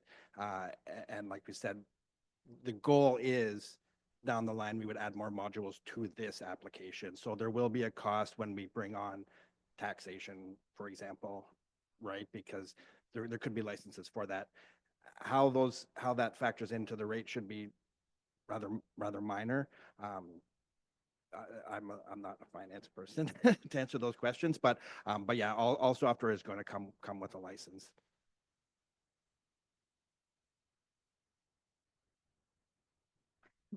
Thanks, I think. It's never one and done with IT. Councilor McDonald, or sorry, Councilor Meredith. That question was, my question was just answered by Mike about this is the base, and then when you go into taxation, there's another module and another module and so forth. So maybe yeah. So I don't think I need any more explanation. But Catherine McDonald, you did say you received a bill online from the town. So, and we want to enhance that by showing the water meter running. Is this what this program, as you can see it online, is this what this module is going to do? So yeah, sorry, through the mayor to Councillor Meredith. Right now, any online bill you get is just emailed from the system. So rather than printing it and mailing it, it's an email. So there's no actual electronic transaction happening there. You can't log into the system. You can't make the payment. There's some pre-authorized payments that can happen, but there's no portal for you to log in, see what you owe, and pay. In order to find out any of that information, you have to call the town. And we think that's important rather than mailing a bill out, which I prefer. You think this is more important and will streamline savings, so forth, to town staff? So I'm getting concerned that when we keep on adding these savings, that we won't need staff anymore? Is this like, because we are getting pretty much, you know, we're streamlining everything, and or are we gonna, in the opposite, need more staff to take care of these IT issues that are, IT is just expensive, that's all. Through your Again, worship to Councilor Matters. So we do have the VSA now in the budget, so they will be responsible for applications like this and support. But to answer your question about, so what's great about digital services is that they're accessible by everyone. As we move more of these easy transactions to the digital space for people who wish to do it that way, it frees up staff time as we grow to be able to handle the more complex expert interactions with customers. So the customers who either need or want in-person service will have more time for them. And as we grow, we won't have to add additional staff to accomplish that population growth service. We'll have it already built in because we've transitioned the really easy transactions online, which is better for customer and staff. And one last question, this $300,000 investment, how long is the till end of life, right? Do we have, and if, when it's at end of life, there's, I imagine there's going to be some other software that's bigger and better, that, and there's going to be another, probably at that time, $500,000 hit. I'm just forecasting inflation. Is that accurate? Probably somewhat. Through the mayor to Councilor Emeritus, I don't like redoing projects either.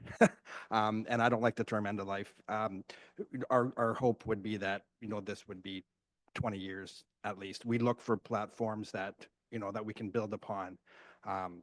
Because as I say, I don't, you know, we have enough work to do. We don't want to do things twice.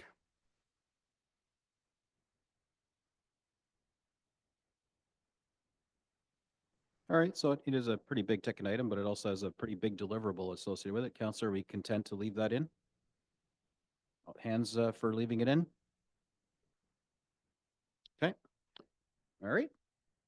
The next one on our list was already withdrawn by IT because they found another way to do it. So not suggesting to any of the bad actors out there that we're abandoning cybersecurity licensing. We're not. Just doesn't have its own standalone number anymore. Public Wi-Fi at the harbor. Is the assumption here, like, is that 10,000 basically a new Rogers, you know, fiber circuit, or is this more equipment down there? And is it only for the use of our boaters, where we change the key every week or whatever? Or is this just a public good and anybody can sit there and scroll and watch Netflix while looking at the boats? To you, Mr. Mayor, good question. So yes, the intention here is a fiber connection. We get some pretty good rates through the county on their scan network, so the intention would be to bring that in. The current service that we offer right now is for boaters only, so we had no intention to change that at this time. This upgraded service is specifically for boaters, not for town operations either. So this is enhancing the Wi-Fi service for boaters only. Councilor East. Why would it be restricted to boaters only? Like, especially when we have tourists using those parking spots downtown with restaurants. I just don't see why we would limit that to. I mean, you go downtown, we have routers in every store that allow our tourists to use them. Could we look at that? Ooh, I'd be like, through the mayor to the councilor, Councilor East. Absolutely, we can look at that. If it's council's wish for us to investigate that, that's a conversation we can have. As I said, the current level of service is for boaters only, so this is to enhance that. Just quickly on that, does the county allow over the scan network public to have traffic routed through it, or is that only for, you know, county business? I'm not sure if the public Wi-Fi, for example, here goes through the scan network. To you, Mr. Mayor, I don't want to get into a technical conversation between you and I, but yeah, absolutely. So basically, it's an added public connection that is ours to use just like any other. The libraries use it. We use it for our Wi-Fi up at the rec center. We use it for our Wi-Fi here at the town hall. Councillor East's point is, just a matter of bandwidth and making sure there's enough to go around. Is it a policy decision to open it up to the public? Because this says enhanced public Wi-Fi at the harbor. Do we need special direction, or is this just something you could say on your own that there'll be like an AP that anybody can connect to without a password? Clearly with some type of content filtering on it, so we don't have inappropriate things happening out in public down there. But To you, Mr. Mayor. So the current level of service, as I said, is for boaters only. We would require direction from council to change that service to public access. And we can come back with a report on that. There would be, I wouldn't anticipate much more cost to it, but we'd have to look into, estimated numbers of connections and things like that, or even scheduling. So it's not active 24 hours a day, that sort of thing. All right, council, just what the ask is what the ask is right now. If there is an appetite to ask staff to come back with a report later on any potential additional cost, risk benefit analysis, that could be separate ask, but right now we're being asked to approve the boater only upgrade, just to be clear. So there's not to muddy the water. Councillor Patel. Thank you, Your Worship. So through you, I don't recommend we open it up to the public. We already have enough security problems at night. You don't want people loitering using public Wi-Fi.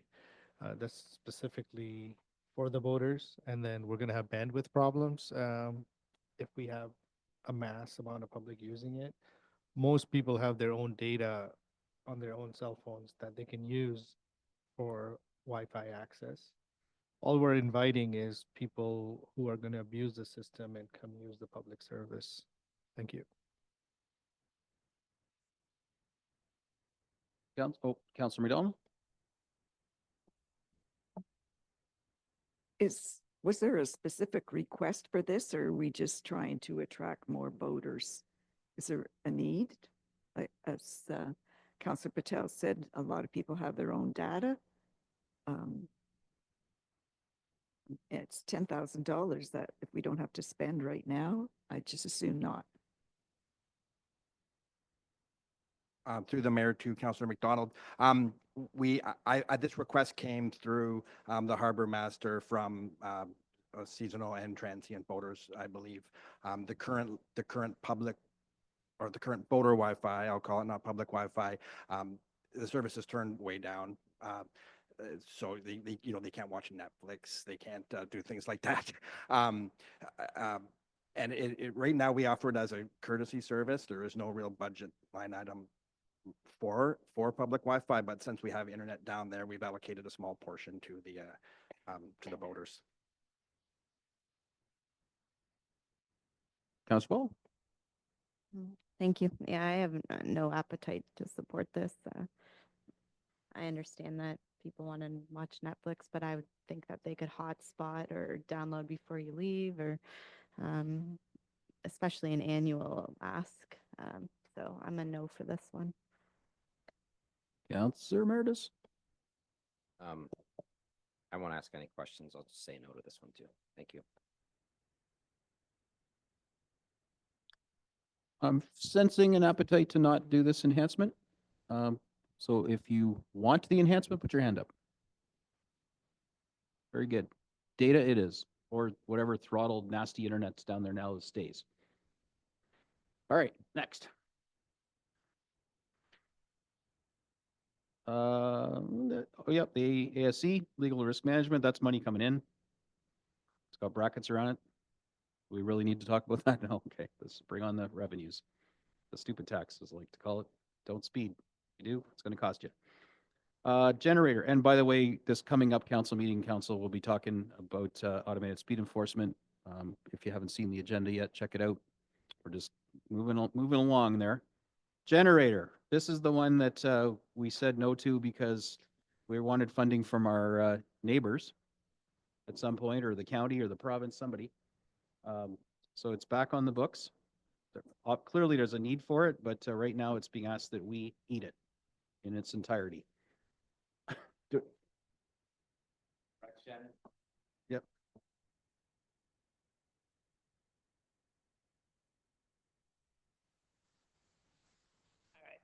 Oh, you can hear me. Anyway. Oh, no, the people online can't. Oh, You yeah, I have to have- forgot all my viewers at home. That's right, Anyway. your YouTube fans, yeah. Let's get this rolling. So I know we want funding for whatever, but if there's an emergency, and Breezy will let me know if I got my facts straight. If the county sends a generator up, then we have to have an electrician to hook it up. So they're not just wheeling into town with a generator and we're good to go. And I think the other thing, how should I say this to be politically correct? If there is an emergency, the demographic in this town might feel a little bit more secure if they can roll up to the rec center. And it does have everything we're supposed to have. I think kitchen facilities, which I know they do, washrooms, everything that I don't know if it's a county or province wants us to have on site. So that's my thoughts on that. Thanks. Okay, Councillor Ball. Thank you. I think I was supportive of this last year, but at the request that we investigate county options. I know there was definitely the county didn't seem like they were inclined to support it, but I was wondering if there's been other conversations with them since then. I believe that this is an evacuation center, an emergency center. It should be funded through the county, through our municipal partners. So I just wondering if we've had any more leadway with that and being able to bring the county to the table and stress the importance of them helping us with emergency maintenance and management. Chief? Through you, your worship, to Councilor Ball, we talk to the county all the time.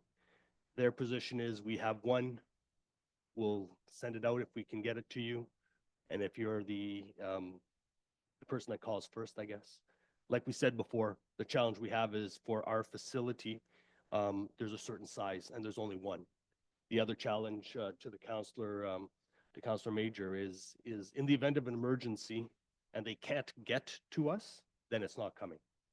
So to rely on the county, even if it was available, and we're hoping, and I'm saying if it's available out of the other departments that need that size, we still don't know if it can get to us. So this is something that that's come up several times. It's a hard one to swallow because of the price. We've evaluated, we've looked at options for grants. There's no grants out there that'll give us $500,000. They'll give us portions and stuff we've investigated, and we're looking at certain grants. At the end of the day, this keeps coming up. Should something happen, we're reliant on someone that I'm going to suggest we shouldn't necessarily be relying on. If I can say that with all due respect. Councillor McDonald?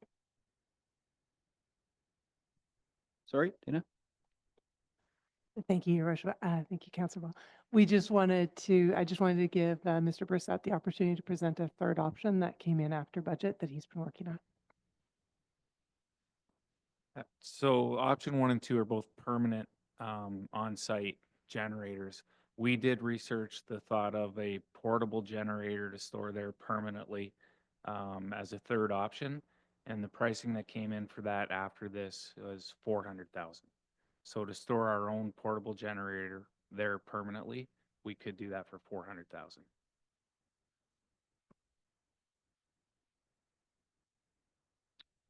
Would there be like the quick connect, or do you have to have a, somebody who's going to physically wire this bad boy into the building if we needed it? Your Honor, it would be connected. It would be all ready to go. So we wouldn't have the same scenario where we'd have to bring in an electrician. One of the other upsides to it is if we had work we had to do at the back of the building, we could move it. So there are actually a few upsides to the portable idea. Would it work, like if we were having a festival down at the park and we needed to have hydro, and rather than renting one of those rolling generator trailers, we could drag it down there, or is it different phases and way too much power or something? It's big. I don't have to, I could pull it up. It's very big. It can run the entire rec center. It can run everything, all the ice and everything else. Yeah, I know what you mean. I can't think of a time we've ever rented a big generator for anything, but just trying to, if it is portable, you know, maybe that's a help to sell it, but. Deputy Mayor. Okay, this has come up, I think, every single budget since I've been here, and it's far too important to ignore. I think we need to seriously consider having our own generator regardless of circumstances with our surrounding municipalities. We need to take care of our town. That's why we're here. Councilor McDonald? Thank you, through you, Mayor Gordon. And thank you, Mr. Brissett, for looking into it further and suggesting that we could save $100,000 for a portable generator. That's great, very encouraging. And my line of thinking here is if we can spend $300,000 to make billing convenient for our residents, we sure as heck can spend $4 to make them safe if there's an emergency. So I've been lobbying for this since I've been on council, and I think it's time to move on, as Deputy Mayor Prost says. We have an unveiling if it does pass. Maybe like a hydro line cutting to test it, you mean? Like we can give emergency kits like from the fire department. So are you suggesting the trailer option is the one you're floating, the 400K? Councilor East. I want to thank you too for finding that. That's incredible. You have my support on the rolling $400,000 one. It's not living outside though, right? We're keeping it at the op center or someplace out of the rain and rusting, and or has it got to sit right there out in the? No, it would be, sir, your Mayor, it would be stored there at the back of the rec center, right at the hookup. Yeah, it would be protected, but it would be stored right at the back of the rec center. Are we taking the wheels off it so it doesn't vanish in the middle of the night? I think it would take a lot to get that, steal that out of there, but I could research what they do to protect it. All right. Councilor Major. So theoretically, 400,000 against 580,000, we're still getting the same service. Through the mayor to council manager, yes. The portable generator would be big enough to run the entire facility, ice plants included. That's good news. That's what we wanted to hear. So what you're really saying is it's 400 instead of 870, because the 870 is the one that'll run the ice, right? The 580 doesn't run the ice maintenance. That's correct. The 580 would be close. In theory, you could run it, but you would run the risk of running too much power. But yeah, so essentially the portable is running everything where the 580 potentially doesn't. Well, that's good because I think it is supposed to be a morgue too, unfortunately, in the event of something bad happening. Yes. Which needs ice, unless it's winter. And Councillor Ball. Well, that's also good because with all the families the splash pad's bringing, as Mr. Patel said, that we'll need some entertainment while we're all trapped there. But in all seriousness, a camera pointed there with all the cameras we approved would definitely be my ask, please. All right, well, I'm gotta tell you, I'm impressed. 400K for the $870,000 alternative. That's like, attaboy. Good on you, man. That's very, very impressive. Thank you for finding a compromise. Councillor Patel. Thank you, Your Worship. So my question was, if someone wanted to rent this and we don't have an emergency, can we potentially bring in some kind of revenue? I'm for it. Like, I'm not against it. I just see if there was money to be made since we're getting a portable one. Thank you. We haven't given that much consideration yet. We'll sell ads anywhere. Follow-up question? Yeah, because I mean, if we can rent it, we can probably create someone a need, cutting some wires and rent it out. Thank you. Okay, yeah, it's an emergency thing. If we rent it, somebody could bang it up, get stolen, not operate it properly. Like it's just, this isn't like a drag behind job site generator. So, okay, are we keeping this 400, this new creation? It's not on the screen, but the 400K in? Let's get this done, over with. Yep. All right. This was on my kill list, by the way, so that's amazing. Like, good on you. Really happy with that.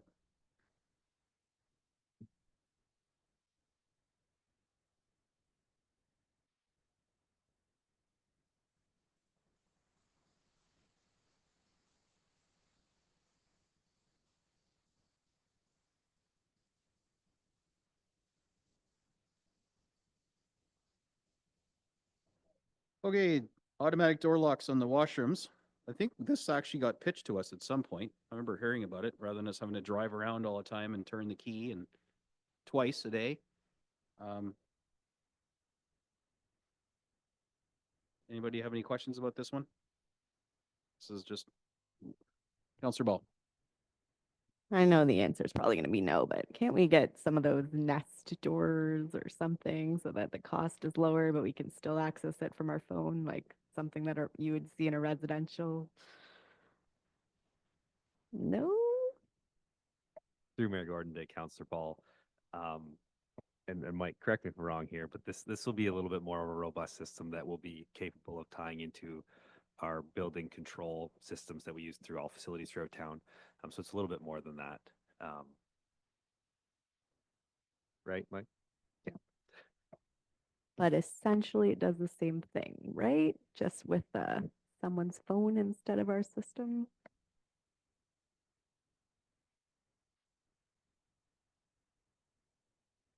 Through the mayor, to Councillor Ball, this is a very secure and sophisticated system, again, that's tied into everything. So there's sensors as part of that. We can track who has access, when they have access. We can change those schedules en masse instead of one at a time. So a residential phone-driven system would probably take a lot more man hours than paying someone to drive around and lock the doors. But I can also do what you're suggesting on my home door with my phone. So that's where this is just a massive amount of money that I'm hoping we could save by thinking of something alternative. But I can create schedules, I can do different doors with a residential system. So I'm wondering what the difference, I guess, is. Correct me if I'm wrong, Mitch, I'm through the mayor to Councillor Ball. This is not just connectivity to a locking device. This is upgrading the actual doors to support proper locks. There's more to it than it's not just an application is what I'm getting at. That's right, through Mayor Gordon to Councillor Ball. Yeah, this is additional door hardware, closers, locking devices, crash bars for exits, as well as the additional sensors inside the washrooms as well. We do have 6 washroom buildings, minimum 2, if not 3 doors per building will require this. So, that does add up once you consider the number of doors that you have to actually monitor, as well as the installation of it as well, too. Oh, okay. So why is that necessary then? Why do we have to install these crash bars and hardware, et cetera? Is it to support this lock system? Through Mayor Gordon, Councillor Ball. Part of it is to support that. Part of it is to, from a building condition assessment standpoint, is to have a proper operating door that is working for our residents, our public that uses it on a daily basis. So a lot of our washrooms are older and they need some upgrades as part of that as well. So we already have some carryover funds for washroom repairs that are underway and scheduled to be finished in the spring. And this will be combined with that project as well. Okay, thank you. I don't like the idea of staff locking the doors manually, but I guess it is a little hard to swallow it, that cost, but I understand a little more now that you've elaborated. Thanks. Yeah, the good news is the ROI is about 4 years. What staff's estimating. for the staff savings. Councillor East? It was more of a, thank you, through your worship. It was more of a comment that personally, I think that the washroom should be inspected every morning and at night before they're closed anyways. So sending a worker to do that is necessary either way, because the thing is, if they're automated, like a perfect example is the washroom by the volleyball courts that has a window. I walk that park at like 4:30 in the morning, and a lot of times I notice that window slid open. The doors are obviously locked, so somebody snuck in, right? So what happens if we unlock the doors remotely and you have somebody overdose and dead, and we have some kid use the washroom first thing in the morning? You know, that I hope that I'm understanding or explaining my theory behind that. I just don't see the use in that when we have to have foot traffic to inspect our washrooms anyways. Through Mayor Gordon to Councilor East. So currently our procedures for the washrooms is they're unlocked by our contractor in the morning, who then cleans them. So that process will still stay in place. Somebody has to be there in the morning to clean it, empty garbages, you know, stock materials, things like that for the day. So that'll still be there. What this will allow us to do is program it as well for in this event of, say, a baseball tournament or something like that that runs late. We can schedule the programming to not lock and stay open for that, versus somebody trying to throw a brick in the door to keep it open. If somebody does throw a brick in the door, the sensors will pick that up and say this door is supposed to be locked and it's not, it's ajar. Then it will trigger our on-call operator to come in and investigate. So we'll have those checks and balances from a standard operating procedure standpoint. Absolutely, we do not want somebody to be working alone, opening this door, and somebody being there. That could be a dangerous situation for our staff. That's the primary driver for this, is staff safety. Right now, Dave's staff at the rec center quite often is the staff that's closing this late at night when the time permits for them. So there's irregularity for the use of the park too, of when to expect the washrooms to close, which washrooms. Every washroom is maybe a different time. Plus, there's the safety issues of exposing Dave's staff to that. So these are all a combination of a number of things that we're trying to limit, but yet be efficient and streamline our delivery.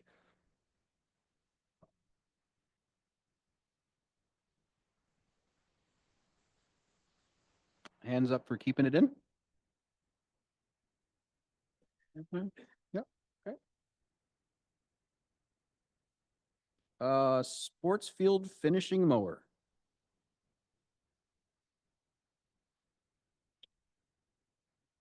Question on that one? Oh. I don't even, you know what, I didn't read this one either. I'm gonna confess. What the heck's a finishing mower? It comes after the starting mower, I assume.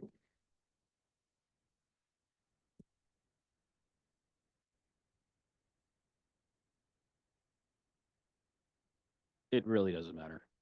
You don't have to tell me what it is. It's a mower. You wouldn't, if you needed it, it's on here. So, I mean, I'm not gonna, it's getting late. But we're not just gonna rubber stamp everything because it's getting late. Don't give that impression. Has anybody got any comments or concerns on the finishing mower? Nope. Okay, are we good with keeping the finishing mower in? Oh, you have a comment? Councillor McDonald. With the time being spent or saved with not locking the doors, and then this finishing mower, it's going to save a large amount of time and resources cutting the grass on our sports field. We should be able to plant more flowers. Is that, like, what are we going to do with all this extra time we have? Seriously. Through you, Mayor Gordon, to Councillor McDonald. Unfortunately, we currently don't cut a lot of grass in the dark, which is when Dave's staff is currently locking the doors. But really, yeah, this piece of equipment is being requested for efficiencies. We cut our sports field and our major park areas with smaller machines that honestly take a small crew a full day, majority of a day to do. So this will take it down to one operator at a much faster time. So it will be efficient, and we will be able to cover more ground in less time. I know while I wasn't in my role in the springtime, I know the length of grass in the parks and the trails and things was a hot topic at times, and this will help us stay in front of that. It's no surprise that every May and June it rains and the grass grows really fast, and we're going to try to stay out in front of it the best we can with this. Thank you for that. Just out of curiosity, the beautiful new gardens where the stairs are. My brother, who worked for the Penetang Park, said, How are the guys going to cut that bank where the grass is planted?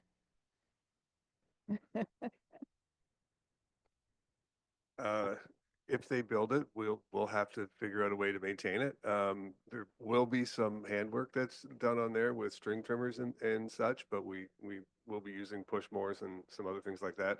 It will get done. It will be a daunting task, but we'll look after it, I'm sure. Thank you. Maybe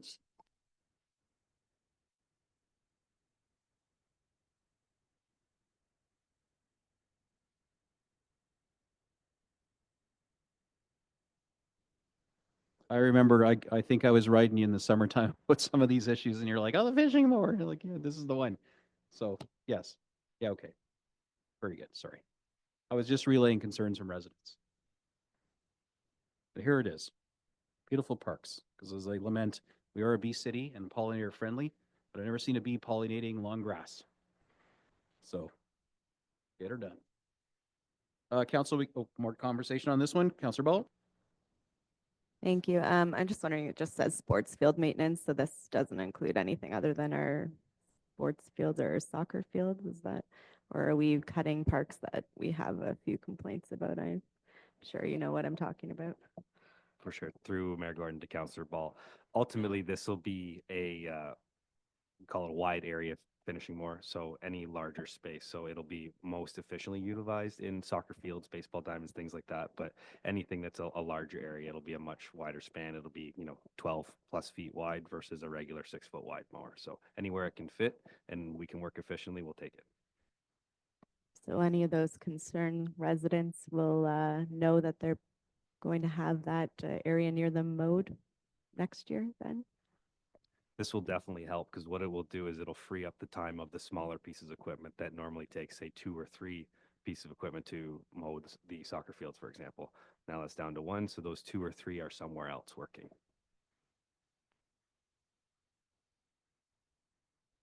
Progress. All right, are we good with the finishing more? Hands up if you want the finishing more. All right, awesome. Sidewalk machine instead of triaxle dump truck.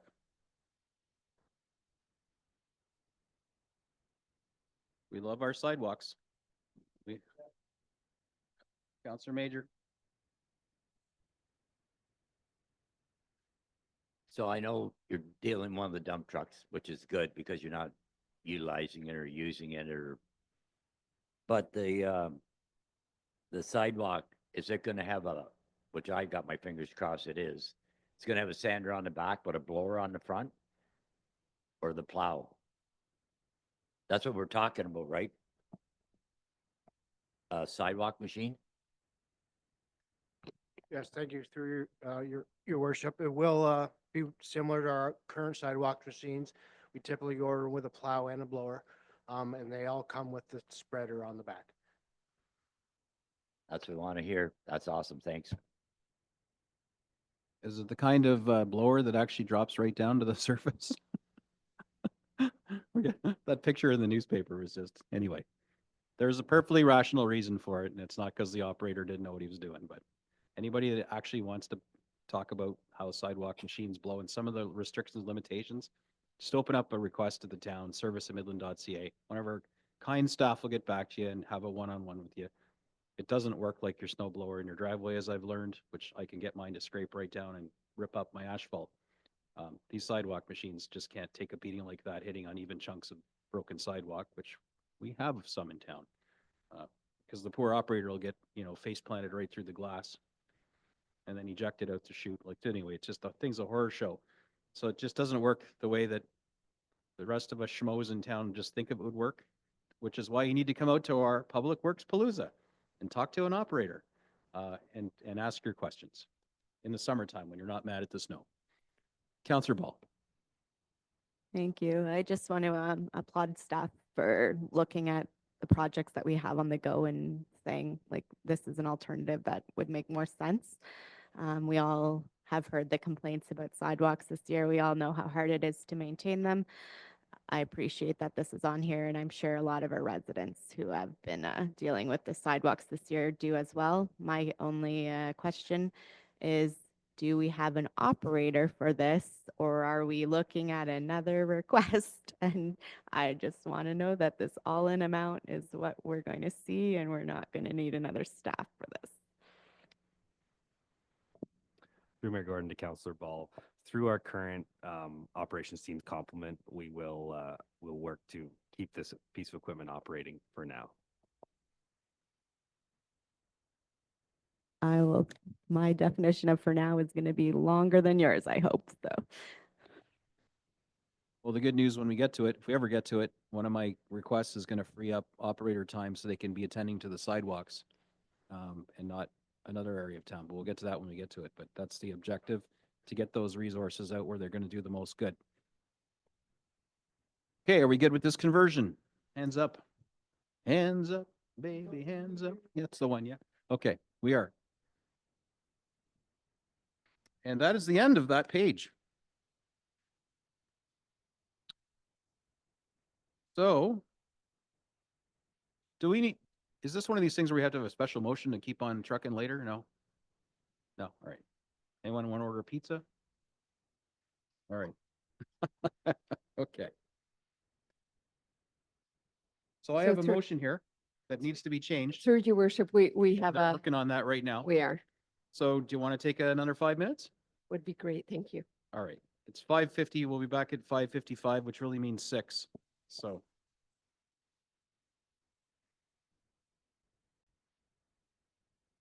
Welcome back, everybody. Thanks for your indulgence there. Been a long day. We now have a motion for this section for the service level change request, moved by Councillor Ball, seconded by Councillor Major, and it's there's a bunch of changes in here in this one.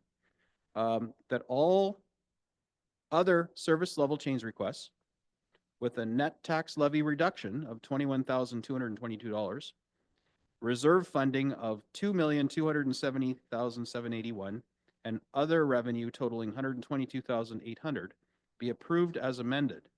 And here's the things that we pulled out. Remove Ontario Best Butter Tart Festival Evening Concert, $28,000. Remove Sesquicentennial Reserve Contribution, $25,000. Remove security fencing, $218,000. Change security guard to a pilot program, $30,000, and move from tax levy to tax supported reserve. Remove enhanced public Wi-Fi at the harbor for $10,000. Amend the website upgrade and contract web content coordinator from, sorry, my camera's off. You guys can hear me, but can't see me. Amend the website upgrade and contract web content coordinator from 115,063 to down to 87,581. Amend the generator budget from 580 to 400,000 and remove the cybersecurity licensing 16,700. Council, this aligns with the conversation we just had for the past hour and a bit. All those in favor? Any opposed? It's carried. All right. Thank you very much. Now we get into the council requests. And then when we're done this, we can ask Madam CFO for the calculation and see how our slicing and dicing has made an impact. And then we can decide to dig into the piggy bank to get it to a number we really want, if need be. So, first one is from Councillor Ball. It's the road closure request, King Street, Bayshore to Elizabeth for the Mini Monster March, which is a super successful BIA event. It can be funded from an existing budget, so nothing new here. Estimated in-kind contribution of $4,000 from the town to make that happen. Councillor Ball, it's all yours. Thank you. I just wanted to quickly speak to this just to make sure this will be like an ongoing thing. Because we did rectify the street closure for the tree lighting ceremony. I think it was in June, correct me if I'm wrong, CFO. But before this process, they were having to apply through our grants committee for us to close the street, which I think is just mind-boggling. It's such a waste of time for them and for us. And I think that we did change it this year when we were able to go through the grant process this year. And we, as council, I think it was June, that we allowed that to be funded annually through an existing budget. I would like this to be the same for Mini Monster Mash too. Similar to what we approved for the tree lighting ceremony. To do the same and just not for this to come back every year, I guess. We should work with them. We should help them in any way we can, especially when they're running events essentially for our residents. Okay, BIA perspective, clearly need to hear that. This, I assume this was vetted and approved by the merchants downtown?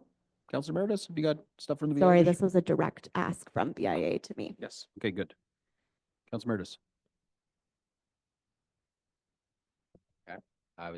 Thank you, Mayor Gordon. I was just gonna ask, I have no, I didn't get the memo on this from the BIA, so I'm kind of. So when this came across from them having to apply for the grants, I went and said, what can I do so that you don't have to apply for grants with us? How can I help this ongoing? And this was their response to me. We already fixed the one with the tree lighting in June. We approved it as an operating budget expense.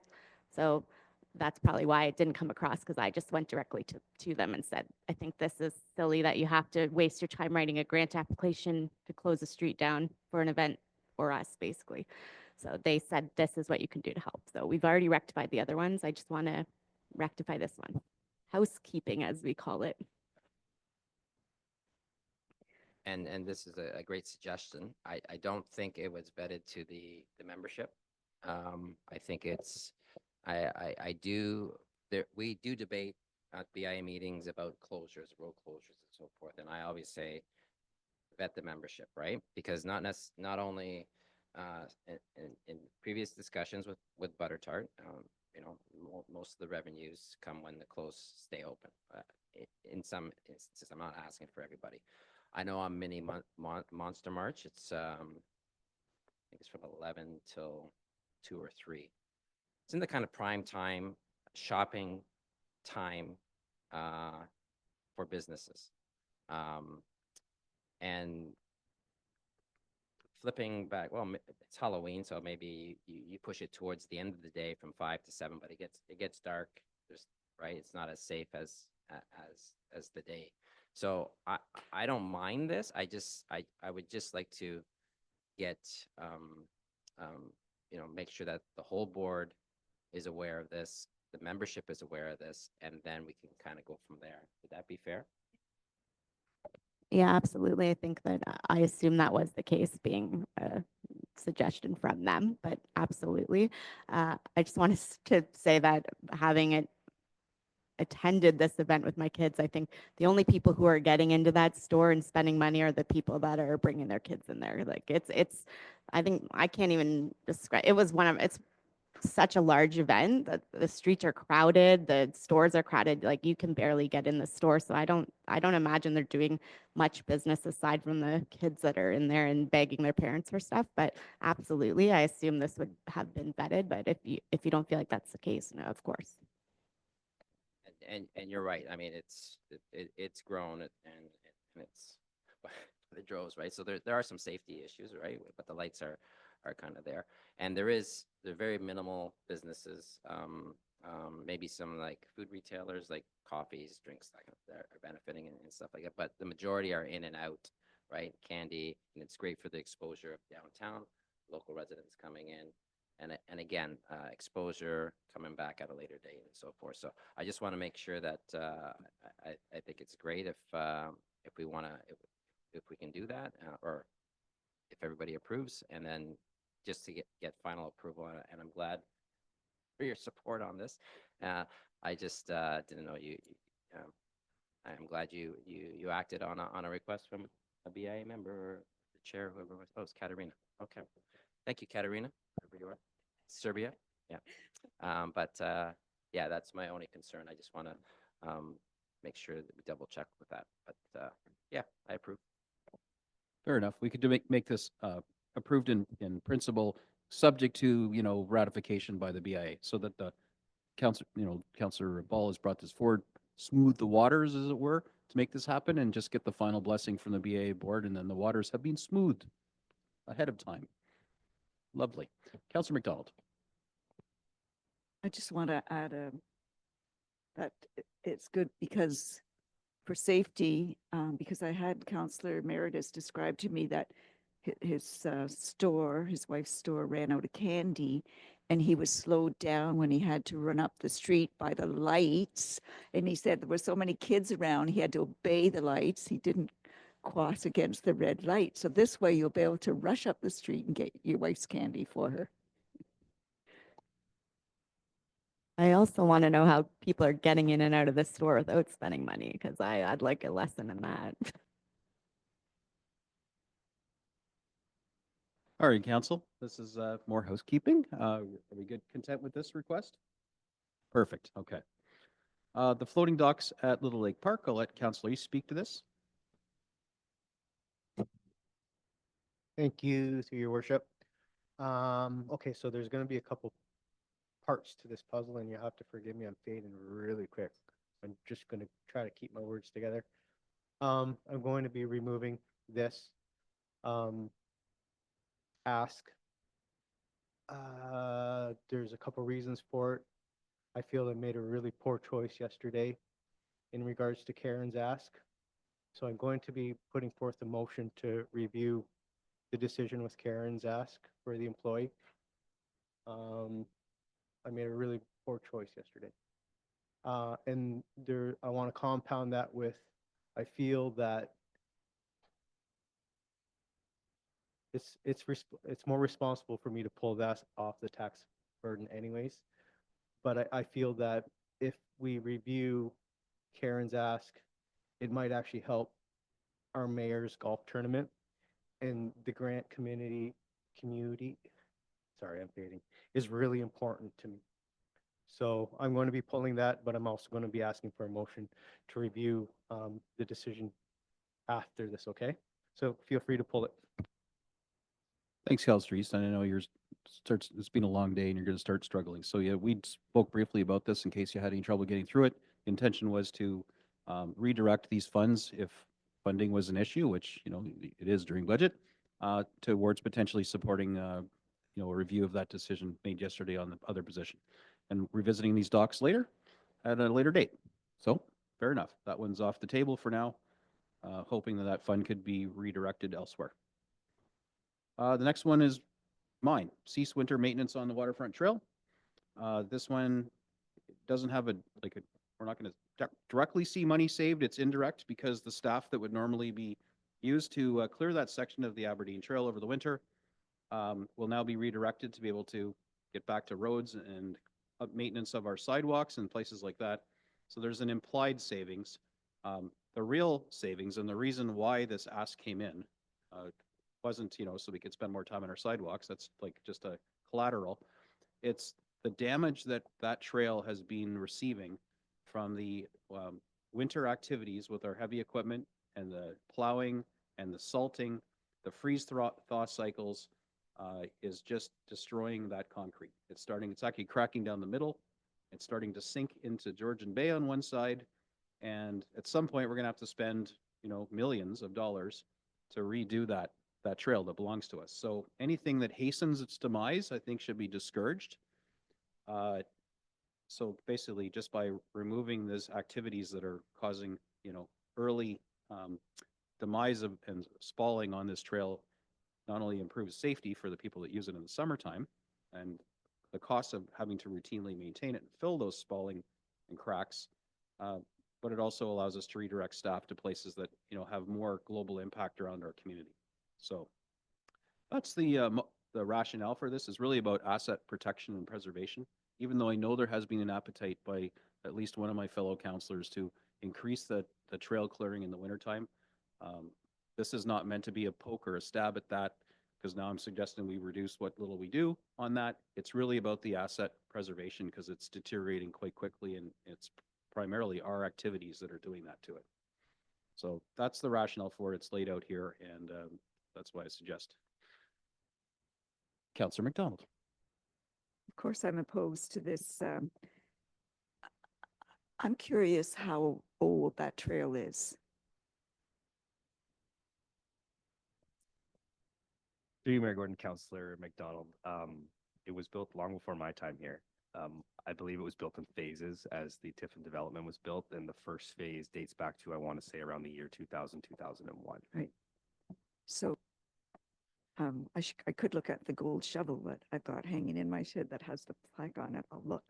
Anyway, that's not quick deterioration. That some of that sidewalk is 20 some years old. That's not quick. So I think we have to, and there's no sidewalks on Aberdeen. And so that trail is well used in the winter by people that want to go for a walk. It's a beautiful walk. So I certainly don't think it's a wise decision. And the other thing then, if you're going to do that, then we should avoid the skidoos from going on the asphalt part because they're wrecking our asphalt. It's the same line of thinking. So I strongly urge for council not to find the savings there. And we can start maybe patching the sidewalks where they're worse, the way we do the rest of the town. Please and thank you. Councillor Ball? Thank you. Yeah, I'm on the fence with this one because it is well used. It is a beautiful trail. The residents as well use it a lot.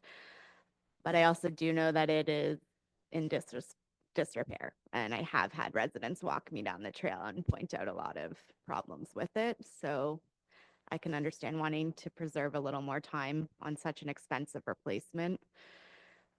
We're again faced with the fact that capital budget hasn't been contributed to into the reserves, and we're 900 and some odd dollars per year per resident in the hole for maintaining all these things and replacing them. So that's tough because I feel like I'm making a decision saying to not replace it to not maintain it, that we're giving our residents a disservice.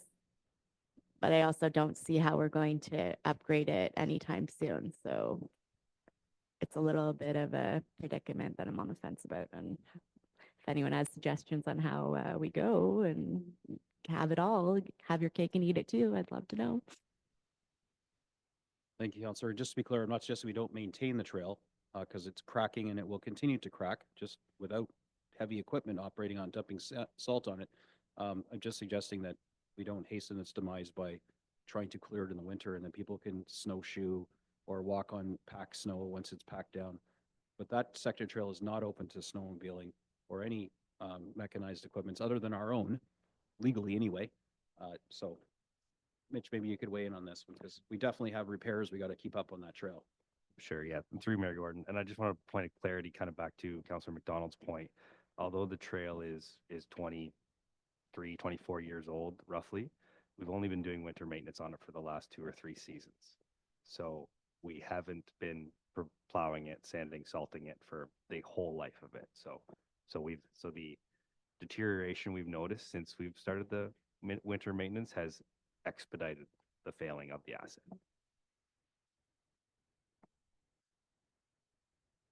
Councillor Patel. Thank you, Worship. So I think this winter proved that we really need to focus on in-town service. This is like more of a luxury item, which only a certain part of the town can enjoy it.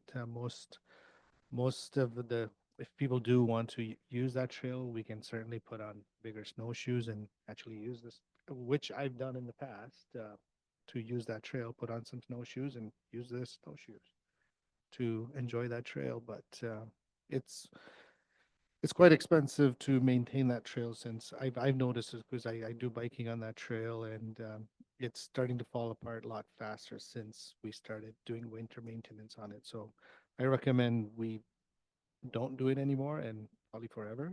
Thank you. Councilor Major?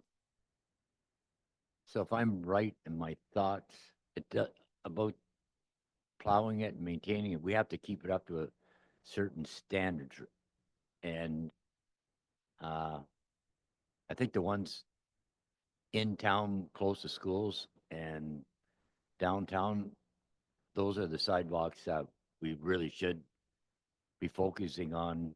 I mean, it's nice to have that, but it doesn't go anywhere that we're going up Young Street and down for the school and the high school and Midland Avenue and First Street. Those are the ones that, and a few other streets that are really important. All right, so it's a service level decrease. I'm not going to pretend it isn't, but I think the rationale behind it is not purely immediate financial, but long-term financial, protecting the asset. And I expect there'll be some people that will be disappointed if we cease this, but I think it is really in the best interest of our long-term protecting this asset. Council Meredith, is that your pen in the air? Yes, very good. Please, Council Meredith. Thank you. I am split on this one with Councillor Ball as well. In saying that, we have in the Bayport development, there's a trail there as well, which has never been serviced from the town, and until and there isn't snowmobile access there either, because they have those funny yellow looking barriers. So it does get used, but only when it gets walked on or so forth. Or sometimes there's the community there, they have a snow blower, and one guy maintains a trail as for them to walk it or so forth, but more so on the outskirts. And sometimes when it's not walkable, I just walk on the road, and then but I can see at down at Tiffin, does it lead into other areas where it's not serviced, like not plowed, or is the walking route on that trail and then up on the road and then back around like a loop? Catherine, if you don't mind me asking. The trails that lead to the main waterfront trail that are fenced in between the homes are not plowed. You would come out to, I forget, something, River Walk on the street, and then you could walk back on the street with no sidewalks, which is fairly busy. You could walk, which we do, to the shrine if enough people go with their dogs and it goes into the woods then, if you like, to St. Marie Park. But it is well used by pedestrians in the winter because it's plowed. And it's a beautiful waterfront walk. And yes, it is deteriorating, but yes, it is 20 plus years old, as the one on Bayport will deteriorate in 20 years. And will the snow machines have an impact on the trail that they use, our asphalt trails? We're not going to ban them, but we're going to and it's going to have to be repaired. So I think we're denying a luxury on something that's going to have to be fixed anyway. And that's my take on the situation. Meredith? Thank you, Mayor Gordon, and through you to Mr. Sobel. So you stated that 2 or 3 years ago, that it was just starting to get serviced. Did council request to have that plowed at the time or serviced? Is that why we started plowing it? I imagine that's the case. Through Mayor Gordon to Councillor Meredith. Yeah, it was before my time in my role, but my understanding it was either through a council request or a deputation through to council. Then it was council direction to start providing winter maintenance on the trail. I should add something just for, again, context. The comment about the snow machines that operate on our asphalt paved trails, they're operating on a layer of snow that's compacted and groomed by a grooming machine. So it's not actually being salted. It's not being ripped down to the asphalt. Otherwise, you're right. The runners and the picks on the, that would destroy it. Absolutely. And we see that where there's humps in the highway where you see all the sleds crossing, right? So those trails aren't taking the beating that this asphalt one is. That this concrete one is, with the salting and sanding and the scraping down. So if we don't maintain it anymore, except for when you have snowmageddons like this, people walking on it with their dogs, and some people will cross-country ski, It'll get packed down, so it'll be as walkable as the rest of the walk would be from Riverwalk to the shrine if you're walking through Mitsubishi. So it'd really be the same. You just wouldn't have a bare spot. I didn't put in here any of the emotional arguments. Well, not really emotional, but some of these, my eyes roll a bit about the salt that we put going into Georgian Bay and killing the fish. I wasn't going to try and make one of these unsciency type of things it's not my area of expertise. But there are people who were quite passionate when I was canvassing the people around the area about this because, I don't live there. This doesn't matter to me. I bike on in the summer, but I don't walk in the winter there. There is a concern that the salt that we use is right literally next to the rock that goes right into Georgian Bay. And we are reading online, if you see the news, about concerns about the watersheds and Simcoe specifically, about salt getting washed into the lake and the increased salinity impacting fish. So I didn't want to make this about that because I'm not the science guy. However, the reality is if we just stop maintaining it, we're going to preserve the life of this wonderful asset for a lot longer. We still have to spend money maintaining it the way it is now, and it is still cracked in half and slowly sinking. But if you're not running heavy, bumpy, vibrating equipment over it, I think you don't have to be a scientist to know that that asset's going to likely live longer before we have to start shoring it up and lifting it or repouring it or whatever expensive stuff we have to do, because that trail is beloved by the folks that use it. And I love riding my bike on in the summertime. The winter is what's killing it. And to keep it available for the 3 seasons of the year that it's most heavily used, let's not destroy it on the one season where it's least used. That's really the underlying rationale, even though it still feels like it is a service level decrease. It truly is. Councilor Meredith, yeah. One more question, and then, and I've ridden my bike on it as well. And is there any, what's the cost to replace that? Is it in the capital program? And is there a timeline on when that is going to be looked at? Through you, Mayor Gordon, to Councilor Meredith. The estimated cost that we had in the sheet above you here is in the range of 2.6 million and increasing yearly. If we continue on the path we're on, we need to start to consider putting that in the out years in the 10-year plan. We believe by removing winter maintenance on it, where we will still need to plan for it someday, but it won't be as close. It'll be further out. Just a, okay. So 2.6 million, it costs more than a road. Like we have in our capital budget for I think Angela Schmidt Foster, like 780,000 to resurface, and 2.8 million to replace this. Wow. Through you, Mayor Gordon, Councilor Meredith, just to elaborate on that, it's while it seems simple in nature, it's not. It is almost 2 kilometers long. It's a 4-meter wide, 8-inch thick slab that's in behind homes. Just the logistics of getting equipment in there to rip out the asphalt rip out the concrete, versus Angela Schmidt. We'll have a pulverizing machine that will drop its gear and go. Versus this is all small equipment, small pieces brought out to the very few access points. So it's a bit of a different animal. And concrete is naturally significantly more expensive than asphalt, just the nature of the material that it's made of.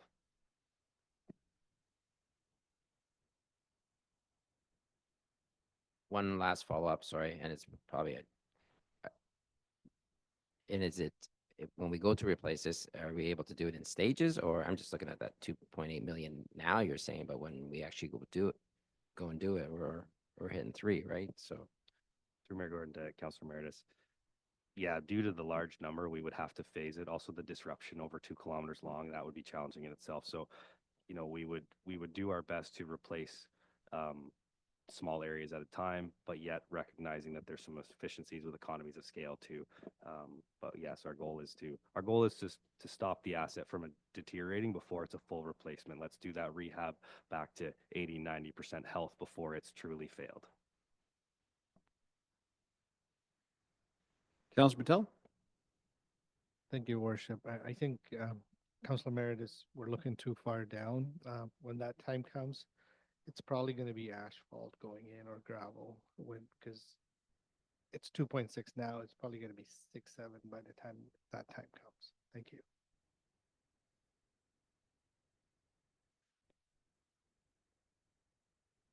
Yeah. Naming rights. All right.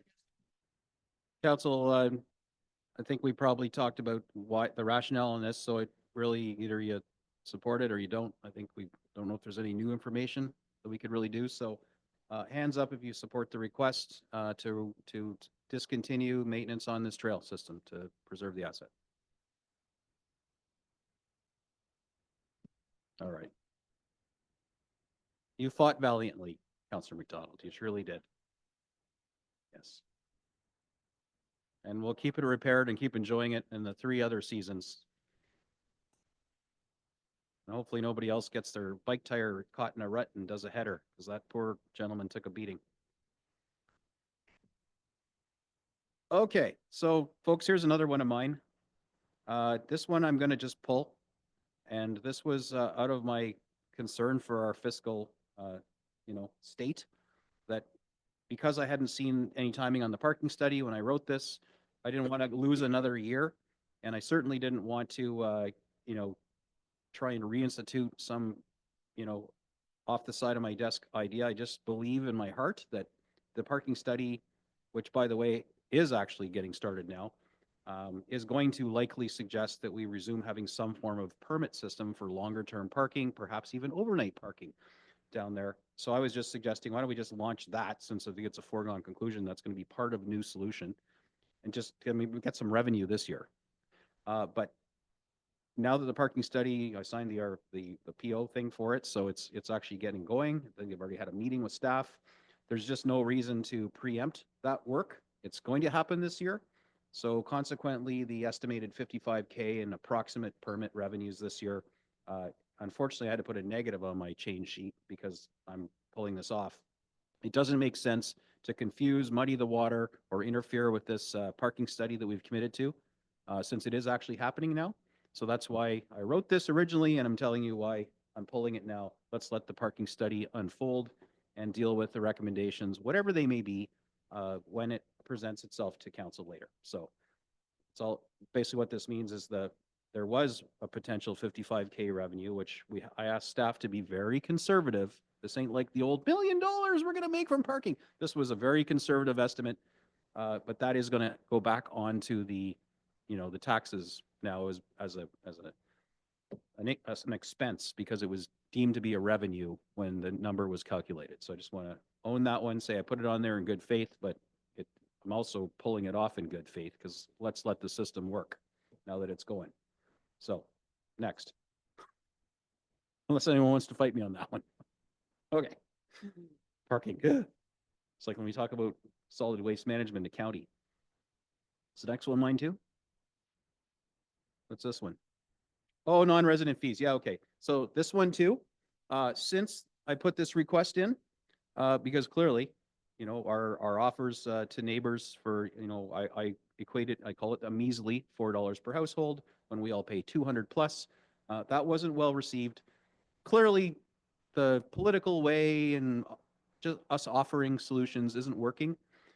So what Penetang, Mayor and I were talking about is Penetang's put $10,000 in their budget, approved already, in the anticipation that we would do the same. And that will fund a study. I know we need a consultant, somebody with no skin in the game, no bias, no dog in this fight, to objectively look at our 2 recreational assets. What are funding opportunities aside from naming rights? How would non-resident fees work or hurt?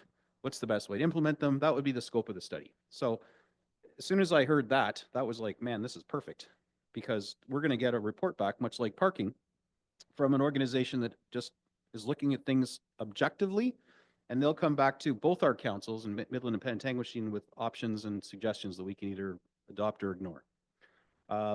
So that being said, I'm not, like staff had an idea, they came up with a concept, so I'm walking away from that one, and instead, and we've already talked about this, I think Pepper did this into the conversation a couple times now, I've flipped this into a $10,000 ask, which I think we already approved yesterday. Did we? No, we haven't. Where does that appear? Up on the screen. As it says 20,000 though. So the funding would be, it's a $20,000 project. 10,000 would be us, and the other 10 would be shared with the town of Penetanguishene. Oh, okay. All right. So it's 10,000 on our side of house. to co-fund this, this project with Penetang Machine, to look at, costs of non-residents using our sports facilities and what options we have before us. So that's what this ask is morphed into. It's not what you're seeing, but hopefully I've explained what it's morphed into and the rationale for it. Councillor Major. So it's a good thing that study's not going to be for a bit, because come September, Penetang and Midland minor hockey are as of one.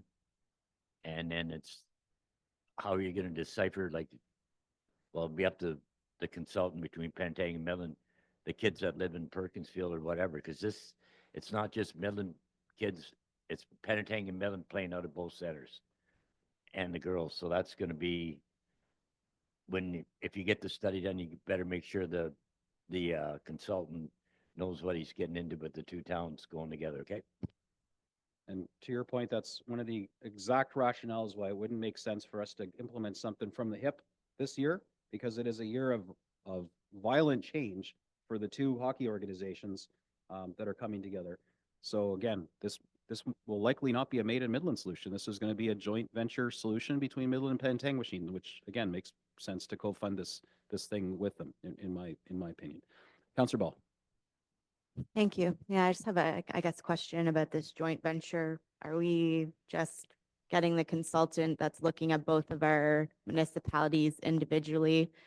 Or are we looking at sharing resources, sharing departments?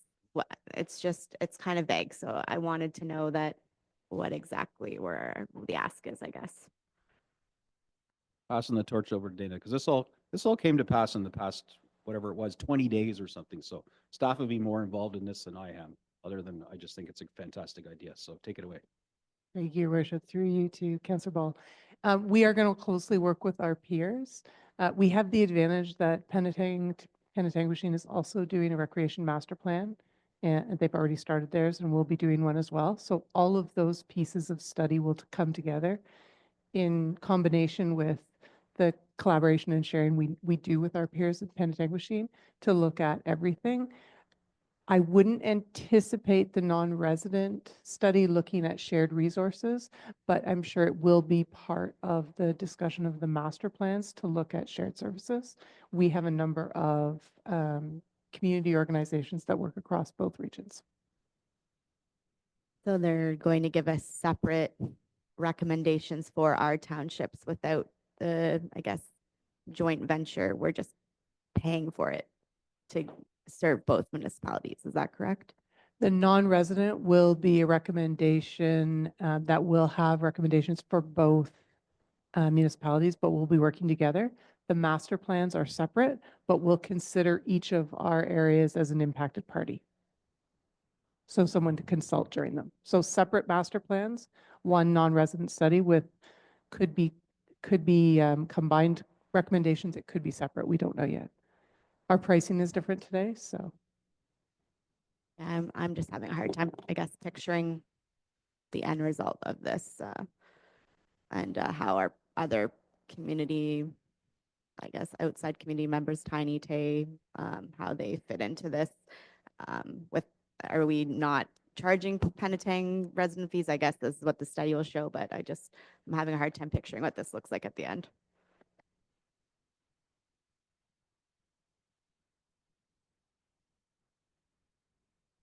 We wouldn't involve Tiny Tay or anywhere else because it's irrelevant. Like they're outside people. What I'm suggesting is that we forego yet another year of revenue. So we will continue subsidizing heavily non-residents who use our facility. Penetang Machine is equally frustrated by that. We both have a desire to come up with a solution that makes sense for our ratepayers, and they're going to go fund a study that would look just at Penetang Machine, because that's what they get for 10 grand. If we add another 10 grand, that same study of experts could look at both of our communities independently and as a joint, because these teams, use both our facilities. Doing this together with Midland and Penetang Machine just makes absolute sense rather than trying to do it on our own. The only thing I lament is that it's another year without any type of non-resident fee, but we've been eating it this long. What's another year and have somebody again with no political affiliation, no biases? Maybe I'm wrong about all this. I could be wrong. come back and report to both communities about, is the juice worth the squeeze? And if it is, here's how you can do it. Take it or leave it. We don't have to do it just because what the study says. But at $10,000 is almost like a trivial ask. $20,000 is about what these studies cost. And it's modeled, that pricing and everything was modeled after a value for service audit that the city of Barrie had done against the county of Simcoe, I think to try and make a case that, you know, they're not getting good value for money. The audit actually turned out the different opinion, polar opposite. They're getting incredible value from the county of Simcoe, and you'd be insane to leave it. That's the kind of inspiration for this kind of study, is to do the value for money. Is this worth it? Because we think we all agree that, or I think we've agreed to some degree that, you know, Midland, I think we can all agree we subsidize non-residents using our facility, and just, are we prepared to continue doing that, and to what degree? That's what this study will come back with, is options for us. And if in the end, after we've learned just how heavily it's subsidized, and this is how you would collectively come up with a way to, you know, lose less money, which is my objective, and we could, as a council, go, we don't care, we're going to keep losing the money. Fair enough. We've looked at it. We got the information. It wasn't politically driven, which this started off as, you know, I'll own a lot of that. This is going to be objectively reported on and researched for trivial, basically $10,000. And we're doing it with our closest neighbor who has a facility that is similar, but certainly not the same as our magnificent facility. So that is the rationale behind this. There's no creeping into asking, oh, what tiny and Tay, doesn't matter. So that just for that clarity. Yeah, sorry, I just want to make sure they're looking at the collateral effect with Tiny and Tay, that those programs are used by Midland residents at a fee that is not imposing non-resident fees on Midland residents, since we don't have that alternative here. We don't offer recreation, we don't offer day camps, et cetera, et cetera. Midland residents are going to outside communities, and this has been my number one problem with non-resident fees to begin with, is that when we raise non-resident fees, so do they. So I just want to make sure that this study is looking at all of the municipalities and the collateral effect of, doing this.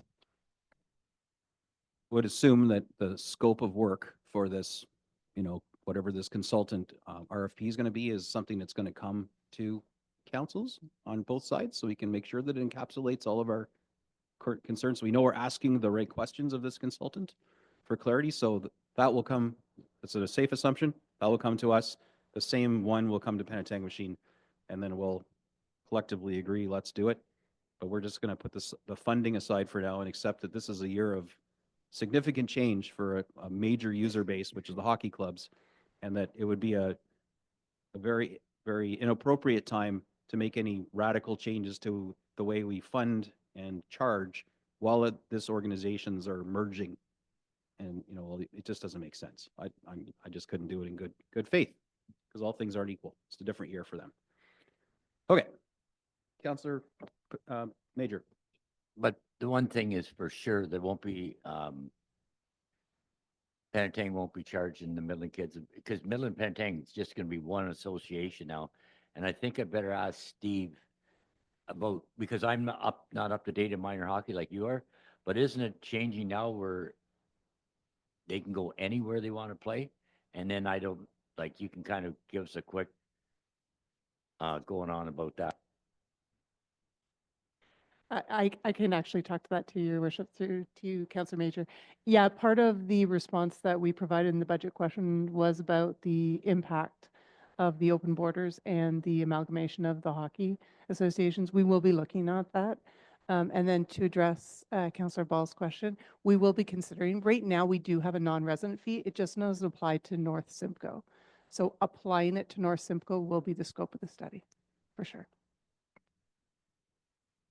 But to Councillor Ball's point about day camps, I mean, we literally learned today that Midland taxpayers fund day camps, and they're attended by not just Midland residents at the museum.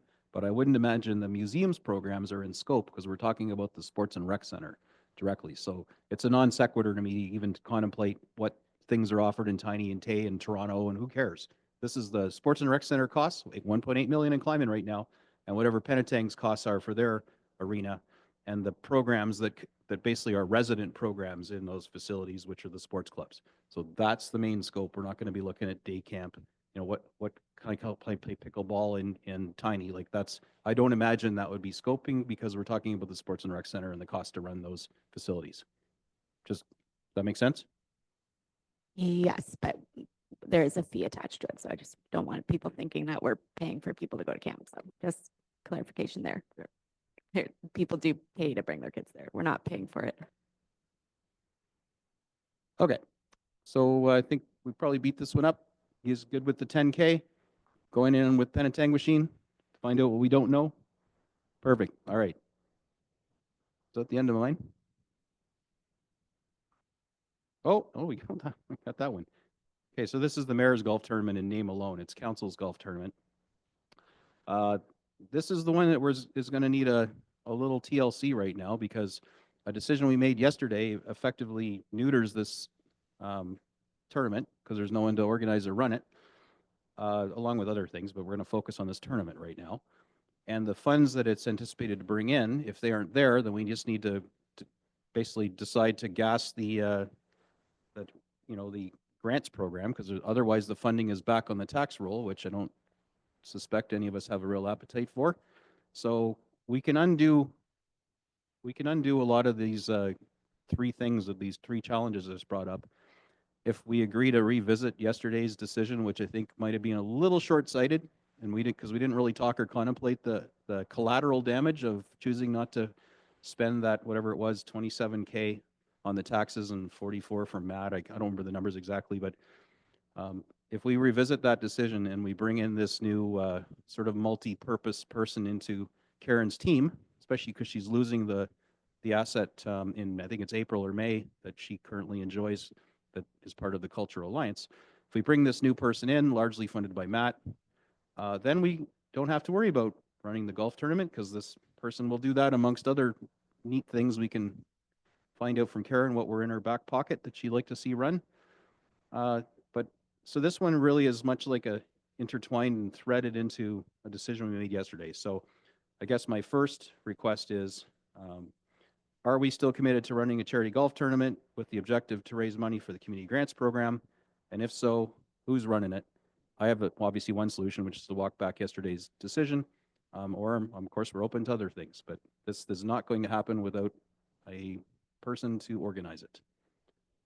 So I'll open the floor. Deputy Mayor. I'm open to walk back yesterday's decision. Councilor Patel. Thank you, Your Worship.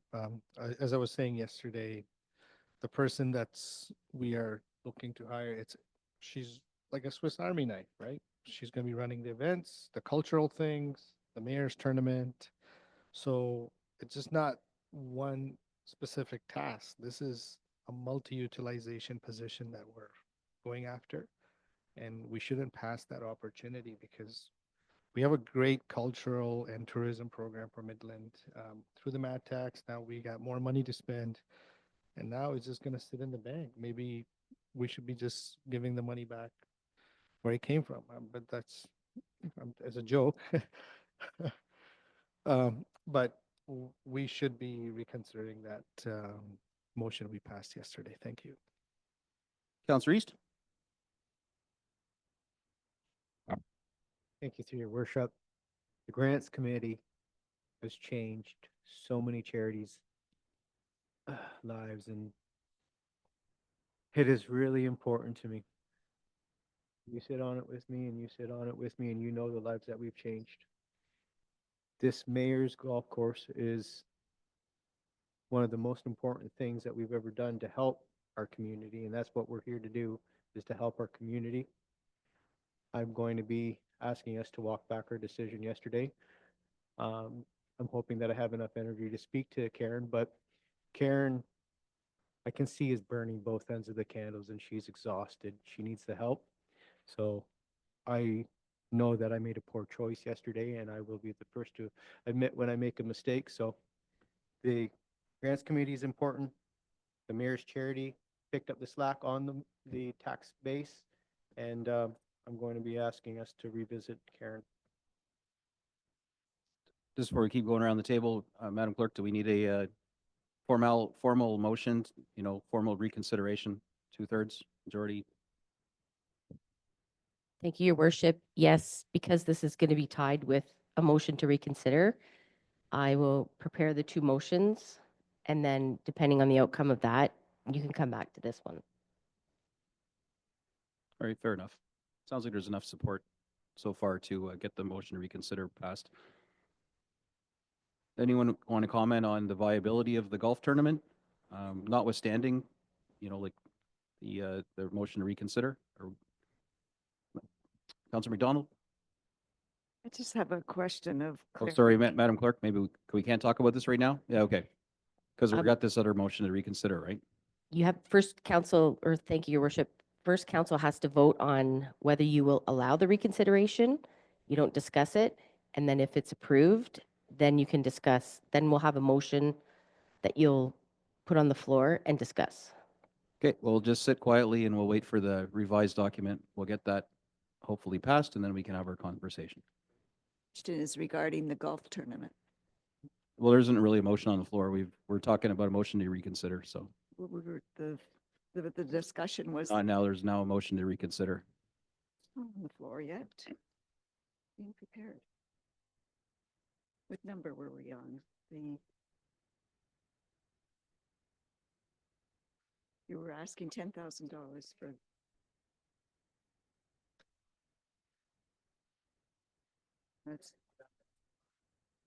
We were discussing.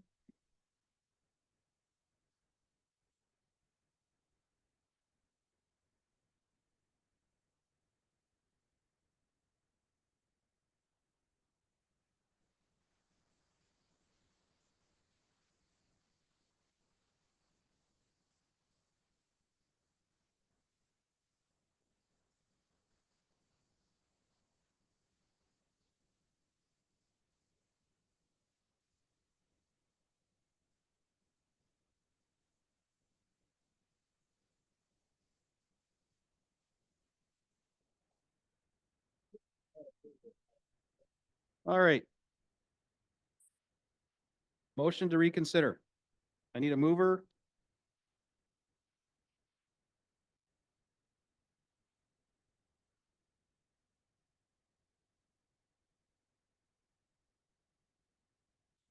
Motion to reconsider is on the floor. I got it just moved by Deputy Mayor Prost, seconded by Councilor East. That the rules of procedure be suspended in order for council to reconsider the service level change related to the staff request for the event and marketing coordinator position. There's no debate on this motion. Either there's 2/3 of us that are going to allow this to be reconsidered or there isn't. So all in favor? Okay, that is carried.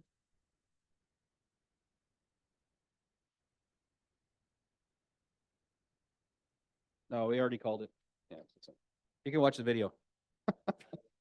Okay. All right, so and now I need another mover and a seconder. We've just revived the motion from yesterday.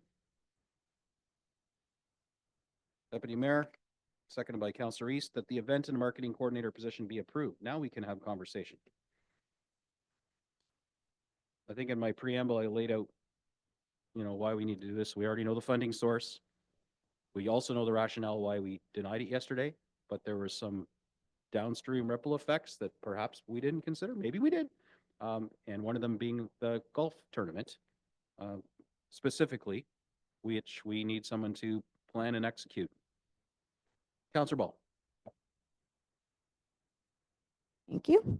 Okay, my concern with this is obviously in the broad scheme of things, we're getting more than just a golf tournament, as Mr. Patel said.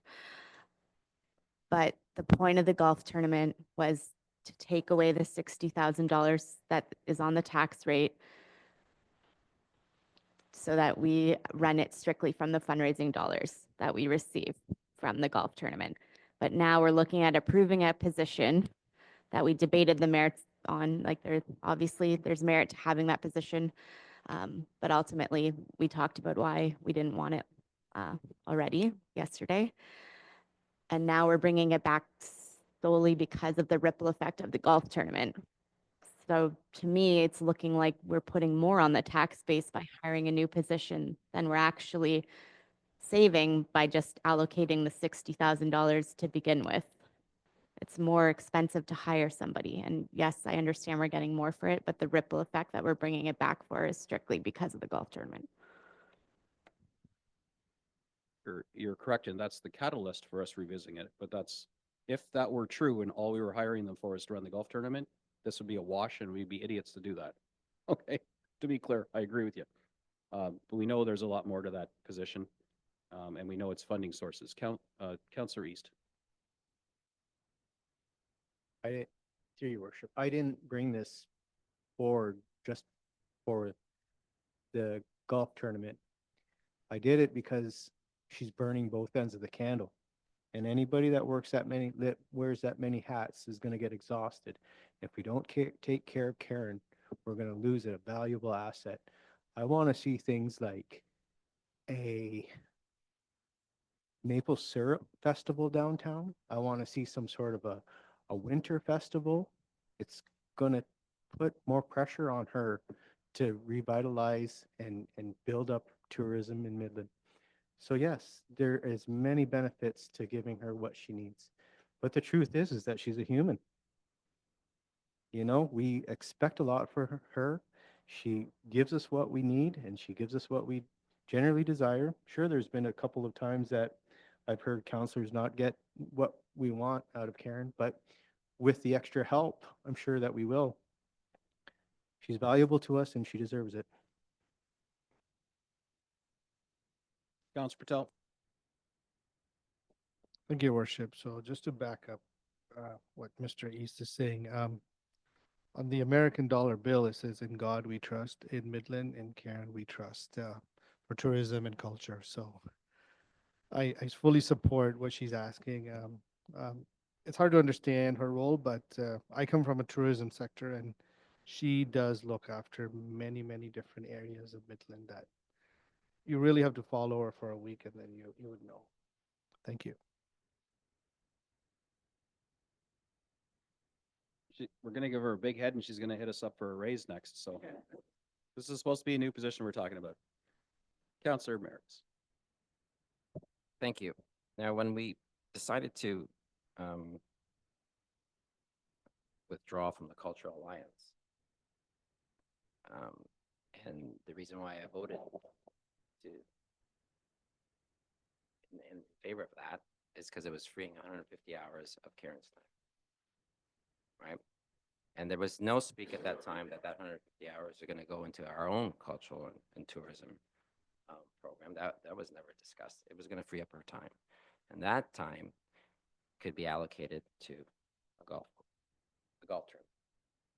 Not all the time. I'm not sure how long it takes, but anyways, that was my perception. So that, and going back to the discussion on why didn't approve it, is show us the plan, what you have in store for tourism, and then we'll grant you what you need.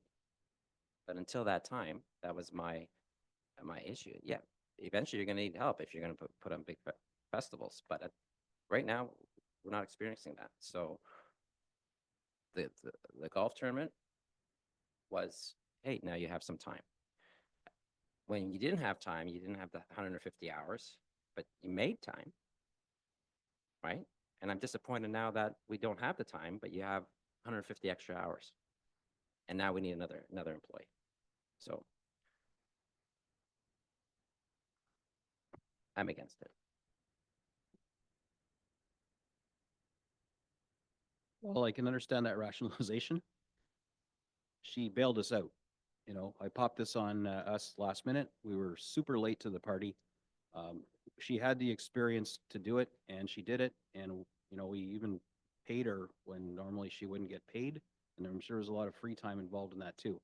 So it's almost, I think what we're teaching staff right now is don't stick your neck out and do us a solid and help council out if it's not in your job description.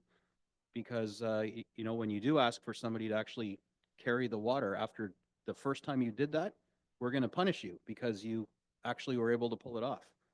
And I think that's a terrible message to send to our staff. She did it on her own time, extra work, burned the midnight oil, Because she pulled that off, we're now expecting her to do that again now without the resource that she's asking for. And that, I think that's just going to teach staff to stay in your lane, keep your head down, and don't stick out, don't help us out and do us a solid. So that's a concern to me. That's the way you see it. I see it as she had 150 hours at a cultural alliance. She doesn't have that. We're freeing up her time for a golf tournament. That's how I see it. So how is that setting a precedent for staff not to go above and beyond? That there's no, Through- it doesn't make sense to me. We through just your freed wor- 150 hours of her time by not having to be with the cultural alliance. So in fact, we're doing her a favor.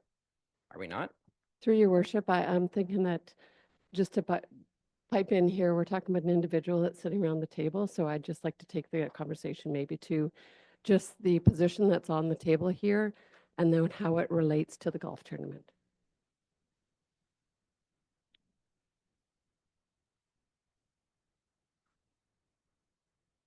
Yeah, that's valid. It is, in this case, that they're so intertwined that it's difficult, but I think we can try and keep the focus more. The ask is for somebody to do work that last year, or this year technically, was done by one of our existing staff. That existing staff is stating that they no longer have the capacity to support this initiative and other ones. So a request was built and justified here as to why a new staff was needed, not only for the things we know about, but the things we don't yet, which is the stay and play and all the mat work and everything else. The funding source that's suggested was part of that new construct, which is mat.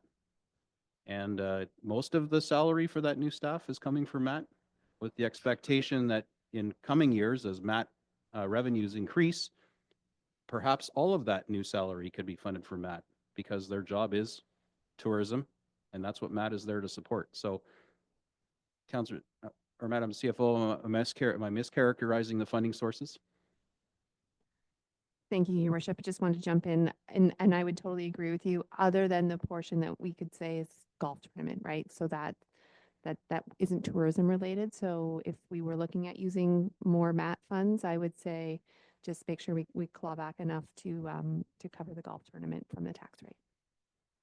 That's a good distinction, because you're right, that isn't a tourist related activity. That's another activity. So that's what we're asking. So we'll try and focus on that and not talk about extra capacity that this Karen has. Although it's hard to pull these two things apart, because anyway, this is a weird one. Anyway, Karen, hopefully you don't feel too uncomfortable about this. It's a department that, you head up, and capacity is really the justification for this request. So it is a weird situation. Councillor Ball. Thank you. I'm wondering if this can be fully funded by MAT tax right now. And however, this position only works on all the cultural tourism, whatever falls under that MAT tax qualification. That's what we direct our other jobs in that department to do this. And then the golf tournament's done by another person in the department. Can it be fully funded? Have we made that much to be able to do it fully funded this year? Interesting point. Madam CEO? So through your worship, the total amount that we have made, I've just been told, is $60,000 through the MAT. Unspent right now is 60,000.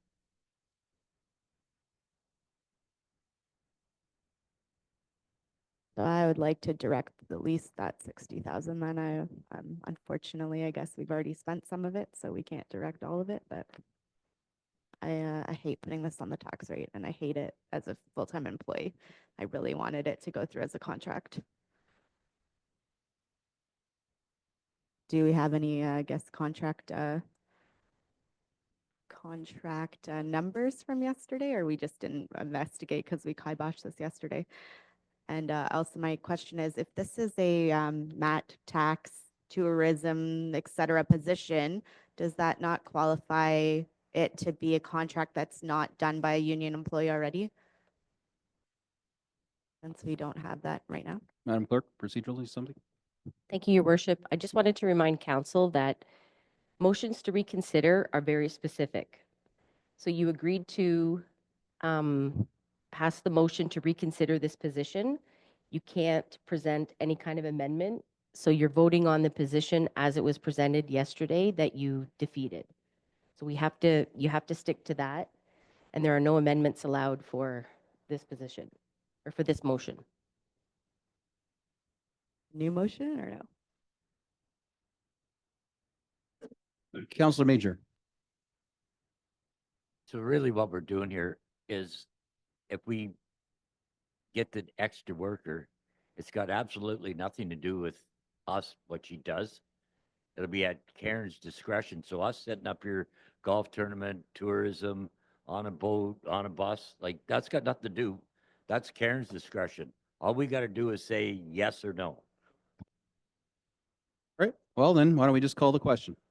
Because then we can get out of the HR fuzz and haze that we're in by talking about bringing Karen into this. So this is a recorded vote that the event and marketing coordinator position be approved. We reconsidered it already. Your worship, through to Councillor McDonald, council voted to reconsider the motion. So now you're voting on the motion. You're reconsidering the motion that was presented yesterday. So the motion is that the event and marketing coordinator position be approved. And that's the original one that was on there, which wasn't contract or any of the other machinations we tried to mess around with yesterday. This is the original one with whatever it was, 27K on the tax base and 44 on the mat, whatever those two numbers were. Full-time position.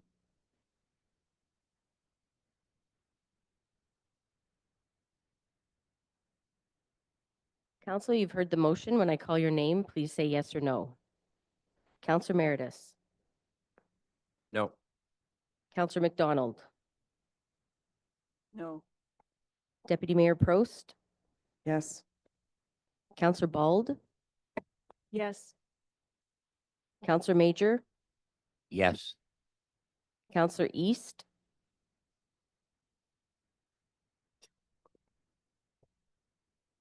Yes. Councillor Patel. Yes. Councillor Ball. Yes. And Mayor Gordon. Yes. The motion is carried.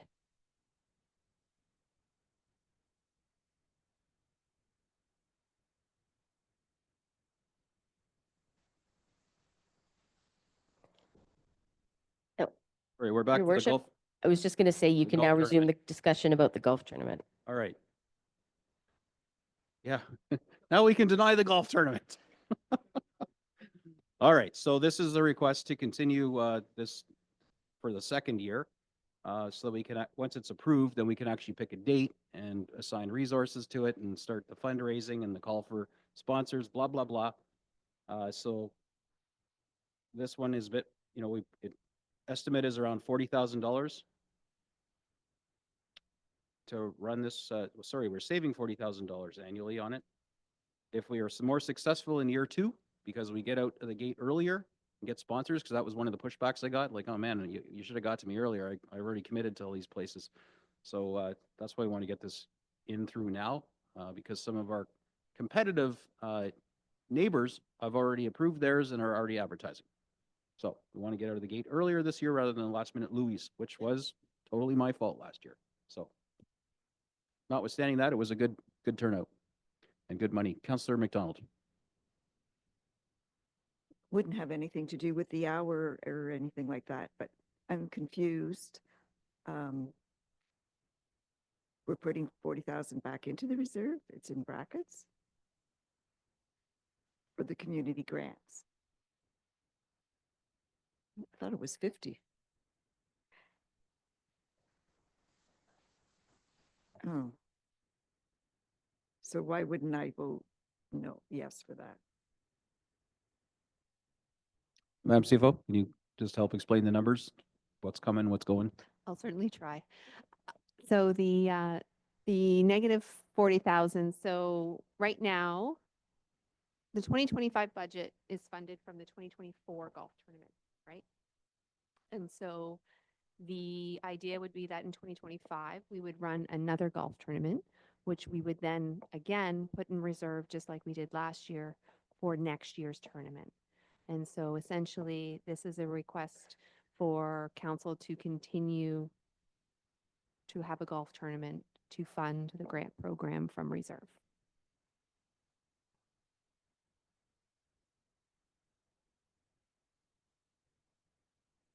And to be clear, it costs money to run the golf tournament, right? So we have to rent spaces, we have to, there's costs involved, not only just people time, but things, food and whatnot, right? So what the proceeds are, the net proceeds is what we keep, and that's what goes into the community grants.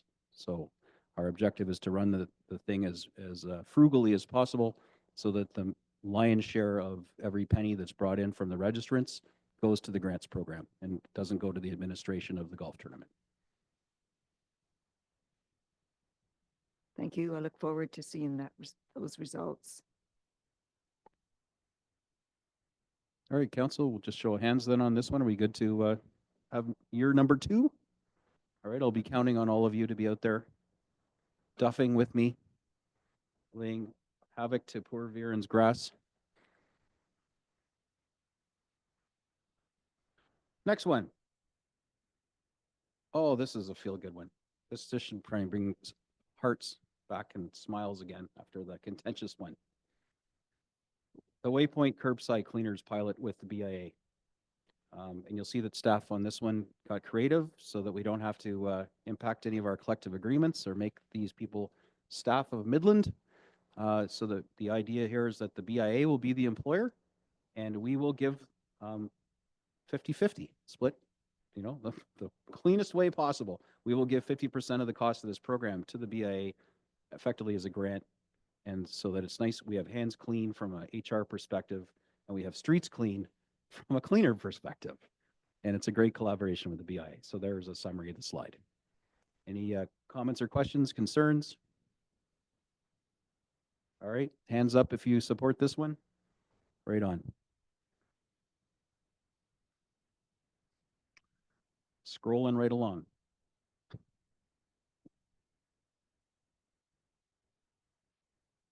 All right, Councillor Meredith. Thank you. Just pull the next two. I'll withdraw them. Thank you.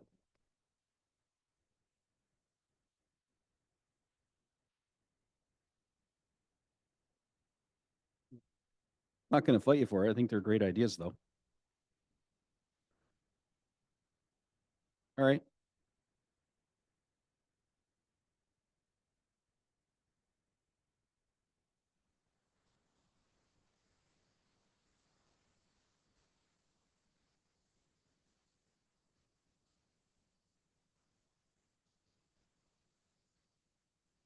So this is that informational storyboard we had the pitch on yesterday from Mr. Hackstetter.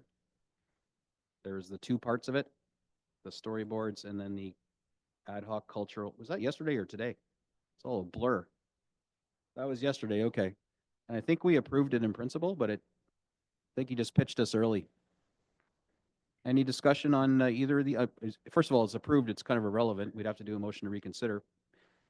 Madam Clerk, can you confirm status of these?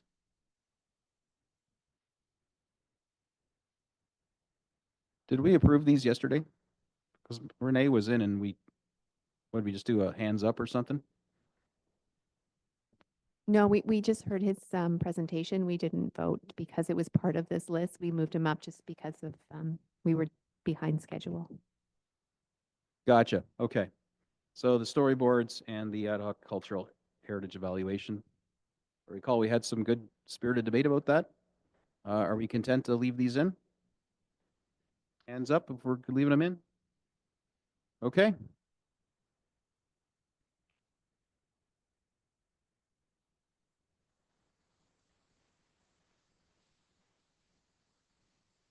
It's feeling like it's time to break the piggy bank now. Let's see what that number looks like.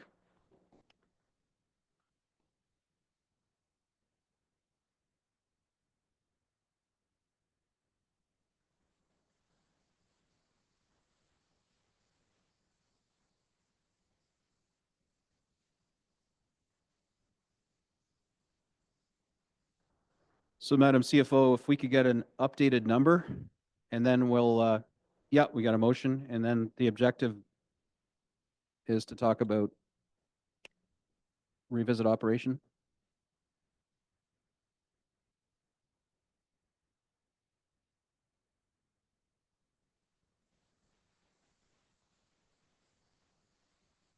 We're just waiting on the motion that's going to wrap up this last one and then we'll do that.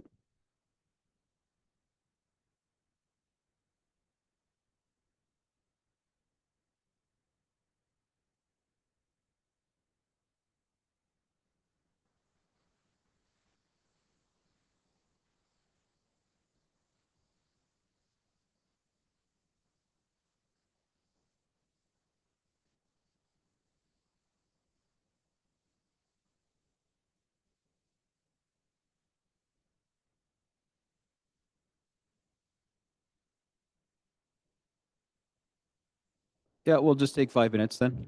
Just let that happen. So it's 7:17. We'll be back at 7:25, we'll just say.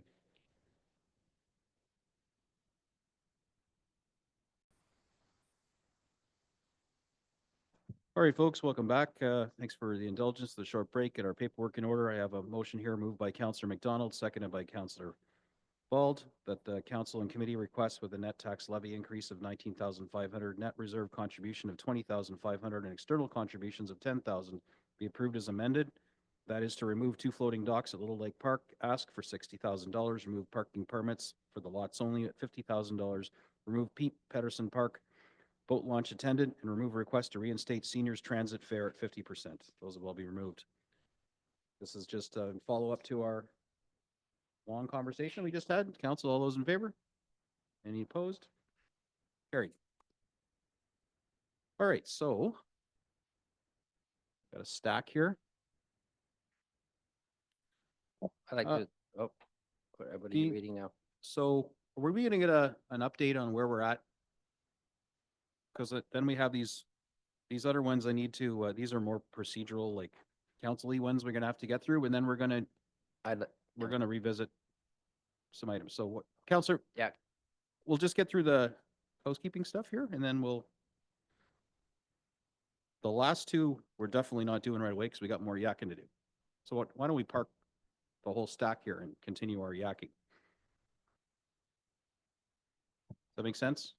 We can certainly do that. Do you want me to put up where we're at? Yeah, let's get where we're at because I know it's not going to be where we want to be. So we got some more changes to make.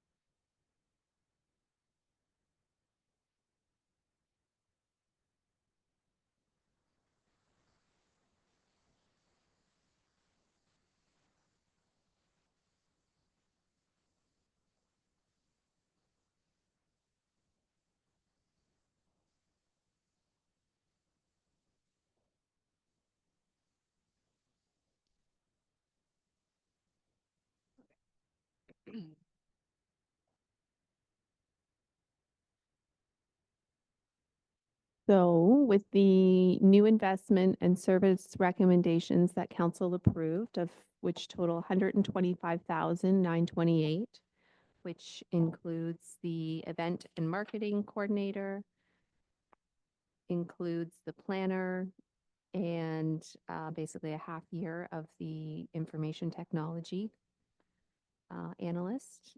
The tax impact of that is 125,928.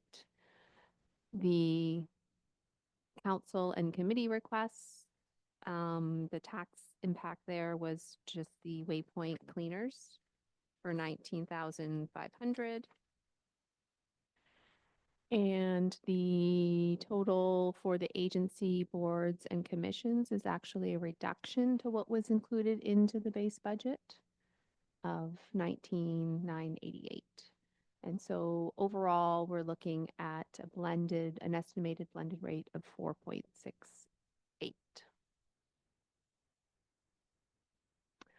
I do have detailed lists if you're interested in exactly what those numbers are made up of, but that is the summary. The ABCs are only going down an additional 19,998. So they were originally going up 150.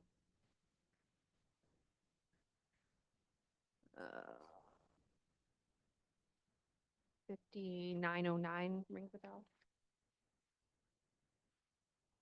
And so that's actually a change of 100 and almost 170,000. This would be that change.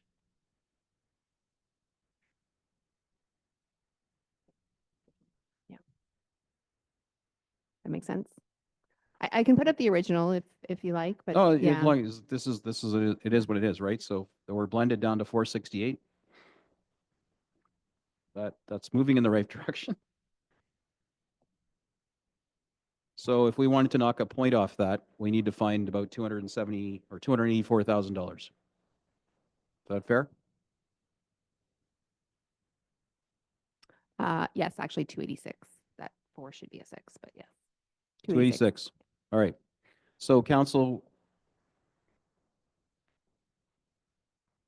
Meredith, I know you want to be part of this conversation. So if we want to knock a point off this to get down to 3.68, which is lower than any of my musings on my spreadsheet got to, that would be an absolutely staggeringly low number, given the fact that we got hit with that OPP increase.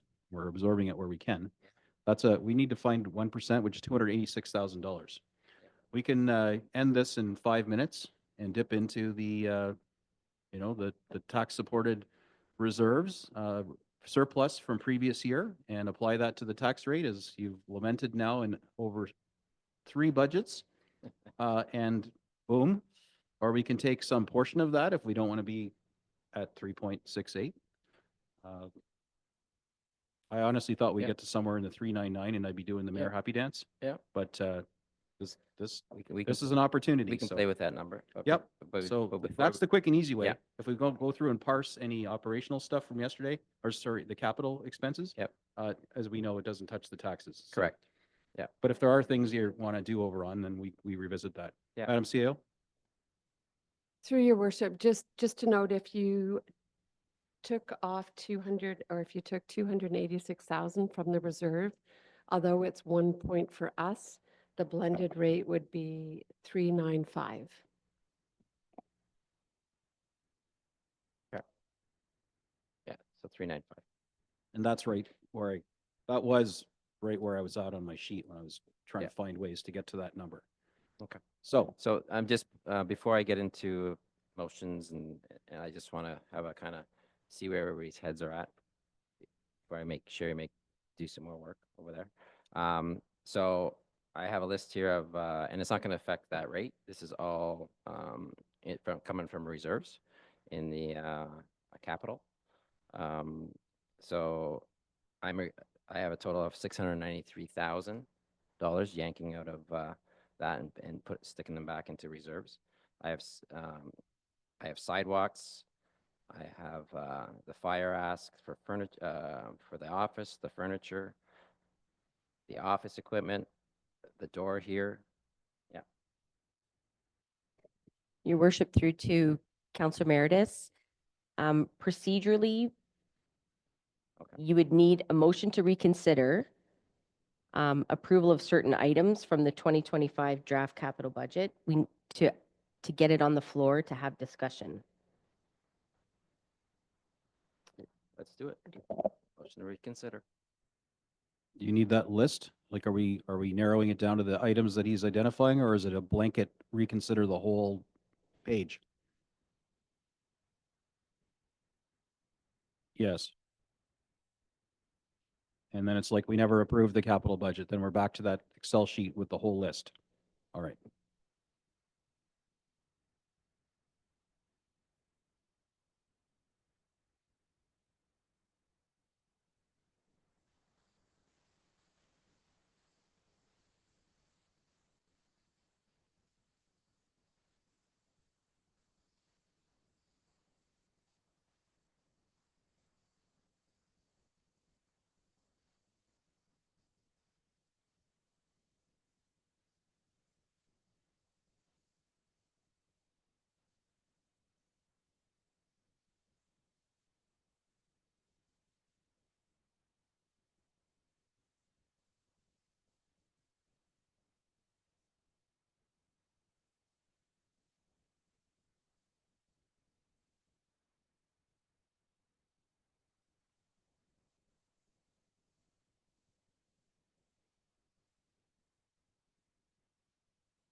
All right, council, need a mover and a seconder for this motion to reconsider. Councillor Emeritus.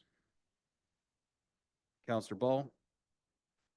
That the rules of procedure be suspended in order for council to reconsider the approval of certain items from the 2025 draft capital budget. There's no debate on this. We need three-quarter majority rules to do this. So all those in favor of reconsidering the draft capital items from yesterday?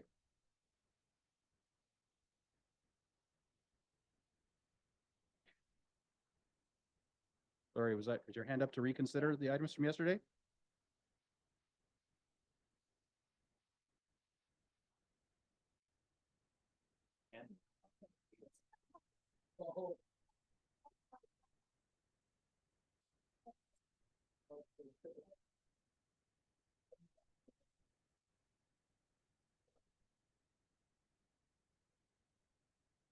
Your worship, Yeah. in council, can I just see a show of hands, please, for We need to formalize this. approving? Okay, Okay. Oh, and against? Those against? tied, so it fails. Okay.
All right, so council,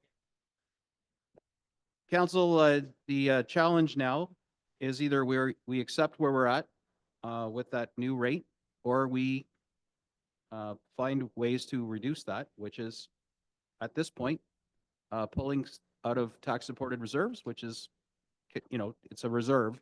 So it either came from surpluses from years yesteryear, or it was just money that was squirreled away from 10 years ago. It's a reserve.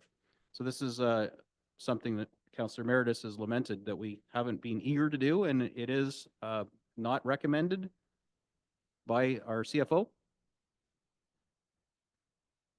Yeah, I got your back here on this one. However, this rating the reserves, whether they be tax supported from 10 years ago that are in the bank still, or new stuff that's coming as a surplus, not recommended to do.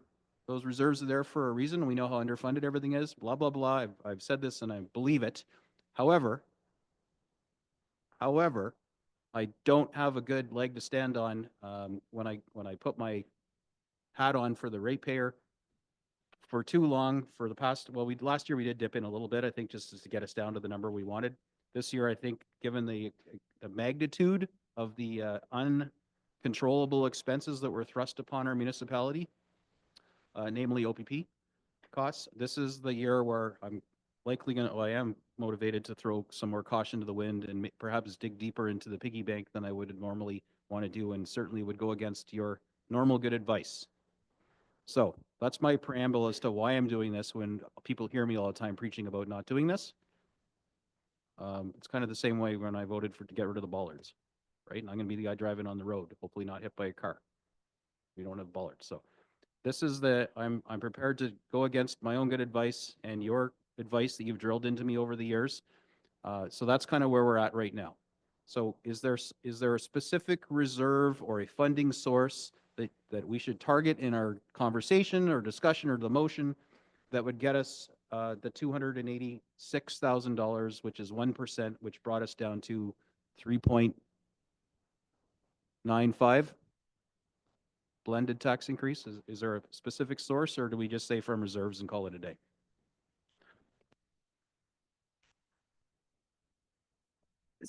So the budget, and actually I'm just going to put up that sheet one more time, so just give me 1 second.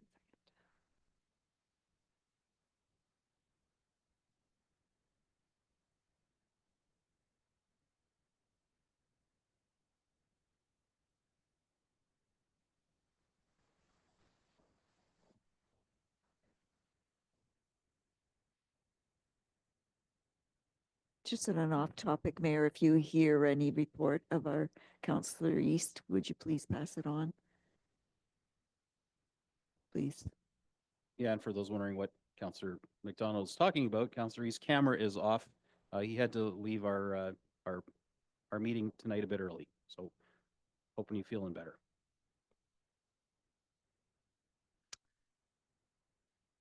So on the summary on the screen, you'll see that included in our base budget is a reserve contribution for asset management of 780,000 or 785,000.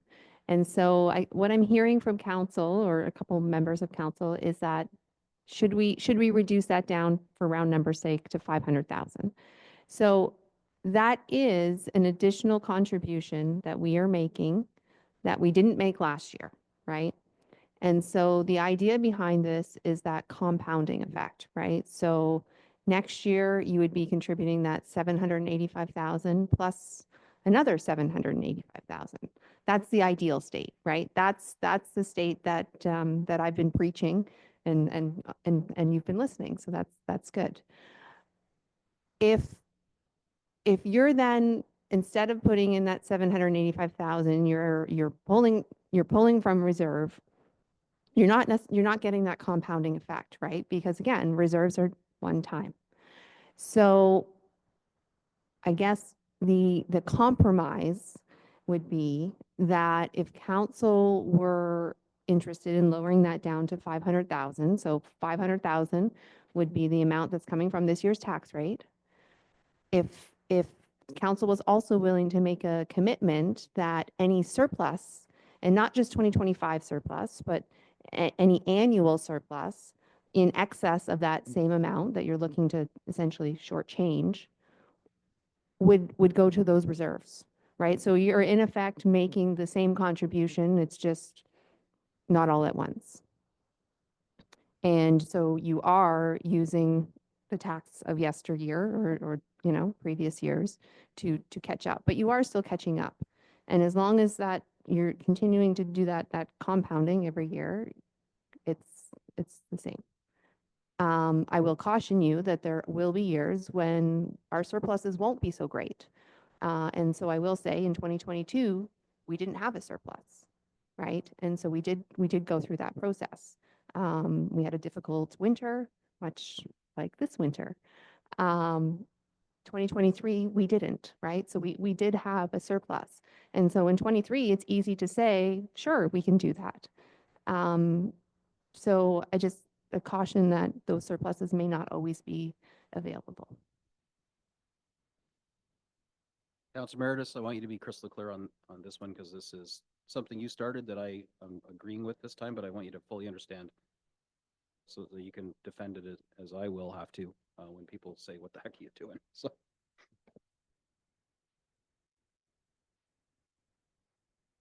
I'm good. I'm good with that. Thank you very much. Councilor Patel. Thank you, Your Worship. So if we blow 250,000, which would lower it to 3.95, am I correct? So what is that 0.68% or 0.75 in terms of per 100,000? Could you possibly give me that number? Is that possible, please?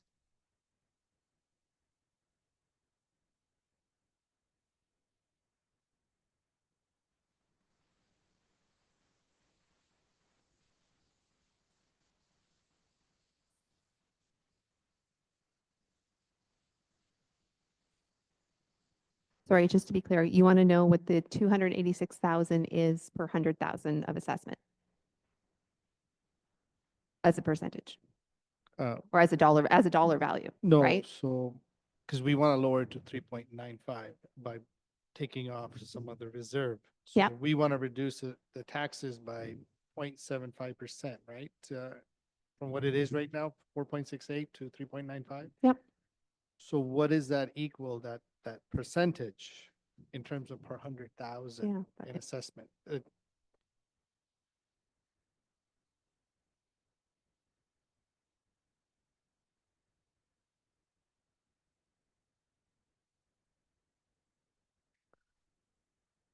So a 1%, a 1% change in the town's rate equates to just under $12 per household, or per $100,000 in assessment per year. You add in, of course, there's a county portion. That's another $11 based on their increase that they approved of 3.625%. So the overall blended rate would actually be 1.38 because now we're actually lower than they are, right? So it goes the opposite effect, right? So overall, that would be a $23 change per $100,000 of assessment. Per month. Per year. Per year. So thank you for that number. So it's very minute what we're fighting for, and we're gonna blow up a Ferrari worth of money from the reserve to save about $23. Just wanna make everyone understand that. Yeah, times 5, so $100. So we always count the assessment per 100,000. So $100 per year, and we're gonna blow 285,000. So we should be careful how we think about that. Thank you. Thank you for that, but this is the same reserve, right? Splash pad came from reserve as 1.2 million. We didn't have a concern about that. But now we have a concern about 1%. Talking about the same pot. So I'm fine at 4.68, whatever you guys want to do. I mean, we spent 3 days here to come down, not even a point, you know. But at the end of the day, if you want to compare to your analogy, well, 1.2 million. It's a get, and it's good for the community and so forth. I hear you, but is it responsible? So this may not be responsible either, but I think this is minute compared to that. But at least we get an asset, you're saying. The asset needs to get replaced over time. And I get it, and I'm fine with the splash. Don't get me wrong. I'm fine with it, right? But I've been fighting for this since day one, and I get it. And probably this isn't the year. Well, this started at double digit, right? So, with staff's hard work, absolutely got it down. And then, you know, maybe that's why we didn't move the needle much during budget deliberations, right? 3 days to get where we're at. That's a lot of work. A lot of days to get down that much, right? So, but anyways, so it's you guys to decide. Not gonna fight this anymore. It's late, and we'll go from there. But do what you think is right, and but is it responsible? I'll tell you right now, no, it's not responsible. But there's other things bigger that we didn't do that were responsible either. So, thank you. Councillor Ball? Sorry, did you, 20, almost $24 per $100,000 assessment per year? That's what it's giving us? Because that's a very depressing number if we're sitting here debating like $200,000. It's going to save you $200 on an $800,000 assessment on your house. But that's just not that much money. So I don't know. That's correct. All right, you know what, I didn't read the motion that we're kind of debating right now, so let me put it on the floor. I just need a mover and a seconder. Moved by Councillor Meritus, seconded by Deputy Mayor Prost. And this is provided by staff that at least $200,000 of the annual surplus be allocated to the tax-supported capital reserves to reinforce council's commitment to closing the infrastructure funding gap as identified in the town's asset management plan. So what that's saying is that slide, which maybe would help if you put it up again for us, that currently has us contributing more than $200,000. That's giving us some wiggle room to change that number and contribute less, which then allows us to keep more on the side in, that'll lower the tax increase in people's jeans for 2025, which is I think that's our objective.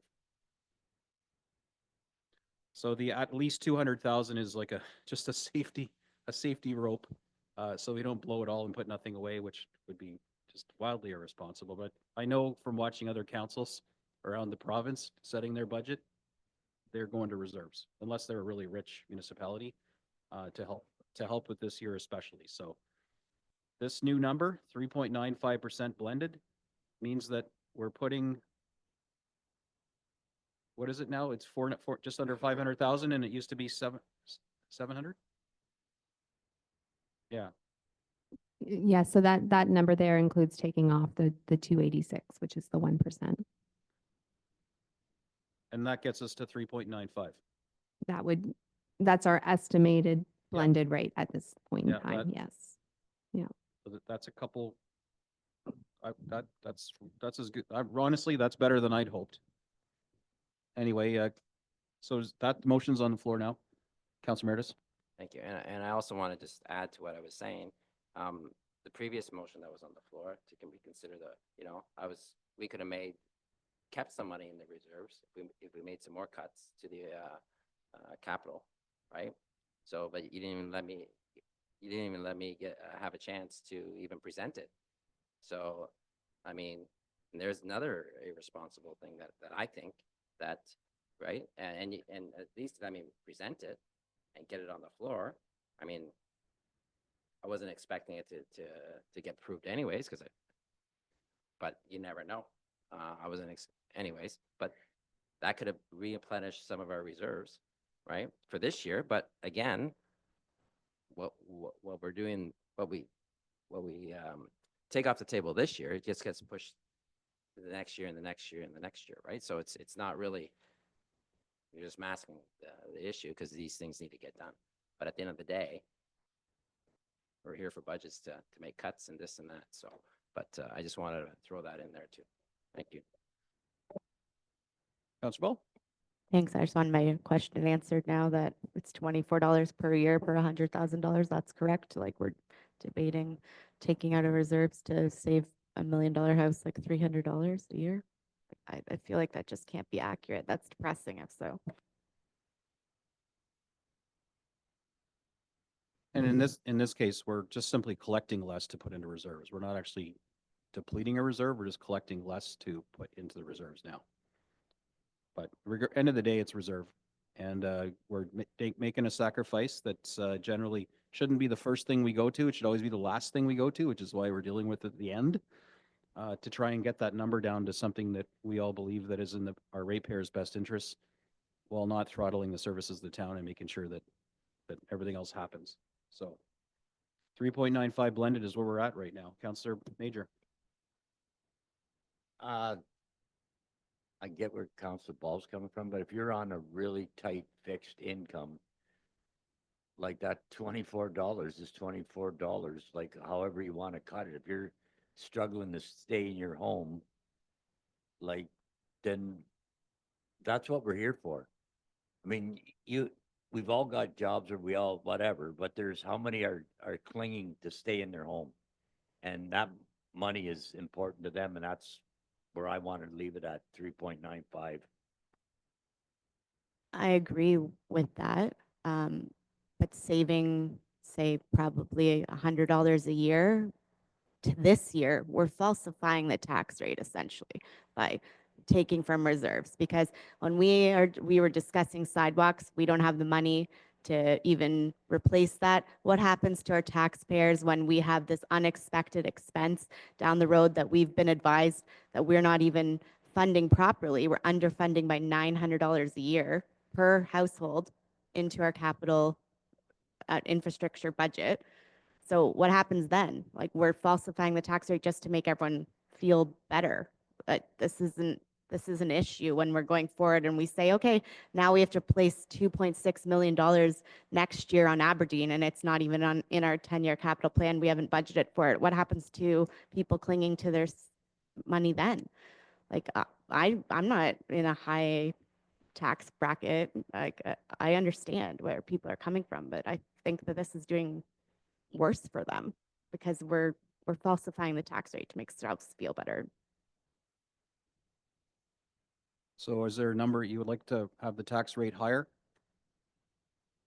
Like, are you arguing for higher taxes right now? I'm just not clear. No, nobody wants higher taxes, but this is not accurate. Like we're taking out of an underfunded fund with it's going to have to be funded at some point. It hasn't been, this is exactly why we're in this position to begin with, because every year previous to this council, it hasn't been funded properly. So by taking it out, we're not funding it properly either. Okay, so then by not approving this motion, we're going back to whatever the number was. Was it 4.68? Is that why that's on the screen right now? Yeah, I thought it might be helpful for council to have some context of what 4.68 looks like. And so so if your house is assessed at 300,000, then then your change is going to be about $230. And that would be all in, including the increase from the county and from the town. Or per 100,000 of assessment is $77. So you would times that by 4, 5, whatever your assessment is. Okay, and what does that look like if we do the naughty thing?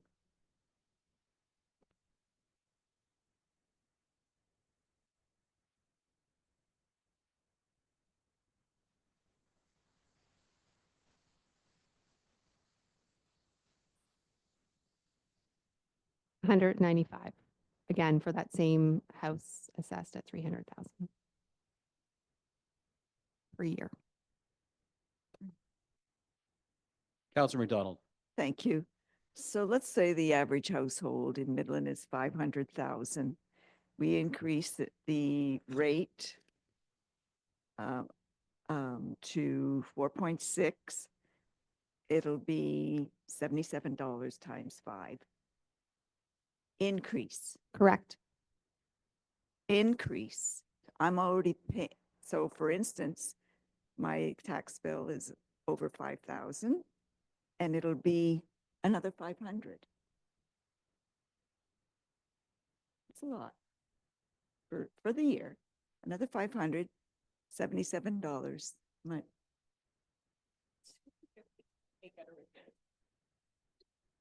Yeah. It's not going to get any cheaper anytime. We made the collective decision to fund all these things, then that's what we got to tell the taxpayers. This is what we decided. It's not good planning to keep taking out of the reserve. We just have to live up to the decisions we made and defend them. And the ones that we didn't get, we have to agree as a team. That's what we want to do. Yeah, there? Yeah, and reserves is what the budget's funded from reserves.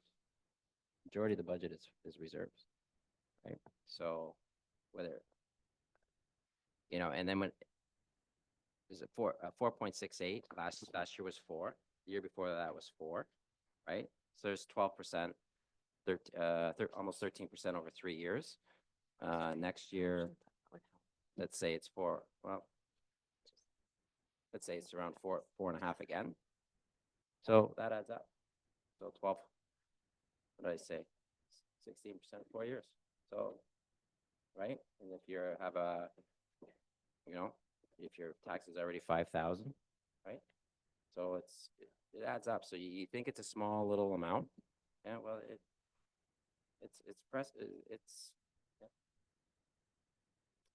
anyways, it's at the council's will. But reserves there's millions of dollars of reserves here spent. every year. Last year there was too. I forget that, what was that number you gave me last year? Was it 25? Taken out of reserves from 2024? Forget the,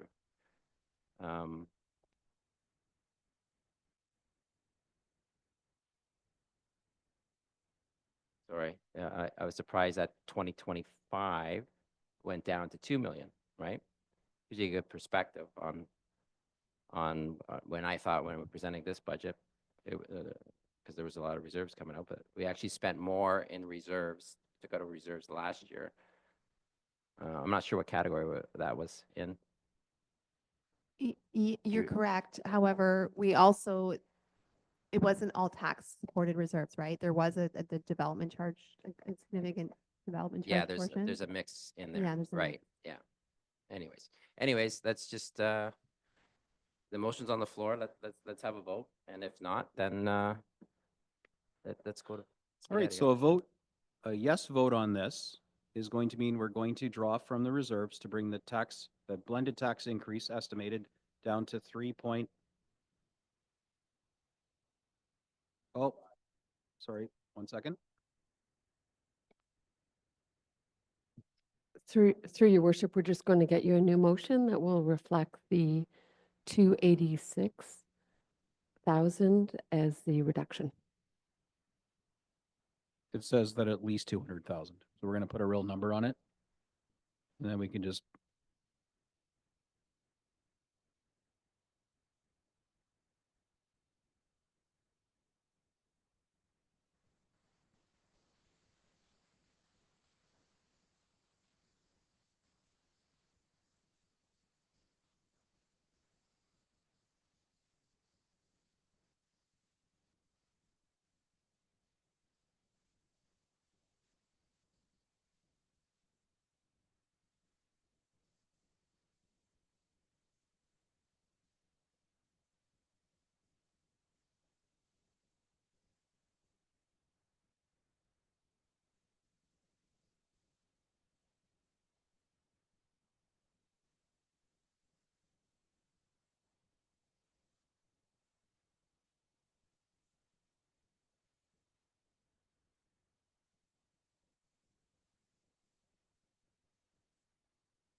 All righty.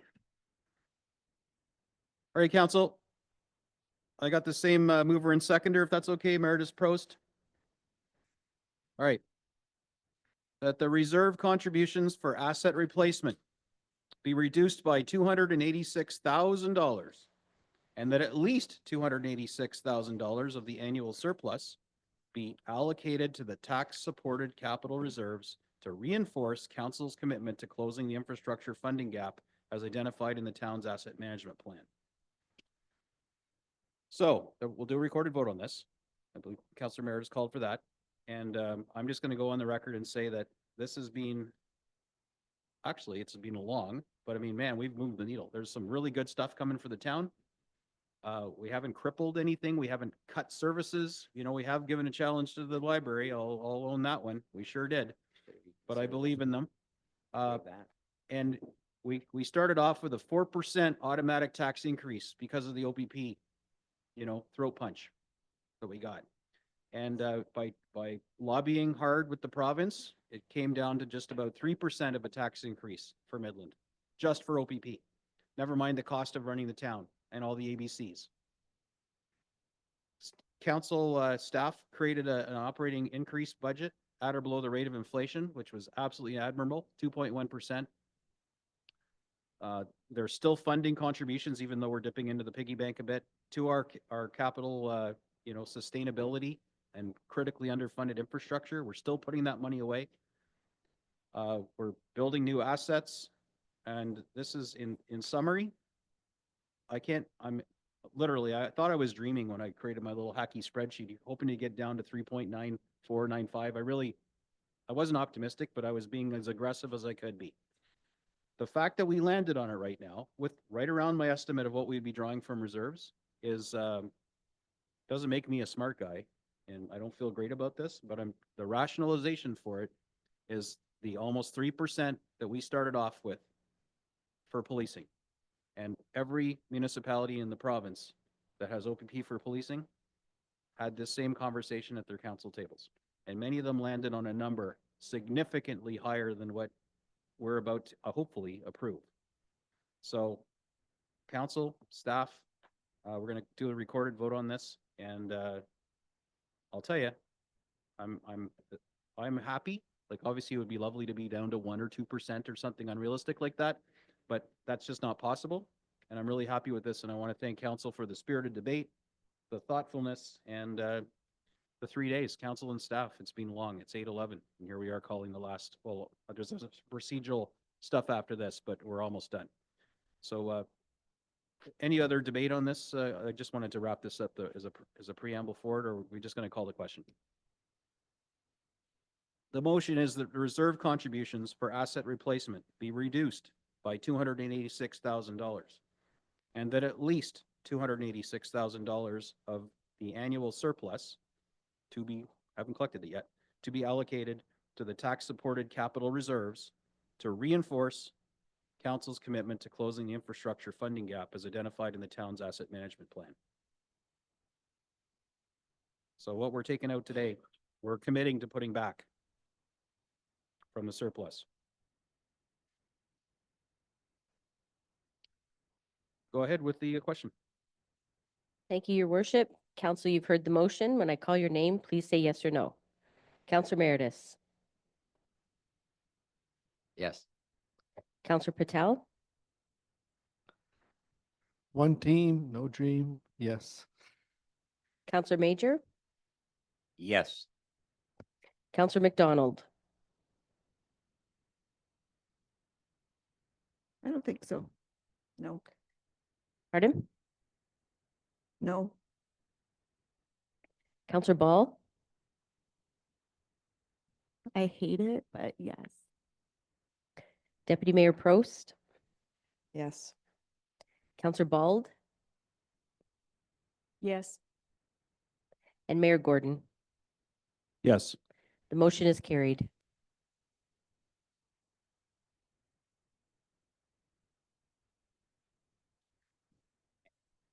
All right, council, we're going to pound through these last ones here.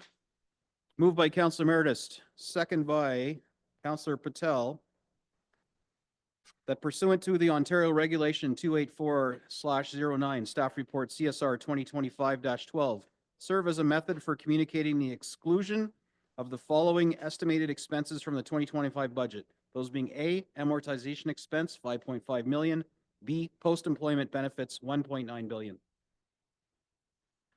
I have no idea what 1.9 million, not billion, sorry. Don't know what this means, but I just read it. So Madam CFO, enlighten us, please.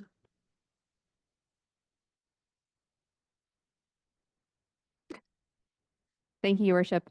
So there's a regulation that's been in effect for a number of years now. I think back in '09 it came into effect. It's basically the reconciliation from the cash budgeting that we do versus the public sector accounting standards where things like amortization and post-employment benefits come into play. And so those expenses are represented on our financial statements. And so it's just letting you know what that estimate is because it's not included in our budget because it's not actually a cash item, right? It's a paper loss that you need to record, right? We don't budget for amortization, we budget for transfers to reserve, which helps us fund our capital program. So I've read this and done this 3 other times. Yes. Alrighty then. I must have sleep approved it. So, council, are you, any questions on this one? All right, all those in favor? Any opposed? Carried.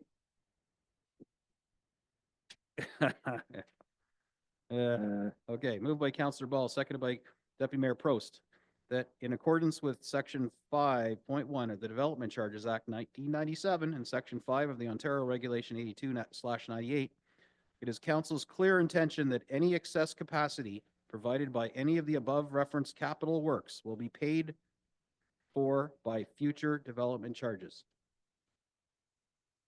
Just for clarity, maybe we can, it seems pretty clear, but just to be sure.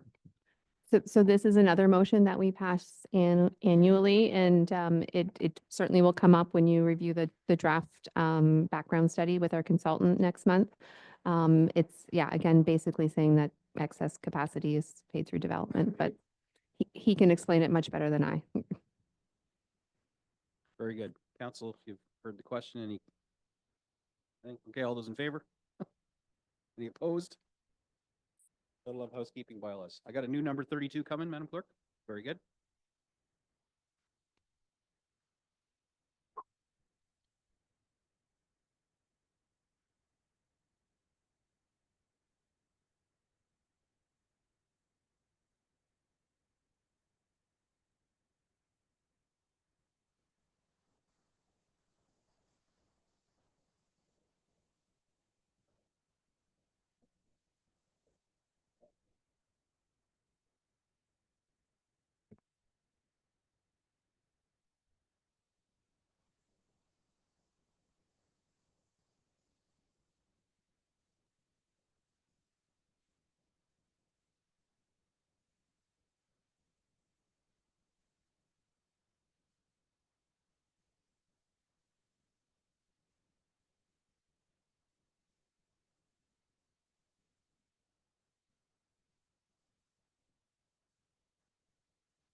All right, next moved by Councillor McDonald, seconded by Councillor Patel, that council approve the 2025 tax-supported base operating budget with total gross expenditures of 39 million.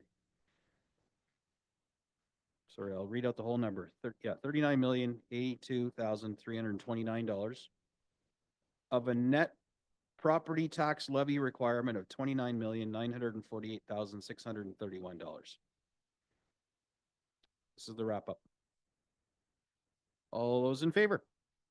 Any opposed? Carried. 39. The total gross expenditures of 39,082,329 and a net property tax levy requirement of 29,948,631. Next, moved by Councillor Major, seconded by Councillor Bald, that staff be directed to present the 2025 fees and charges bylaw. Well, that'll be lots of good fun day of debate for council's consideration at a future meeting. Not tonight, praise the Lord. All those in favor? Any opposed? Carried. At a future meeting. It is future. Future, yeah. It'll be in February, not February 5th, that's right. All right, next moved by Councillor Bald, seconded by Councillor Major, that staff be directed to present the 2025 tax rate bylaw for all classes of property assessment for council's consideration at a future meeting. That's our wrap-up one. Council, you heard the question. All in favor? Any opposed? Carried. Next, moved by Councillor McDonald, seconded by Councillor Patel, that report CSR 2025-13, the Housing Enabling Water Systems Fund Agreement dated January 28, 2025 be received. And that's the one that was on desk. And the council will give consideration to bylaw 2025-4, being a bylaw to authorize the entering into municipal funding agreement under the Housing Enabling Water System Fund. Now, this is an easy one to call a question on, but there is new developments. So would you like to be the bearer of great news? Sure. Through you, Mayor Gordon, to council. Yeah, this was a relatively straightforward one, administrative process of getting the paperwork in order for the grant for that use of grant that we received for all the water, wastewater stuff. As of Monday of this week, we found out that we are going to be getting more money in support of the Tiny septage receiving and working with the Township of Tiny. So some more details will come of that, but it's a total provincial funding of an additional 3.6 million for a total of 5 million. Same funding breakdown, 73% province, 27% funded through Tiny. So additional $5 million. So what we have in front of you today is for Midland's share. At a future meeting, I'll likely be back to amend this to account for the new news that we got this week. Now, the mayor of Tiny knows about this because they got the secret email with the embargo and everything at the same time. However, his meeting last night, it had to be postponed. It was like a snow day for their council meeting. So he hasn't gotten to announce it yet. So he was going to beat us to it. Hey, we beat him to it. But the good news here, it's just more good news about collaboration. Notwithstanding non-resident fees and drama over library sharing and all that doesn't matter. The needs of their community to try and get them to no longer have to pump their septage on fields, and right now to truck it much further away because we simply can't receive it right now because they tried to apply. We helped them on their own for this funding, but the caveat was they needed to own the asset that the funding would be for, which of course isn't possible. It's Midland's wastewater treatment plant. So it was a collaboration between staff, and I got to give John Thompson props, man. The guy was all over this, and the province to find a creative way to add on to our original ask that we'd already gotten because we didn't qualify for any more funding. You can't do another round 2 ask when you've already got money in round 1, and we got money like Mississauga money. Like, it's just ridiculous how much. It was fantastic. Anyway, they agreed to basically accept this add-on ask that's primarily built to help our neighbors and consider it as our round 1 ask, and with no promises it would be approved. And we just got the nod that it was approved. So what this allows us to do is help our neighbors out, help the environment out, get an add-on built to our headworks at the same time rather than halfway through our construction project and having to scramble and re-engineer, do it all at once. The only question that is an outlier right now that'll be subject to this report will be options about who pays that missing 27%, right? Because the province never funds you 100% for everything, right? So that is going to come back to us and with recommendations and options. And this is just a super good news story. And there can't be a big check presentation from our MPP or Minister Surma from Ministry of Infrastructure because, as we all know, there's now an election campaign on the go. And to make funding announcements like this in the election campaign would actually be not legal for them or legit. So this doesn't have a lot of fanfare. I don't have the confetti cannon or balloons, but this is more amazing work by our staff making this joint submission to the province and earning this additional money that's really going to help us and our other neighbors.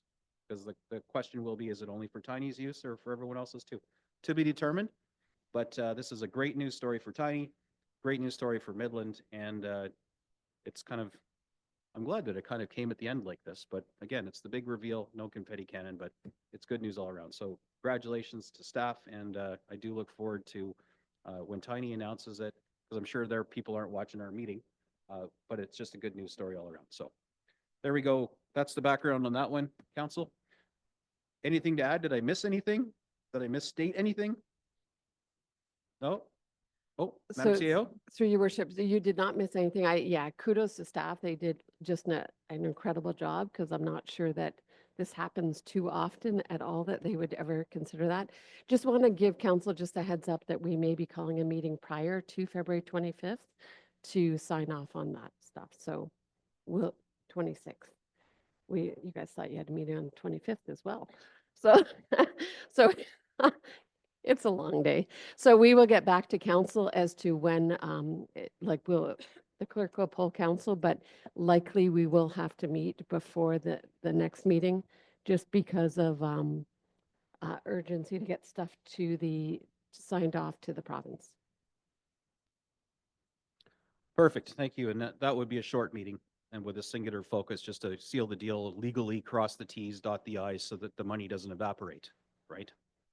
Yes, it will. And it would be by Zoom as well, so it wouldn't be a formal meeting. Well, it'd be a formal meeting, but not It'd an be in-person it's a one. long yes. day. I know what you meant. I've now been here for more than for 12 hours or more, so I think I got here at 8 this morning. So anyway, you're forgiven. Council will call the question. All those in favor? Any opposed? Boom. Next, moved by Councillor Meredith, seconded by Councillor McDonald, that bylaw 2025-4 being a bylaw to authorize the signing of municipal funding agreement for the transfer of funds under the Housing Enabling Water System Fund, HUSIF, effective April 1st, 2023, it says. Oh, that's right. Oh, 2023 be passed and enacted. Just double checking. All those in favor? Any opposed? Carried. No, he's just slow with the arm. That was lag, video lag. Just for clarity, Mayor Gordon, we can go back to that date to claim costs that we've already incurred. As you know, the Headworks project already is in progress. So Yeah, that's awesome. That's why that date's there. Good. Let's just milk the province for everything we could, because after that OPP bill. Anyway, moved by Councillor Ball, seconded by Councillor Patel, that bylaw 2025-5 being a bylaw to adopt the proceedings of the special meeting of council with closed session regarding the 2025 budget held January 28, 29, and 30th, 2025 be passed and enacted. All those in favor? Any opposed? Carried. And last but not least, moved by Councillor Bald, seconded by Councillor McDonald, that this special meeting of council with closed session regarding the 2025 budget adjourn at 8:26 in the PM. All those in favor? Opposed? Carried. We're adjourned.